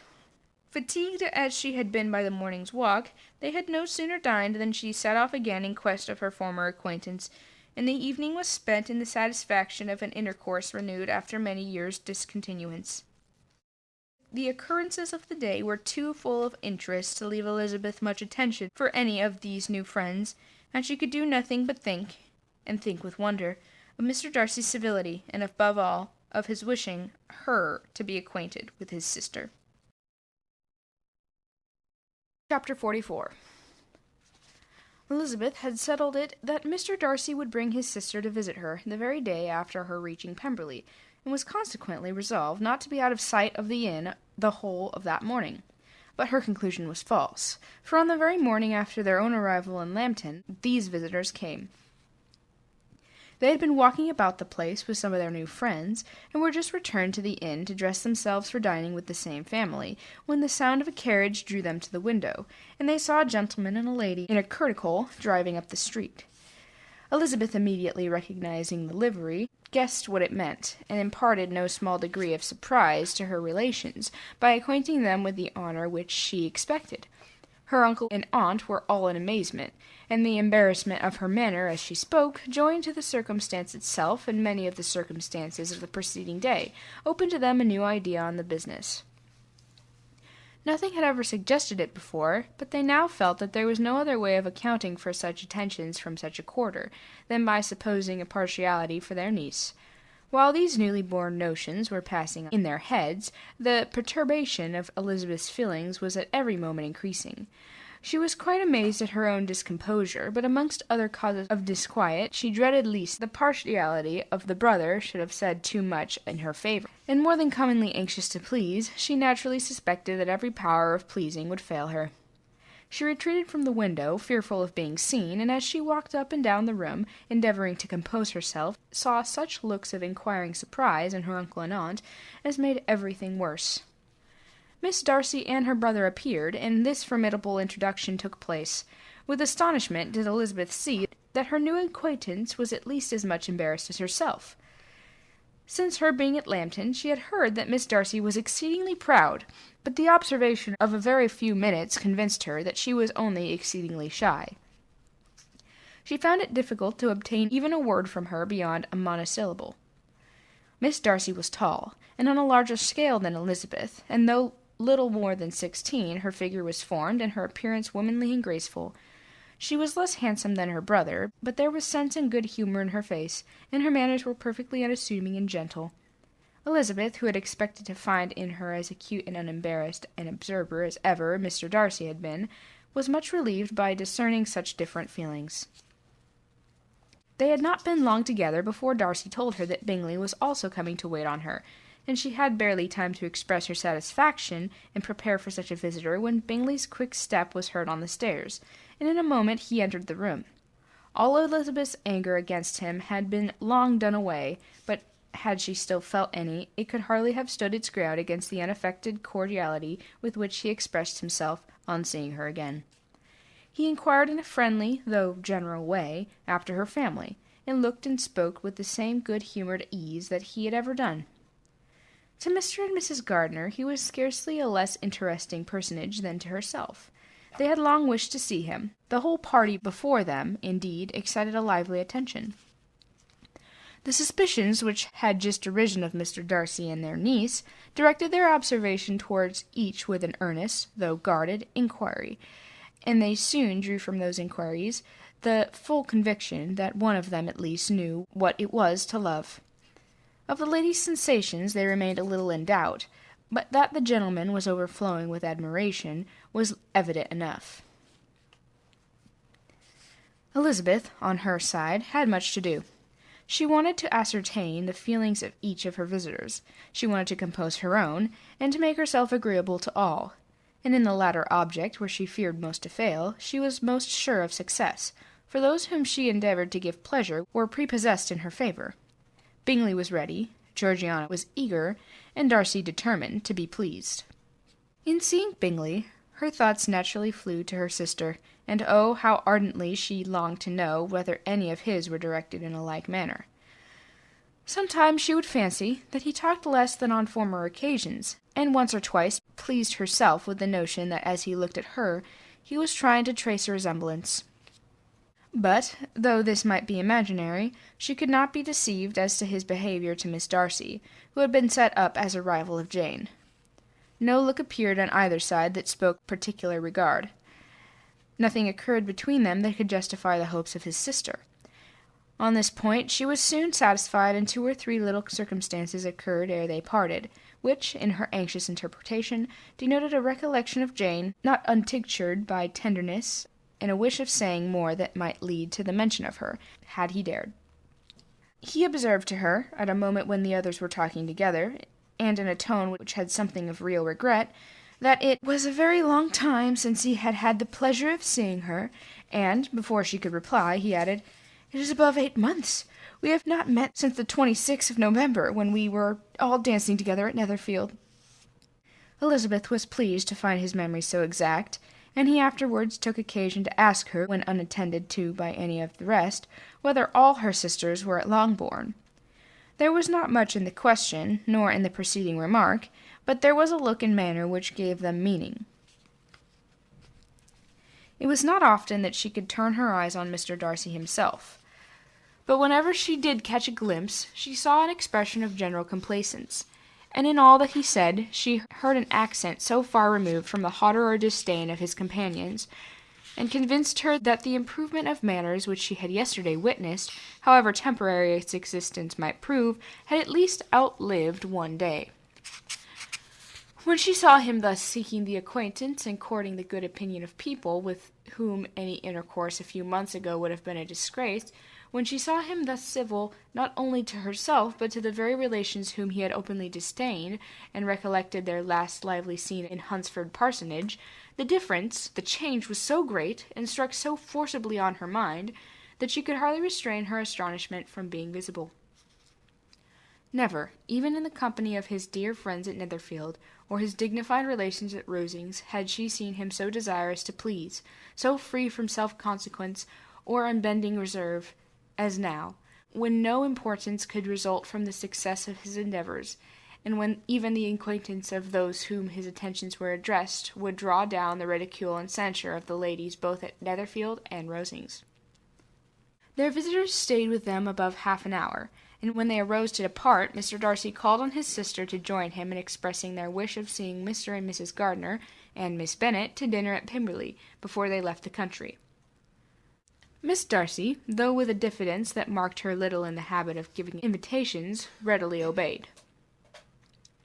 Mrs. Gardiner looked at her niece, desirous of knowing how she, whom the invitation most concerned, felt disposed as to its acceptance, but Elizabeth had turned away her head, Presuming, however, that this studied avoidance spoke rather a momentary embarrassment than any dislike of the proposal, and seeing in her husband, who was fond of society, a perfect willingness to accept it, she ventured to engage for her attendance, and the day after the next was fixed on. Bingley expressed great pleasure in the certainty of seeing Elizabeth again, having still a great deal to say to her, and many inquiries to make after all their Hertfordshire friends.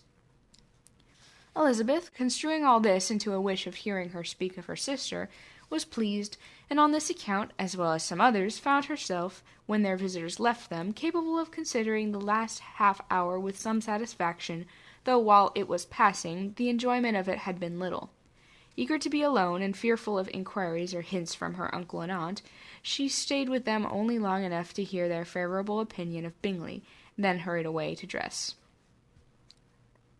She had no reason to fear Mr. and Mrs. Gardiner's curiosity. It was not their wish to force her communication. It was evident that she was much better acquainted with Mr. Darcy than they had before any idea of. It was evident that he was very much in love with her. They saw much to interest, but nothing to justify inquiry. Of Mr. Darcy it was now a matter of anxiety to think well, and as far as their acquaintance had reached, there was no fault to find. They could not be untouched by his politeness, and had they drawn his character from their own feelings and his servant's report, without any reference to any other account, the circle in Hertfordshire to which he was known would not have recognized it from Mr. Darcy. There was now an interest, however, in believing the housekeeper, and they soon became sensible that the authority of a servant who had known him since he was 4 years old, and whose own manners indicated respectability, was not to be hastily rejected. Neither had anything occurred in the intelligence of their Lambton friends that could materially lessen its weight. They had nothing to accuse him of but pride. Pride he probably had, and if not, it would certainly be imputed by the inhabitants of a small market town where the family did not visit. It was acknowledged, however, that he was a liberal man, and did much good among the poor. With respect to Wickham, the travellers soon found that he was not held there in much estimation, for though the chief of his concerns with the son of his patron were imperfectly understood, it was yet a well-known fact that on his quitting Derbyshire he had left many debts behind him, which Mr. Darcy afterwards discharged. As for Elizabeth, her thoughts were at Pemberley this evening more than the last, and the evening, though as it passed it seemed long, was not long enough to determine her feelings towards one in that mansion, and she lay awake 2 whole hours endeavouring to make them out. She certainly did not hate him. No, hatred had vanished long ago, and she had almost as long been ashamed of ever feeling a dislike against him, that could be so called. The respect created by the conviction of his valuable qualities, though at first unwillingly admitted, had for some time ceased to be repugnant to her feelings, and it was now heightened into somewhat of a friendlier nature, by the testimony so highly in his favour, in bringing forward his disposition in so amiable a light, which yesterday had produced. But above all, above respect and esteem, there was a motive within her of good will which could not be overlooked. It was gratitude. Gratitude, not merely for having once loved her, but for loving her still well enough to forgive all the petulance and acrimony of her manner in rejecting him, and all the unjust accusations accompanying her rejection. He, who, she had been persuaded, would avoid her as his greatest enemy, seemed, on this accidental meeting, most eager to preserve the acquaintance, and without any indelicate display of regard, or any peculiarity of manner, where their 2 selves only were concerned, was soliciting the good opinion of her friends, and bent on making her known to his sister. Such a change in a man of so much pride excited not only astonishment, but gratitude. For to love, ardent love, it must be attributed, and as such its impression on her was of a sort to be encouraged, as by no means unpleasing, though it could not be exactly defined. She respected, she esteemed, she was grateful to him, she felt a real interest in his welfare, and she only wanted to know how far she wished that welfare to depend upon herself, and how far it would be for the happiness of both that she should employ the power, which her fancy told her she still possessed, of bringing on the renewal of his address. It had been settled in the evening between the aunt and the niece that such a striking civility as Miss Darcy's in coming to them on the very day of her arrival at Pemberley, for she had reached it only to a late breakfast, ought to be imitated, though it could not be equalled by some exertion of politeness on their side, and consequently that it would be highly expedient to wait on her at Pemberley the following morning. They were, therefore, to go. Elizabeth was pleased, though when she asked herself the reason, she had very little to say in reply. Mr. Gardiner left them soon after breakfast. The fishing scheme had been renewed the day before, and a positive engagement made of his meeting some of the gentlemen at Pemberley by noon. Chapter 45. Convinced as Elizabeth now was that Miss Bingley's dislike of her had been originated in jealousy, she could not help feeling how very unwelcome her appearance at Pemberley must be to her, and was curious to know with how much civility on that lady's side the acquaintance would now be renewed. On reaching the house, they were shown through the hall into the salon, whose northern aspect rendered it delightful for summer. Its windows opening to the ground admitted a most refreshing view of the high woody hills behind the house, and of the beautiful oaks and Spanish chestnuts which were scattered over the intermediate lawn. In this room they were received by Miss Darcy, who was sitting there with Mrs. Hurst and Miss Bingley, and the lady with whom she lived in London. Georgiana's reception of them was very civil, but attended with all that embarrassment which, though proceeding from a shyness and the fear of doing wrong, would easily give to those who felt themselves inferior, the belief of her being proud and reserved. Mrs. Gardiner and her niece, however, did her justice, and pitied her. By Mrs. Hurst and Miss Bingley they were noted only by a curtsy, and on their being seated, a pause, awkward as such pauses must always be, succeeded for a few moments. It was first broken by Miss Annesley, a gentle, agreeable-looking woman, whose endeavour to introduce some kind of discourse proved her to be more truly well-bred than either of the others, and between her and Mrs. Gardiner, with occasional help from Elizabeth, the conversation was carried on. Miss Darcy looked as if she wished for courage enough to join in it, and sometimes did venture a short sentence, when there was least danger of its being heard.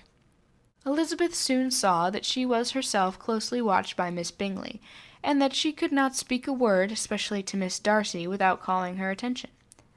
This observation would not have prevented her from trying to talk to the latter, had they not been seated at an inconvenient distance, but she was not sorry to be spared the necessity of saying much.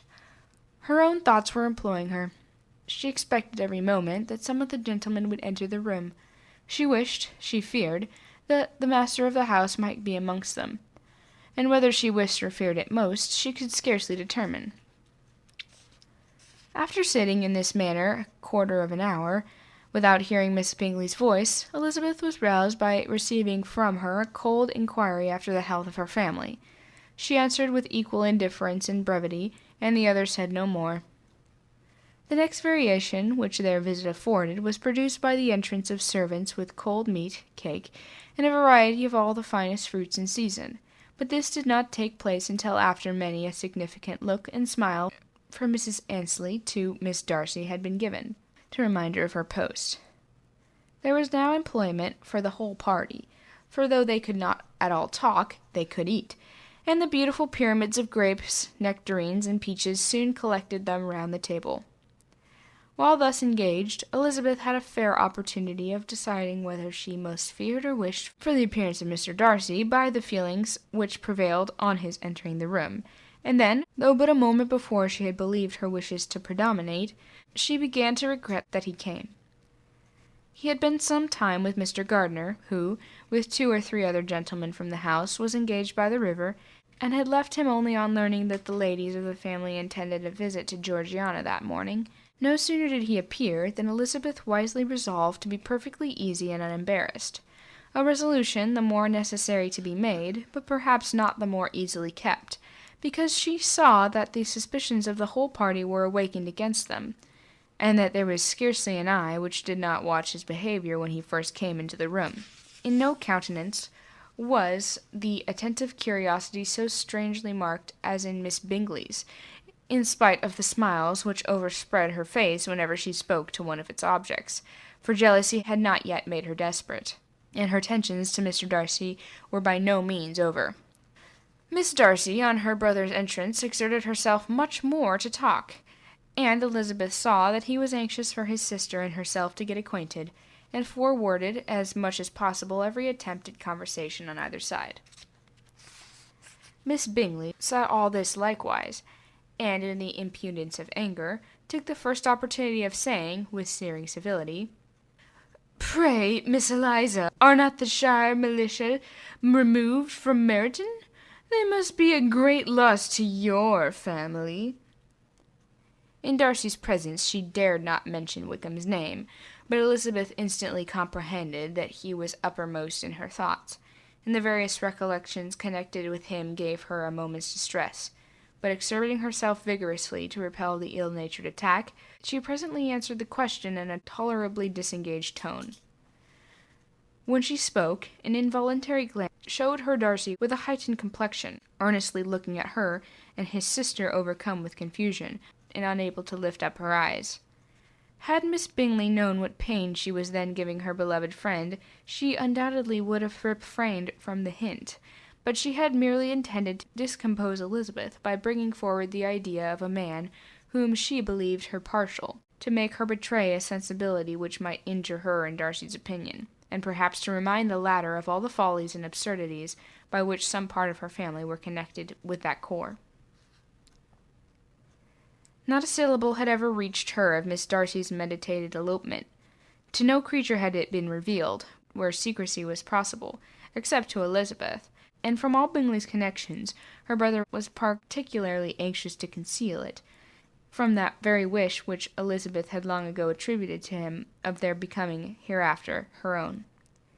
He had certainly formed such a plan, and without meaning that it should affect his endeavour to separate him from Miss Bennet, it is probable that it might add something to his lively concern for the welfare of his friend. Elizabeth's collected behaviour, however, soon quieted his emotion, and as Miss Bingley, vexed and disappointed, dared not approach nearer to Wickham, Georgiana also recovered in time, though not enough to be able to speak any more. Her brother, whose eyes she feared to meet, scarcely recollected her interest in the affair, and the very circumstance which had been designed to turn his thoughts from Elizabeth seemed to have fixed them on her more and more cheerfully. Their visit did not continue long after the question and answer above mentioned, and while Mr. Darcy was attending them to their carriage, Miss Bingley was venting her feelings and criticisms on Elizabeth's person, behaviour, and dress. But Georgiana would not join her. Her brother's recommendation was enough to ensure her favour, his judgment could not err, and when he had spoken in such terms of Elizabeth as to leave Georgiana without the power of finding her otherwise than lovely and amiable. When Darcy returned to the salon, Miss Bingley could not help repeating to him some of what she had been saying to his sister. "How very ill Eliza Bennet looks this morning, Mr. Darcy," she cried. "I never in my life saw anyone so much altered as she is since the winter. She has grown so brown and coarse, Louisa and I were just agreeing that we should not have known her again." However little Mr. Darcy might have liked such an address, he contented himself with coolly replying that he perceived no other alteration than her being rather tanned, no miraculous consequence of travelling in the summer. "For my own part," she rejoined, "I must confess that I never could see any beauty in her.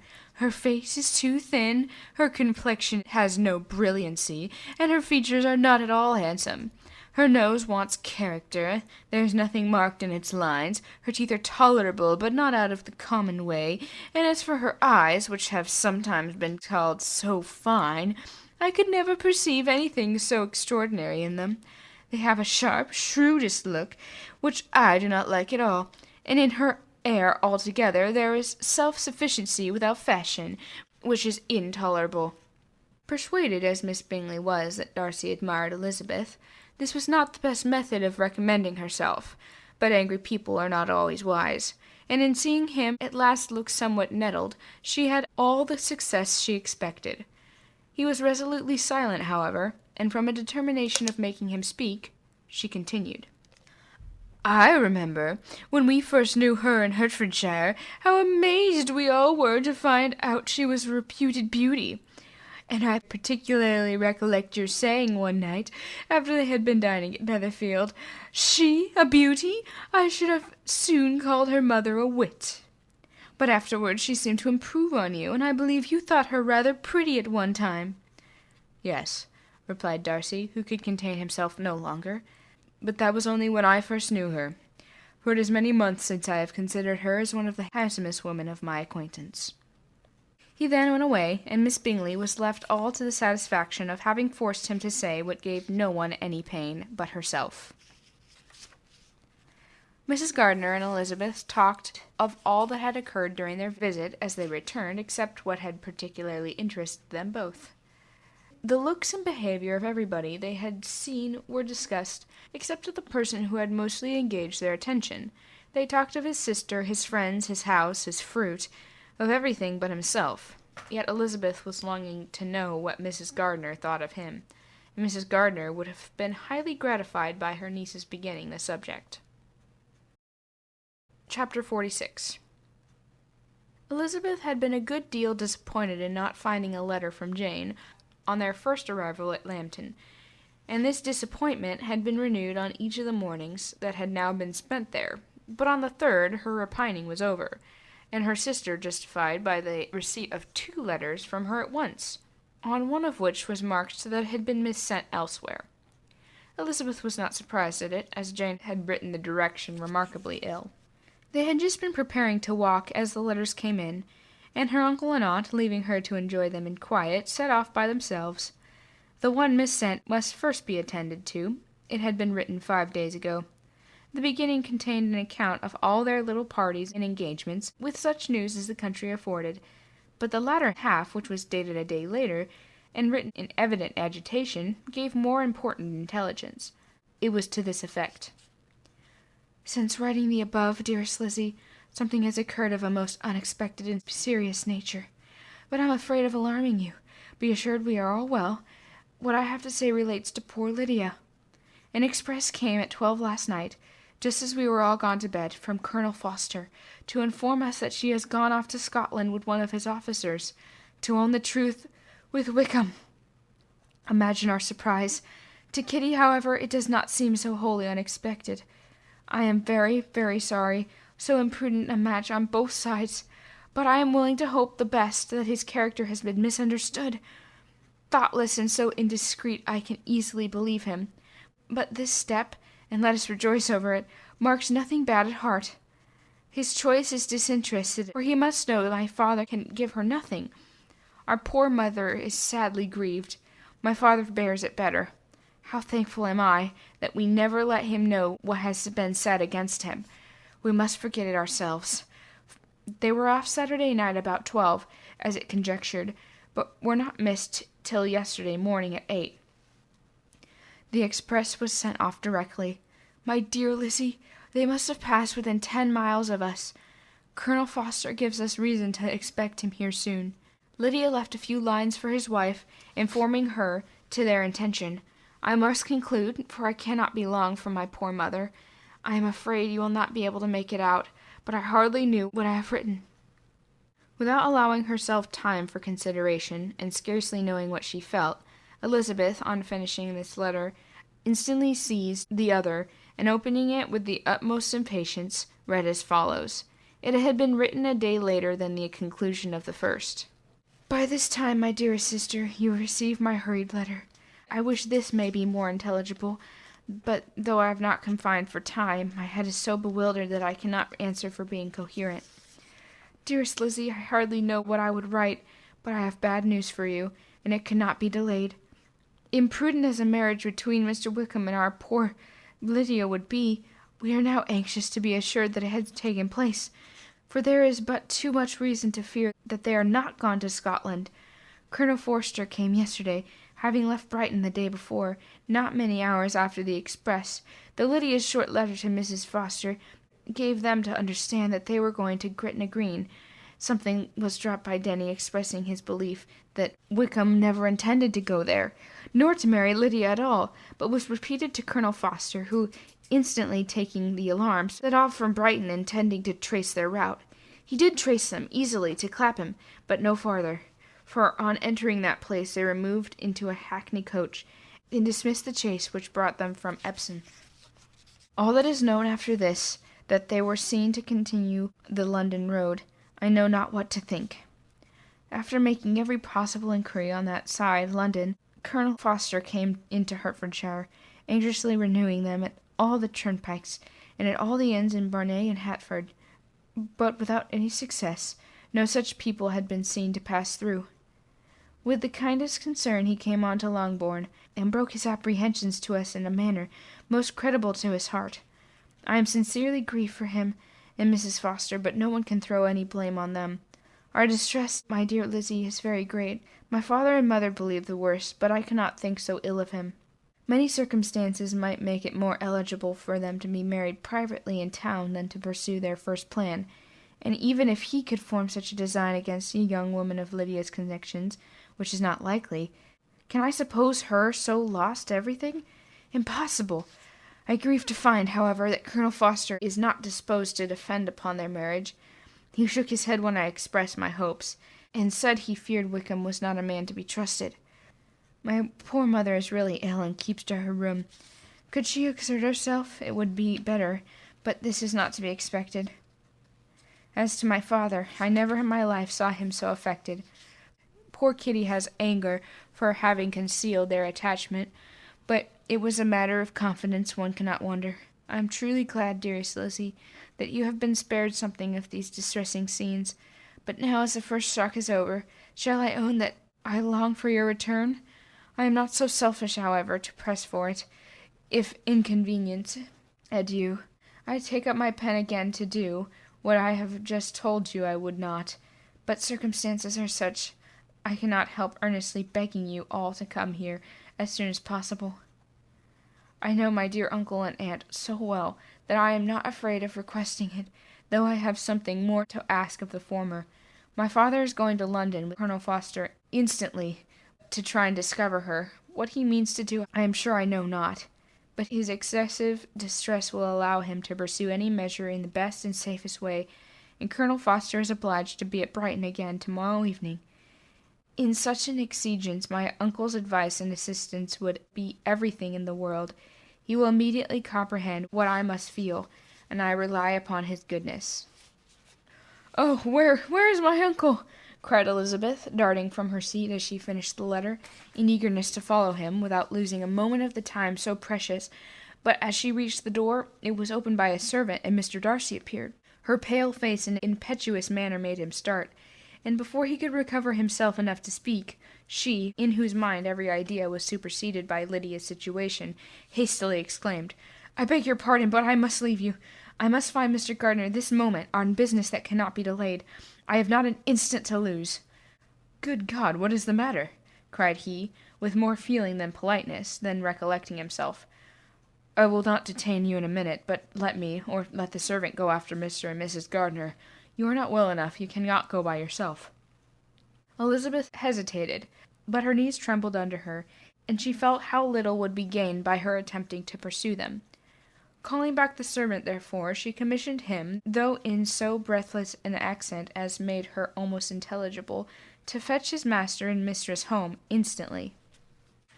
On his quitting the room, she sat down, unable to support herself, and looking so miserably ill that it was impossible for Darcy to leave her, or to refrain from saying, in a tone of gentleness and commiseration, "Let me call your maid. Is there nothing you could take to give you present relief? A glass of wine? Shall I get you one? You are very ill." "I thank you," she replied, endeavoring to recover herself. "There is nothing the matter with me. I am quite well. I am only distressed by some dreadful news which I have just received from Longbourn." She burst into tears as she alluded to it, and for a few minutes could not speak another word. Darcy, in wretched suspense, could only say something indistinctly of his concern, and observe her in compassionate silence. At length she spoke again. "I have just had a letter from Jane, with such dreadful news. It cannot be concealed from anyone. My youngest sister has left all her friends, has eloped, has thrown herself in the power of Mr. Wickham. They are gone off together from Brighton. You know him too well to doubt the rest. She has no money, no connections, nothing that can tempt him. She is lost forever." Darcy was fixed in astonishment. "When I consider," she added, in a yet more agitated voice, that I might have prevented it, I who knew what he was. Had but I Explained. some part of what I had learned to my own family, had his character been known, this could not have happened. But this is all too late now." "I am grieved indeed," cried Darcy. "Grieved, shocked. But is it certain, absolutely certain?" "Oh, yes, they left Brighton together on Sunday night, and were traced almost to London, but not beyond. They have certainly not gone to Scotland." "And what has been done? What has been attempted to recover her?" "My father has gone to London, and Jane has written to beg my uncle's immediate assistance, and we shall be off, I hope, in half an hour. But nothing can be done. I know very well that nothing can be done. How is such a man to be worked on, and how are they even to be discovered? I have not the smallest hope. It is in every way horrible." Darcy shook his head in silent acquiescence. When my eyes were open to his real character, oh, had I known what I ought, what I dared to do, but I knew not. I was afraid of doing too much. Wretched, wretched mistake. Darcy made no answer. He seemed scarcely to hear her, and was walking up and down the room in earnest meditation, his brow contracted, his air gloomy. Elizabeth soon observed, and instantly understood it. Her power was sinking, and everything must sink under proof of family weakness, such assurance of the deepest disgrace.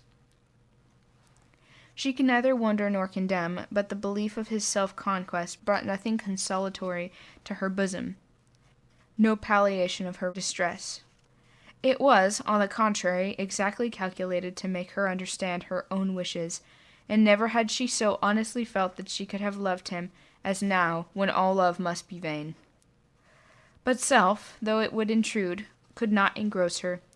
Lydia, the humiliation, the misery she was bringing on them all, soon swallowed up every private care, and covering her face with her handkerchief, Elizabeth was soon lost to everything else, and after a pause of several minutes was only recalled to a sense of her situation by the voice of her companion, who, in a manner which thought it spoke compassion, spoke likewise restraint, said, "I am afraid you have long been desiring my absence, nor have I anything to plead in excuse of my stay, but real, though unavailing concern. Would to heaven anything could be either said or done on my part, that might offer consolation to such distress, but I will not torment you with faint wishes, which may seem purposely to ask for your thanks. This unfortunate affair will, I fear, prevent my sister's having the pleasure of seeing you at Pemberley today. Oh, yes, please be so kind as to apologize for us to Miss Darcy. Say that urgent business calls us home immediately. Conceal the unhappy truth as long as it is possible. I know it cannot be long." He readily assured her of his secrecy, again expressed his sorrow for her distress, wished it a happier conclusion than there was at present reason to hope, and leaving his compliments for her relations, with only one serious parting look, went away. As he quitted the room, Elizabeth felt how improbable it was that they should ever see each other again on such terms of cordiality as had marked their several meetings in Derbyshire, and as she threw a retrospective glance over the whole of their acquaintance, so full of contradictions and varieties, sighed at the perverseness of those feelings which would now have promoted its continuance, and would formerly have rejoiced in its termination. If gratitude and esteem are good foundations of affection, Elizabeth's change of sentiment will soon neither be improbable nor faulty. But if otherwise, if regard springing from such sources is unreasonable or unnatural, in comparison of which is so often described as arising on a first interview with its object, and even before 2 words have been exchanged, nothing can be said in her defense, except that she had given somewhat of a trial to the latter method, in her partiality for Wickham, and that its ill success might perhaps authorize her to seek the other less interesting mode of attachment. Be that as it may, she saw him go with regret, and in this early example of what Lydia's infamy must produce, found additional anguish as she reflected on that wretched business. Never, since reading Jane's second letter, had she entertained a hope of Wickham's meaning to marry her. No one but Jane, she thought, could flatter herself with such expectation. Surprise was the least of her feelings on this development. While the contents of the first letter remained in her mind, she was all astonishment that Wickham should marry a girl whom it was impossible he could marry for money, and how Lydia could ever have attached him had appeared incomprehensible.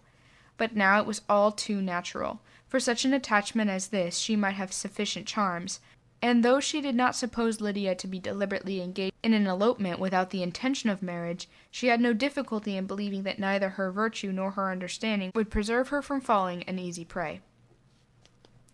She had never perceived, while the regiment was in Hertfordshire, that Lydia had any partiality for him, but she was convinced that Lydia had wanted only encouragement to attach herself to anybody. Sometimes one officer, sometimes another had been her favorite, as their attentions raised them in her opinion. Her affections had been continually fluctuating, but never without an object. The mischief of neglect had mistaken indulgence towards such a girl. Oh, how acutely did she now feel it! She was wild to be at home, to hear, to see, to be upon the spot, to share with Jane in the cares that must now fall wholly upon her, in a family so deranged, a father absent, a mother incapable of exertion, and required constant attendance.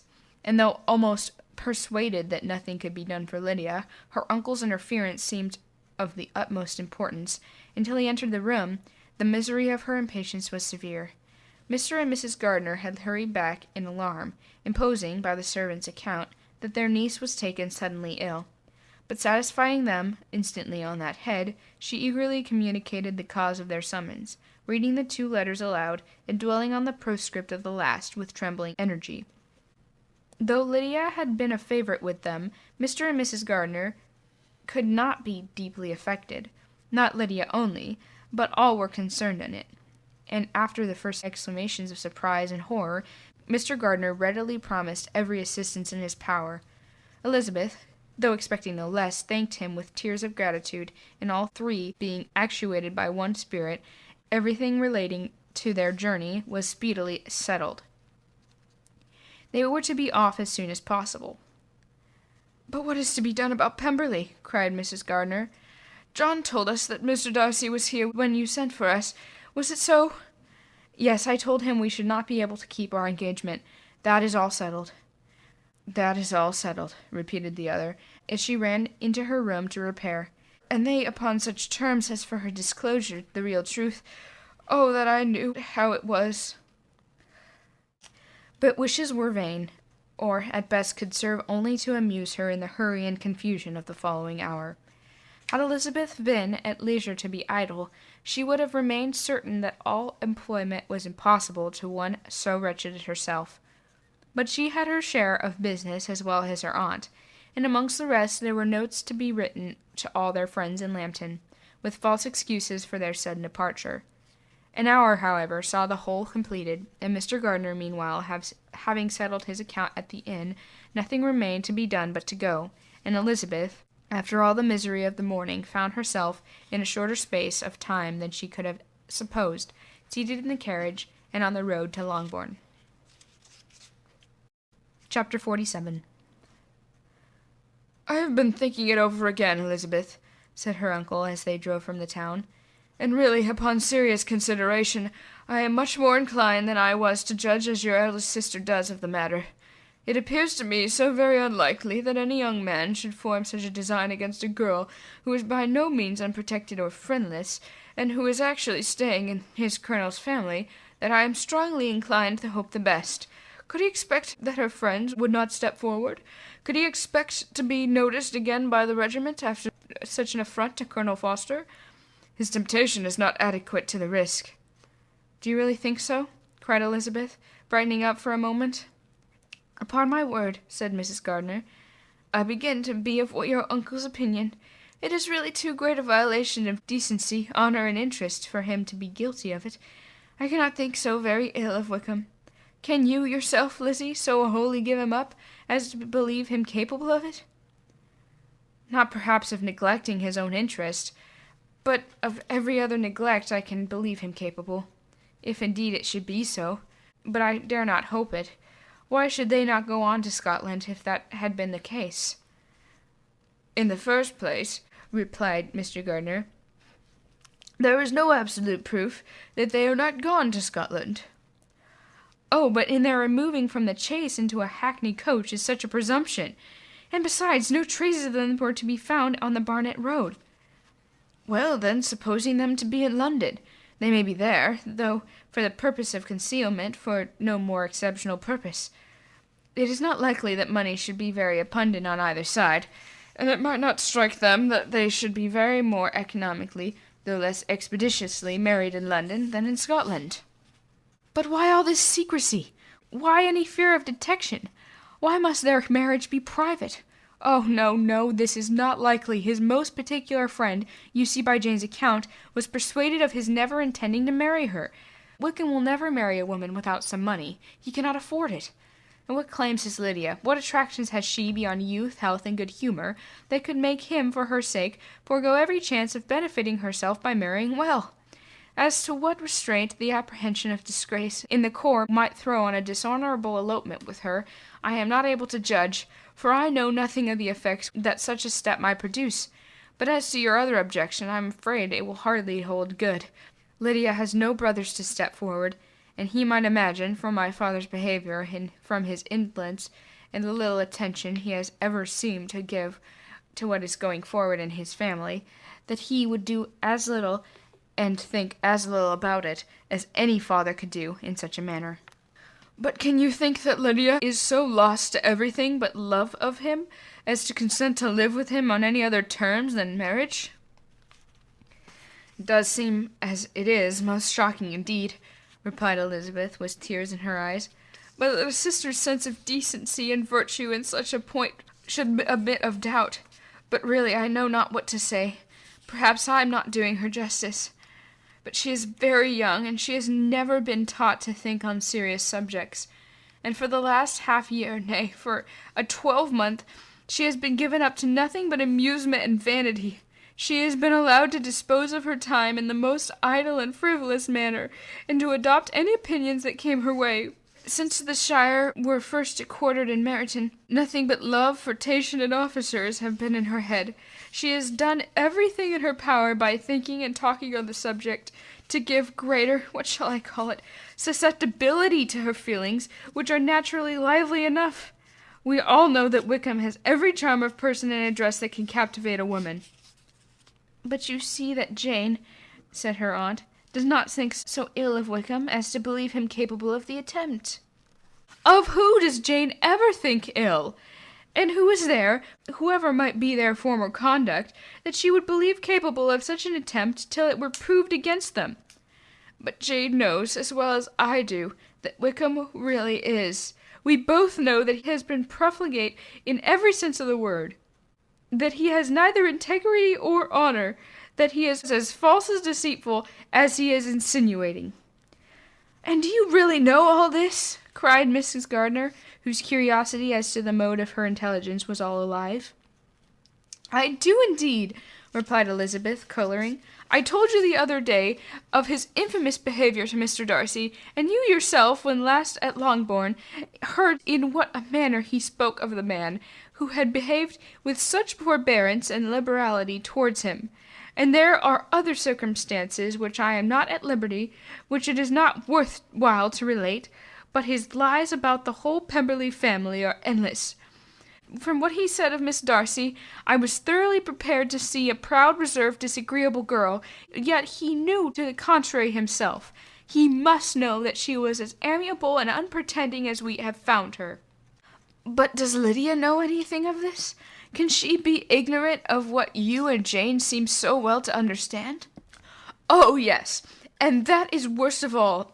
Till I was in Kent, and saw so much of both Mr. Darcy and his relation, Colonel Fitzwilliam, I was ignorant of the truth myself, and when I returned home, the shire was to leave Meryton in a week or fortnight's time. As that was the case, neither Jane, to whom I related the whole, nor I thought it necessary to make our knowledge public. So, for of what use could it apparently be to any one that the good opinion which all the neighbourhood had of him should be overthrown? And even when it was settled that Lydia should go with Mrs. Foster, the necessity of opening her eyes to his character had never occurred to me. That she could be in any danger from the deception never entered my head.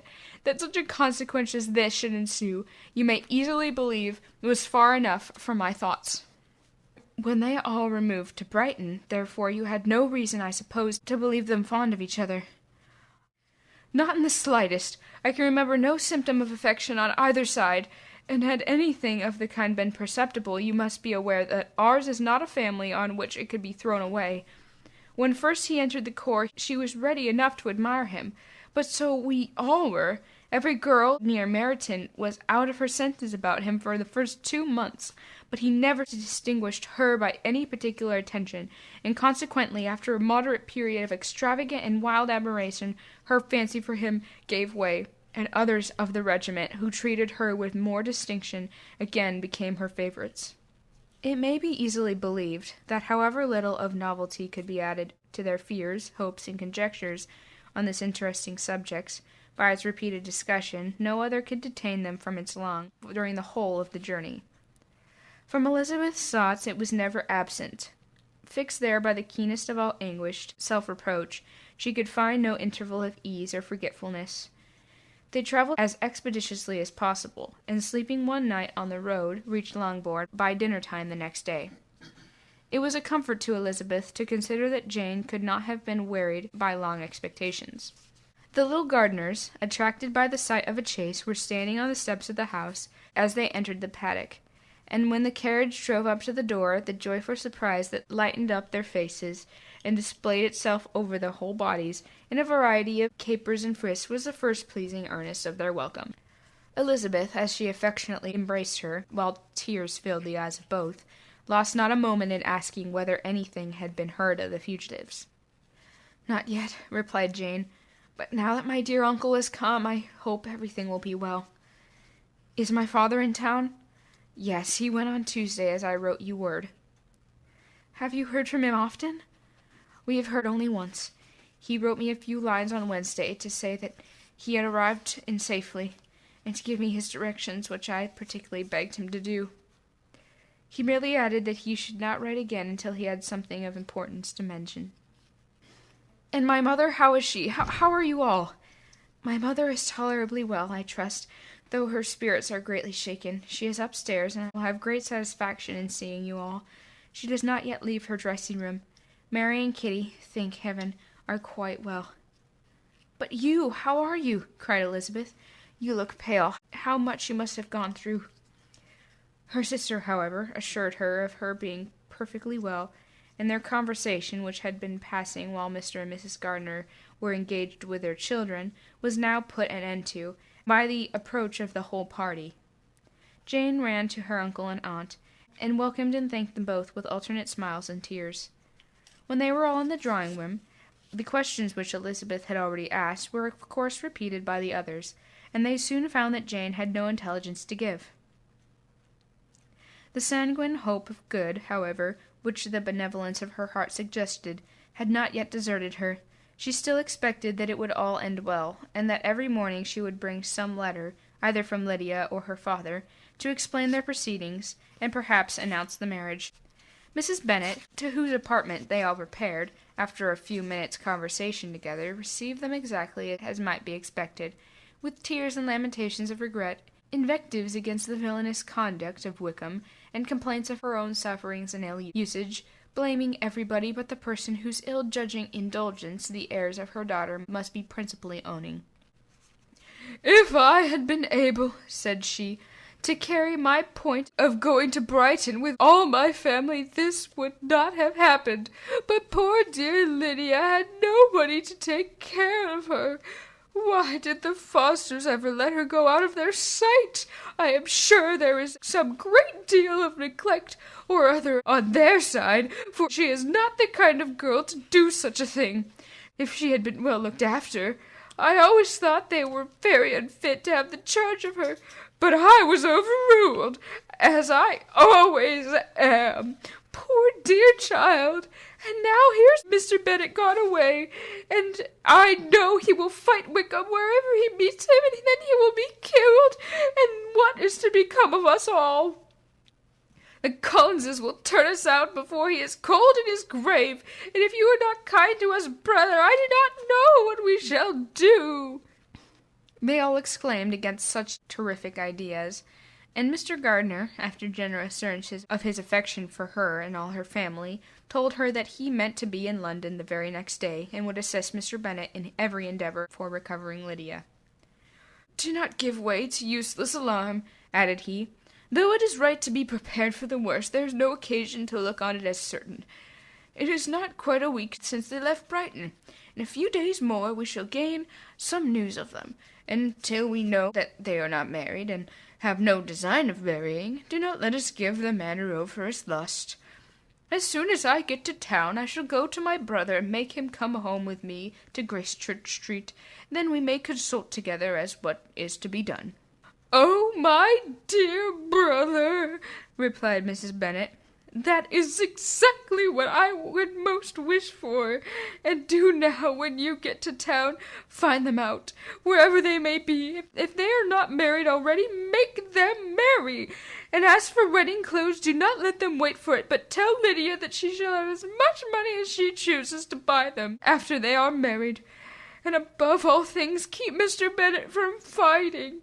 Tell him what a dreadful state I am in, that I am frightened out of my wits, and have such trembling, such flutterings all over me, such spasms on my side, and pains in my head, and such beatings at heart, that I can get no rest by night nor by day. Tell my dear Lydia not to give any directions about her clothes until she has seen me, for she does not know which are the best warehouses. Oh, brother, how kind you are! I knew you would contrive it all." But Mr. Gardiner, though he assured her again of his earnest endeavours in the cause, could not avoid recommending moderation to her, as well in her hopes as her fears. And after talking with her in this manner till dinner was on the table, they left her to vent all her feelings on the housekeeper, who attended in the absence of her daughters. Though her brother and sister were persuaded that there was no real occasion for such a seclusion from the family, they did not attempt to oppose it, for they knew that she had not prudence enough to hold her tongue before the servants, while they waited at the table, and judged it better that one only of the household, and the one who they could most trust, could comprehend all her fears and solicitude on the subject. In the dining-room they were soon joined by Mary and Kitty, who had been too busily engaged in their separate apartments to make their appearance before. One came from her books, and the other from her toilet. The faces of both, however, were tolerably calm, and no change was visible in either, except that the loss of her favourite sister, or the anger which she had herself incurred in the business, had given something more of fretfulness than usual to the sense of Kitty. As for Mary, she was mistress enough of herself to whisper to Elizabeth, with a countenance of grave reflection, soon after they were seated at the table, "This is a most unfortunate affair, and will probably be much talked of, but we must stem the tide of malice, and pour into the wounded bosoms of each other the balm of sisterly consolation." Then, perceiving in Elizabeth no inclination of replying, she added, "Unhappy as the event may be for Lydia, we must draw from it this useful lesson, that loss of virtue in a female is irretrievable, that one false step involves her in an endless ruin, that her reputation is no less brittle than it is beautiful, and that she cannot be too much guarded in her behaviour towards the undeserving of the other sex." Elizabeth lifted her eyes in amazement, was too much oppressed to make any reply. Mary, however, continued to console herself with such kind of moral extractions from the evil before them.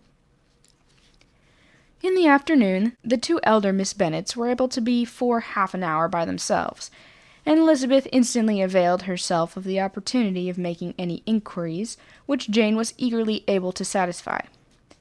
After joining in general lamentations over the dreadful sequel of this event, which Elizabeth considered all as but certain, and Miss Bennet could not assert to be wholly impossible, the former continued the subject by saying, "But tell me all and everything about it, which I have not already heard. Give me further particulars. What did Colonel Foster say? Had they no apprehension of anything before the elopement took place? They must have seen them together forever." "Colonel Foster did own that he had often suspected some partiality, especially on Lydia's side, but nothing to give him any alarm. I am so grieved for him. His behaviour was attentive and kind to the utmost. He was coming to us in order to assure us of his concern. Before he had any idea of their not being gone to Scotland, when that apprehension first got abroad, it hastened his journey. And was Denny convinced that Wickham could not marry? Did he know of their intending to go off? Had Colonel Forster seen Denny himself? Yes, but when questioned by him, Denny denied knowing anything of their plan, and would not give his real opinion about it. He did not repeat his persuasion of their not marrying, and from that, I am inclined to hope he might have been misunderstood before. Until Colonel Forster came himself, not one of you entertained a doubt, I suppose, of their really being married? How was it possible that such an idea should enter our brains? I felt a little uneasy, a little fretful of my sister's happiness with him in marriage, but because I knew his conduct had not been always quite right. My father and mother knew nothing of that. They only felt how imprudent a match it must be. Kitty then owned, with a very natural triumph on knowing more than the rest of us, that in Lydia's last letter she had prepared her for such a step. She had known, it seems, of their being in love with each other many weeks. But not before they went to Brighton? No, I believe not. And did Colonel Forster appear to think ill of Wickham himself? Does he know his real character? I must confess that he did not speak so well of Wickham as he formerly did. He believed him to be imprudent and extravagant, and since this sad affair has taken place, it is said that he left Meryton greatly in debt, but I hope this may be false.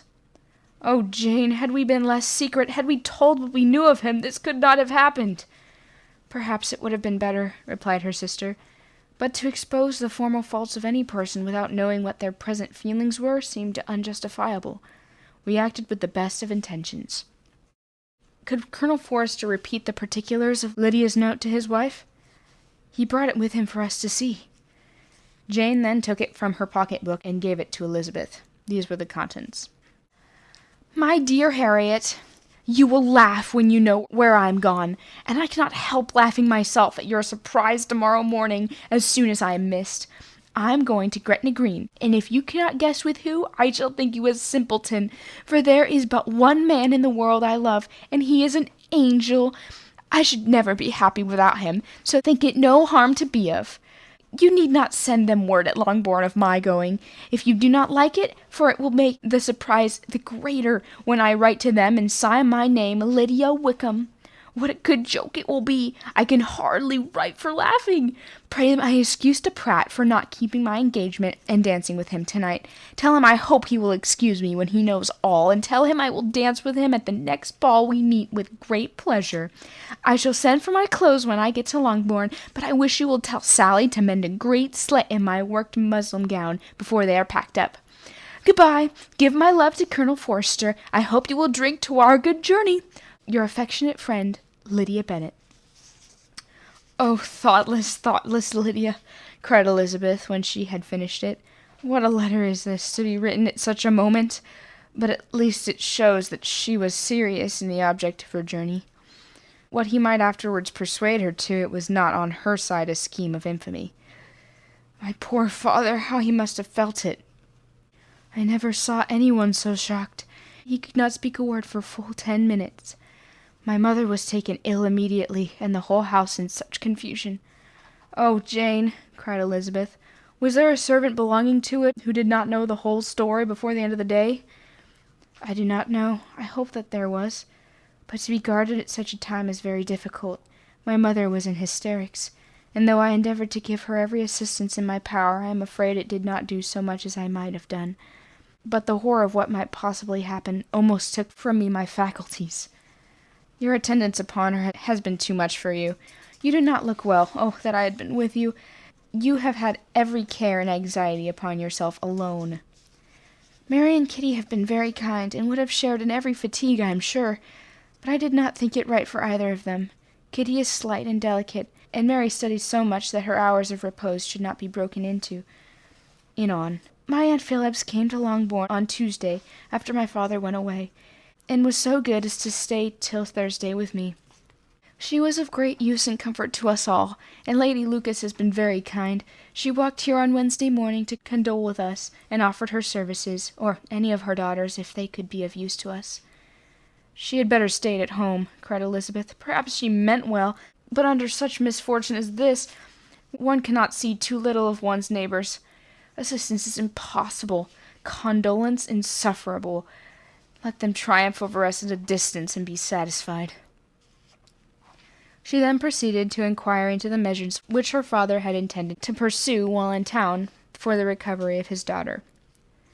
"He meant, I believe," replied Jane, "to go to Epsom, the place where they last changed horses, to see the postilions, and try if anything could be made out from them. His principal object must be to discover the number of the hackney coach which took them from Chapham. It had come with a fare from London, as he thought the circumstance of a gentleman and a lady's removing from one carriage into another might be remarked. He meant to make inquiries at Chapham. If he could anyhow discover at what house the coachman had been before set down his fare, he determined to make inquiries there, and hoped it might not be impossible to find out the stand and number of the coach. I do not know of any other designs that he had formed, but he was in such a hurry to be gone, and his spirit so greatly discomposed, that I had difficulty in finding out even so much as this." Chapter 48. The whole party were in hopes of a letter from Mr. Bennet in the next morning, but the post came in without bringing a single line from him. His family knew him to be on common occasions a most negligent and dilatory correspondent. But at such a time they had hoped for exertion. They were forced to conclude that he had no pleasing intelligence to send, but even of that they would have been glad to be certain. Mr. Gardiner had waited only for the letters before he had set off. When he was gone, they were certain at least of receiving constant information of what was going on, and their uncle promised, at parting, to prevail on Mr. Bennet to return to Longbourn, as soon as he could, to the great consolation of his sister, who considered it the only security for her husband's not being killed in a duel. Mrs. Gardiner and the children were to remain at Hertfordshire a few days longer, as the former thought her presence might be serviceable to her nieces. She shared in their attendance on Mrs. Bennet, and was a great comfort to them in their hours of freedom. Their other aunt also visited them frequently, and always, as she said, with the design of cheering and heartening them up, though as she never came without reporting some fresh instance of Wickham's extravagance or irregularity, she seldom went away without leaving them more dispirited than she found them. All Meryton seemed striving to blacken the man, who, but 3 months before, had been almost an angel of light. He was declared to be in debt to every tradesman in the place, and his intrigues, all honoured with the title of seduction, had been extended into every tradesman's family. Everybody declared that he was the wickedest young man in the world, and everybody began to find out that they had always distrusted the appearance of his goodness. Elizabeth, though she did not credit above half of what was said, believed enough to make her former assurance of her sister's ruin still more certain, and even Jane, who believed still less of it, became almost hopeless, more especially as the time was now come, when they had gone to Scotland, which she had never before entirely despaired of. They must in all probability have gained some news of them. Mr. Gardiner left Longbourn on Sunday. On Tuesday his wife received a letter from him. It told them that, on his arrival, he had immediately found out his brother, and persuaded him to come to Gracechurch Street. That Mr. Bennet had been to Epsom and Clapham before his arrival, but without gaining any satisfactory information, and that he was now determined to inquire at all the principal hotels in town, as Mr. Bennet thought it possible they might have gone to one of them, on their first coming to London, before they procured lodgings. Mr. Gardiner himself did not expect any success from this measure, but as his brother was eager in it, he meant to assist him in pursuing it. He added that Mr. Bennet seemed wholly disinclined at the present to leave London, and promised to write again very soon. There was also a postscript to this effect. I have written to Colonel Foster to desire him to find out, if possible, from some of the young man's intimates in the regiment, whether Wickham has any relations or connections, who would be likely to know in what part of the town he has now concealed himself. If there were anyone that one could apply to with a probability of gaining such a clue as that, it might be of essential consequence. At present we have nothing to guide us. Colonel Forster will, I dare say, do everything in his power to satisfy us on this head. But, on second thoughts, perhaps Lizzie could tell us what relations he has now living better than any other person. Elizabeth was at no loss to understand from whence this deference for her authority proceeded, but it was not in her power to give any information of so satisfactory a nature as the compliment deserved. She had never heard of his having any relations, except a father and a mother, both of whom had been dead many years. It was possible, however, that some of his companions in the shire might be able to give more information, and though she was not very sanguine in expecting it, the application was something to look forward to. Every day at Longbourn was now a day of anxiety, but the most anxious part of each was when the post was expected. The arrival of letters was the first grand object of every morning's impatience. Through letters, whatever of good or bad was to be told would be communicated, and every succeeding day was expected to bring some news of importance. But before they heard again from Mr. Gardiner, a letter arrived for their father from a different quarter, from Mr. Collins, which, as Jane had received directions to open all that came for him in his absence, she accordingly read, and Elizabeth, who knew what curiosities his letters always were, looked over her, and read it likewise. It was as follows. My dear sir, I feel myself called upon by our relationship and my situation in life to condole you on the grievous affliction you are now suffering under, of which we were yesterday informed by a letter from Hertfordshire. Be assured, my dear sir, that Mrs. Collins and myself sincerely sympathize with you and all your respectable family in your present distress, which must be of the bitterest kind, because proceeding from a cause which no time can remove. No arguments shall be wanting on my part that can alleviate so severe a misfortune, or that may comfort you under a circumstance that must be of all others most afflicting to a parent's mind. The death of your daughter would have been a blessing in comparison of this, and it is the more to be lamented because there is reason to suppose, as my dear Charlotte informs me, that this licentiousness of behaviour in your daughter has proceeded from a faulty degree of indulgence, though at the same time, for the consolation of yourself and Miss Bennet, I am inclined to think that her own disposition must be naturally bad, or she could not be guilty of such an enormity at so early an age. Howsoever that might be, you are grievously to be pitied, in which opinion I am not only joined by Mrs. Collins, but likewise by Lady Catherine and her daughter, to whom I have related the affair. They agree with me in apprehending that this false step in one daughter will be injurious to the fortunes of all the others, for who, as Lady Catherine herself condescendingly says, will connect themselves with such a family. And this consideration leads me, moreover, to reflect with the augmented satisfaction on a certain event of last November, for it had been otherwise I must have been involved in all your sorrow and disgrace. Let me advise you then, my dear sir, to console yourself as much as possible, to throw off your unworthy child from your affection forever, and leave her to reap the fruits of her own heinous offence. I am, dear sir, N.C. N.C.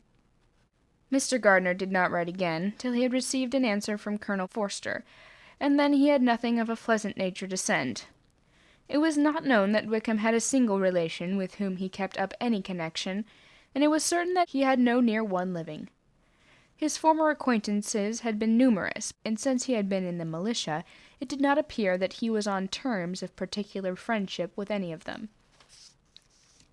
There was no one, therefore, who could be pointed out as likely to give news of him, and in the wretched state of his own finances there was a very powerful motive for secrecy, in addition to his fear of discovery by Lydia's relations, for it had just transpired that he had left gaming debts behind him, to a very considerable amount.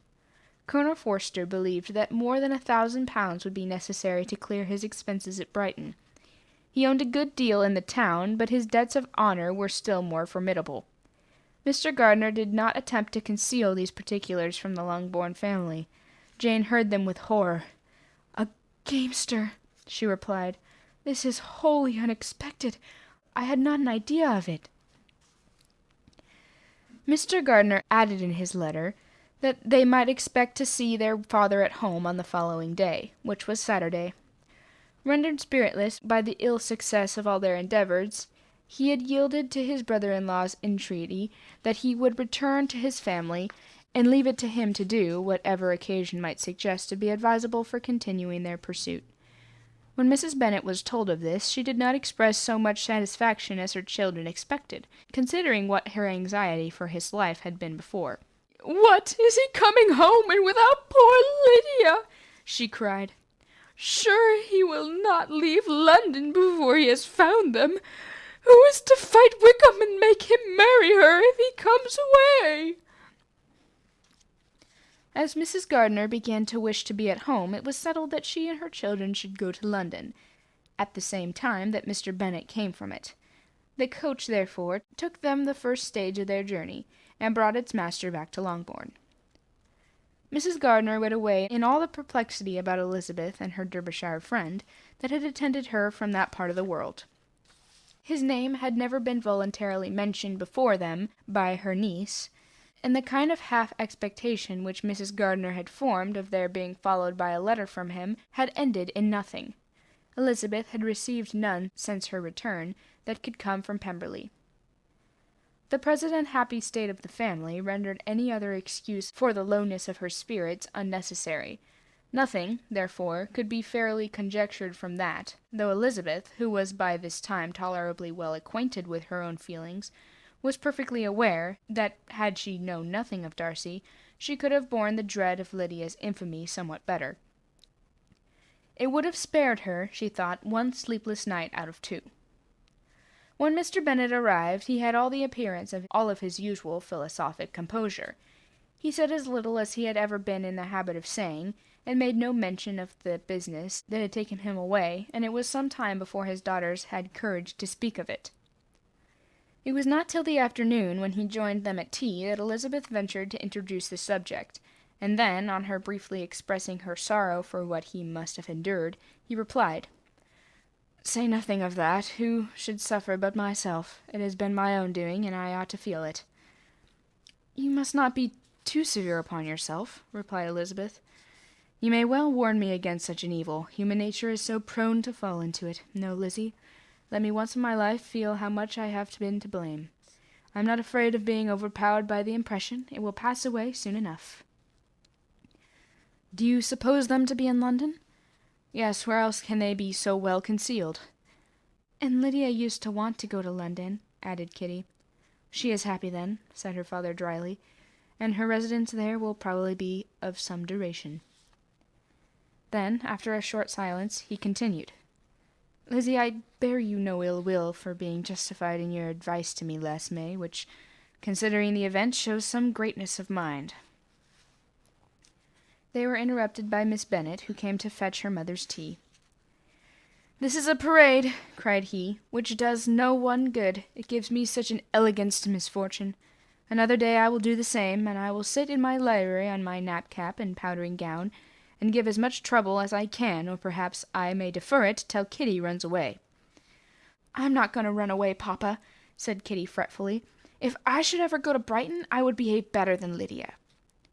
"You go to Brighton! I would not trust you so near as Eastbourne for £50. No, Kitty, I have at last learnt to be cautious, and you will feel the effects of it. No officer is ever to enter my house again, nor even to pass through the village. Balls will be absolutely prohibited, unless you stand up with one of your sisters. You are never to stir out of doors till you can prove that you have spent 10 minutes of every day in a rational manner." Kitty, who took all of these threats in a serious light, began to cry. "Well, well," said he, "do not make yourself unhappy. If you are a good girl for the next 10 years, I will take you to a review at the end of them." Chapter 49.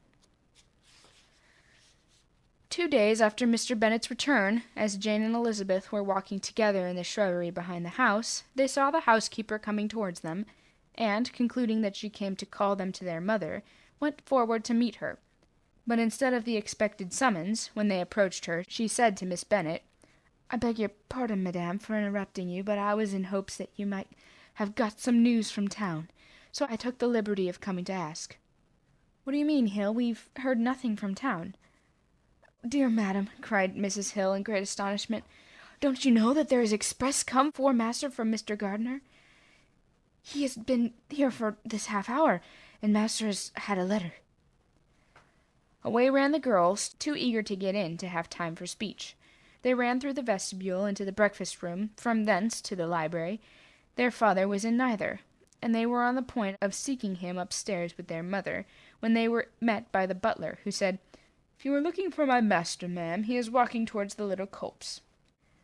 Upon this information, they instantly passed through the hall once more, and ran across the lawn after their father, who was deliberately pursuing his way towards a small wood on one side of the paddock. Jane, who was not so light nor so much in the habit of running as Elizabeth, soon lagged behind, while her sister, panting for breath, came up with him, and eagerly cried out, "Oh, papa, what news? What news? Have you heard from my uncle?" "Yes, I have had a letter from him by express." "Well, and what does it bring, good or bad?" "What is there of good to be expected?" said he, taking the letter from his pocket. "But perhaps you would like to read it." Elizabeth impatiently caught it from his hand. Jane now came up. "Read it aloud," said their father, "for I hardly know myself what it is about." Gracechurch Street, Monday, August the 2nd. My dear brother, at last I am able to send you some tidings of my niece, and such as, upon the whole, I hope will give you satisfaction. Soon after you left me on Saturday, I was fortunate enough to find out in what part of London they were. In these particulars I reserve till we meet. It is enough to know they are discovered. I have seen them both. "Then it is as I always hoped," cried Jane. "They are married." Elizabeth read on. "I have seen them both. They are not married, nor can I find that there was any intention of being so, but if you are willing to perform the engagements which I have ventured to make on your side, I hope it will not be long before they are.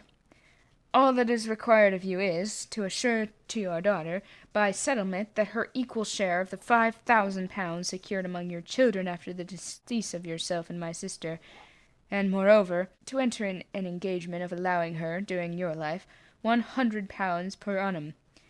These are conditions which, considering everything, I had no hesitation of complying with, as far as I thought myself privileged for you. I shall send this by express, and that no time may be lost in bringing me your answer. You will easily comprehend, from these particulars, that Mr. Wickham's circumstances are not so hopeless as they are generally believed to be. The world has been deceived in that respect, and I am happy to say that there will be some little money, even when all his debts are discharged, to settle on my niece, in addition to her own fortune, if, as I conclude will be the case, you send me your full powers to act in your name. Throughout the whole of this business, I will immediately give directions to Haggerston for preparing a proper settlement. There will not be the smallest occasion for your coming in town again. Therefore stay quietly at Longbourn, and depend on my diligence and care. Send back your answer as soon as you can, and be careful to write explicitly. We have judged it best that my niece should be married from this house, of which I hope you will approve. She comes to us today. I shall write again as soon as anything more is determined on. Yours in C. Edward Gardiner. "It is possible?" cried Elizabeth, when she had finished. "Can it be possible that he will marry her?" "Wickham is not so undeserving, then, as we had thought him," said her sister. "My dear father, I congratulate you." "And have you answered the letter?" said Elizabeth. "No, but it must be done soon." Most earnestly did she then entreat him to lose no more time before he wrote. "Oh, my dear father," she cried, "come back and write immediately. Consider how important every moment is in such a case." "Let me write for you," said Jane, "if you dislike the trouble yourself." "I dislike it very much," he replied, "but it must be done." And so saying, he turned back with them, and walked towards the house. "And may I ask," said Elizabeth, "but the terms, I suppose, must be complied with." "Complied with? I am only ashamed of his asking so little." "And they must marry, and yet he is such a man." "Yes, yes, they must marry. There is nothing else to be done. But there are two things I want very much to know. One is how much money your uncle has laid down to bring it about, and the other how I am ever to pay him." "Money, my uncle!" cried Jane. "What do you mean, sir?" "I mean that no man in his senses would marry Lydia on so slight a temptation as 100 a year during my life, and 50 after I am gone." "That is very true," said Elizabeth, "though it had not occurred to me before. His debts to be discharged, and something still to remain. Oh, it must be of my uncle's doings. Generous, good man, I am afraid he has distressed himself. A small sum could not do all this. No, said her father. Wickham's a fool if he takes her with a farthing less than 10,000 pounds. I should be sorry to think so ill of him in the very beginning of our relationship. 10,000 pounds! Heaven forbid! How is half a sum to be repaid? Mr. Bennet made no answer, and each of them, deep in thought, continued silently till they reached the house. Their father then went to the library to write, and the girls walked into the breakfast-room. "And they are really to be married," cried Elizabeth, as soon as they were by themselves. "How strange this is! And for this we are to be thankful. That they should marry, small as their chances of happiness, and wretched as is his character, we are forced to rejoice. Oh, Lydia!" "I comfort myself with thinking," replied Jane, "that he certainly would not marry Lydia if he had not a real regard for her. Though our kind uncle has done something towards clearing him, I cannot believe that 10,000 pounds or anything like it has been advanced. He has children of his own, and may have more. How could he spare half 10,000 pounds? If we are ever to learn what Wickham's debts have been, said Elizabeth, and how much is settled on his side on our sister, we shall exactly know what Mr. Gardiner has done for them, because Wickham has not 6 pence of his own. The kindness of my uncle and aunt cannot be requited. Their taking her home, and affording her their personal protection and countenance, is such a sacrifice to her advantage as years of gratitude cannot enough acknowledge. By this time she is actually with them. If such goodness does not make her miserable now, she will never deserve to be happy. What a meeting for her when she first sees my aunt! "We must endeavour to forget all that has passed on either side," said Jane. "I hope and trust that they will yet be happy. His consenting to marry her is proof, I will believe, that he has come to a right way of thinking. Settle so quietly and live in so rational a manner as may in time will make their past imprudence forgotten." "Their conduct has been such," replied Elizabeth, "as neither you nor I nor anybody can ever forget. It is useless to talk of it." It now occurred to the girls that their mother was in all likelihood perfectly ignorant of what had happened. They went to the library, therefore, and asked their father whether he would not wish them to make it known to her. He was writing, and, without raising his head, coolly replied, "Just as you please." "May we take my uncle's letter to read it to her?" "Take whatever you like, and get away." Elizabeth took the letter from his writing-table, and they went upstairs together. Mary and Kitty were both with Mrs. Bennet. One communication would, therefore, do for all. After a slight preparation for good news, the letter was read aloud. Mrs. Bennet could hardly contain herself. As soon as Jane had read Mr. Gardiner's hope of Lydia's being soon married, her joy burst forth, and every following sentence added to its exuberance. She was now in an irritation as violent from delight as she had ever been fidgety from alarm and vexation. To know that her daughter would be married was enough. She was disturbed by no fear for her felicity, nor humbled by any remembrance of her misconduct. "My dear, dear Lydia," she cried, "this is delightful indeed. She will be married. I shall see her again.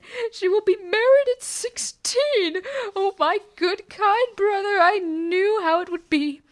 I knew he would manage everything. How I long to see her, and to see dear Wickham too! But the clothes, the wedding clothes!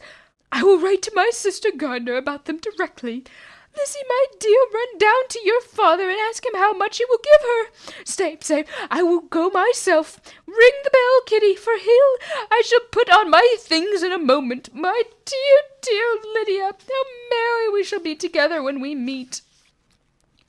Her eldest daughter endeavoured to give some relief to the violence of these transports by leading her thoughts in the obligations which Mr. Gardiner's behaviour led them all under. "For we must attribute this happy conclusion," she added, "in great measure to his kindness. We are persuaded that he has pledged himself to assist Mr. Wickham with money." "Well," cried her mother, "it is all very right. Who should do it but her own uncle? If he had not a family of his own, and I and my children had anything from him, except a few presents, Well, I am so happy. In a short time I have a daughter married, Mrs. Wickham. How well it sounds! And she was only 16 last June. My dear Jane, I am in such a flutter that I am sure I can't write, so I'll dictate and you write for me. We'll settle with your father about the money afterwards, but the thing shall be ordered immediately.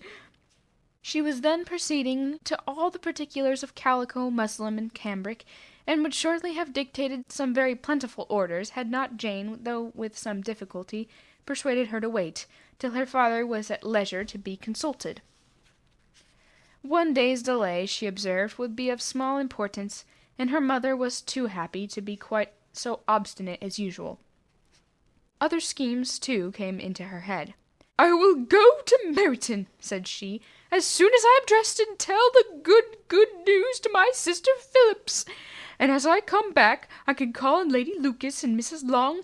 Kitty, run down and order the carriage. An airing would do me a great deal of good, I am sure. Girls, can I do anything for you in Meryton? Oh, here comes Hill. My dear Hill, have you heard the good news? Mrs. Lydia is going to be married, and you shall all have a bowl of punch to make merry at her wedding. Mrs. Hill instantly began to express her joy. Elizabeth, receiving her congratulations among the rest, and then, sick of this folly, took refuge in her own room, that she might think with freedom.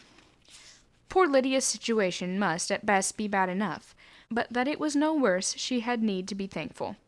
She felt it so, and though, in looking forward, neither rational happiness nor worldly prosperity could be justly expected for her sister, in looking back to what they had feared, only 2 hours ago, she felt all the advantages of what they had gained. Mr. Bennet had very often wished, before this period of his life, that instead of spending his whole income, he had laid by an annual sum for the better provision of his children and of his wife, if she survived him. He now wished it more than ever. Had he done this duty in that respect, Lydia need not have been indebted to her uncle for whatever of honor or credit could now be purchased for her. The satisfaction of prevailing on one of the most worthless young men in Great Britain to be her husband might then have rested in its proper place. He was seriously concerned that a cause of so little advantage to anyone should be forwarded at the sole expense of his brother-in-law, and he was determined, if possible, to find out the extent of his assistance, and to discharge the obligation as soon as he could. When first Mr. Bennet had married, economy was held to be perfectly useless, for, of course, they were to have a son. This son was to join in cutting off the entail, and as soon as he should be of age, and the widow and the younger children would by that means be provided for. 5 daughters successively entered the world, but yet the son was to come, and Mrs. Bennet, for many years after Lydia's birth, had been certain that he would. This event had at last been despaired of, but it was then too late to be saving. Mrs. Bennet had no turn for economy, and her husband's love of independence had alone prevented their exceeding their income. £5,000 was settled by marriage articles on Mrs. Bennet and the children, but in what proportion it should be divided amongst the latter depended on the will of the parents. This was one point, with regard to Lydia at least, which was now to be settled, and Mr. Bennet could have no hesitation in acceding to the proposal before him. In terms of grateful acknowledgment for the kindness of his brother, though expressed most concisely, he then delivered on paper his perfect approbation of all that was done, and his willingness to fulfill the engagements that had been made for him. He had never before supposed that, could Wickham be prevailed on to marry his daughter, it would be done with so little inconvenience to himself, as by the present arrangement.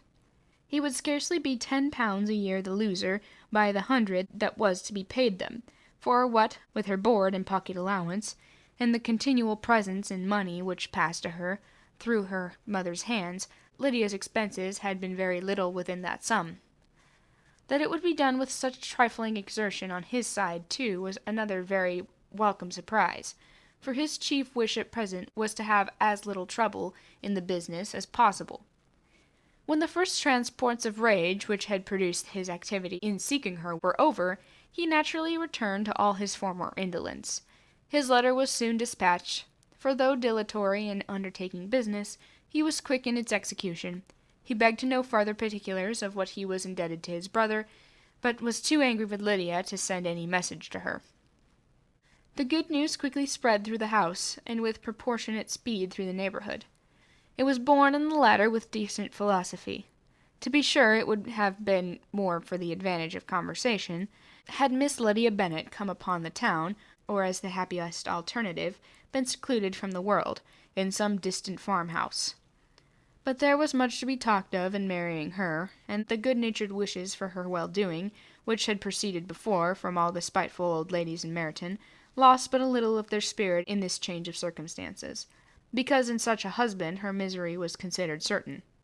It was a fortnight since Mrs. Bennet had been downstairs, but this happy day she again took her seat at the head of the table, and in spirits oppressively high.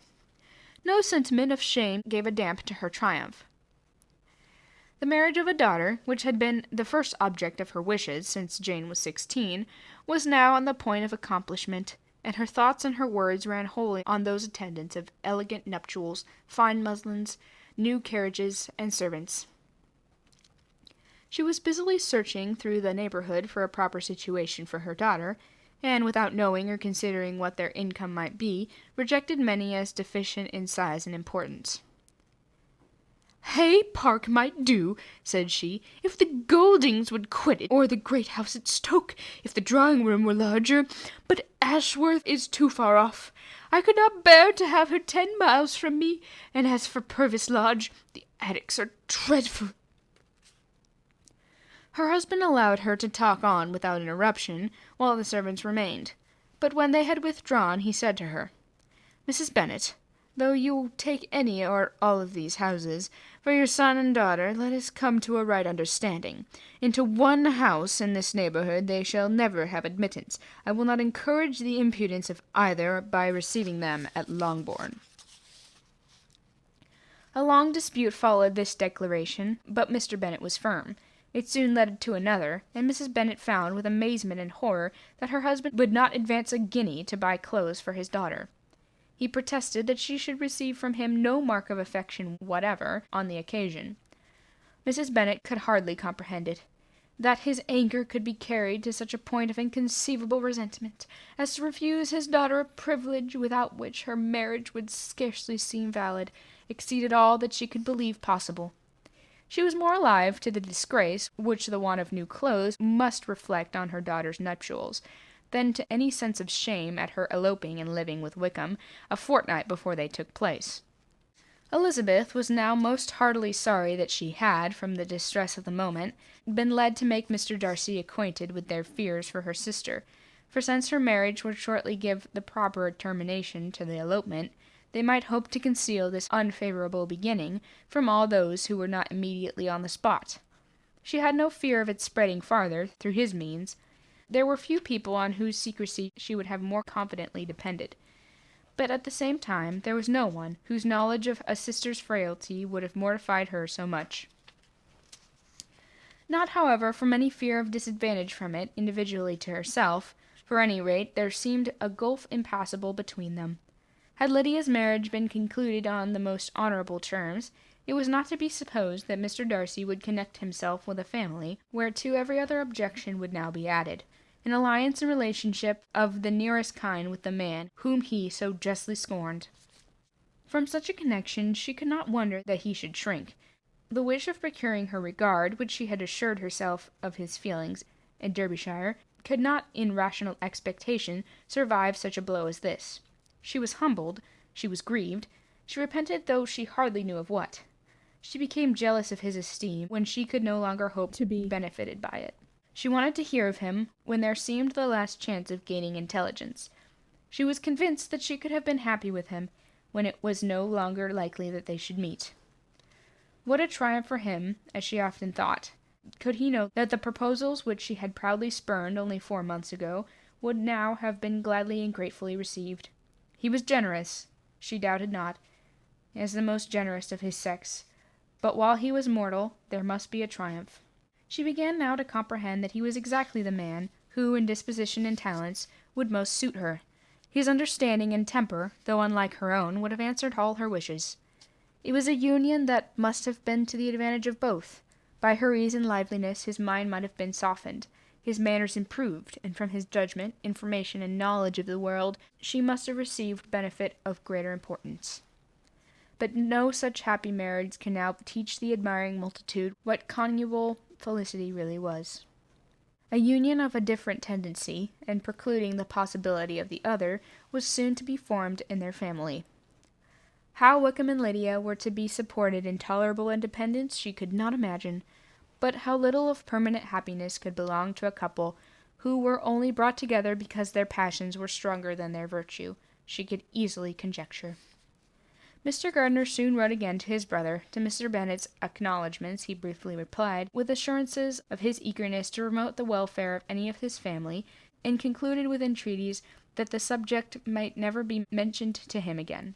The principal purport of his letter was to inform them that Mr. Wickham had resolved on quitting the militia.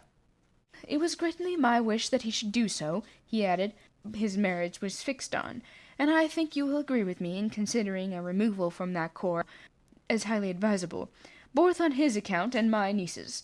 It is Mr. Wickham's intention to go into the regulars, and amongst his former friends there are still some who are able and willing to assist him in the army. He has the promise of an ensigncy in a general's regiment, now quartered in the north. It is an advantage to have it so far from this part of the kingdom. He promises fairly, and I hope among different people, where they may have a character to preserve, they will both be more prudent.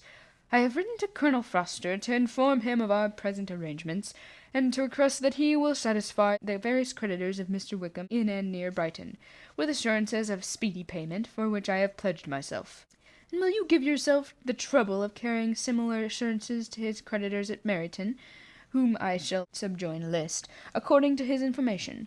He has given in all his debts. I hope at least he has not deceived us. Haggerston has our directions, and will be completed in a week. They will then join his regiment, unless they are first invited to Longbourn. And I understand from Mrs. Gardiner that my niece is very desirous in seeing you all before she leaves the south. She is well, and begs to be dutifully remembered to you and her mother. Yours and C. E. Gardiner. Mr. Bennet and his daughters saw all the advantages of Wickham's removal from the shire, and as clearly as Mr. Gardiner could do, but Mrs. Bennet was not so well pleased with it. Lydia's being settled in the north, just when she had expected most pleasure and pride in her company, for she had by no means given up her plan in their residing in Hertfordshire, was a severe disappointment. And besides, it was such a pity that Lydia could be taken from a regiment where she was acquainted with everybody, and had so many favourites. "She is so fond of Mrs. Foster," said she. "It will be quite shocking to send her away. And there are several of the young men, too, that she likes very much. The officers will not be so pleasant in the general's regiment."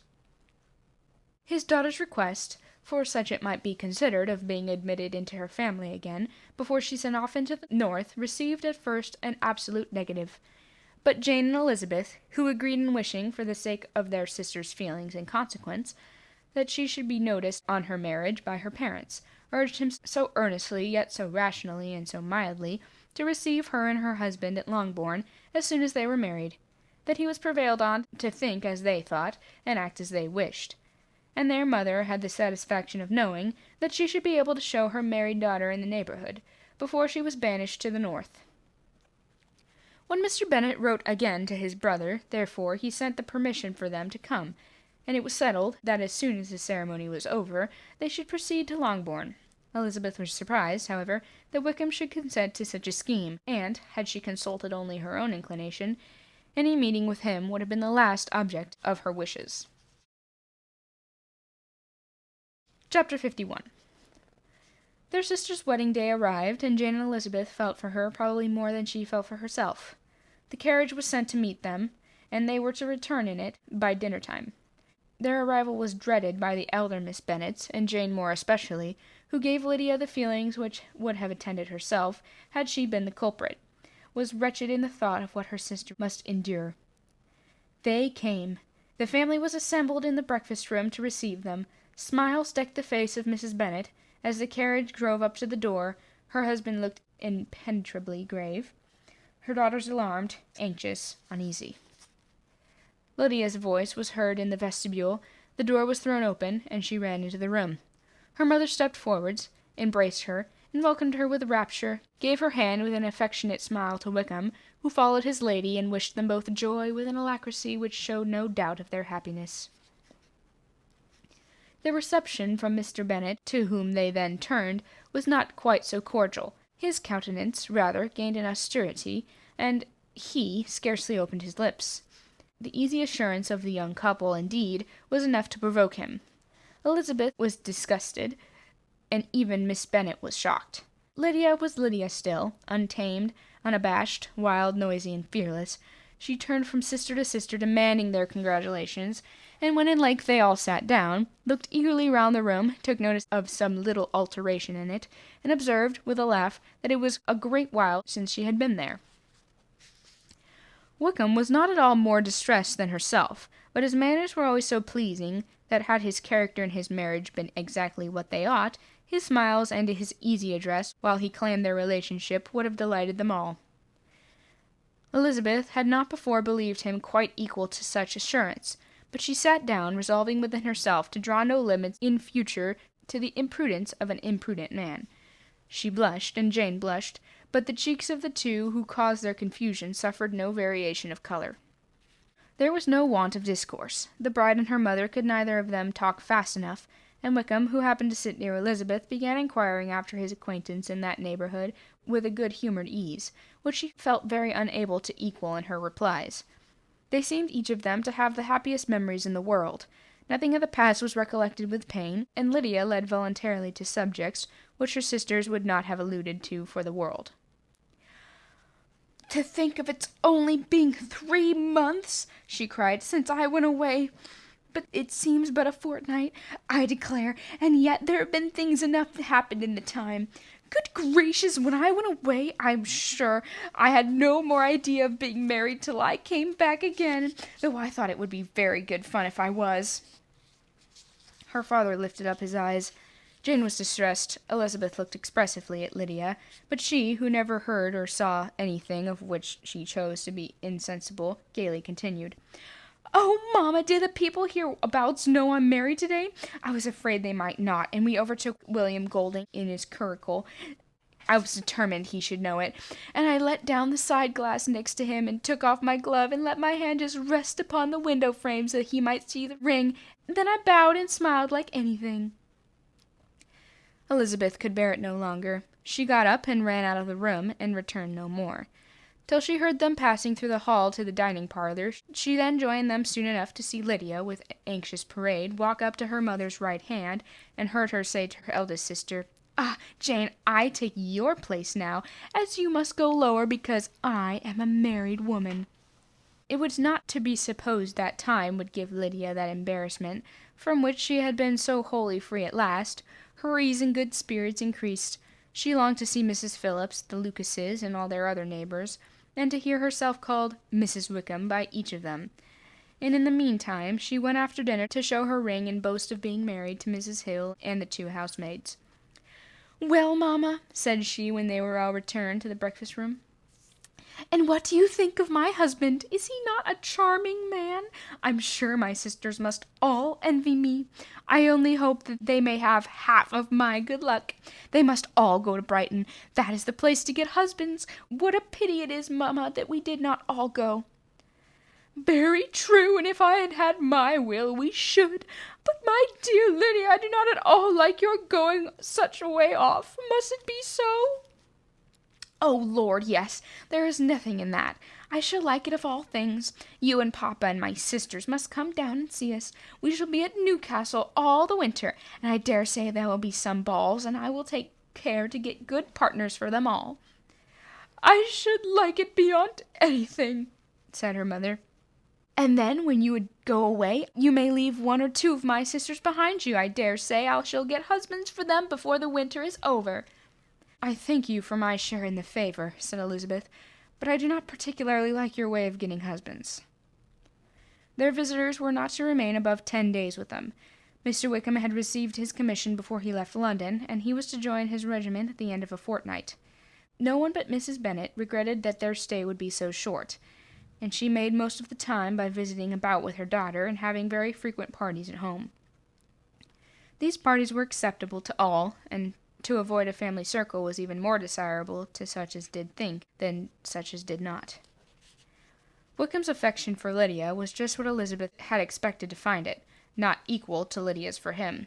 She had scarcely needed her present observation to be satisfied, from the reason of things, that had been brought on by the strength of her love rather than his, and she would have wondered why, without violently caring for her, that he chose to elope with her at all, had she not felt certain that his flight was rendered necessary by distress or circumstances, and if that were the case, he was not the young man to resist an opportunity of having a companion. Lydia was exceedingly fond of him. He was her dear Wickham on every occasion. No one was to be put in competition with him. He did everything best in the world, and she was sure he could kill more birds on the 1st of September than anybody else in the country. One morning, soon after their arrival, as she was sitting with her 2 elder sisters, she said to Elizabeth, "Lizzie, I never gave you an account of the wedding, I believe. You were not by when I told Mamma and the others all about it. Are you not curious to hear how it was managed?" "No, really," replied Elizabeth. "I think there cannot be too little said on the subject." "You're so strange, but I must tell you how it went off. We were married, you know, at St. Clement's because Wickham's lodgings were in that parish, and it was settled that we should all be there by 11 o'clock. My uncle and aunt and I were to go together, and the others were to meet us at the church. Well, Monday morning came, and I was in such a fuss. I was so afraid, you know, that something would happen to put it off, and then I should have gone quite distracted. But there was my aunt, and all the time I was dressing, preaching, and talking away as if she was reading a sermon. However, I did not hear 1 word in 10, for I was thinking, you may suppose, of my dear Wickham. I longed to know whether he would be married in his blue coat. Well, and so we breakfasted at 10 as usual, and I thought it would never be over, for by the by, you are to understand, my uncle and aunt were horrid unpleased all the time I was with them. If you'll believe me, I did not once put my foot out of the doors, though I was there a fortnight. Not one party or scheme or anything. To be sure, London was rather thin, but however the little theatre was open, and so just the carriage came to the door, my uncle was called away upon business with that horrid man, Mr. Stone, and then, you know, when once they got together, there was no end of it. Well, I was so frightened I did not know what to do, for my uncle was to give me away, and if we were beyond the hour, we could not be married all day, but luckily he came back again in 10 minutes' time, and then we all set out. However, I recollected afterwards that if he had been prevented going, the wedding need not be put off, for Mr. Darcy might have done as well." "Mr. Darcy?" repeated Elizabeth in utter amazement. "Oh, yes. He was to come there with Wickham, you know. But gracious me, I quite forgot. I ought not to have said a word about it. I promised them so faithfully. What will Wickham say? It was to be such a secret." "If it was to be secret," said Jane, "say not another word on the subject. You may depend upon my seeking no further." "Oh, certainly," said Elizabeth, though burning with curiosity. "We will ask you no questions." "Thank you," said Lydia, "for if you did, I certainly shall tell you all, and then Wickham would be angry." On such an encouragement to ask, Elizabeth was forced to put it out of her power by running away. But to live in ignorance on such a point was impossible, or at least it was impossible to not try for information. Mr. Darcy had been at her sister's wedding. It was exactly a scene, and exactly among people where he had apparently least to do, and least temptation to go. Conjectures as to the meaning of it, rapid and wild, hurried into her brain, but she was satisfied with none. Those that best pleased her as placing his conduct in the noblest light seemed almost improbable. She could not bear such suspense, and hastily seizing a sheet of paper, wrote a short letter to her aunt, to request an explanation of what Lydia had dropped, if it were compatible with the secrecy which had been intended. "You may readily comprehend," she added, "what my curiosity must be to know how a person unconnected with any of us, and, comparatively speaking, a stranger to our family, should have been amongst you at such a time. Pray write instantly, and let me understand it, unless it is, for very cogent reasons, to remain in the secrecy which Lydia seems to think necessary, and then I must endeavour to be satisfied with ignorance. Not that I shall, though," she added it to herself, as she finished the letter. "And, my dear aunt, If you do not tell me in an honorable manner, I shall certainly be reduced to tricks and stratagems to find it out. Jane's delicate sense of honor would not allow her to speak to Elizabeth privately of what Lydia had let fall. Elizabeth was glad of it. Till it appeared whether her inquiries would receive any satisfaction, she had rather be without a confidant. Chapter 52. Elizabeth had the satisfaction of receiving an answer to her letter as soon as she possibly could. She was no sooner in possession of it than, hurrying into the little copse where she was least likely to be interrupted, she sat down on one of the benches and prepared to be happy, for the length of the letter convinced her that it did not contain a denial. Gracechurch Street, September 6. My dear niece, I have just received your letter, and shall devote this whole morning to answering it, as I foresee that a little writing will not comprise what I have to tell you. I must confess myself surprised by your application. I did not expect it from you. Do not think me angry, however, for I only mean to let you know I had not imagined such inquiries to be necessary on your uncle as much as surprised as I am. And nothing but the belief of your being a party concerned would have allowed him to act as he has done. But if you are really innocent and ignorant, I must be more explicit. On the very day of my coming home from Longbourn, your uncle had a most unexpected visitor. Mr. Darcy called, and was shut up with him for several hours. It was all over before I arrived, so my curiosity was not so dreadfully racked as yours seems to have been. He came to tell Mr. Gardiner that he had found out where your sister and Mr. Wickham were, and that he had seen and talked with them both. Wickham repeatedly, Lydia once. From what I can collect, he left Derbyshire only one day after ourselves, and came to town with the resolution of hunting for them. The motive professed was his conviction of its being owing to himself that Wickham's worthlessness had not been so well known, and to make it impossible for any young woman of character to love or confide in him. He generously imputed the whole of his mistaken pride, and confessed that he had before thought it beneath him to lay his private actions open to the world. His character was to speak for itself. He called it, therefore, his duty to step forward and endeavour to remedy an evil which had been brought on by himself. If he had another motive, I am sure it would never disgrace him. He had been some days in town before he was able to discover them, but he had something to direct his search. It was more than we had, and the consciousness of this was another reason for his resolving to follow us. There was a lady, it seems, a Mrs. Yonge, who was some time ago a governess to Miss Darcy, and was dismissed from her charge on some cause of disapprobation, though he did not say what. She then took a large house in Edward Street, and has since maintained herself by letting lodges. This Miss Yonge was, he knew, intimately acquainted with Wickham, and he went to her for intelligence of him as soon as he got to town, but it was 2 or 3 days before he could get from her what he wanted. She would not betray her trust, I suppose, without bribery or corruption, for she really did know where her friend was to be found. Wickham indeed had gone to her on their first arrival in London, and she had been able to receive them into her house, and they would have taken up their abode with her.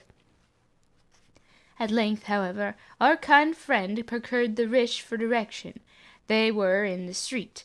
He saw Wickham, and afterwards insisted on seeing Lydia. His first object with her, he acknowledged, had been to persuade her to quit her present disgraceful situation, and return to her friends as soon as they could be prevailed on to receive her, offering his assistance as far as it would go. But he found Lydia absolutely resolved on remaining where she was. She cared for none of her friends, and she wanted no help of his. She would not hear of leaving Wickham. She was sure that they should be married some time or other, and it did not much signify when. And since such were her feelings, it only remained, he thought, to secure and expedite a marriage, which, in his very first conversation with Wickham, he easily learnt had never been his design. He confessed himself obliged to leave the regiment on account of some debts of honour, which were very pressing, and scrupled not to lay the ill consequences of Lydia's flight on her own folly alone. He meant to resign his commission immediately, and as to his future situation, he could not conjecture very little about it. He must go somewhere, but he did not know where. and he knew he should have nothing to live on. Mr. Darcy asked him why he had not married your sister at once. Though Mr. Bennet was not imagined to be very rich, he would have been able to do something for him, and his situation must have been benefited by marriage. But he found, in reply to this question, that Wickham still cherished the hope of more effectually making his fortune by marriage in some other country. Under such circumstances, however, he was not likely to be proof against the temptation of immediate relief. They met several times, for there was much to be discussed. Wickham, of course, wanted more than he could get, but at length was reduced to be reasonable. Everything being settled between them, Mr. Darcy's first step was to make your uncle acquainted with it, and he first called in Gracechurch Street the evening before I came home. But Mr. Gardiner could not be seen, and Mr. Darcy found, on further inquiry, that your father was still with him, but would quit town the next morning. He did not judge your father to be a person whom he could so properly consult as your uncle, and therefore readily postponed seeing him till after the departure of the former. He did not give his name till the next day, and it was only known that a gentleman had called on business. On Saturday he came again. Your father was gone, your uncle at home, and, as I said before, they had a great deal of talk together. They met again on Sunday, and I saw him too. It was not all settled before Monday. As soon as it was, the express was sent off to Longbourn. But our visitor was very obstinate. I fancy, Lizzie, that obstinacy is the real defect of his character, after all. He has been accused of many faults at different times, but this is the true one. Nothing was to be done that he did not do himself, though I am sure, and I do not speak it to be thanked, therefore I say nothing about it. Your uncle would most readily have settled the whole. They battled it together for a long time, which was more than either the gentleman or lady concerned in it deserved. But at last your uncle was forced to yield, and instead of being allowed to be of use to his niece, was forced to put up with only having the probable credit of it, which went sorely against the grain, and I really believe your letter this morning gave him great pleasure, because it required an explanation that would rob him of his borrowed feathers and give the praise where it was due. But, Lizzie, this must go no farther than yourself or Jane at most. You know pretty well, I suppose, what has been done for the young people. His debts are to be paid, amounting, I believe, to considerably more than £1,000, another 1,000 in addition to her own settled upon her, and his commission purchased. The reason why all this was to be done by him alone, which such as I have given above, it was owning to him, to his reserve, and want of proper consideration, that Wickham's character had been so misunderstood, and consequently that he had been received and noticed as he was. Perhaps there was some truth in this, though I doubt whether his reserve, or anybody's reserve, can be answerable for the event. But in spite of all this fine talking, my dear Lizzie, you may rest perfectly assured that your uncle would never have yielded, if we had not given him credit for another interest in the affair. When all this was resolved on, he turned again to his friends, who were still staying at Pemberley, but it was agreed that he should be in London once more when the wedding took place, and all money matters were then to receive the last finish. I believe I have now told you everything. It is a relation which you tell me is to give you great surprise. I hope at least it will not afford you any displeasure. Lydia came to us, and Wickham had constant admission to the house. He was exactly what he had been when I knew him in Hertfordshire, but I had not tell you how little I was satisfied with her behaviour while she stayed with us, if I had not perceived by Jane's letter last Wednesday that her conduct in coming home was exactly a piece with it, and therefore what I now tell you can give you no fresh pain. I talked to her repeatedly in the most serious manner, representing to her all the wickedness of what she had done, and all the unhappiness which she had brought on her family. If she heard me, it was by good luck, for I am sure she did not listen. I was sometimes quite provoked, but then I recollected my dear Elizabeth and Jane, and for their sakes had patience with her. Mr. Darcy was punctual in his return, and, as Lydia informed you, attended the wedding. He dined with us the next day, and was to leave town again on Wednesday or Thursday. Will you be very angry with me, my dear Lizzie, if I take this opportunity of saying, which I was never bold enough to say before, how much I like him? His behaviour to us has in every respect been as pleasing as when we were in Derbyshire. His understanding and opinions all please me, and he wants nothing but a little more liveliness, and that, if he marry prudently, his wife may teach him. I thought him very sly. He hardly mentioned your name, but slyness seems the fashion. Pray forgive me if I have been very presuming, or at least do not punish me so far as to exclude me from Pemberley. I shall never be quite happy till I have been all round the park. A low phaeton with a nice pair of ponies would be the very thing. But I write no more.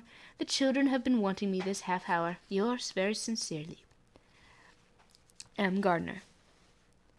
The contents of this letter threw Elizabeth into a flutter of spirits, in which it was difficult to determine whether pleasure or pain bore the greatest share. The vague and unsettled suspicions which uncertainty had produced of what Mr. Darcy might have been doing to forward her sister's match, which she had feared to encourage, as an exertion of goodness too great to be probable, and at the same time dreaded to be just from the pain of obligation, were proved beyond their greatest extent to be true. He had followed them purposely to town. He had taken on himself all the trouble and mortification attendant on such a research, in which supplication had been necessary to a woman who he must abominate and despise, and where he was reduced to frequently meet, reason with, persuade, and finally bribe the man whom he always most wished to avoid, and whose very name it was punishment for him to pronounce. He had done all this for a girl whom he could neither regard nor esteem. Her heart did whisper that he had done it for her, but it was a hope shortly checked for other considerations, and she soon felt that even her vanity was insufficient when required to depend on his affection for her. For a woman who had already refused him, as able to overcome with sentiment so natural as abhorrence against relationship with Wickham. Brother-in-law of Wickham, every kind of pride must revolt from the connection. He had to be sure done much. She was ashamed to think how much, but he had given a reason for his interference, which asked no extraordinary stretch of belief. It was reasonable that he should feel he had been wrong. He had liberality, and he had the means of exercising it, and though she would not place herself as his principal inducement, she could, perhaps, believe that remaining partiality for her might assist his endeavours in a cause where her peace of mind must be materially concerned. It was painful, exceedingly painful, to know that they were under obligations to a person who could never receive a return. They owed the restoration of Lydia, her character, everything to him. Oh, how heartily did she grieve over every ungracious sensation she had ever encouraged, every saucy speech she had ever directed towards him. For herself, she was humbled, but she was proud of him, proud that in a cause of compassion and honor he had been able to get the better of himself. Her aunt's commendation of him again and again. She was even sensible of some pleasure, though mixed with regret, on finding how steadfastly both she and her uncle had been persuaded that affection and confidence subsisted between Mr. Darcy and herself.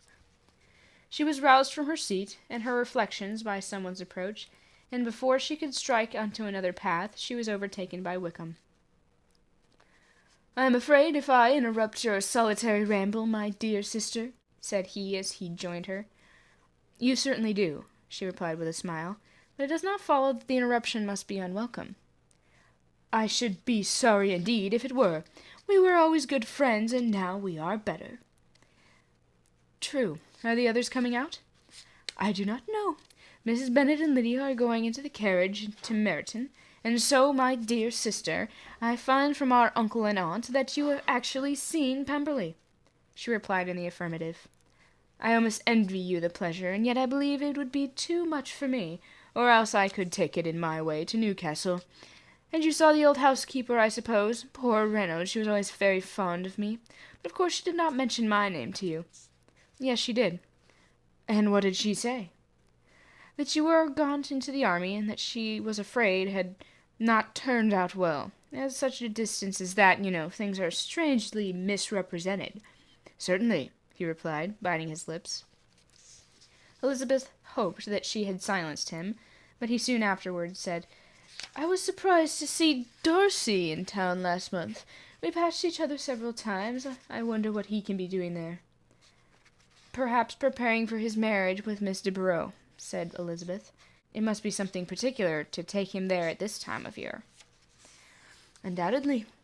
Did you see him while you were at Lambton? I thought I understood from the gardeners that you had." "Yes, he introduced me to his sister." "And do you like her?" "Very much." "I have heard indeed that she is uncommonly improved within this year or two. When I last saw her she was not very promising. I am very glad you liked her. I hope she'll turn out well." "I dare say she will. She has got over the most trying age. Did you go by the village of Kimpton?" "I did not recollect that we did. I mention it because it is the living which I ought to have had. A most delightful place, excellent parsonage house. It would have suited me in every respect." "How should you have liked making sermons?" "Exceedingly well. I should have considered it as part of my duty, and the exertion would soon have been nothing. One ought not to repine, but to be sure it would have been such a thing for me. The quiet, the retirement of such a life would have answered all my ideas of happiness. But it was not to be. Did you ever hear Darcy mention this circumstance when you were in Kent?" "I have heard from authority, which I thought as good. It was left you, conditionally only, at the will of the present patron." "You have. Yes, there was something in that. I told you so from the first, you may remember. I did hear, too, that there was a time when sermon-making was not so palatable to you as it seems to be at the present. That you actually declared your resolution of never taking orders, that the business had been compromised accordingly." "You did, and it was not wholly without foundation. You may remember what I told you on that point when we first talked of it." They were now almost at the door of the house, for she had walked fast to get rid of him, and unwilling for her sister's sake to provoke him, she only said in reply, with a good-humoured smile, "Come, Mr. Wickham, we are brother and sister, you know. Do not let us quarrel about the past. In future I hope we shall always be of one mind." She held out her hand. He kissed it with affectionate gallantry, though he hardly knew how to look, and they entered the house. Chapter 53. Mr. Wickham was so perfectly satisfied with this conversation that he never again distressed himself or provoked his dear sister Elizabeth by introducing the subject of it, and she was pleased to find that she had said enough to keep him quiet. The day of his and Lydia's departure soon came, and Mrs. Bennet was forced to submit to a separation, which, as her husband by no means entered into her scheme of their all going to Newcastle, was likely to continue at least a 12-month. "Oh, my dear Lydia," she cried, "when shall we meet again?" "Oh, Lord, I don't know. Not these 2 or 3 years, perhaps." "Write to me very often, my dear." "As often as I can, but you know married women never have much time for writing. My sisters write to me. They will have nothing else to do." Mr. Wickham's adieus were much more affectionate than his wife's. He smiled, looked handsome, and said many pretty things. "He is as fine a fellow," said Mr. Bennet, as soon as they were out of the house, "as I ever saw. He simpers and smirks, and makes love to us all. I am prodigiously proud of him. I defy even Sir William Lucas himself to produce a more valuable son-in-law." The loss of her daughter made Mrs. Bennet very dull for several days. "I often think," said she, "that there is nothing so bad as parting with one's friends. One seems so forlorn without them." "This is the consequence, you see, madam, of marrying a daughter," said Elizabeth. "It must make you better satisfied that your other 4 are single." "It is no such thing. Lydia does not leave me because she is married, but only because her husband's regiment happens to be so far off. If that had been nearer, she would not have gone so soon." But the spiritless condition which this event threw her into was shortly relieved, and her mind opened again to the agitation of hope by an article of news which then began to be in circulation. The housekeeper at Netherfield had received orders to prepare for the arrival of her master, who was coming down in a day or two, to shoot there for several weeks. Mrs. Bennet was quite in the fidgets. She looked at Jane, and smiled and shook her head by turns. "Well, well, and so Mr. Bingley is coming down, sister," for Mrs. Phillips first brought her the news. "Well, so much the better. Not that I care about it, though. He is nothing to us, you know, and I am sure I never want to see him again. But, however, he is very welcome to come to Netherfield if he likes it, and who knows what may happen. But that is nothing to us. You know, sister, we agreed long ago to never mention a word about it, and so it is quite certain he is coming." "You may depend on it," replied the other, "for Mrs. Nichols was in Meryton last night. I saw her passing by, and went out for myself on purpose to know the truth of it, and she told me that it was certain true. He comes down on Thursday at the latest, very likely on Wednesday. She was going to the butcher's, she told me, on purpose to order in some meat on Wednesday. And she has got 3 couple of ducks, just fit to be killed." Miss Bennet had not been able to hear of his coming without changing colour. It was many months since she had mentioned his name to Elizabeth, but now, as soon as they were alone together, she said, "I saw you look at me today, Lizzie, when my aunt told us of the present report, and I know I appeared distressed, but do not imagine it was from any silly cause. I was only confused for the moment because I felt that I should be looked at. But I do assure you that the news does not affect me either with pleasure or pain. I am glad of one thing, that he comes alone, because we shall see less of him. Not that I am afraid of myself, but I dread other people's remarks." Elizabeth did not know what to make of it. Had she not seen him in Derbyshire, she might have supposed him capable of coming there, with no other view than what was acknowledged, but she still thought of him partial to Jane, and she wavered as to the greater possibility of his coming there with his friend's permission, or being bold enough to come without it. "Yet it is hard," she sometimes thought, "that this poor man cannot come to a house which he has legally hired without raising all this speculation. I will leave him to himself."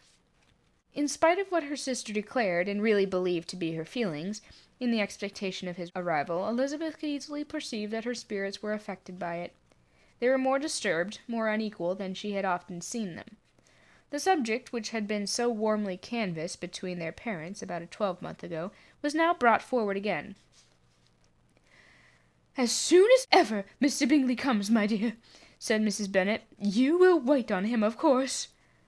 "No, you forced me into visiting him last year, and promised if I went to see him he would marry one of my daughters, but it ended in nothing, and I will not be sent on a fool's errand again." His wife represented to him how absolutely necessary such an intention would be from all the neighbouring gentlemen on his returning to Netherfield. "'Tis an etiquette I despise," said he. "If he wants our society, let him seek it. He knows where we live. I will not spend my hours in running after my neighbours every time they go away and come back again." "Well, all I know is, that it will be abominably rude if you do not wait on him. But, however, that shan't prevent my asking him to dine here. I am determined. We must have Mrs. Long and the Goldings soon. That will make 13 with ourselves, so there will be just room at the table for him." Consoled by this resolution, she was the better able to bear her husband's incivility, though it was very mortifying to know that her neighbours might all see Mr. Bingley in consequence of it, before they did. As the day of their arrival drew near, "I begin to be sorry that he comes at all," said Jane to her sister. "It would be nothing. I see him with perfect indifference, but I can hardly bear to hear it thus perpetually talked of. My mother means well, but she does not know. No one can know how much I suffer from what she says. Happy shall I be when his stay at Netherfield is over." "I wish I could say anything to comfort you," replied Elizabeth, "but it is wholly out of my power. You must feel it, and the usual satisfaction of preaching patience to a sufferer is denied me, because you've always so much." Mr. Bingley arrived. Mrs. Bennet, through the assistance of servants, contrived to have the earliest tidings of it, that the period of anxiety and fretfulness on her side might be as long as it could. She counted the days that must intervene before their invitation could be sent, hopeless of seeing him before, but on the 3rd morning after his arrival in Hertfordshire she saw him from her dressing-room window into the paddock and ride towards the house. Her daughters were eagerly called to partake of her joy. Jane resolutely kept her place at the table, but Elizabeth, to satisfy her mother, went to the window. She looked and saw Mr. Darcy with him, and sat down again by her sister. "There's a gentleman with him, mamma," said Kitty. "Who can it be?" "Some acquaintance or other, my dear, I suppose. I'm sure I do not know." "La!" replied Kitty, "it looks just like that man who used to be with him before. Mr. What's-his-name, that tall, proud man." "Good gracious, Mr. Darcy! And so it does, I vow. Well, any friend of Mr. Bingley's will always be welcome here, to be sure, but else I must say that I hate the very sight of him." Jane looked at Elizabeth with surprise and concern. She knew but little of their meeting in Derbyshire, and therefore felt the awkwardness which must attend her sister in seeing him almost for the first time after receiving his explanatory letter. Both sisters were uncomfortable enough. Each felt for the other, and of course for themselves, and their mother talked on of her dislike of Mr. Darcy and her resolution to be civil to him only as Mr. Bingley's friend, without being heard by either of them. But Elizabeth had sources of uneasiness which could not be suspected by Jane, to whom she had never yet courage to show Mrs. Gardiner's letter, or to relate her own change of sentiment towards him. To Jane, he could be only a man whose proposals she had refused, and whose merit she had undervalued. But to her own more extensive information, he was the person to whom the whole family were indebted for the first of benefits, and whom she regarded herself with an interest, if not quite so tender, at least as reasonable and just as what Jane felt for Bingley. Her astonishment at his coming to Netherfield, to Longbourn, and voluntarily seeking her again, was almost equal to what she had known on first witnessing his altered behaviour in Derbyshire. The colour which had been driven from her face returned for half a minute with additional glow, and a smile of delight added lustre to her eyes, as she thought for that space of time that his affection and wishes must still be unshaken. But she would not be secure. "Let me first see how he behaves," said she. "It will then be early enough for expectation." She sat intently at work, striving to be composed, and without daring to lift up her eyes, till anxious curiosity carried them to the face of her sister, as the servant was approaching the door. Jane looked a little paler than usual, but was more sedate than Elizabeth had expected. On the gentleman's appearing, her colour increased, yet she received them with tolerable ease, and with a propriety of behaviour equally free from any symptom of resentment, or any unnecessary complaisance. Elizabeth said as little to either as civility would allow, and sat down again to her work with an eagerness which it did not often command. She had ventured only one glass at Darcy. He looked serious as usual, and she thought, more as he had been used to look in Hertfordshire than as she had seen him in Pemberley. But perhaps he could not in her mother's presence be what he was before her uncle and aunt. It was a painful but not improbable conjecture. Bingley she had likewise seen for an instant, and in that short period saw him looking both pleased and embarrassed. He was received by Mrs. Bennet with a degree of civility which made her two daughters ashamed, especially when contrasted with the cold and ceremonious politeness of her curtsy and address to his friend. Elizabeth particularly, who knew that her mother owed to the latter the preservation of her favourite daughter from irremediable infamy, was hurt and distressed to a most painful degree by a distinction so ill applied. Darcy, after inquiring of her how Mr. and Mrs. Gardiner did, a question which she could not answer without confusion, said scarcely anything. He was not seated by her, perhaps that was the reason of his silence, but it had not been so in Derbyshire. There he had talked to her friends, when he could not to herself, but now several minutes elapsed without bringing the sound of his voice, and when occasionally unable to resist the impulse of curiosity, she raised her eyes to his face, as she often found him looking at Jane, as at herself, and frequently on no object on the ground. More thoughtfulness and less anxiety to please than when they had last met were plainly expressed. She was disappointed and angry with herself for being so. "Could I expect it to be otherwise?" said she. "Yet why did he come?" She was in no humour for conversation with anyone but himself, and to him she had hardly courage to speak. She inquired after his sister, but could do no more. "It is a long time, Mr. Bingley, since you went away," said Mrs. Bennet. He readily agreed to it. "I began to be afraid you would never come back again.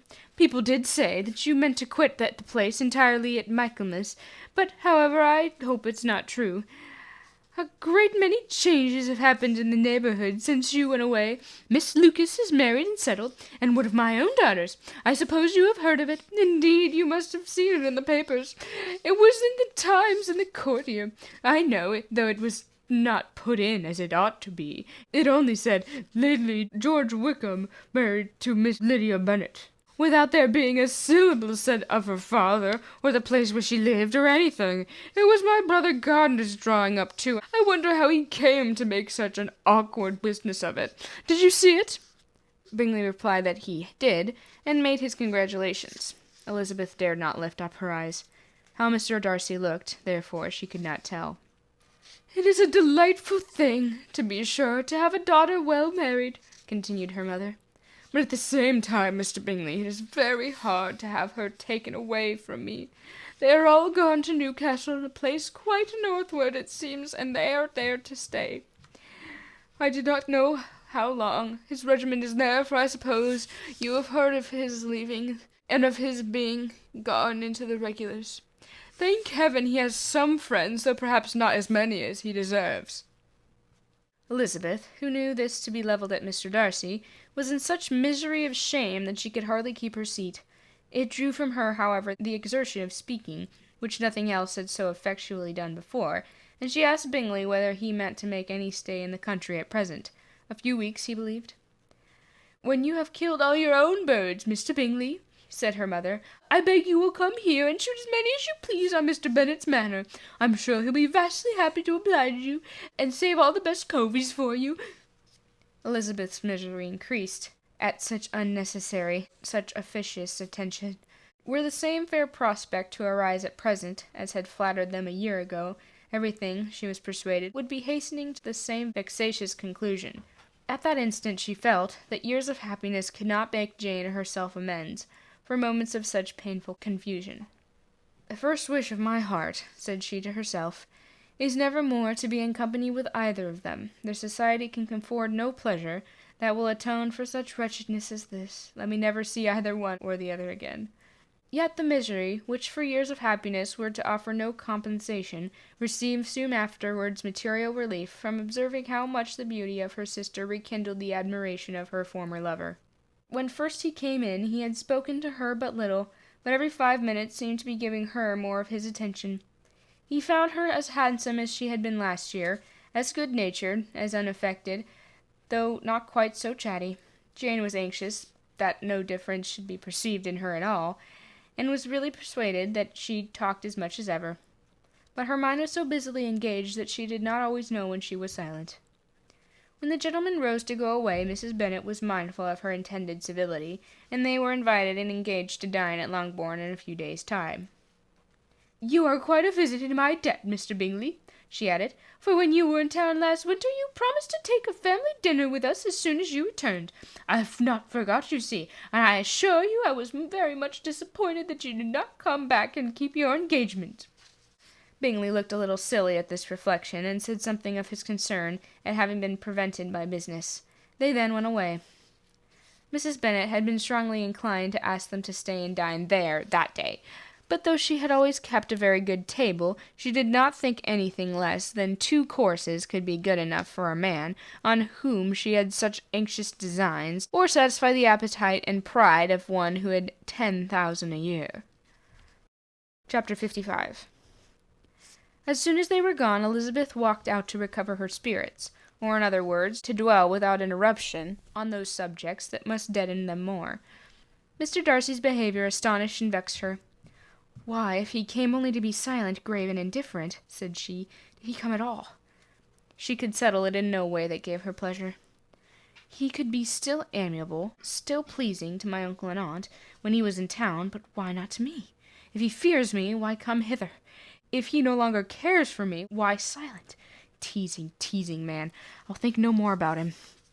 Her resolution was for a short time involuntarily kept by the approach of her sister, who joined her with a cheerful look, which showed her better satisfied with their visitors than Elizabeth. "Now," said she, "that this first meeting is over, I feel perfectly easy. I know my own strength, and I shall never be embarrassed again by his coming. I'm glad he dines here on Tuesday.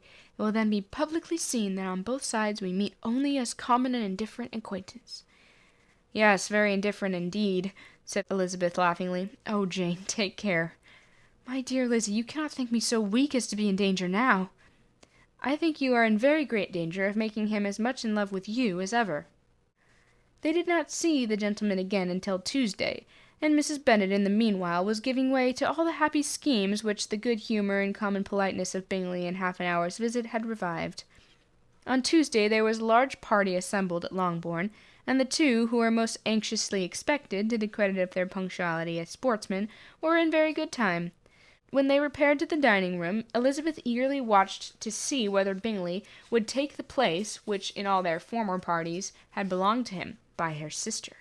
Her prudent mother, occupied by the same ideas, proposed to invite him to sit by herself. On entering the room he seemed to hesitate, but Jane happened to look round, then happened to smile. It was decided. He placed himself by her. Elizabeth, with a triumphant sensation, looked towards his friend. He bore it with a noble indifference, and she would have imagined that Bingley had received his sanction to be happy, had he not seen his eyes likewise turn to Mr. Darcy with an expression of half-laughing alarm. His behaviour to her sister was such during dinner-time as showed an admiration of her, which, though more guarded than formerly, persuaded Elizabeth that if left wholly to himself, Jane's happiness and his own would be speedily secured. Though she dared not depend upon the consequence, she yet received pleasure from observing his behaviour. It gave her all the animation that her spirits could boast, and she was in no cheerful humour. Mr. Darcy was almost as far from her as the table could divide them. He was on one side of her mother. She knew how little such a situation would give pleasure to either, or make either appear to advantage. She was not near enough to hear any of their discourse, but she could see how seldom they spoke to each other, and how formal and cold was their manner, whatever they did. Her mother's ungraciousness made the sense of what they owed him more painful to Elizabeth's mind, and she would at times have given anything to be privileged to tell him that his kindness was neither unknown nor unfelt by the whole of the family. She was in hopes that the evening would afford some opportunity of bringing them together, that the whole of the visit would not pass away without enabling them to enter into something more of conversation than the more ceremonious salutation attending his entrance. Anxious and uneasy, the period which passed in the drawing-room before the gentlemen came was wearisome and dull to a degree that almost made her uncivil. She looked forward to their entrance as the point on which all her chances of pleasure for the evening must depend. "If he does not come to me then," said she, "I shall give him up forever." The gentleman came, and she thought he looked as if he would have answered her hopes. But alas, the ladies had crowded around the table, where Miss Bennet was making tea, and Elizabeth poured out the coffee in so close a confederacy that there was not a single vacancy near her which would admit of a chair. And on the gentleman's approaching, one of the girls moved closer to her than ever, and said in a whisper, "These men shan't come and part us, I am determined. We want none of them, do we?" Darcy had walked away to another part of the room. She followed him with her eyes, envied everyone to whom he spoke, had scarcely patience enough to help anybody to coffee, and then was enraged against herself for being so silly. "A man who has once been refused, how could I ever be so foolish enough to expect a renewal of his love? Is there one among the sex who would not protect against such a weakness as a second proposal to the same woman? There is no indignity so abhorrent to their feelings." She was a little revived, however, by his bringing back his coffee-cup himself, and she seized the opportunity of saying, "Is your sister at Pemberley still?" "Yes, she'll remain there till Christmas." "And quite alone? Have all her friends left her?" "Miss Annesley is with her, and the others have been gone to Scarborough these 3 weeks." She could think of nothing more to say, but if he wished to converse with her, he might have better success. He stood by her, however, for some minutes in silence, and at last, on the young lady's whispering to Elizabeth again, he walked away. When the tea-things were removed, and the card tables placed, the ladies all rose, and Elizabeth was then hoping to soon be joined by him, when all her views were overthrown, by seeing him fall victim to her mother's rapacity for whist players, and in a few moments after being seated with the rest of the party. She now lost every expectation of pleasure. They were confined for the evening at different tables, and she had nothing to hope but that his eyes were so often turned towards her side of the room as to make him play as unsuccessfully as herself. Mrs. Bennet had designed to keep the 2 Netherfield gentlemen to supper, but their carriage was unluckily ordered before any of the others, and she had no opportunity of detaining them. "Well, girls," said she, as soon as they were left to themselves, "what say you to the day? I think everything has passed off so uncommonly well, I assure you. The dinner was well dressed as any I ever saw. The venison was roasted to a turn, and everybody said they never saw so fat a haunch. The soup was 50 times better than what we had at the Lucases last week, and even Mr. Darcy acknowledged that the partridges were remarkably well done, and I suppose he has 2 or 3 French cooks at least. And, my dear Jane, I never saw you look in greater beauty. Mrs. Long said so, too, for I asked her whether you did not, and what do you think she said besides? 'Ah, Miss Bennet, we shall have her at Netherfield at last.' She did indeed. I do not think Mrs. Long is as good a creature as ever lived, and her nieces are very pretty behaved girls, but not at all handsome. I like them prodigiously." Mrs. Bennet, in short, was in very great spirits. She had seen enough of Bingley's behaviour to Jane to be convinced that she would get him at last, and her expectations of advantage to her family, when in a happy humour, were so far beyond reason that she was quite disappointed at not seeing him there again the next day to make his proposals. "It has been a very agreeable day," said Miss Bennet to Elizabeth.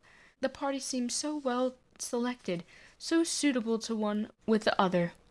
I hope we may often meet again." Elizabeth smiled. "Lizzie, you must not do so. You must not suspect me. It mortifies me. I assure you that I have now learned to enjoy his conversation as an agreeable and sensible young man, without having a wish beyond it. I am perfectly satisfied from what his manners are now, that he never had any design of engaging in my affection. It is only that he is blessed with greater sweetness of address, and a stronger desire of generally pleasing than any other man." "You are very cruel," said her sister. "You will not let me smile, and are provoking me to it this very moment." "How hard it is in some cases to be believed, and how impossible in others! But why should you wish to persuade me that I feel more than I acknowledge? That is a question which I hardly know how to answer. We all love to instruct, though we can teach only what is not worth knowing. Forgive me, and if you persist in indifference, do not make me your confidant." Chapter 55. A few days after this visit, Mr. Bingley called again, and alone. His friends had left him that morning for London, but was to return home in 10 days' time. He sat with them above an hour, and was in remarkably good spirits. Mrs. Bennet invited him to dine with them, but with many expressions of concern, he confessed himself engaged elsewhere. "Next time you call," said she, "I hope we will be more lucky." He should be particularly happy at any time, etc., etc., and if you would give him leave, would take an early opportunity of waiting on them. "Can you come tomorrow?" Yes, he had no engagement at all for tomorrow, and her invitation was accepted. He came, and in such a very good time that the ladies were none of them dressed. It ran Mrs. Bennet to her daughter's room in her dressing-gown, and with her hair half finished, crying out, "My dear Jane, make haste and hurry down! He is come! Mr. Bingley is come! He is indeed! Make haste, make haste! Here, Sarah, come to Miss Bennet this moment and help her with her gown. Never mind Miss Lizzie's hair." "We will be down as soon as we can," said Jane, "but I dare say Kitty is forewarned than either of us, for she went upstairs half an hour ago." "Oh, hang Kitty! What has she to do with it? Come, be quick, be quick! Where is your sash, my dear?" But when her mother was gone, Jane would not be prevailed on to go down without one of her sisters. The same anxiety to get them by themselves was visible again in the evening. After tea, Mr. Bennet retired into the library, as was his custom, and Mary went upstairs to her instrument. 2 obstacles of the 5 thus being removed, Mrs. Bennet sat looking and winking at Elizabeth and Catherine for a considerable time, without making any impression on them. Elizabeth would not observe her, and when at last Kitty did, she very innocently said, "What's the matter, mamma? Why do you keep winking at me for? What am I to do?" "Nothing, child, nothing. I did not wink at you." She then sat still 5 minutes longer, but unable to waste such a precious occasion, she suddenly got up, and saying to Kitty, "Come here, my love, I want to speak with you," took her out of the room. Jane instantly gave a look to Elizabeth, which spoke her distress at such premeditation, and her entreaty that she would not give in to it. In a few minutes, Mrs. Bennet half opened the door and called out, "Lizzie, my dear, I want to speak with you." Elizabeth was forced to go. "We may as well leave them by themselves, you know," said her mother as soon as she was in the hall. "Kitty and I are going upstairs to sit in my dressing-room." Elizabeth made no attempt to reason with her mother, but remained quietly in the hall till she and Kitty were out of sight, then returned into the drawing-room. Mrs. Bennet's schemes for this day were ineffectual. Bingley was everything that was charming except the professed lover of her daughter. His ease and cheerfulness rendered him a most agreeable addition to their evening party, and he bore with the ill-judged officiousness of the mother, and heard all of her silly remarks with a forbearance and command of countenance particularly grateful to the daughter. He scarcely needed an invitation to stay supper, and before he went away an engagement was formed, chiefly through his own and Mrs. Bennet's means, for his coming the next morning to shoot with her husband. After this day, Jane said no more of her indifference. Not a word passed between the sisters concerning Bingley, but Elizabeth went to bed in the happy belief that all must speedily be concluded, unless Mr. Darcy returned within the stated time. Seriously, however, she felt tolerably persuaded that all this must have taken place with that gentleman's concurrence. Bingley was punctual to his appointment, and he and Mr. Bennet spent the morning together as had been agreed upon. The latter was much more agreeable than his companion expected. There was nothing of presumption or folly in Bingley that could provoke his ridicule or disgust him into silence, and he was more communicative and less eccentric than the other had ever seen him. Bingley, of course, returned with him to dinner, and in the evening Mrs. Bennet's invention was again at work to get everybody away from him and her daughter. Elizabeth, who had a letter to write, went into the breakfast-room for that purpose soon after tea, for as the others were all going to sit down to cards, she could not be wanted to counteract her mother's schemes. But on returning to the drawing-room when her letter was finished, she saw, to her infinite surprise, there was reason to fear that her mother had been too ingenious for her. On opening the door, she perceived her sister and Bingley standing together over the hearth, as if engaged in earnest conversation, and had this led to no suspicion, the faces of both, as they hastily turned round, had moved away from each other, would have told it all. Their situation was awkward enough, but hers she thought was still worse. Not a syllable was uttered by either, and Elizabeth was on the point of going away again, when Bingley, who was as well as the other had sat down, suddenly rose, and whispering a few words to her sister, ran out the room. Jane could have no reserves from Elizabeth, where confidence would give pleasure, and instantly embracing her acknowledged, with the liveliest emotion, she was the happiest creature in the world. "'Tis too much," she added, "by far too much. I do not deserve it. Oh, why is not everybody this happy?" Elizabeth's congratulations were given with a sincerity, a warmth, a delight which words could but poorly express. Every sentence of a kindness was a fresh source of happiness to Jane, but she would not allow herself to stay with her sister, or say half that remained to be said for the present. "I must go instantly to my mother," she cried. "I would not let any account trifle with her affectionate solitude, or allow her to hear it from anyone but myself. He has gone to my father already. Oh, Lizzie, to know that what I have to relate will give such pleasure to all my dear family! How shall I bear so much happiness?" She then hastened away to her mother, who had purposely broken up the card party and was sitting upstairs with Kitty. Elizabeth, who was left by herself, now smiled at the rapidity and ease with which an affair was finally settled that had given them so many previous months of suspense and vexation. "And this," said she, "is the end of all his frenzies and circumspection, of all his sister's falsehood and contrivance, the happiest, wisest, and most reasonable end." In a few moments she was joined by Bingley, whose conference with her father had been short and to the purpose. "Where is your sister?" he said hastily as he opened the door. "With my mother upstairs. She'll be down in a moment, I dare say." He then shut the door, and coming up to her, claimed the good wishes and affection of a sister. Elizabeth honestly and heartily expressed her delight in the prospect of their relationship, and they shook hands with great cordiality, and then till her sister came down she had to listen to all that he had to say, of his own happiness and of Jane's perfections, and in spite of his being a lover, Elizabeth really believed all his expectations of felicity to be rationally rounded, because they had for basis the excellent understanding and super-excellent disposition of Jane, and a general similarity of feelings and tastes between her and himself. It was an evening of no common delight to them all. The satisfaction of Miss Bennet's mind gave a glow of such sweet animation to her face as made her look handsomer than ever. Kitty simpered and smiled. The satisfaction of Miss Bennet's mind gave a glow of such sweet animation to her face as made her look handsomer than ever. Kitty simpered and smiled, and hoped her turn was coming soon.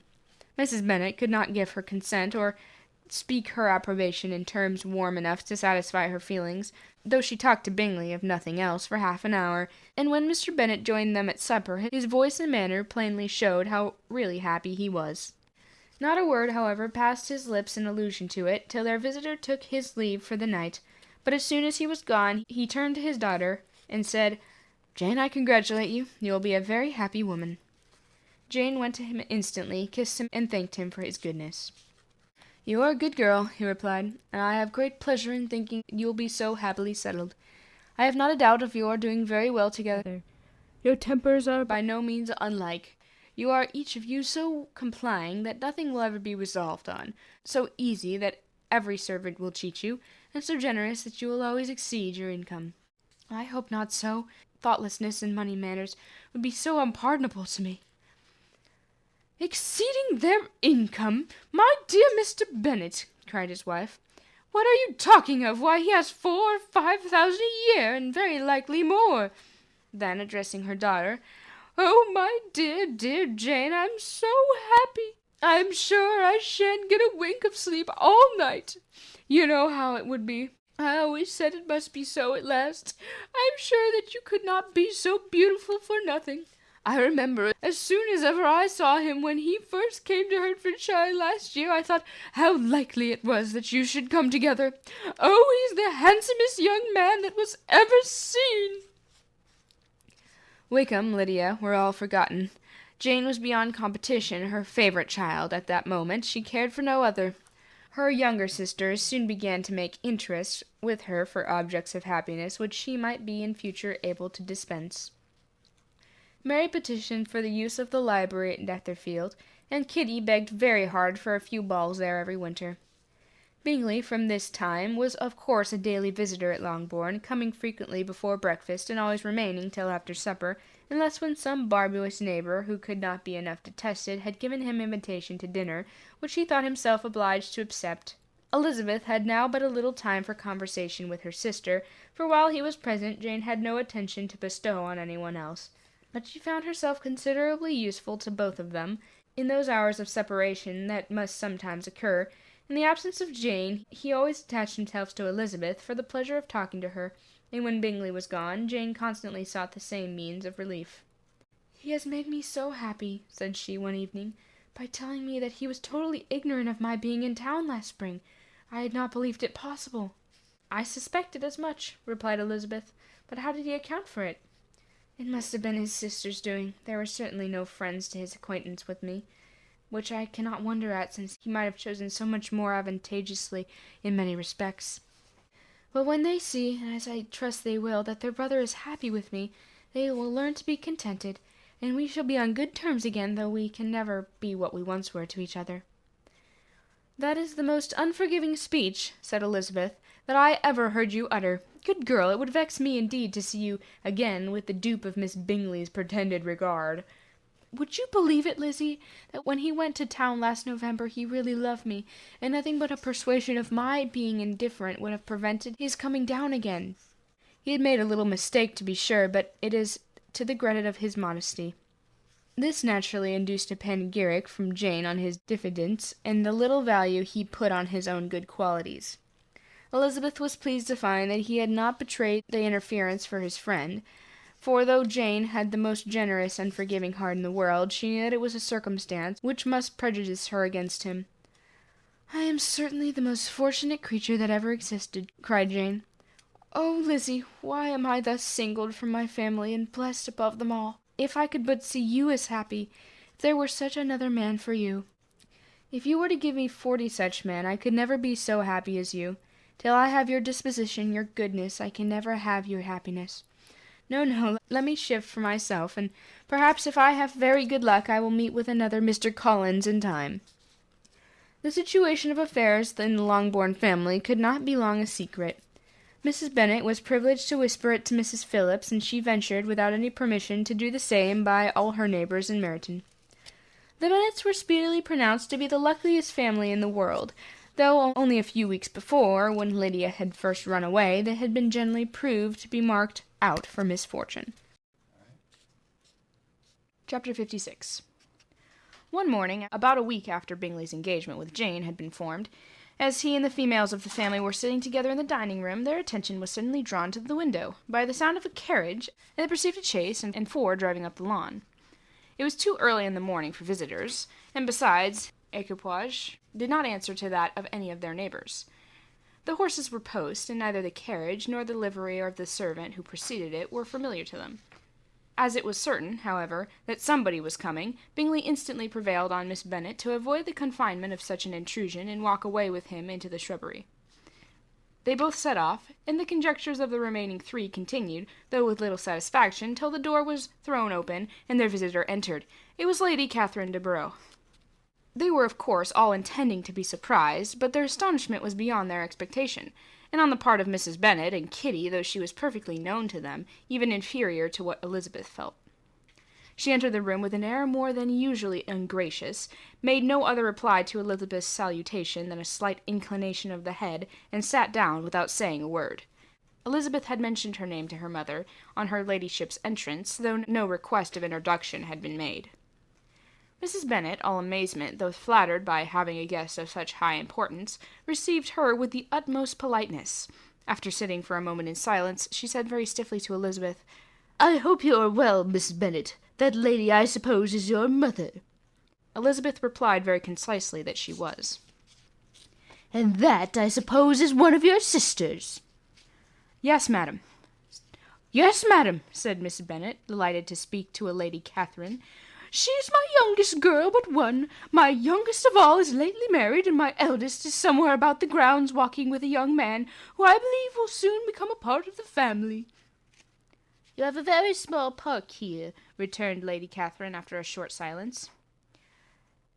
"It is nothing in comparison of Rosings, my lady, I dare say, but I assure you it is much larger than Sir William Lucas's." "This must be a most convenient sitting-room for the evening. In summer the windows are full west."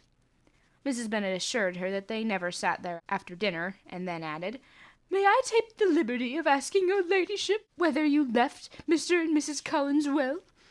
"Yes, very well. I saw them the night before last." Elizabeth now expected that she would produce a letter for her from Charlotte, as it seemed the only probable motive for her calling, but no letter appeared, and she was completely puzzled. Mrs. Bennet, with great civility, begged her ladyship to take some refreshment, but Lady Catherine very resolutely, and not very politely, declined eating anything, and then, rising up, said to Elizabeth, "Miss Bennet, there seems to be a prettyish kind of a little wilderness on one side of your lawn. I should be glad to take a turn in it, if you will favour me with your company." "Go, my dear," cried her mother, "and show her ladyship about the different walks. I think she will be pleased with the hermitage." Elizabeth obeyed, and running into her own room for her parasol, attended her noble guest downstairs. As they passed through the hall, Lady Catherine opened the doors into the dining parlour and drawing-room, and pronouncing them, after a short survey, to be decent-looking rooms, walked on. Her carriage remained at the door, and Elizabeth saw that her waiting woman was in it. They proceeded in silence along the gravel walk that led to the copse, and Elizabeth was determined to make no effort for conversation with a woman who was now more than usually insolent and disagreeable. "How could I ever think her like her nephew?" said she, as she looked in her face. As soon as they entered the copse, Lady Catherine began in the following manner. "You can be at no loss, Miss Bennet, to understand the reason for my journey hither. Your own heart, your own conscience must tell you why I come." Elizabeth looked with unaffected astonishment. "Indeed, you are mistaken, madame. I have not been at all able to account for the honour of seeing you here." "Miss Bennet," replied her ladyship, in an angry tone, "you ought to know that I am not to be trifled with. But however insincere you may choose to be, you shall not find me so. My character has ever been celebrated for its sincerity and frankness, and in a cause of such moment as this, I shall certainly not depart from it. A report of a most alarming nature has reached me 2 days ago. I was told that not only your sister was on the point of being most advantageously married, but that you, Miss Elizabeth Bennet, would, in all likelihood, be soon afterwards united to my nephew, my own nephew, Mr. Darcy. Though I know it must be a scandalous falsehood, though I would not inquire him so much as to suppose the truth if it possible, I instantly resolved on setting off for this place, that I might make my sentiments known to you." "If you believed it impossible to be true," said Elizabeth, colouring with astonishment and disdain, "I wonder you took the trouble of coming so far. What would your ladyship propose by it?" "At once to insist upon having such a report universally contradicted." "Your coming to Longbourn to see me and my family," said Elizabeth coolly, will be rather a confirmation of it, if indeed such a report is in existence. If you then pretend to be ignorant of it, has it not been industriously circulated by yourselves? Do you not know that such a report is spread abroad? I never heard that it was. And can you likewise declare that there is no foundation for it? I do not pretend to possess equal frankness with your ladyship. You may ask questions which I shall not choose to answer. This is not to be borne. Miss Bennet, I insist on being satisfied. Has my nephew made you an offer of marriage? Your ladyship has declared it to be impossible. It ought to be so. It must be so, while he retains the use of his reason.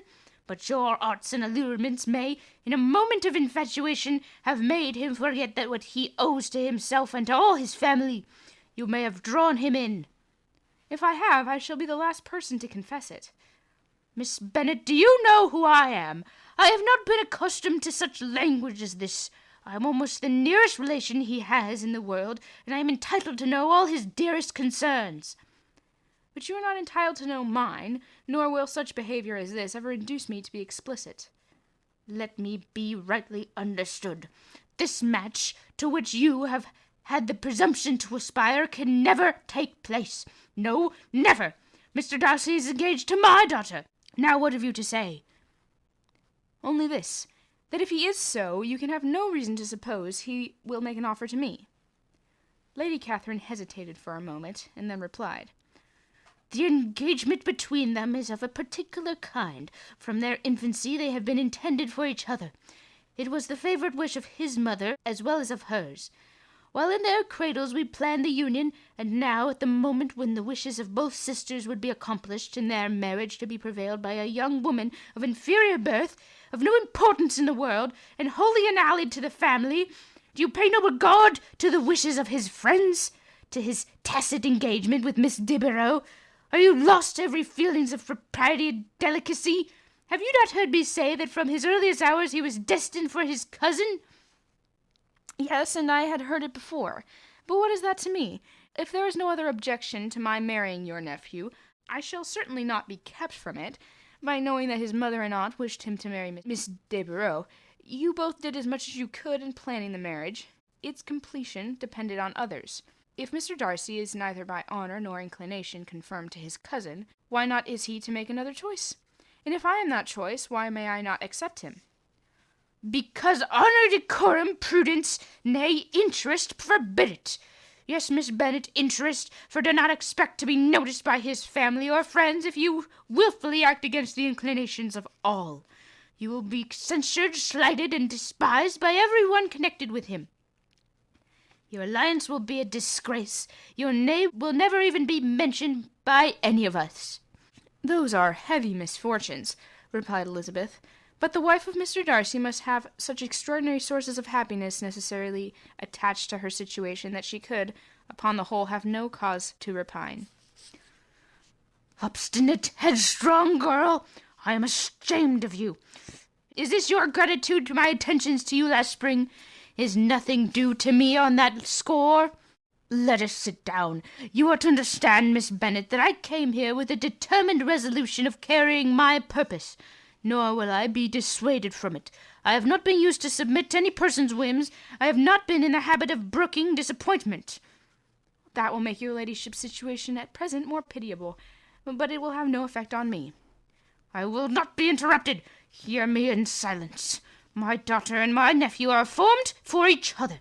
They are destined on the material side from the same noble line, and on the father's from respectable, honourable, and ancient, through untitled families. Their fortune on both sides is splendid. They are destined for each other by the voice of every member of their respective houses. And what is to divide them? The upstart pretensions of a young woman without family, connections, or fortune? Is this to be endured? But it must not and shall not be. If you are sensible of your own good, you would not wish to quit the sphere in which you have been brought up. In marrying your nephew, I shall not consider myself as quitting that sphere. He is a gentleman, and I am a gentleman's daughter. So far we are equal. True, you are a gentleman's daughter, but who is your mother? Who are your uncles and aunts? Do not imagine me ignorant of their condition." "Whatever my connections may be," said Elizabeth, "if your nephew does not object to them, they can be nothing to you." "Tell me once and for all, are you engaged to him?" Though Elizabeth would not, for the mere purpose of obliging Lady Catherine, have answered the question, she could not but say, after a moment's deliberation, "I am not." Lady Catherine seemed pleased. "And you will promise me never to enter into such an engagement?" "I will make no promise of the kind." "Miss Bennet, I am shocked and astonished. I expected to find a more reasonable young woman. But do not deceive yourself into a belief that I will ever recede. I shall not go away till you have given me the assurance I require." "And I certainly never shall give it. I am not to be intimidated into anything so wholly unreasonable. Your ladyship wants Mr. Darcy to marry your daughter, but would my giving you the wished-for promise make their marriage at all more probable? Supposing him to be attached to me, would my refusing to accept his hand make him wish to bestow it on his cousin? Allow me to say, Lady Catherine, that the arguments with which you have supported this extraordinary application have been as frivolous as the application was ill-judged. You have widely mistaken my character, if you think I can be worked on by any such persuasions as these. How far your nephew might approve of your interference on his affairs, I cannot tell, but you have certainly no right to concern yourself in mine. I must beg, therefore, to be importuned no further on the subject." "Not so hasty, if you please. I have by no means done. To all the objections I have already urged, I have still another to add. I am no stranger to the particulars of your youngest sister's infamous elopement. I know it all. That the young man's marrying her is a patched-up business, and that at the expense of your father and uncles.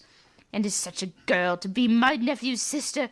Is her husband, the son of his late father's steward, to be his brother? Heaven and earth! Of what are you thinking?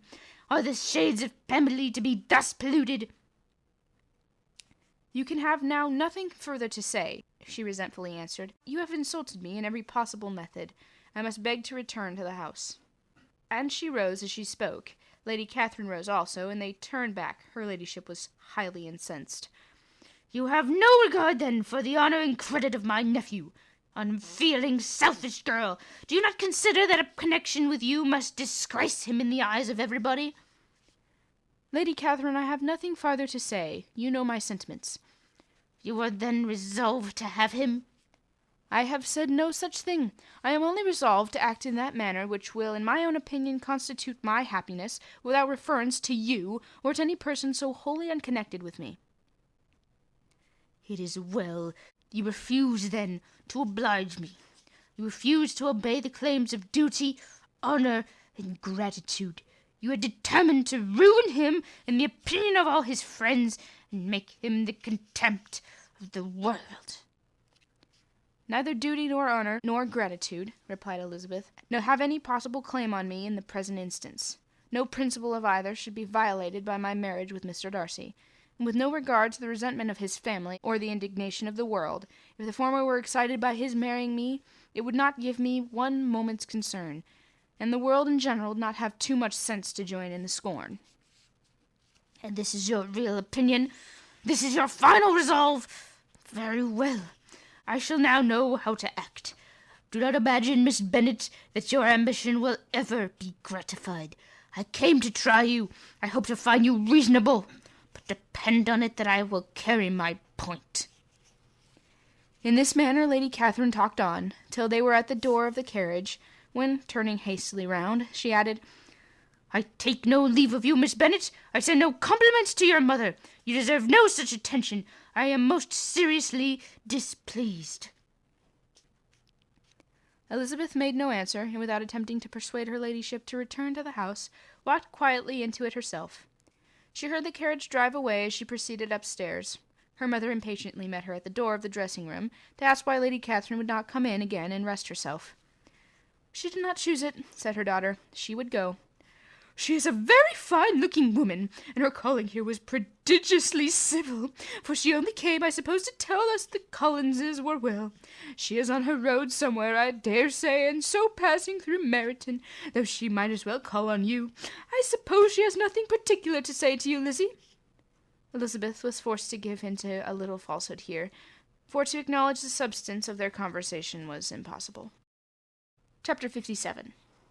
The discomposure of spirits which this extraordinary visit threw Elizabeth into could not be easily overcome, nor could she for many hours learn to think of it less than incessantly. Lady Catherine, it appeared, had actually taken the trouble of this journey from Rosings for the sole purpose of breaking off her supposed engagement with Mr. Darcy. It was a rational scheme, to be sure, but from what the report of their engagement could originate, Elizabeth was at a loss to imagine. Till she recollected that his being the intimate friend of Bingley, and her being the sister of Jane, was enough, at a time when the expectation of one wedding made everybody eager for another, to supply the idea. She had not herself forgotten to feel that the marriage of her sister must bring them more frequently together, and her neighbours at Lucas Lodge, therefore, for through their communication with the Collinses, the report, she concluded, had reached Lady Catherine, had only set that down, as almost certain and immediate, which she had looked forward to as possible at some future time.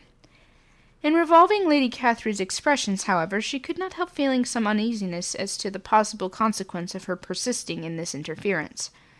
From what she had said of her resolution to prevent their marriage, it occurred to Elizabeth that she must meditate an application to her nephew, and how he might take a similar representation of the evils attached to a connection with her she dared not pronounce. She knew not the exact degree of his affection for his aunt, nor his dependence on her judgment, but it was natural to suppose that he thought much higher of her ladyship than she could do, and it was certain that in enumerating the miseries of a marriage with one whose immediate connections were so unequal to his own, his aunt would address him on his weakest side. With his notions of dignity, he would probably feel that the arguments, which to Elizabeth had appeared weak and ridiculous, contained much good sense and solid reasoning. If he had been wavering before, as to what he should do, which had often seemed likely, the advice and entreaty of so near a relation might settle every doubt, and determine him at once to be as happy as dignity unblemished could make him. In that case he would return no more. Lady Catherine might see him and her away through town, and his engagement to Bingley, if coming again to Netherfield, must give way. If, therefore, an excuse for not keeping his promise should come to his friend within a few days, she added, I shall know how to understand it. I shall then give over every expectation, every wish of his consistency. If he is satisfied with only regretting me, when he might have had obtained my affections and hand, I shall soon cease to regret him at all. The surprise of the rest of the family on hearing who their visitor had been was very great, but they obligingly satisfied it with the same kind of supposition which had appeased Mrs. Bennet's curiosity, and Elizabeth was spared from much teasing on the subject. The next morning, as she was going downstairs, she was met by her father, who came out of his library with a letter in his hand. "Lizzie," said he, I was going to look for you. Come into my room.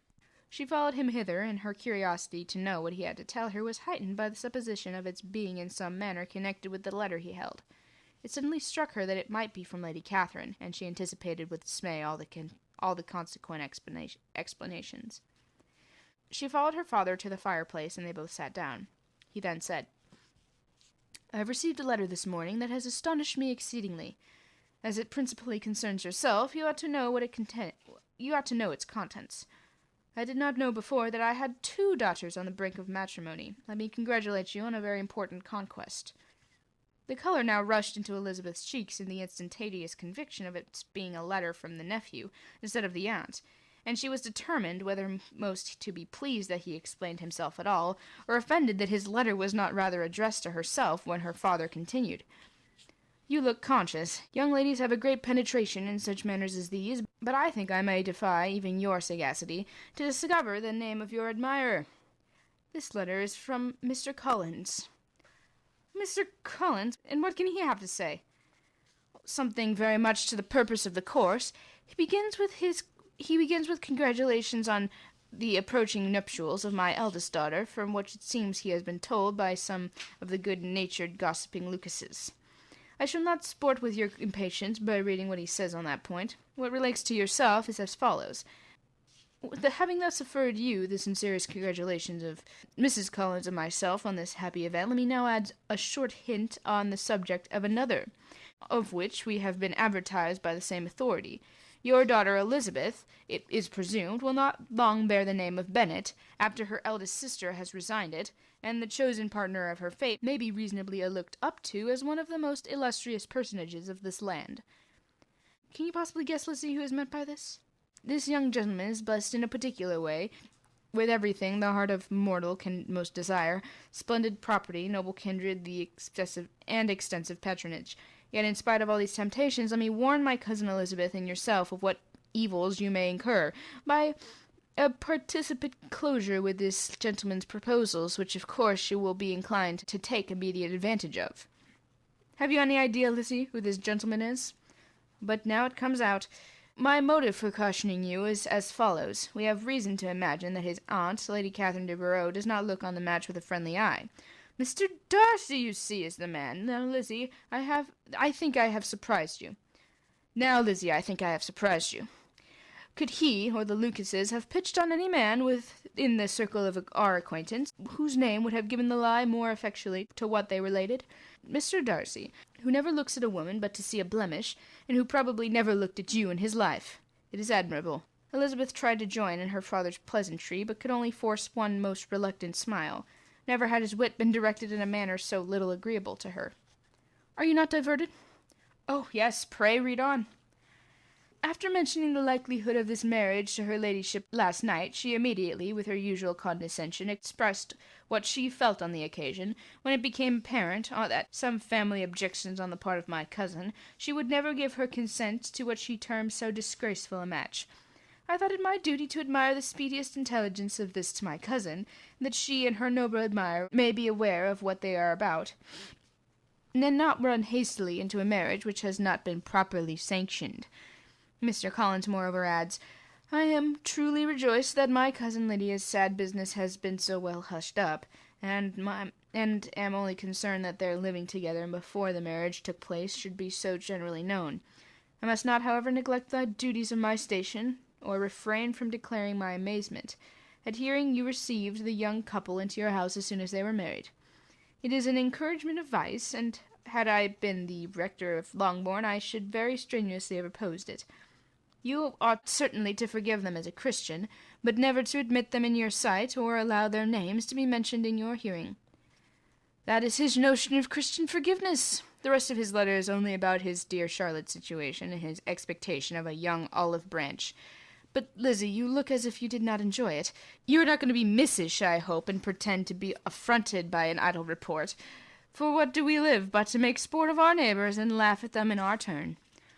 Oh, cried Elizabeth, I am excessively diverted, but it is so strange. Yes, that is what makes it amusing. Had they fixed on any other man, it would have been nothing, but his perfect indifference, and your pointed dislike, make it so delightfully absurd. Much as I abominate writing, I would not give up Mr. Collins's correspondence for any consideration. Nay, when I read a letter of his, I cannot help giving him the preference even over Wickham, much as I value the imprudence and hypocrisy of my son-in-law. And pray, Lizzie, what said Lady Catherine about this report? Did she call to refuse her consent?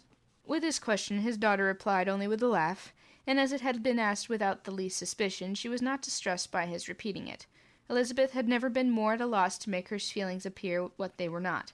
It was necessary to laugh when she would rather have cried. Her father had most cruelly mortified her by what he said of Mr. Darcy's indifference, and she could do nothing but wonder at such a want of penetration, or fear that perhaps instead of his seeing too little, she might have fancied too much. Chapter 58. Instead of receiving any such letter of excuse from his friend as Elizabeth half expected Mr. Bingley to do, he was able to bring Darcy with him to Longbourn before many days had passed after Lady Catherine's visit. The gentleman arrived early, and before Mrs. Bennet had time to tell them of their having seen his aunt, of which her daughter sat in a momentary dread, Bingley, who wanted to be alone with Jane, proposed their all walking out. It was agreed to. Mrs. Bennet was not in the habit of walking. Mary could never spare time, but the remaining 5 set off together. Bingley and Jane, however, soon allowed the others to outstrip them. They lagged behind, while Elizabeth, Kitty, and Darcy were to entertain each other. Very little was said by either. Kitty was much too afraid of him to talk. Elizabeth was secretly forming a desperate resolution, and perhaps he might be doing the same. They walked towards the Lucases, because Kitty wished to call upon Maria, and as Elizabeth saw no occasion for making it a general concern, when Kitty left them she went boldly on with him alone. Now was the moment for her resolution to be executed, and while her courage was high, she immediately said, Mr. Darcy, I I'm a very selfish creature, and for the sake of giving relief to my own feelings, care not how much I may be wounding yours. I can no longer help thanking you for your unexampled kindness to my poor sister.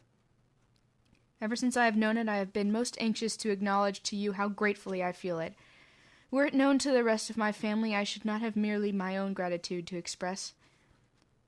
I am sorry, exceedingly sorry, replied Darcy, in a tone of surprise and emotion, that you ever have been informed of what may, in a mistaken light, have given you uneasiness.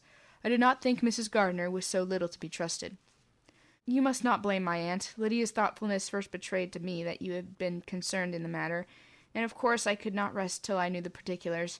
Let me thank you again and again, in the name of all my family, for that generous compassion which induced you to take so much trouble and bear so many mortifications for the sake of discovering them. If you will thank me, he replied, let it be for yourself alone, that the wish of giving happiness to you might add force to the other inducements which led me on, I shall not attempt to deny. But your family owe me nothing, and much as I respect them, I believe I thought only of you. Elizabeth was much too embarrassed to say a word. After a short pause, her companion added, You are too generous to trifle with me. If your feelings are still what they were last April, tell me so at once. My affections and wishes are unchanged, but one word for you will silence me on this subject forever. Elizabeth, feeling all the more than common awkwardness and anxiety of his situation, now forced herself to speak, and immediately, though not very fluently, gave him to understand that her sentiments had undergone so material a change since the period to which he alluded, as to make her receive with gratitude and pleasure his present assurances. The happiness which this reply produced was such as he had probably never felt before, and he expressed himself on the occasion as sensibly and as warmly as a man violently in love can be supposed to do. Had Elizabeth been able to encounter his eye, she might have seen how well the expression of heartfelt delight diffused over his face became him. But though she could not look, she could listen, and he told her of feelings which, in proving of what importance she was to him, made his affection every moment more valuable. They walked on, without knowing in what direction. There was too much to be thought and felt and said for attention to any other objects. She soon learnt that they were indebted for their present good understanding to the efforts of his aunt, who did call on him in her return through London, and there relate her journey to Longbourn, its motive, and the substance of her conversation with Elizabeth, dwelling emphatically on every expression of the latter, which, in her ladyship's apprehension, particularly denoted her perverseness and assurance in the belief that such a relation must assist her endeavours to obtain that promise from her nephew, which she had refused to give. But unluckily for her ladyship, its effect had been exactly contrawise. It taught me to hope, said he, as I had scarcely ever allowed myself to hope before. I know enough of your disposition to be certain that had you been absolutely irrevocably decided against me, you would have acknowledged it to Lady Catherine frankly and openly. Elizabeth colored and laughed as she replied, Yes, you know enough of my frankness to believe me capable of that. After abusing you so abominably to your face, I could have no scruple in abusing you to all your relations. What did you say of me that I did not deserve? For, though your accusations were ill-founded, formed on mistaken premises, my behavior to you at the time had merited the severest reproof. It was unpardonable. I cannot think of it without abhorrence. We will not quarrel for the greater share of blame annexed to that evening, said Elizabeth. The conduct of neither, if strictly examined, will be irreproachable, but since then we have both, I hope, improved in civility. I cannot be so easily reconciled to myself. The recollection of what I then said, to my conduct, my manners, my expressions during the whole of it, is now, and has been many months, inexpressibly painful to me. Your reproof, so well applied, I shall never forget. Had you behaved in a more gentlemanlike manner, those were your words, I know not, you can scarcely conceive how they have tortured me, though it was some time, I confess, before I was reasonable enough to allow their justice. I was certainly very far from expecting them to make so strong an impression. I had not the smallest idea of their ever being felt in such a way. I can easily believe it. You thought me then devoid of every proper feeling, I'm sure you did. The turn of your countenance I shall never forget, as you said that I could not have addressed you in any possible way that would induce you to accept me. Oh, do not repeat what I then said. These recollections will not do at all. I assure you that I have long been most heartily ashamed of it. Darcy mentioned his letter. Did it? Said he. Did it soon make you think better of me? Did you, on reading it, give any credit to its contents? She explained what its effect had been, and how gradually all her former prejudices had been removed. I know, said he, that what I wrote must give you pain, but it was necessary. I hope you have destroyed the letter. There was one part especially, the opening of it, which should dread your having the power of reading again. I can remember some expressions which might justly make you hate me. The letter shall certainly be burnt, but if you believe it essential to the preservation of my regard, but though we have both reason to think my opinions are not entirely unalterable, they are not, I hope, quite so easily changed as that implies. When I wrote that letter, replied Darcy, I believed myself perfectly calm and cool, but I am since convinced that it was written in a dreadful bitterness of spirit. The letter perhaps began in bitterness, but it did not end so. The adieu is charity itself. But think no more of the letter. The feelings of the person who wrote, and the person who received it, are now so widely different from what they were then, that every unpleasant circumstance attending it ought to be forgotten. You must learn some of my philosophy. Think only of the past, as its remembrance gives you pleasure. I cannot give you credit for any philosophy of a kind. Your retrospections must be so totally void of reproach that the contentment arising from them is not of philosophy, but what is much better, of ignorance. But not with me, it is not so.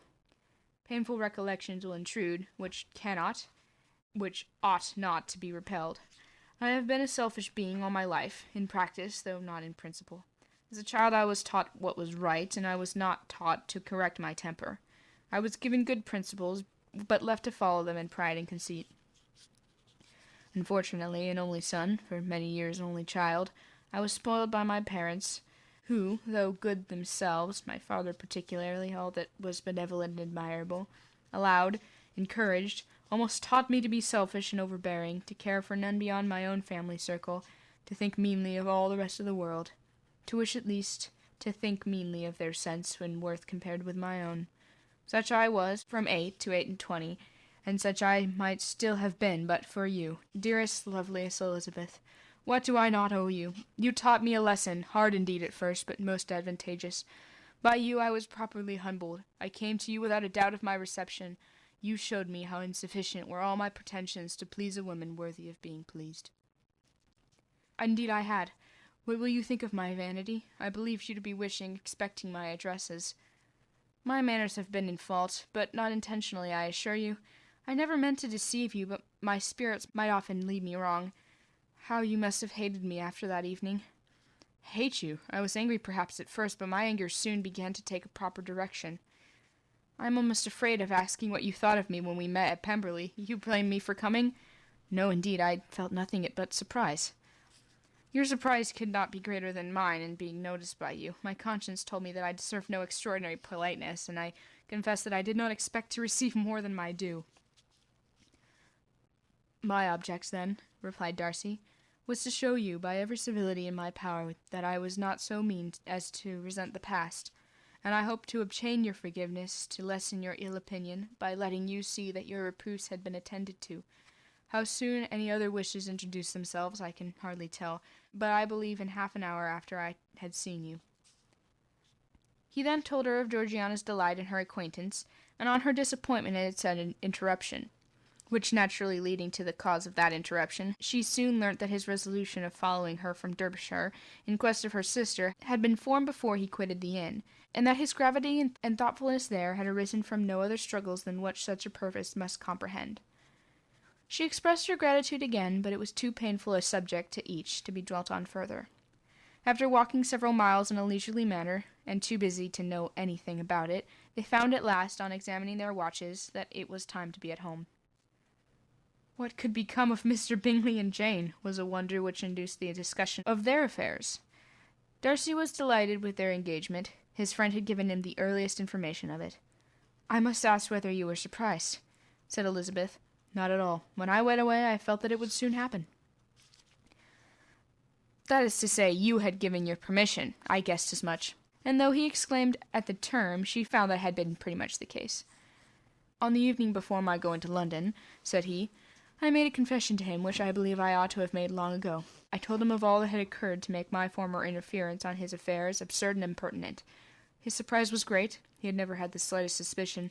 I told him, moreover, that I believed myself mistaken in supposing, as I had done, that your sister was indifferent to him, and as I could easily perceive that his attachment to her was unabated, I felt no doubt of their happiness together. Elizabeth could not help smiling at his easy manner of directing his friend. "Did you speak from your own observation," said she, "when you told him that my sister loved him, or merely from my information last spring?" "From the former. I had narrowly observed him during the 2 visits which I had lately made her here, and was convinced of her affection."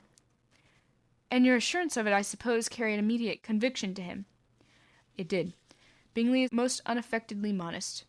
His diffidence had prevented his depending on his own judgment in so anxious a case, but his reliance on mine made everything easy. I was obliged to confess one thing, which for a time, and not unjustly, offended him. I could not allow myself to conceal that your sister had been in town 3 months last winter, that I had known it, and purposely kept it from him. He was angry, but his anger, I am persuaded, lasted no longer than he remained in any doubt of your sister's sentiments. He has heartily forgiven me now." Elizabeth longed to observe that Mr. Bingley had been a most delightful friend, so easily guided that his worth was invaluable, but she checked herself. He remembered that he had yet to be learned to be laughed at, and it was rather too early to begin. In anticipating the happiness of Bingley, which of course was to be inferior only to his own, he continued the conversation till they reached the house. In the hall they parted. Chapter 59. "My dear Lizzie, where could you have been walking to?" was a question which Elizabeth received from Jane as soon as she entered the room, and from all the others when they sat down at the table. She had only to say in reply that they had wandered about till she was beyond her own knowledge. She colored as she spoke, but neither that nor anything else awakened a suspicion of the truth. The evening passed quietly, unmarked by anything extraordinary. The acknowledged lovers talked and laughed. The unacknowledged were silent. Darcy was not of a disposition in which happiness overflows in mirth, and Elizabeth, agitated and confused, rather knew that she was happy than felt herself to be so. For, besides the immediate embarrassment, there were other evils before her. She anticipated what would be felt in the family when her situation became known. She was aware that no one liked him but Jane, and even feared that with the others it was a dislike which not all his fortune and consequence might do away. At night she opened her heart to Jane. Though suspicion was very far from Miss Bennet's general habits, she was absolutely incredulous here. "You are joking, Lizzie. This cannot be. Engaged to Mr. Darcy? No, you shall not deceive me. I know it to be impossible." "This is a wretched beginning indeed. My sole dependence was on you, and I am sure nobody else will believe me if you do not. Yet indeed I am in earnest. Speak nothing but the truth. He still loves me, and we are engaged." Jane looked at her doubtingly. "Oh, Lizzie, it cannot be. I know how much you dislike him." "You know nothing of the matter. That is all to be forgot. Perhaps I did not always love him as well as I do now. In such cases as these, a good memory is unpardonable. This is the last time I shall ever remember it myself." Miss Bennet still looked all amazement. Elizabeth again, and more seriously, assured her of its truth. "Good heaven, can it be really so? Yet now I must believe you," cried Jane. "My dear Lizzie, I do congratulate you. But are you certain? Forgive the question. Are you quite certain that you can be happy with him?" "There can be no doubt of that. It is settled between us already that we are to be the happiest couple in the world. But are you pleased, Jane? Shall you like to have such a brother?" "Oh, very, very much. Nothing could give either Bingley or myself more delight. But we considered it. We talked of it as impossible." "And do you really love him quite well enough?" "Oh, Lizzie, do anything rather than marry without affection. Are you quite sure that you feel what you ought to do?" "Oh, yes. You only think I feel more than I ought to do when I tell you all." "What do you mean?" "Why, I must confess that I love him better than I do Bingley. I am afraid you'll be angry." "My dear sister, now be serious. I want to talk very seriously. Let me know everything that I am to know, without delay. Will you tell me how long you have loved him?" "It has been coming on so gradually that I hardly know when it began, but I believe I must date it from my first seeing his beautiful grounds at Pemberley." Another entreaty that she would be serious, however, produced the desired effect, and she soon satisfied Jane by her solemn assurances of attachment. When she convinced on that article, Miss Bennet had nothing further to wish. "Now I am quite happy," said she, "for you will be as happy as myself. I always had a value for him, were it for nothing but his love of you. I must have esteemed him. But now, as Bingley's friend and your husband, there can only be Bingley and yourself more dear to me. But, Lizzie, you have been very sly, very reserved with me. How little did you tell me of what passed at Pemberley and Lambton? I owe all that I know of it to another, not to you." Elizabeth told her the motives of her secrecy. She had been unwilling to mention Bingley, and the unsettled state of her own feelings had made her equally avoid the name of his friend. But she would now no longer conceal from her his share in Lydia's marriage. All was acknowledged, and half the night spent in conversation. "Good gracious!" cried Mrs. Bennet, as she stood at the window the next morning. "If that disagreeable Mr. Darcy is not coming here again with our dear Bingley! But what can he mean by being so tiresome as to be always coming here? I had no notion that he would go a-shooting, or something or other, and not disturbeth was his company. What shall we do with him? Lizzie, you must walk out with him again, that he may not be in Bingley's way." Elizabeth could hardly help laughing at so convenient a proposal, yet was really vexed that her mother should be always giving him such an epithet. As soon as they entered, Bingley looked at her so expressively, and shook hands with such warmth, as left no doubt of his good information. As he soon afterwards said aloud, "Mr. Bennet, have you no more lanes whereabouts in which Lizzie may lose her way again to-day?" "I advise Mr. Darcy, and Lizzie, and Kitty," said Mrs. Bennet, "to walk to Oakham Mount this morning. It is a nice long walk, and Mr. Darcy has never seen the view." "It may do very well for the others," replied Mr. Bingley, "but I am sure that it will be too much for Kitty. Won't it, Kitty?" Kitty owned that she had rather stay at home. Darcy professed a great curiosity to see the view from the mount, and Elizabeth silently consented. As she went upstairs to get ready, Mrs. Bennet followed her, saying, "I am quite sorry, Lizzie, that you should be forced to have that disagreeable man all to yourself, but I hope you will not mind it. It is all for Jane's sake, you know, and there is no occasion for talking to him except just now and then. So do not put yourself to inconvenience." During their walk, it was resolved that Mr. Bennet's consent should be asked in the course of the evening. Elizabeth reserved to herself the application for her mother's. She could not determine how her mother would take it, sometimes doubting whether all his wealth and grandeur would be enough to overcome her abhorrence of the man. But whether she were violently set against the match, or violently delighted with it, it was certain that her manner would be equally ill adapted to do credit to her sense, and she could no more bear that Mr. Darcy should hear the first raptures of her joy than the first vehemence of her disapprobations. In the evening, soon after Mr. Bennet withdrew to the library, she saw Mr. Darcy rise also and follow him, and her agitation on seeing it was extreme. She did not fear her father's opposition, but he was going to be made unhappy, and that it should be through her means that she, his favourite child, should be distressing him by her choice, should be filling him with fears and regrets in disposing of her, was a wretched reflection, and she sat in misery till Mr. Darcy appeared again, when, looking at him, she was little relieved by his smile. In a few minutes he approached the table where she was sitting with Kitty, and while pretending to admire her work, said in a whisper, "Go to your father. He wants you in the library." She was gone directly. Her father was walking about the room, looking grave and anxious. "Lizzie," said he, "what are you doing? Are you out of your senses to be accepting this man? Have you not always hated him?"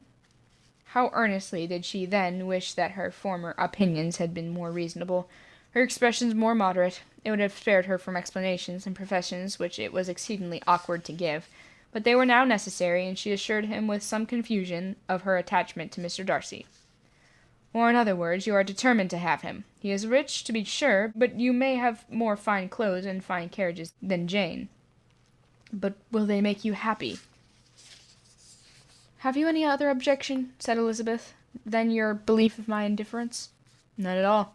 We know him to be a proud, unpleasant sort of man, but this would be nothing if you really liked him." I do like him," she replied, with tears in her eyes. "I love him. Indeed, he has no improper pride. He is perfectly amiable. You do not know what he really is, then pray do not pain me by speaking of him in such terms." "Lizzie," said her father, "I have given him my consent. He is the kind of man, indeed, to whom I should never dare refuse anything which he condescended to ask. I now give it to you, if you are resolved on having him. But let me advise you to think better of it. I know your disposition, Lizzie. I know that you could be neither happy nor respectable unless you truly esteemed your husband, unless you looked up to him as a superior. Your lively talents would place you in the greatest danger in an unequal marriage. You could scarcely escape discredit and misery. My child, let me not have the grief of seeing you unable to respect your partner in life. You do not know what you are about. Elizabeth, still more affected, was earnest and solemn in her reply, and at length, by repeated assurances that Mr. Darcy was really the object of her choice, by explaining the gradual change which her estimation of him had undergone, relating her absolute certainty that his affection was not the work of a day, but had stood the test of many months' suspense, and enumerating with energy all his good qualities, she did conquer her father's incredulity, and reconcile him to the match. "Well, my dear," said he, when she ceased speaking, "I have no more to say. If this be the case, he deserves you. I could not have parted with you, my Lizzie, to any one less worthy." To complete the favourable impression, she then told him what Mr. Darcy had voluntarily done for Lydia. He heard her with astonishment. "This is an evening of wonders indeed. And so Darcy did everything. Made up the match, gave the money, and paid the fellow's debt, and got him his commission. So much the better. It will save me a world of trouble and economy. Had it been your uncle's doing, I must and would have paid him. These violent young lovers carry everything in their own way. I shall offer to pay him tomorrow. He will rant and storm about his love for you, and there will be an end of the matter." He then recollected her embarrassment a few days before on his reading Mr. Collins's letter, and after laughing at her some time, allowed her at last to go, saying, as she quitted the room, "If any young man ever come for Mary or Kitty, send them in, for I am quite at leisure." Elizabeth's mind was now relieved from a very heavy weight, and after a half an hour's quiet reflection in her own room, she was able to join the others with tolerable composure. Everything was too recent for gaiety, but the evening passed tranquillity away, and there was no longer anything material to be dreaded, and the comfort of ease and familiarity would come in time. When her mother went up to her dressing-room at night, she followed her, and made the important communication.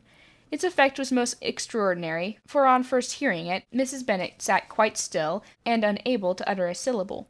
Nor was it under many, many minutes that she could comprehend what she had heard, though not in general backward to credit what was for the advantage of her family, or that came in the shape of a lover to any of them.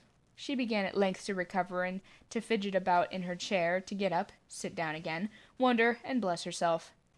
"Good gracious, Lord bless me! Only think, dear me, Mr. Darcy would have thought it. Is it really true? Oh, my sweetest Lizzie, how rich and how great you will be! What pin money, what jewels, what carriages you will have! Jane is nothing to it, nothing at all. I am pleased, so happy, such a charming man, so handsome, so tall. Oh, my dear Lizzie, pray apologize for my having disliked him so much before. I hope you will overlook it.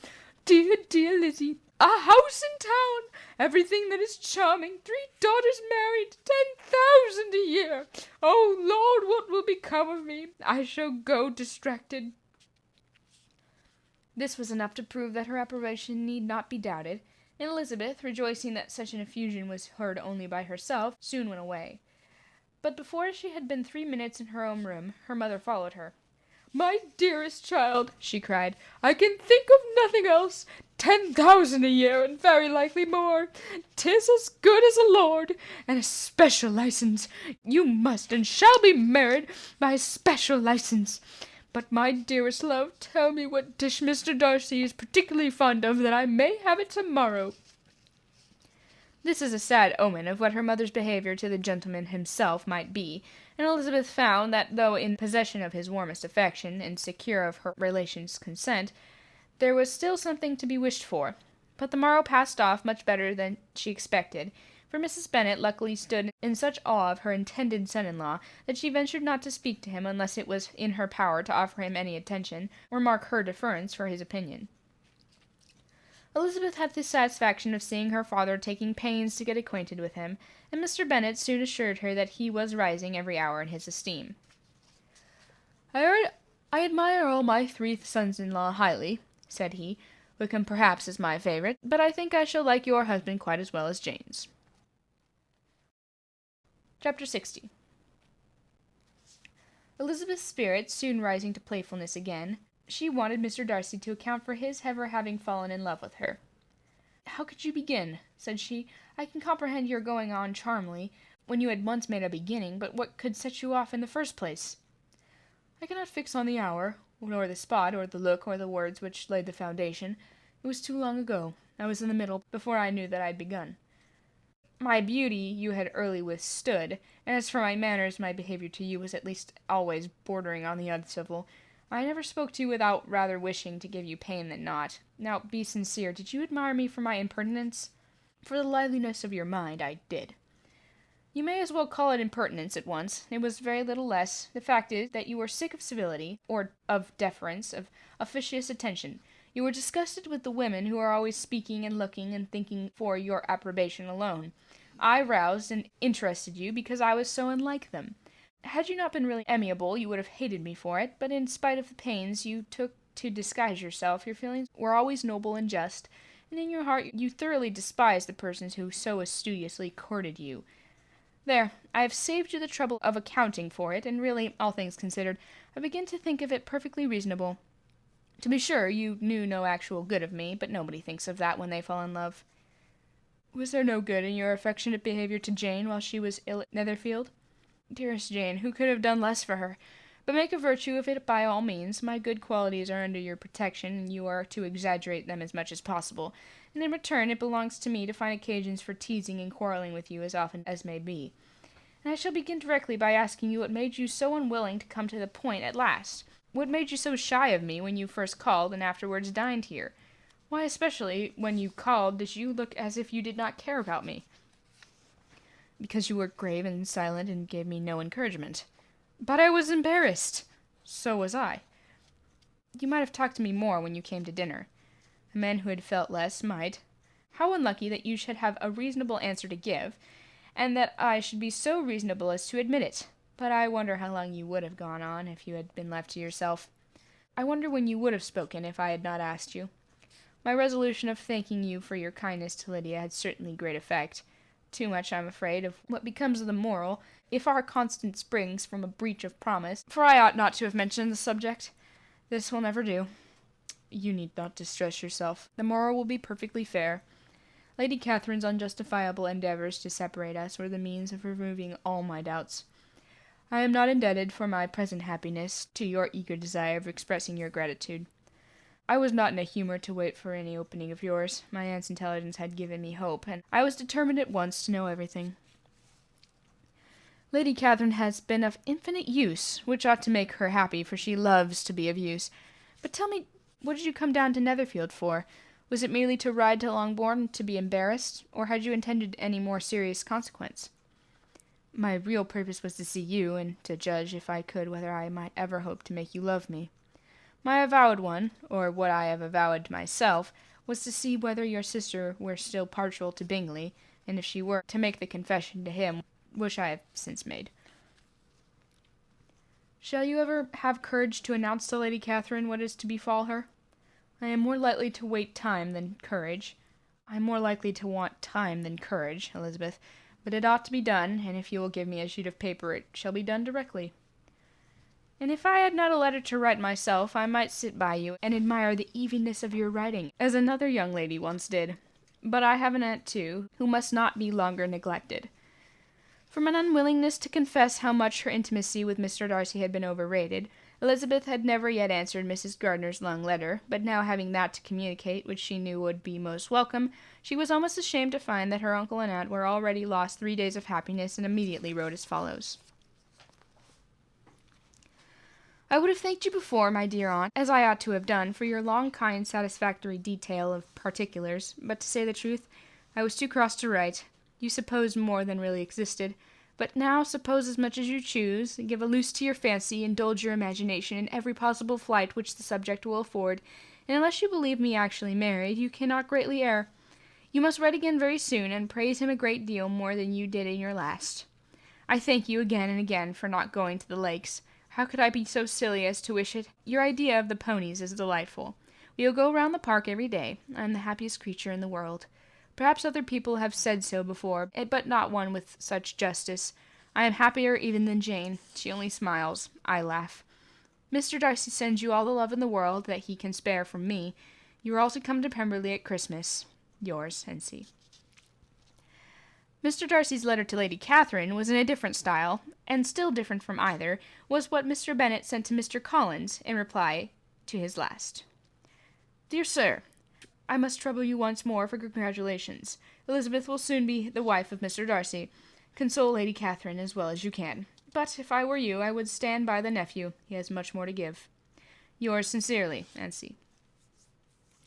Miss Bingley's congratulations to her brother on his approaching marriage were all that was affectionate and insincere. She wrote even to Jane on the occasion to express her delight, and repeat all her former professions of regard. Jane was not deceived, but she was affected, and, though feeling no reliance on her, could not help writing her a much kinder answer than she knew was deserved. The joy which Miss Darcy expressed on receiving similar information was as sincere as her brother's in sending it. 4 sides of paper were insufficient to contain all her delight, and all her earnest desire of being loved by her sister. Before any answer could arrive from Mr. Collins, or any congratulations to Elizabeth from his wife, the Longbourn family heard that the Collinses were come themselves to Lucas Lodge. The reason of this sudden removal was soon evident.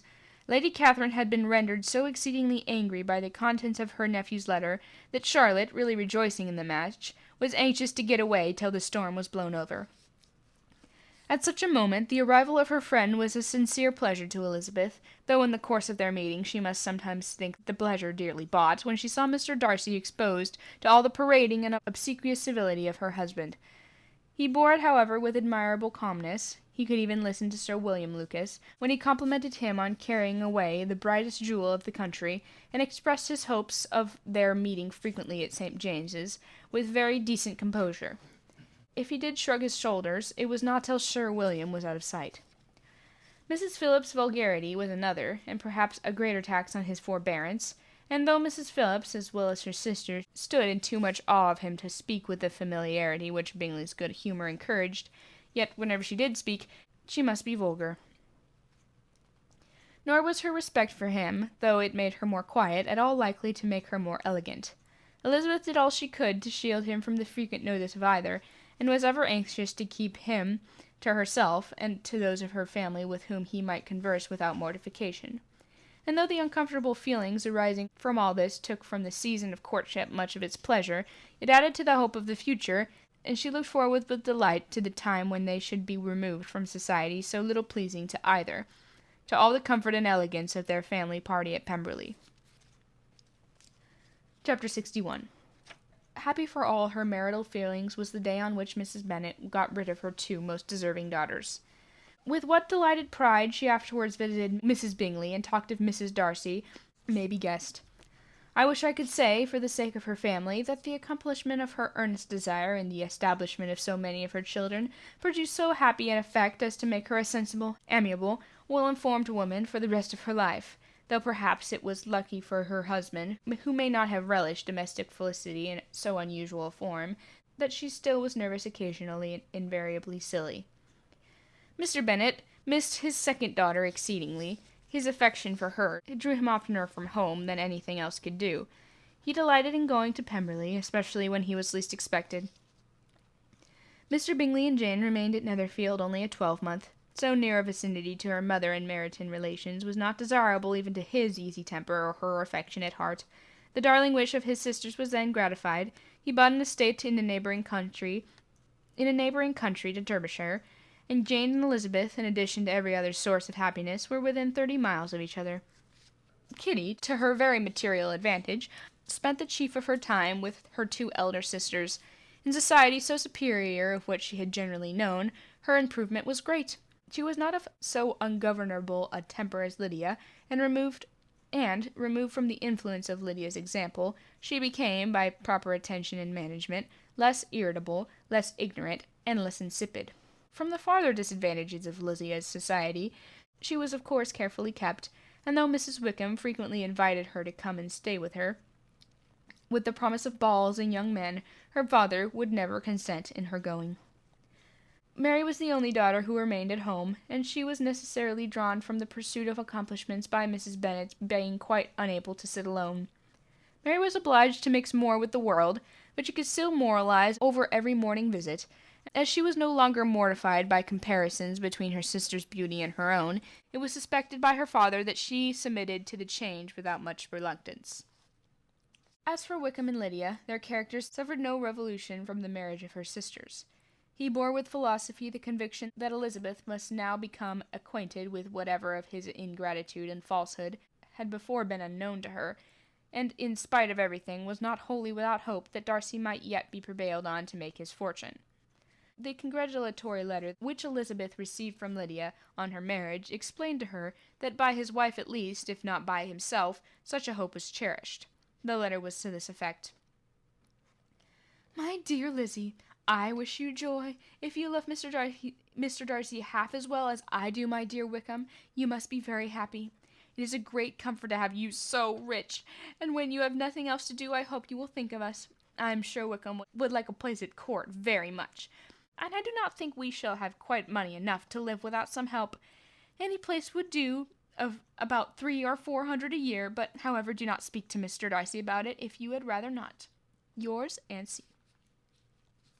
As it happened that Elizabeth had much rather not, she endeavored in her answer to put an end to every entreaty and expectation of the kind. Such relief, however, as it was in her power to afford, by the practice of which might be called economy in her own private expenses, she frequently sent them. It had always been evident to her that such an income as theirs, under the direction of two persons so extravagant in their wants, and heedless of the future, must be very insufficient to their support, and whenever they changed their quarters, either Jane or herself were sure of being applied to for some little assistance towards the discharging of their bills. Their manner of living, even when the restoration of peace dismissed them to a home, was unsettled in the extreme. They were always moving from place to place in quest of a cheap situation, and always spending more than they ought. His affection for her soon sunk into indifference, hers lasted a little longer, and in spite of her youth and her manners, she retained all the claims to reputation which her marriage had given her. Though Darcy could never receive him at Pemberley, yet, for Elizabeth's sake, he assisted him farther in his profession. Lydia was occasionally a visitor there, when her husband was gone to enjoy himself in London or Bath, and with the Bingleys they both of them frequently stayed so long that even Bingley's good humour was overcome, and he proceeded so far as to talk of giving them a hint to be gone. Miss Bingley was very deeply mortified by Darcy's marriage. As she thought it advisable to retain the right of visiting at Pemberley, she dropped all her resentment, was fonder than ever of Georgiana, almost as attentive to Darcy as heretofore, and paid off every arrear of civility to Elizabeth. Pemberley was now Georgiana's home, and the attachment of the sisters was exactly what Darcy had hoped to see. They were able to love each other even as well as they intended. Georgiana had the highest opinion in the world of Elizabeth, though at first she often listened with astonishment bordering on alarm at her lively, sportive manner of talking to her brother. He, who had always inspired in herself a respect which almost overcame her affection, she now saw the object of open pleasantry. Her mind received knowledge which had never before fallen in her way. By Elizabeth's instructions she began to comprehend that a woman may take liberties with her husband, which a brother will not always allow in a sister more than 10 years younger than himself. Lady Catherine was extremely indignant on the marriage of her nephew, and as she gave way to all the genuine frankness of her character, and in her reply to the letter which announced its arrangement, she sent him language so very abusive, especially of Elizabeth, that for some time all intercourse was at end. But at length, by Elizabeth's persuasion, he was prevailed on to overlook the offence and seek a reconciliation, and, after a little farther resistance on the part of his aunt, her resentment gave way, either to her affection for him or her curiosity to see how his wife conducted herself, and she condescended to wait on them at Pemberley, in spite of that pollution which its woods had received, not merely from the presence of such a mistress, but the visits of her uncle and aunt from the city. With the Gardiners, they were always on the most intimate terms. Darcy, as well as Elizabeth, really loved them. They were both ever sensible of the warmness and gratitude towards the persons who, by bringing her into Derbyshire, had been the means of uniting them.